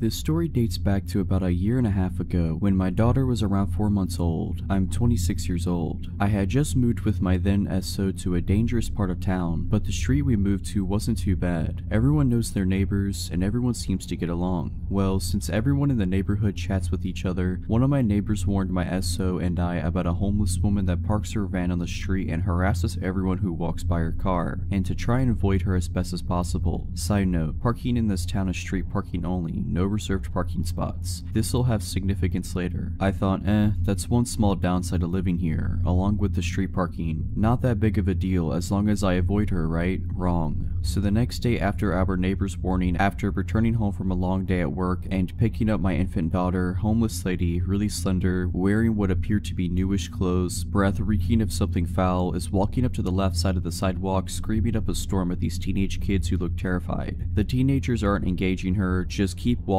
and looking at each other with uncertainty. I stay on the right side of the sidewalk, even though I knew I'd have to cross the small street to the left where my apartment was located. My daughter wakes up from her nap in my arms and begins to coo. Homeless lady spots me crossing the street with my purse, work bag, my baby, her baby bag, and decided it's a good idea to come up and chat me up about her conspiracy theories as I'm walking up to my apartment. Fine, no big deal. At least she's not bothering the kids anymore. Then as I'm fumbling to get my keys to open the gate that leads to my complex, she asked for money. I told her the truth, I'm sorry but I don't carry cash on me. All the while trying to hold onto my baby, find my keys, hold my bags. Her response, "Stuck up lady." And then she continues muttering under her breath, which I must repeat was bad, and starts harassing more kids down the block. A couple months go by and she continuously comes up to harass me, as if she doesn't recall who I am every single day. Every day I politely apologize and say I need to get home, or I don't have any money, still, or I simply don't have time to chat right now. Every answer I gave her was met with an insult both directly and under her breath. At this point, I am still not concerned. I've always had a soft spot for the homeless, and I am aware that this lady has severe mental illness. I always apologize for not having money to give, even through the insults. One night, around midnight, my daughter wakes up crying horribly. My SO and I take her temperature, 103 fever. I tell him it's time to take her to the emergency room immediately before it gets worse. We gather everything up, and I gently take her from bed and lay her against my chest. chest. She's so helpless, weak, burning hot, and whimpering terribly. I still want to tear up thinking about it to this day. So as we walk out of the apartment, my SO says he will run down 3 blocks to grab the car. Remember, it's all street parking, so we often had to park blocks away. I say okay, I'll stand in front of the apartment so he could just pick us up and we can book it to the ER. Wrong choice. I watched as he ran all the way down the street and turned the corner out of sight. Then I look back at my baby and start rocking and shushing her so that maybe she could get a little bit of sleep/rest before being up at the hospital all night. Moments later, when I look up, homeless lady walks around the same corner that SO just ran around and makes a beeline straight towards me. I get a little uneasy as I have a sick baby in my hands, but maybe she'll leave me alone this time, right? Nope, that was wishful thinking to the max. I'll label homeless lady as HL and me as me. Homeless lady, and a voice loud enough to wake up the entire block. Oh hey there sis, daddy just told me that baby's done sick and she needs a healer. Me, still trying to gently rock my baby as she startled back awake and wondering why he told this lady about my baby being sick. What? Sorry? Homeless lady, I'm a healer. My mama and I have been healers since birth. Give me that baby. Me, still trying to give her the benefit of the doubt knowing she's mentally ill. Sorry, I'm waiting on her dad to bring the car around so we can take her to the hospital. Can you keep your voice down? She's trying to sleep. Homeless lady, nah girl, I'm a healer. Didn't you hear me? I done said I was a healer. You know what a healer is, don't you? Give me that baby. Now at this point, she reached out and put her incredibly dirty hands on my daughter's leg/foot and wouldn't let go. Me, excuse me, let her go now. Homeless lady, give me that baby. Me, she's very sick, you're waking her up. Stop. Her, let me heal her. Me, if you don't let go right now, I will kill you.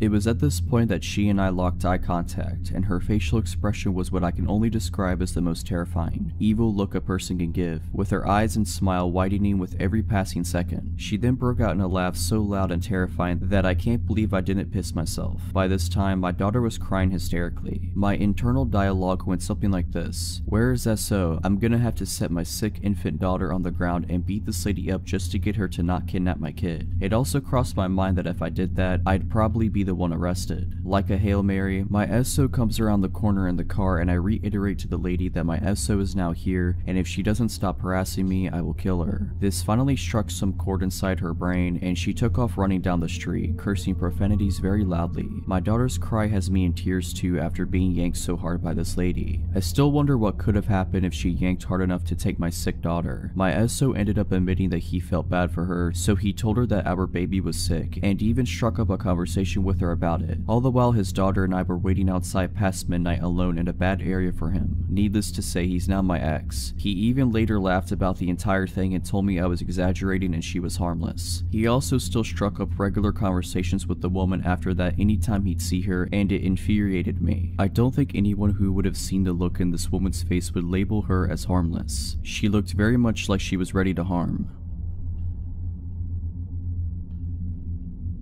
From 2006 to 2011, I worked in the electronics department at the local Walmart in the small city I lived in. Through those 5 years I had worked there, I had plenty of creepy encounters with strange customers, especially considering the state hospital was directly across the road. This story isn't just a regular old creepy encounter, but something that would lead me to being stalked for nearly a year. It all started in 2010 on a night I was working second shift. I was doing my end of shift ritual when a woman in her late 40s interrupted me. She was with a little girl no more than 3 or 4 years old. Excuse me, I need help with my cell phone. She spoke softly and proceeded to tell me her problem. I need to turn my phone into a straight talk phone. The girl earlier said you could do it. I said sure, let me see what I can do. She handed me a 6-year-old phone from Verizon and I knew as soon as I saw it I wouldn't be able to do what she wanted. I explained that she would have to buy a new phone from Straight Talk and transfer her old number. Basic stuff really. Now, I always took my job seriously and held myself to the highest standard of customer service. I did nothing to actually piss off this lady, but sure as it is, she was pissed. Why would I buy a new phone? I already have one. She starts screaming at the top of her lungs. Her claims of me upselling her and being a corporate goon. I finally managed to defuse the situation, and as she left the apartment, she gives me the classic, "You'll never get a job in this town again." As I'm getting ready to leave my shift, my manager stops me and tells me I got a complaint at customer service from a lady claiming I swore at her granddaughter. Apparently I told her to screw off. I explained what happened and he just laughed it off. My managers knew it was very unlike me to say anything like that to a customer. I wish the story ended there. For the next several weeks I would get complaints about things I'd never done. sometimes even on my days off. I would come into questions from management nearly every day. It was complaints ranging from me being rude to a customer all the way to me doing drugs in the parking lot on break. All these complaints were coming from 2 women. As it turned out, it was the cell phone lady and her adult daughter. It turns out they have even been scoping out my work schedule and started coming in nearly every day. They would walk through electronics to make sure they saw me, and later that night I would have a complaint. This happened for months. It happened so much management deemed her, my name, favorite customer. To be honest, I didn't care much. I even thought it was pretty funny. I never got in trouble and everyone knew these ladies and just blew it off. I started caring when she took it to a new level. She started to follow me around. I would see her when I was around town. She made it clear she knew where I lived and would regularly walk by my house. I would see her standing out front just looking at my place. I began getting complaints to the city about my property, grass too tall, the old shed in my yard, my fire pit, basically everything. She even found out my girlfriend's name and began complaining at her job. I knew it was her. She would make it so clear that she was following me. Sometimes she would stop in and ask me questions at work and act like the nicest customer. A few times she asked me things like, how's your girlfriend? Or my favorite, how can you afford that big house on your little Walmart wage? For about 7 months she stalked and slandered me. I started telling her I knew what she was doing and to stop.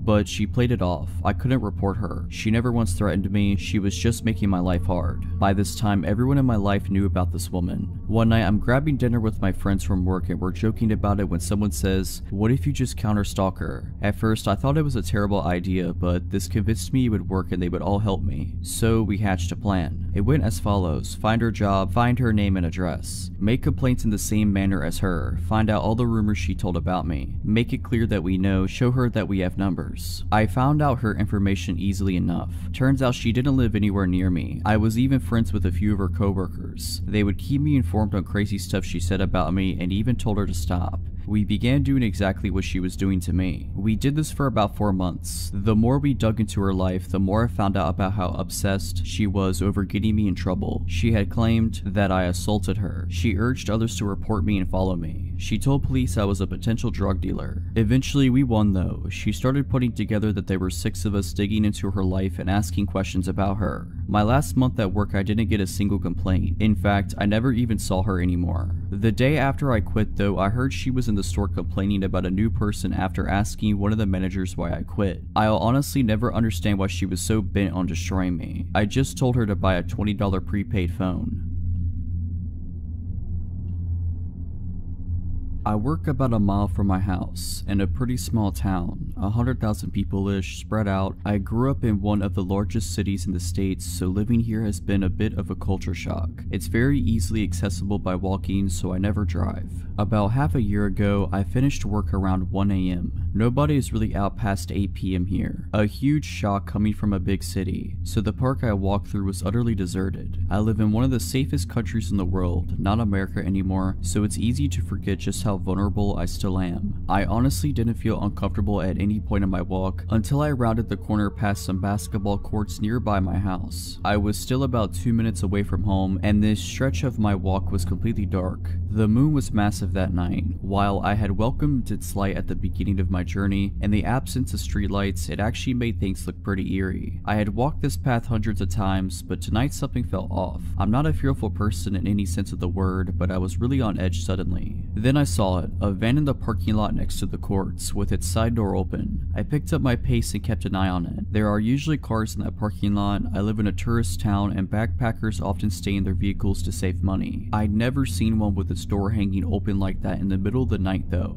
I was so focused on the van that I missed the man walking out from the trees near the courts, until he was a mere 30 feet behind me. He was walking fast, and there was little doubt that he was heading straight towards me. I was at a loss for what my next action should be. Screaming wouldn't do much. I was still too far away from any residences. I usually carry a glass water bottle with me for protection. We have very strict laws on weapons, but had left it at work that night. My phone was dead. Everything I knew better than to do, I'd done. I hesitated running on the off chance that he didn't mean to act sketchy. I also knew I couldn't couldn't outrun him. I saw a little dark blur darting across the library parking lot at the back of the courts. It didn't even register to me what it was. The whole situation was so surreal. The guy was behind me now, and judging by his footsteps, he hadn't veered course. I quickened my pace, felt out my keys in my purse, and slipped them in between my fingers. I heard a slight jingling noise and everything suddenly made sense. The blur was Apollo, the large black cat that often walked me home on the stretch after the park. Tonight, he was doing that weird cat run, where they get really low to the ground with their ears back. I had an impression that he was angry, but he was moving too fast for me to see his face properly as he rushed past me. I kept walking, but the heavy footsteps were retreating now.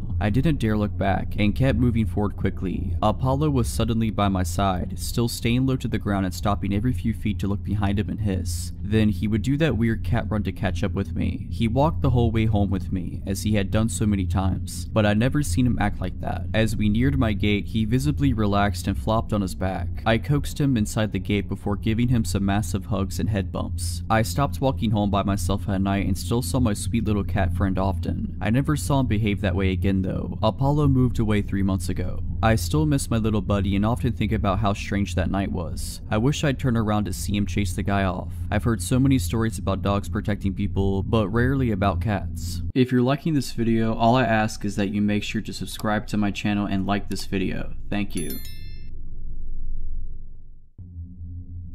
I am 20 years old. I live in the suburbs in a small residence of 6 houses. My gate is very often broken, including today. That means 80% of the time it is wide open, so everyone can fit into the small courtyard. My house has 1 floor. There are 4 bedrooms, including mine, and downstairs there is a guest bedroom, which is used as a treatment room because I have big health concerns. This is where all the equipment, medicines are stored, like morphine in doses that could kill an average person, and this is where the care takes place. Also, I have a dog. I am very close to him. He is a little bit all of my life. He feels everything to the point of feeling my epileptic seizures before they happen. To recognize the nurses who are arriving, he recognizes by the sound of their tires when they arrive in the yard. He never barks except when there is a problem. And finally, a nurse spends 4 to 5 times a day to give me care at home, including infusions. This is important for the story. That morning, like every morning, my liberal nurse arrived at 8 a.m. For the rest of the story, I'll call her Sandra. She takes care of me as usual. That is to say, an infusion of a painkiller. She replaces the antibiotic diffusers, she makes me do blood tests, and remakes the cassette of my morphine pump. We usually chat about everything and nothing. She tells me stories with patients during the treatment. My nurses are an integral part of my life.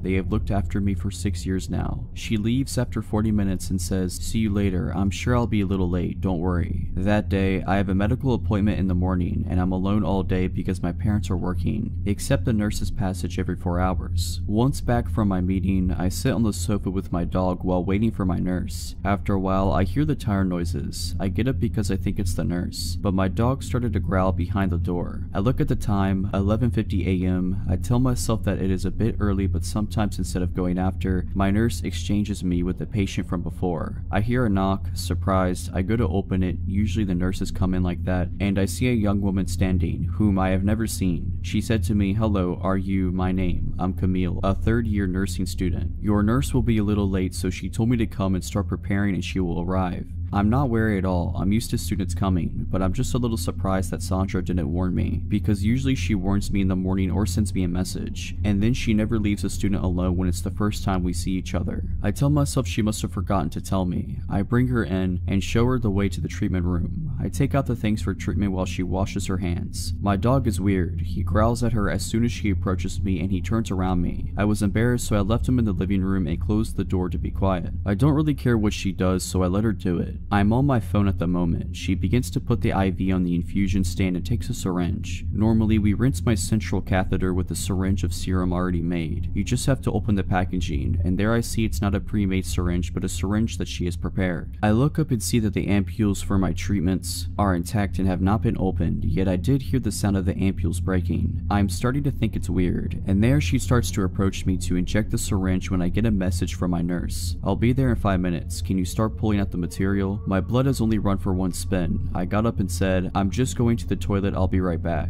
I ran and locked myself in the downstairs toilet. The whole time my dog was barking and growling. When I opened the door, he followed me straight up, so we were both in the toilet. So I sent a message to my nurse, "Camille, your student is here, don't worry," and then she replied, "Who?" I started crying in the toilet and was really scared. Camille came by and asked, "Is everything okay?" I think she could see I was staying a long time. I said, "Yes, it's going to happen." Then I heard my front door slam. 2 minutes later, I hear it reopen, but I hear my nurse. I came out of the toilet crying. She asked me what happened. I told her about it and showed the treatment room, so we called the police. They came and they examined, took samples, and the syringe and the rest of what Camille had prepared. The test results were received a few days after receiving the products in the syringe and the infusion. In the syringe was a paralyzer. She had put a dose that could have paralyzed a man of 120 kilograms. I'm 40 kilograms, and in the IV it was medicine to lower the heart rate, but it was so concentrated it could have stopped anyone's heart. Today we still don't know who Camille is, and luckily I have never heard from her again. In retrospect, I realized that my dog had sensed that this person didn't want me well, and I tell myself that I should have watched her because she was just a student, and that my treatments are not paracetamol, and I keep wondering what could have happened if I hadn't looked at my phone.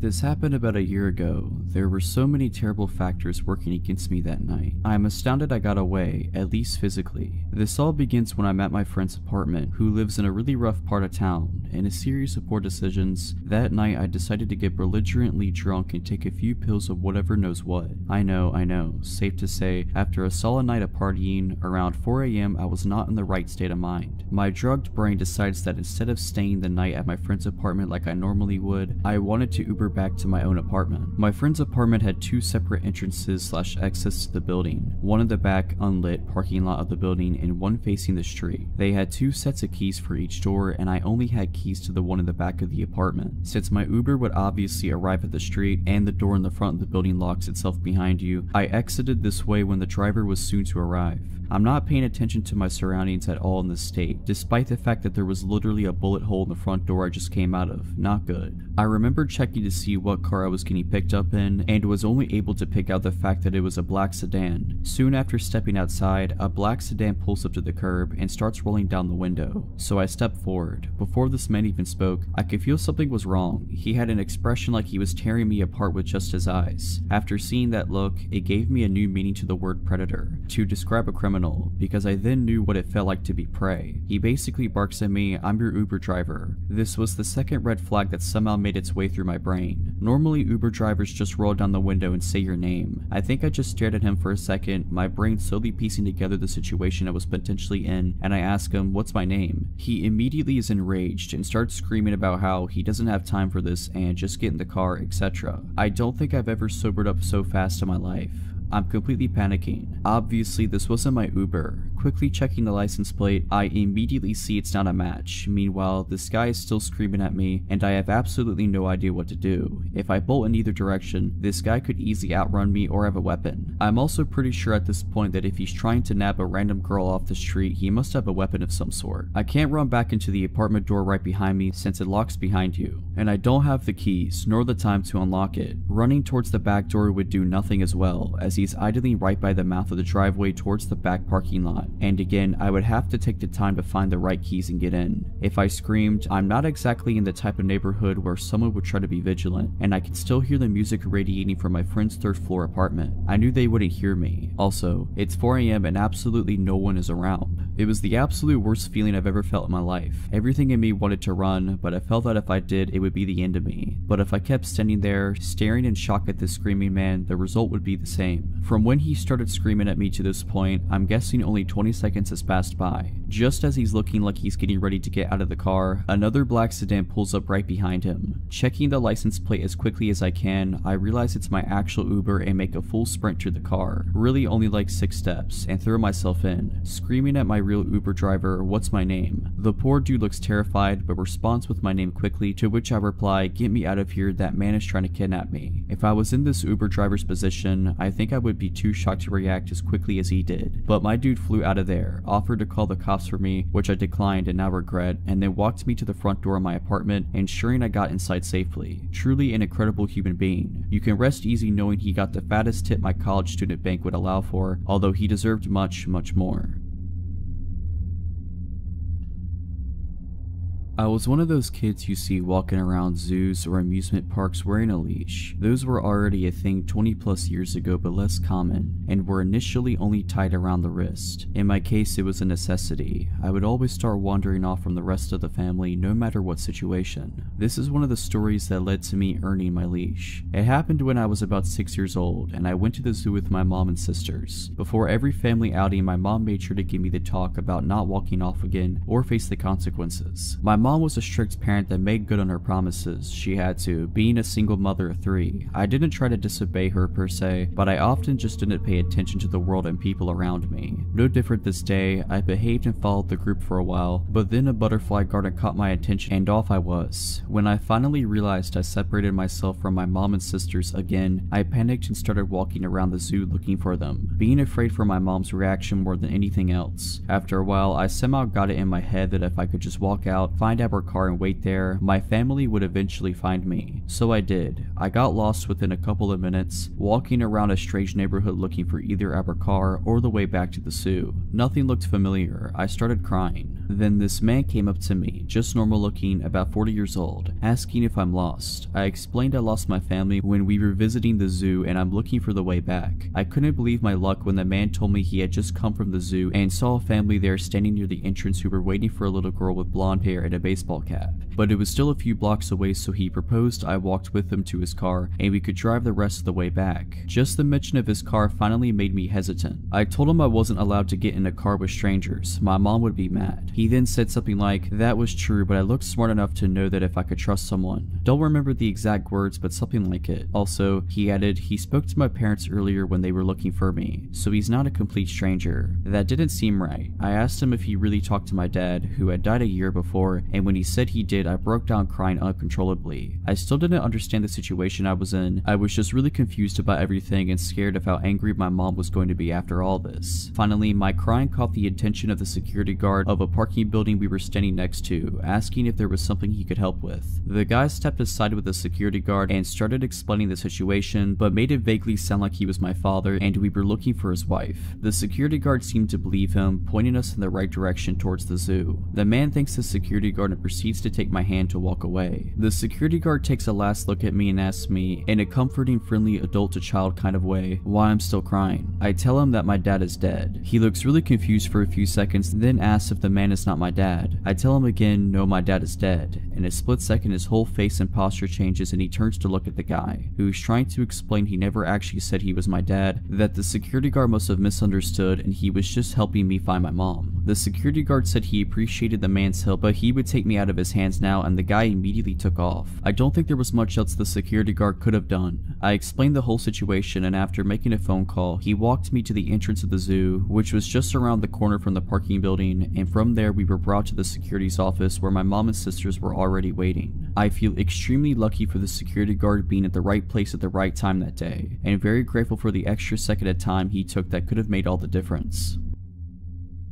I, a 24-year-old female at the time, was 21 years old. I lived in a larger small city in the Midwest. At the time, I had no car, a bicycle, and hardly enough money for the public buses. I worked at a retail battery, lighting, and repair store. I worked full-time and only lived a little over a mile from my job. Because of my willingness to learn and my close proximity to work, I often worked all sorts of hours, mostly by myself. This time I wasn't the person closing and had a coworker, Joey, 22-year-old male, who came in for a part-time shift after he wrapped up classes at the local college. We had a close friendship and we often stood up for each other and stood in when we were flustered or needed to go to the bathroom in the back. Joey received a phone call for a possible repair on a smartphone, possibly LG low-tier phone though, and he wasn't 100% sure if it was a phone that we could repair. He asked the young female caller to stop by for a consult. She had quickly agreed and said that she would stop by at around 5:30 p.m. This was a night that I was supposed to get done at 6 p.m. and catch the bus at 6:12. It was a windy, drizzly, early fall night. I remember this because I had my bike with, and it became my anchor that night. A little before 6 p.m. this frantic, terrified, bawling 19 to 20-something-year-old woman came into our tiny shop. I was at the counter, switching out aging price tags and general store maintenance. I looked up at her, confused and willing to help. She looked me deep in the eyes, asking if Joey was here. At the time, he was using the tiny bathroom in the back, so I had to step in and help out any customers. I told her that he was currently busy and that I was willing to help her. She handed me her smashed cheap phone very timidly. My customer service skills couldn't prepare me for what she was going to say next. She quietly told me that her boyfriend, who was out in his red mini truck in the small front parking lot, had gotten angry and smashed her phone when she tried to call her sister that afternoon. I took the backing off of the phone and tried to research the model for any possible screen repair. No results found. I tried to hand her back the destroyed phone and she pushed it back into my hands with a pleading look. Then the honking commenced. There was this light drizzle outside, so our front glass door was covered in beaded drops and was slightly fogged over. I couldn't see who was honking out there. I told her again that I couldn't help and for her to try our cell phone repair competitor down the road. The tears started to really flow down her cheeks and I was freaked out at this point. She kept throwing glances behind her and the honking would not stop.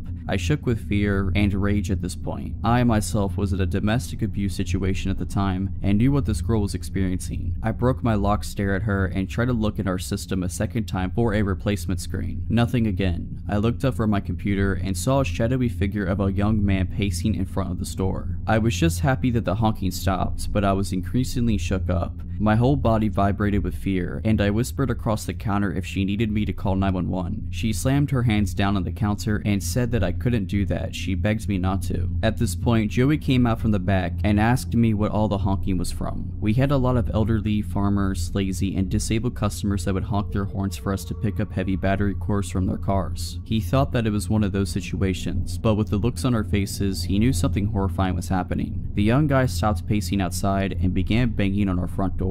Joey took the girl's phone from my hands and said for me to go in the back and lock the back employee-only doors. I did what I was told and grabbed my bag, my bike, and my jacket. I looked at the clock in the back and it read 6:14. I spent 15 minutes with this girl, both of us feeling like trapped animals. Joey did bodybuilding during his free time and was a gentle, non-confronting, short but stocky guy. I was a short, obese, kind lady that would respond either of two ways, like a doormat or ready to stand my ground. I knew that I couldn't fight a customer and neither could Joey. Not because of physical reasons, we'd lose our jobs and we had no idea what to do. The young guy threw the door open and the wind kept the door open. He had this manic, hateful look about him. A total predator he was. He was slim but muscular, early to mid-20s, and was soaked by the rain. He took the broken phone off the counter and took the girl in tow. He hurled insults at us and I gave the girl a pitied look. He slammed the door back shut and both Joey and I stood in absolute silence. He snapped out of it and ran to the front door and locked it. I told Joey to call our manager from our store landline and stood around while he did. I noticed that the guy had moved his truck to directly in front of our door. He was watching us from his truck, watching us behind the counter as we were on the phone with our manager. I had to leave to get home. The last possible bus came at 6:42, and I couldn't pedal my way home in the weather and all the circumstances that had just occurred. The time was around 6:18, and I just needed to cross the busy highway and down the sidewalk by 1/8 of a mile to the nearest bus stop. Joey, the guy, and I played the waiting game. It was 6:23 when the guy finally left our parking lot. I told Joey that I would leave at 6:25 so I could arrive at the stop safely. Joey opened the front door and I threw myself on top of my bike and pedaled harder than I could ever imagine. Now mind you, our store was in an industrial shopping area at the very edge of town. We worked next to a sub shop and worked across from a strip mall with a bullseye store and a local chain grocery store with other retail stores and a bank all in that large lot. It started to downpour, and as I tried to pull out of our parking lot straddling my bicycle, I caught a glimpse of the red truck looping around the sub shop. The highway had dual lanes each way and I had to play real-life Frogger. If I wanted to make it my destination in one piece, there was a few cars that slowed for me as I hauled myself to the other side of the road. I jumped off on my bike and threw it on top of the curb. I promptly hopped back on and tried to pedal off. My front wheel was stuck in the grassy strip and my right foot had slipped off of the pedal. My shin struck the pedal and I had to act quickly. I grabbed the frame of my bike and jogged awkwardly to the bus stop. The red truck pulled into the bank parking lot of which I had just passed. The truck pulled around and went out through the entrance across from the sub shop and took the closest lane to me. He went at a crawl and turned at the red light so he could circle the main parking lot of the shopping center. There was 3 ways to get into that parking lot, one to the left, one in the center, slightly off to the right across of the sub shop, and the other far to the right next to the grocery store. I stuck to the sidewalk since it felt safer and was in front of people. The truck patrolled the parking lot, the hunter stalking its prey. I felt cold, sore, and cornered just like an injured animal. There was a couple of cars that pulled into the left entrance of the parking lot, causing the truck to stop from re-entering the lot again. I almost collapsed in the bad small bus stop, and I felt my phone buzz. I saw that it read Joey, so I rested my bike on my person to answer the call. Joey told me that he was watching, and even though he had an elderly couple in the store that he was helping, that he wouldn't allow the guy to hurt me. I started to cry. All of this had just gotten to me. The red truck looped around once again and again. I saw the bus pull up early at 6:39 and I couldn't be happier. I knew the driver since I used the buses to get around town, errand shopping, and to get to and from work. I had my stupid bike to worry about. I hung up the phone with Joey, putting my phone in my jacket pocket, and strapped down my bike in the rack that was in front of the bus. I struggled since I shook and my bike was slick from the rain. I got on the bus and turned to the open bus doors and saw that the truck took a left at the center entrance of the lot. I could finally let my guard down. I sat at the front of the bus and my hand shook at trying to get the $1.25 for the fare. The driver said that it was okay and that I could take my time with the change. I kept my backpack on and pulled my damn phone from my pocket, dialing Joey's number, letting him know that I was fine. In under 15 minutes I made it to my apartment safe, but deeply disturbed. I took my bike in so it wouldn't draw any attention to where I lived. All of this gave me an idea to leave my own domestic abuse situation. To this day I wonder about that girl and hope that somebody more daring and stronger than me called the cops on her abuser, that she had the strength to leave that violent man for her to write her own story and to recover from all of it. I'm currently doing significantly better in life and finally have my own car, and I live a couple states away safely from my past life, even though I'm states away and it's been 3 years now. For a little background, I'm a 27-year-old female and I recently just moved into a nice apartment in a safe neighborhood with my 2 dogs, Charles and Wigwam. Charles is a Corgi/German Shepherd mix and is the most loving but overly obnoxious dog, while Wigwam is a Lhasa Apso who is quiet, sweet, and most definitely scared of his own shadow. I've only been in my new place for about a month, and after this experience, I highly doubt I'm gonna make it here for the duration of my year-long lease. The way these apartments are set up is that each floor has its own set of doors that lead to 4 apartments and a fire escape door that only opens from the inside. I'm on the back side of the building, which places my patio about 10-ish feet from the fire escape stairs. I take my dogs out 3 times a day, midnight being the latest I will go out by myself, and every time I leave my apartment, I put the bar lock on my patio door and lock my front door without fail. About a week ago, we had a snowstorm and I cracked my patio door because, well, I love cold weather and I'm an adult, and if I want to watch the snowfall, then I can do that. It was around 11 p.m. and I decided that since it was getting late, I should take the dogs out for the night, and since they both hate snow, this would be a quick trip. I go to lock the patio door and decide against it because I'm on the 5th floor and I'm only going to be outside for a few minutes. I get the dogs ready, grab my keys, and lock my door as I leave the apartment. I get down to the designated pet area with my beloved snow-hating dogs and let them do their thing, and then back to the apartment we go, and we get back in safely, or so I thought. This is where I thought I was losing my mind, but in actuality, stuff was about to get real. As soon as we walk into the apartment, my dogs run over to the patio door and I notice the door is shut and the bar is locked. Mistake number 2, I immediately think that's strange, but didn't connect the dots. I go into the kitchen to get dog treats, and both dogs start going crazy and growling at a large cedar chest in my living room, and as I'm walking to see what all the commotion is about, I see a pair of eyes creeping from under the chest lid. I stood there for about 5 seconds before I realized what I was seeing and calmly walked backwards to my front door, opened it, and told my dogs let's go outside, and they ran out without leashes, and I immediately get them and myself in my car, lock the doors, and call the police. The police show up in less than 5 minutes and they go up to my apartment, and after about 20 minutes, 2 officers are dragging a 40-ish-year-old guy out of my building in cuffs, and the plot thickens. This dude had been watching me since I moved in and had been stalking out my place, waiting for an opportunity to get inside because he knew I lived alone. If that's not creepy enough already, he had a fanny pack since it's still 1990, and he had a pocket knife, needles, ketamine, and a picture of me from the day I moved in, and his plan was to sneak in through my patio door, wait for me to fall asleep, and whatever knows what else. Needless to say, I didn't sleep for days because I thought he would come back. Luckily, the guy is still in jail, but I'll never forget those eyes.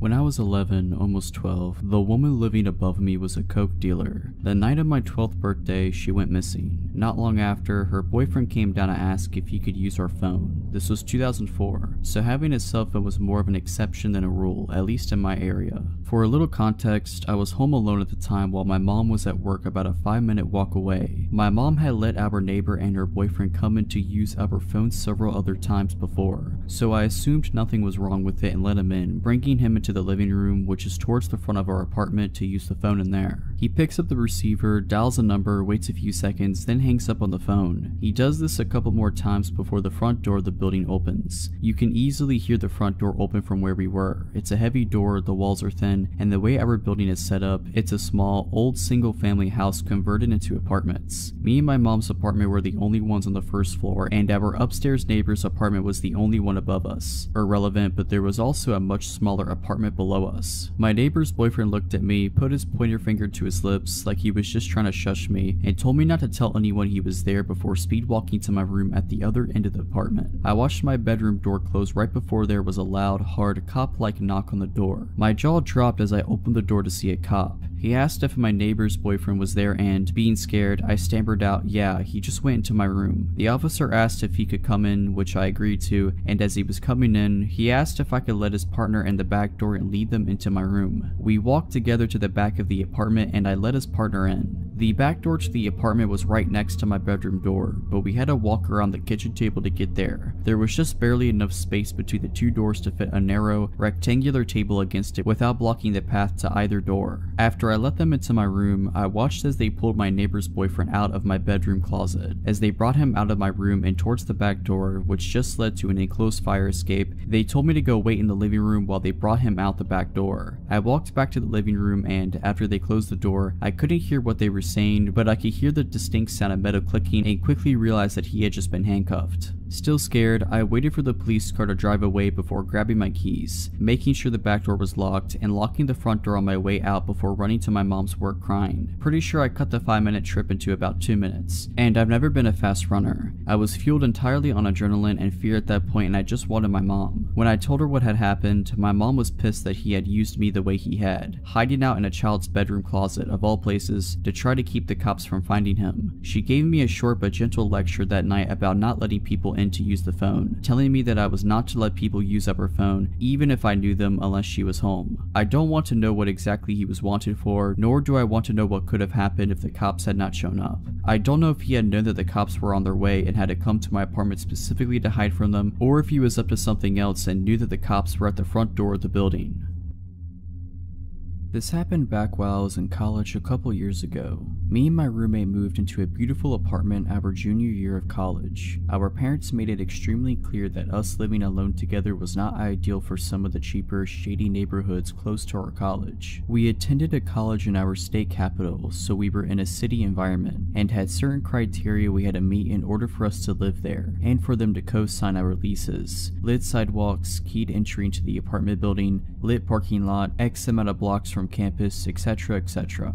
So we finally found one that fit our parents' criteria. Our apartment building had a keyed entry for both the front of the building and the back gate that led to the fire escape. Our apartment was an end unit that led to the fire escape, so there was 2 deadbolt locks on it. We loved our apartment. We felt safe, we had fun, truly living the college experience. And then my roommate's boyfriend starts slowly moving his things into the apartment and staying there way more often than he should. I finally tell my roommate if he wants to stay here and use the water, electric, and food I help pay for, then he needs to pay for it too, including our rent. I tell her a 3-way split, or I'm paying only my rent and he can pay the entire electric, water, and trash bill. I think I'm being pretty fair, and even though her boyfriend doesn't have a job, that's not my problem. I work and go to college. Your "I don't want to work at McDonald's, yes he actually said that" excuse is completely garbage. If you want a place to stay, then to the Golden Arches you shall go. So instead, my roommate starts sneaking him in really late at night after I go to sleep, and he leaves on days I'm home. While I'm in class he's there, then leaves before I come back. My schedule is extremely routine. Well, he can't have a key, so if my roommate is in class or at work, how is he getting in? He can't take my roommate's key because if he decides to leave halfway through the day, how will she get her key back? All good questions. The solution they came up with was to leave the back door unlocked that leads to the fire escape, and then he can just jump the fence at the bottom of the fire escape to get back on the fire escape when he's ready to come back, or stick a rock in between the door, whatever works for him. So I'm off of work and school one Thursday morning and I decide I'm going to sleep in as long as I possibly can. My roommate and her boyfriend had already left for the day, so naturally they leave the door unlocked. I'm asleep and it's about 10 in the morning when I hear the back door open to the apartment. I come to just enough to recognize the noise, realize it's my neighbor or her boyfriend, and I brush it off and go try to drift back off.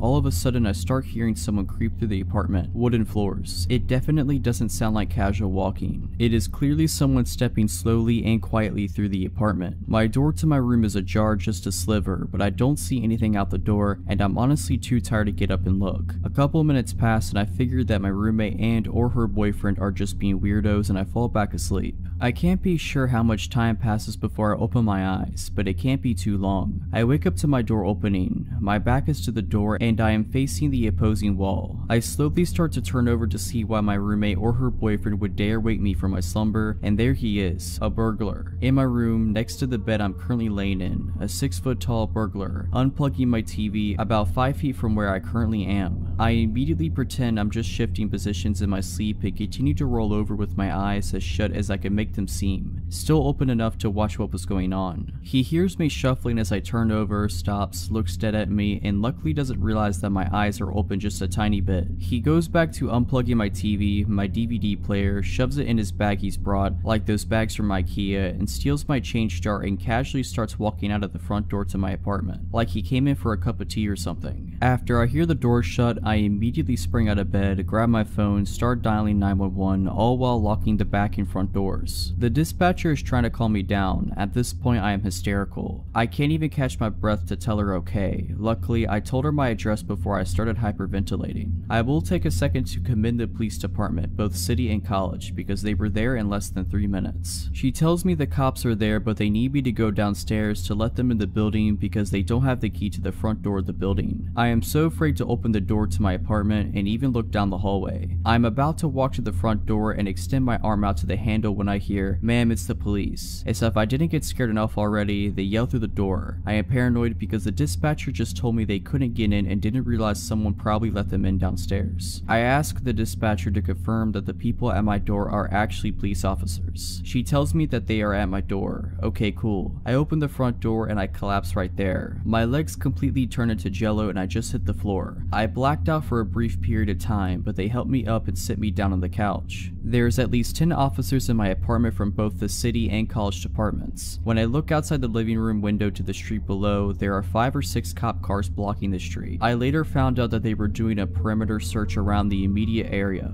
I'm being bombarded questions now. I have to try to find out what's missing besides the stuff from my room. I'm crying, I'm shaking. This is not at all how I saw my day off going. I tell them my roommate left the back door open for her boyfriend, they inspect the back door and blah blah. The next thing I know, my roommate and her boyfriend walk in and they both have the most dumbfounded looks on both of their faces. At this point now, there is a detective talking to me and I'm giving my statement, giving a description of the burglar, the stuff missing, looking at mugshots, etc. I immediately stop talking to the detective, look up at the both of them and blurt out, "Someone robbed us while I was asleep. He came into my room." 2 officers take her and her boyfriend aside and talk to them while I'm finishing up with the detective. I call my then boyfriend and he comes over to help me pack my stuff to stay over his house for a couple of days, which turned into staying until my lease at my place ended, around 4 months. After failing to recognize any suspects in a lineup, the cops slowly start leaving. After they all leave, I call my parents to tell them what had happened, gather my things, and head over to my boyfriend's house. My roommate and her boyfriend never once apologized. Not for leaving the door unlocked, but just a general "I'm sorry this happened to you" type of apology. They never asked me if I was okay, if I wanted to talk, nothing. The day my lease ended was the best day of that entire year. I couldn't wait to get away from my roommate, her boyfriend, and that apartment. They never found the guy who robbed me that day. I didn't even care about the materialistic things. He robbed me of my safety and security, and it took a good amount of counseling to get that back. I am also thankful he didn't try to attack me that morning. My friendship with my roommate was tarnished. I haven't spoken to her since. To this day, I don't sleep with my back to the door, and I always have a knife under my mattress.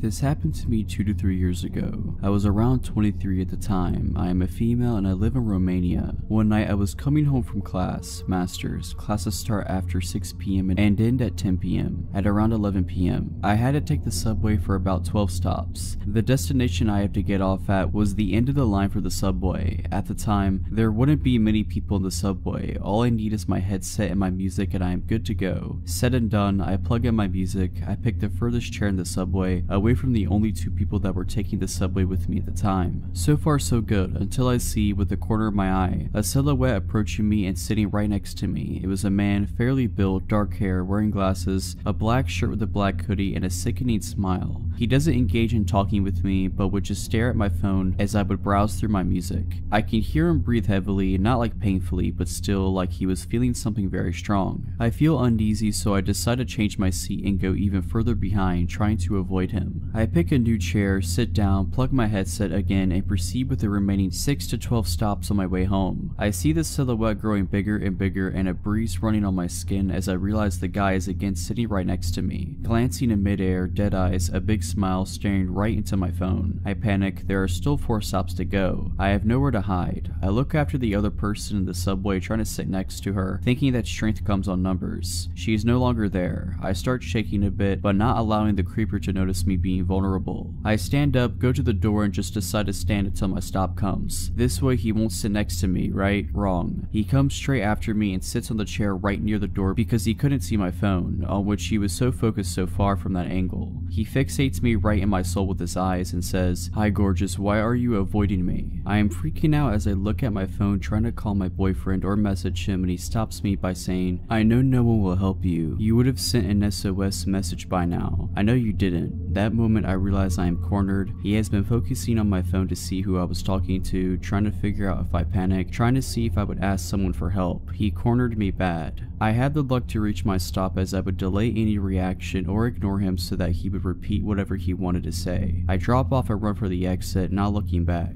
I get out at the surface and I don't see him anymore. At this moment, I put my phone in my purse and realize I had pepper spray with me all along. My heartbeat comes back to normal as I know at least I have something to defend myself with, but still a long way to get home, and who knows if he is alone or not. I walk rather fast for maybe 5 minutes from the metro and feel a hand grabbing my wrist hard and pulling me back. Another hand covering my mouth, disabling me from screaming my lungs out. It was him, the same black hoodie, dark hair, and dead-eye stalker. He was furious and said, "How dare you run away from me? You should be honored I give you attention. Now, my phone is in my bag, I can't call the police, and I can't reach for the pepper spray." I panic. I can't punch him in the crotch. His hand is still on my mouth. What do? I did the most desperate and disgusting thing I could think of just to save my life. I played along. I used my other hand to touch the inside of his thigh and mumble a "I'm sorry" while his hand was on my mouth. He took his hand off my mouth and repeated that "I'm sorry, I didn't realize he was just flirting." He let his guard down and took his hand off my wrist. He asked me for my phone number and address to drop me off, but I refused, saying I'd rather add him on Facebook, and he agreed. I told him I'd reach for my phone, but instead picked the pepper spray and got him sprayed all over his face. Made sure I'd cover both his eyes, nose, mouth, even his ears and hands. He instantly got all red, suffocating from the pepper and swelling. I called the police, told them what had happened and what I did. They asked me if he is immobilized, and I said yes, as the effect wears off in 45 minutes. The police arrived there 5 minutes later to see me shaking like a leaf and a man on the ground, swollen like a pumpkin, throwing up and swearing me between gasps of breath. He was arrested, and the police told me they had been looking for him for the past week as they discovered the body of a 24-year-old woman in his apartment, a lady with red hair. I have red hair too. The woman was his girlfriend, and ever since he's never gotten back to the apartment. I do not know what he wanted to do with me. I can understand why he targeted me due to the similarities, but I just hope I don't ever have to meet him again. I used to live in a townhouse duplex by myself with my dog and 2 cats near a train station. There were often commuters who parked outside my place and passed by through the day and night. Occasionally, I had cigarettes or stuff stolen from my front veranda, but none of this scared me like the night I was watched. My dog lives indoors, and I would take him out for a last pee before bed. My backyard light was broken and was up too high to change the bulb, so I always took him out the front. That night, it was around 11 p.m. and I took him out the front. It was a hot summer night and I was mindlessly standing on the footpath when I saw movement across the road from me. Out of nowhere, a man had appeared and was walking diagonally across the street away from me. I thought it was odd because I hadn't seen him come from the other direction. I continued to think about it. Where he came from was from outside of a house that was being renovated. I knew the owners weren't living there and thought maybe he was trying to steal some stuff. So I kept looking down the road to where he had gone. He had turned the corner down the next street. I kept watching and then I suddenly see his head pop around the corner to see if I'm still outside. This gave me the absolute creeps, so I grab my dog and go inside. I turn off all my lights and go upstairs to my bedroom, which is at the front of the townhouse and faces the street. I thought I would keep watch of my neighbor's house and call the police if he came back.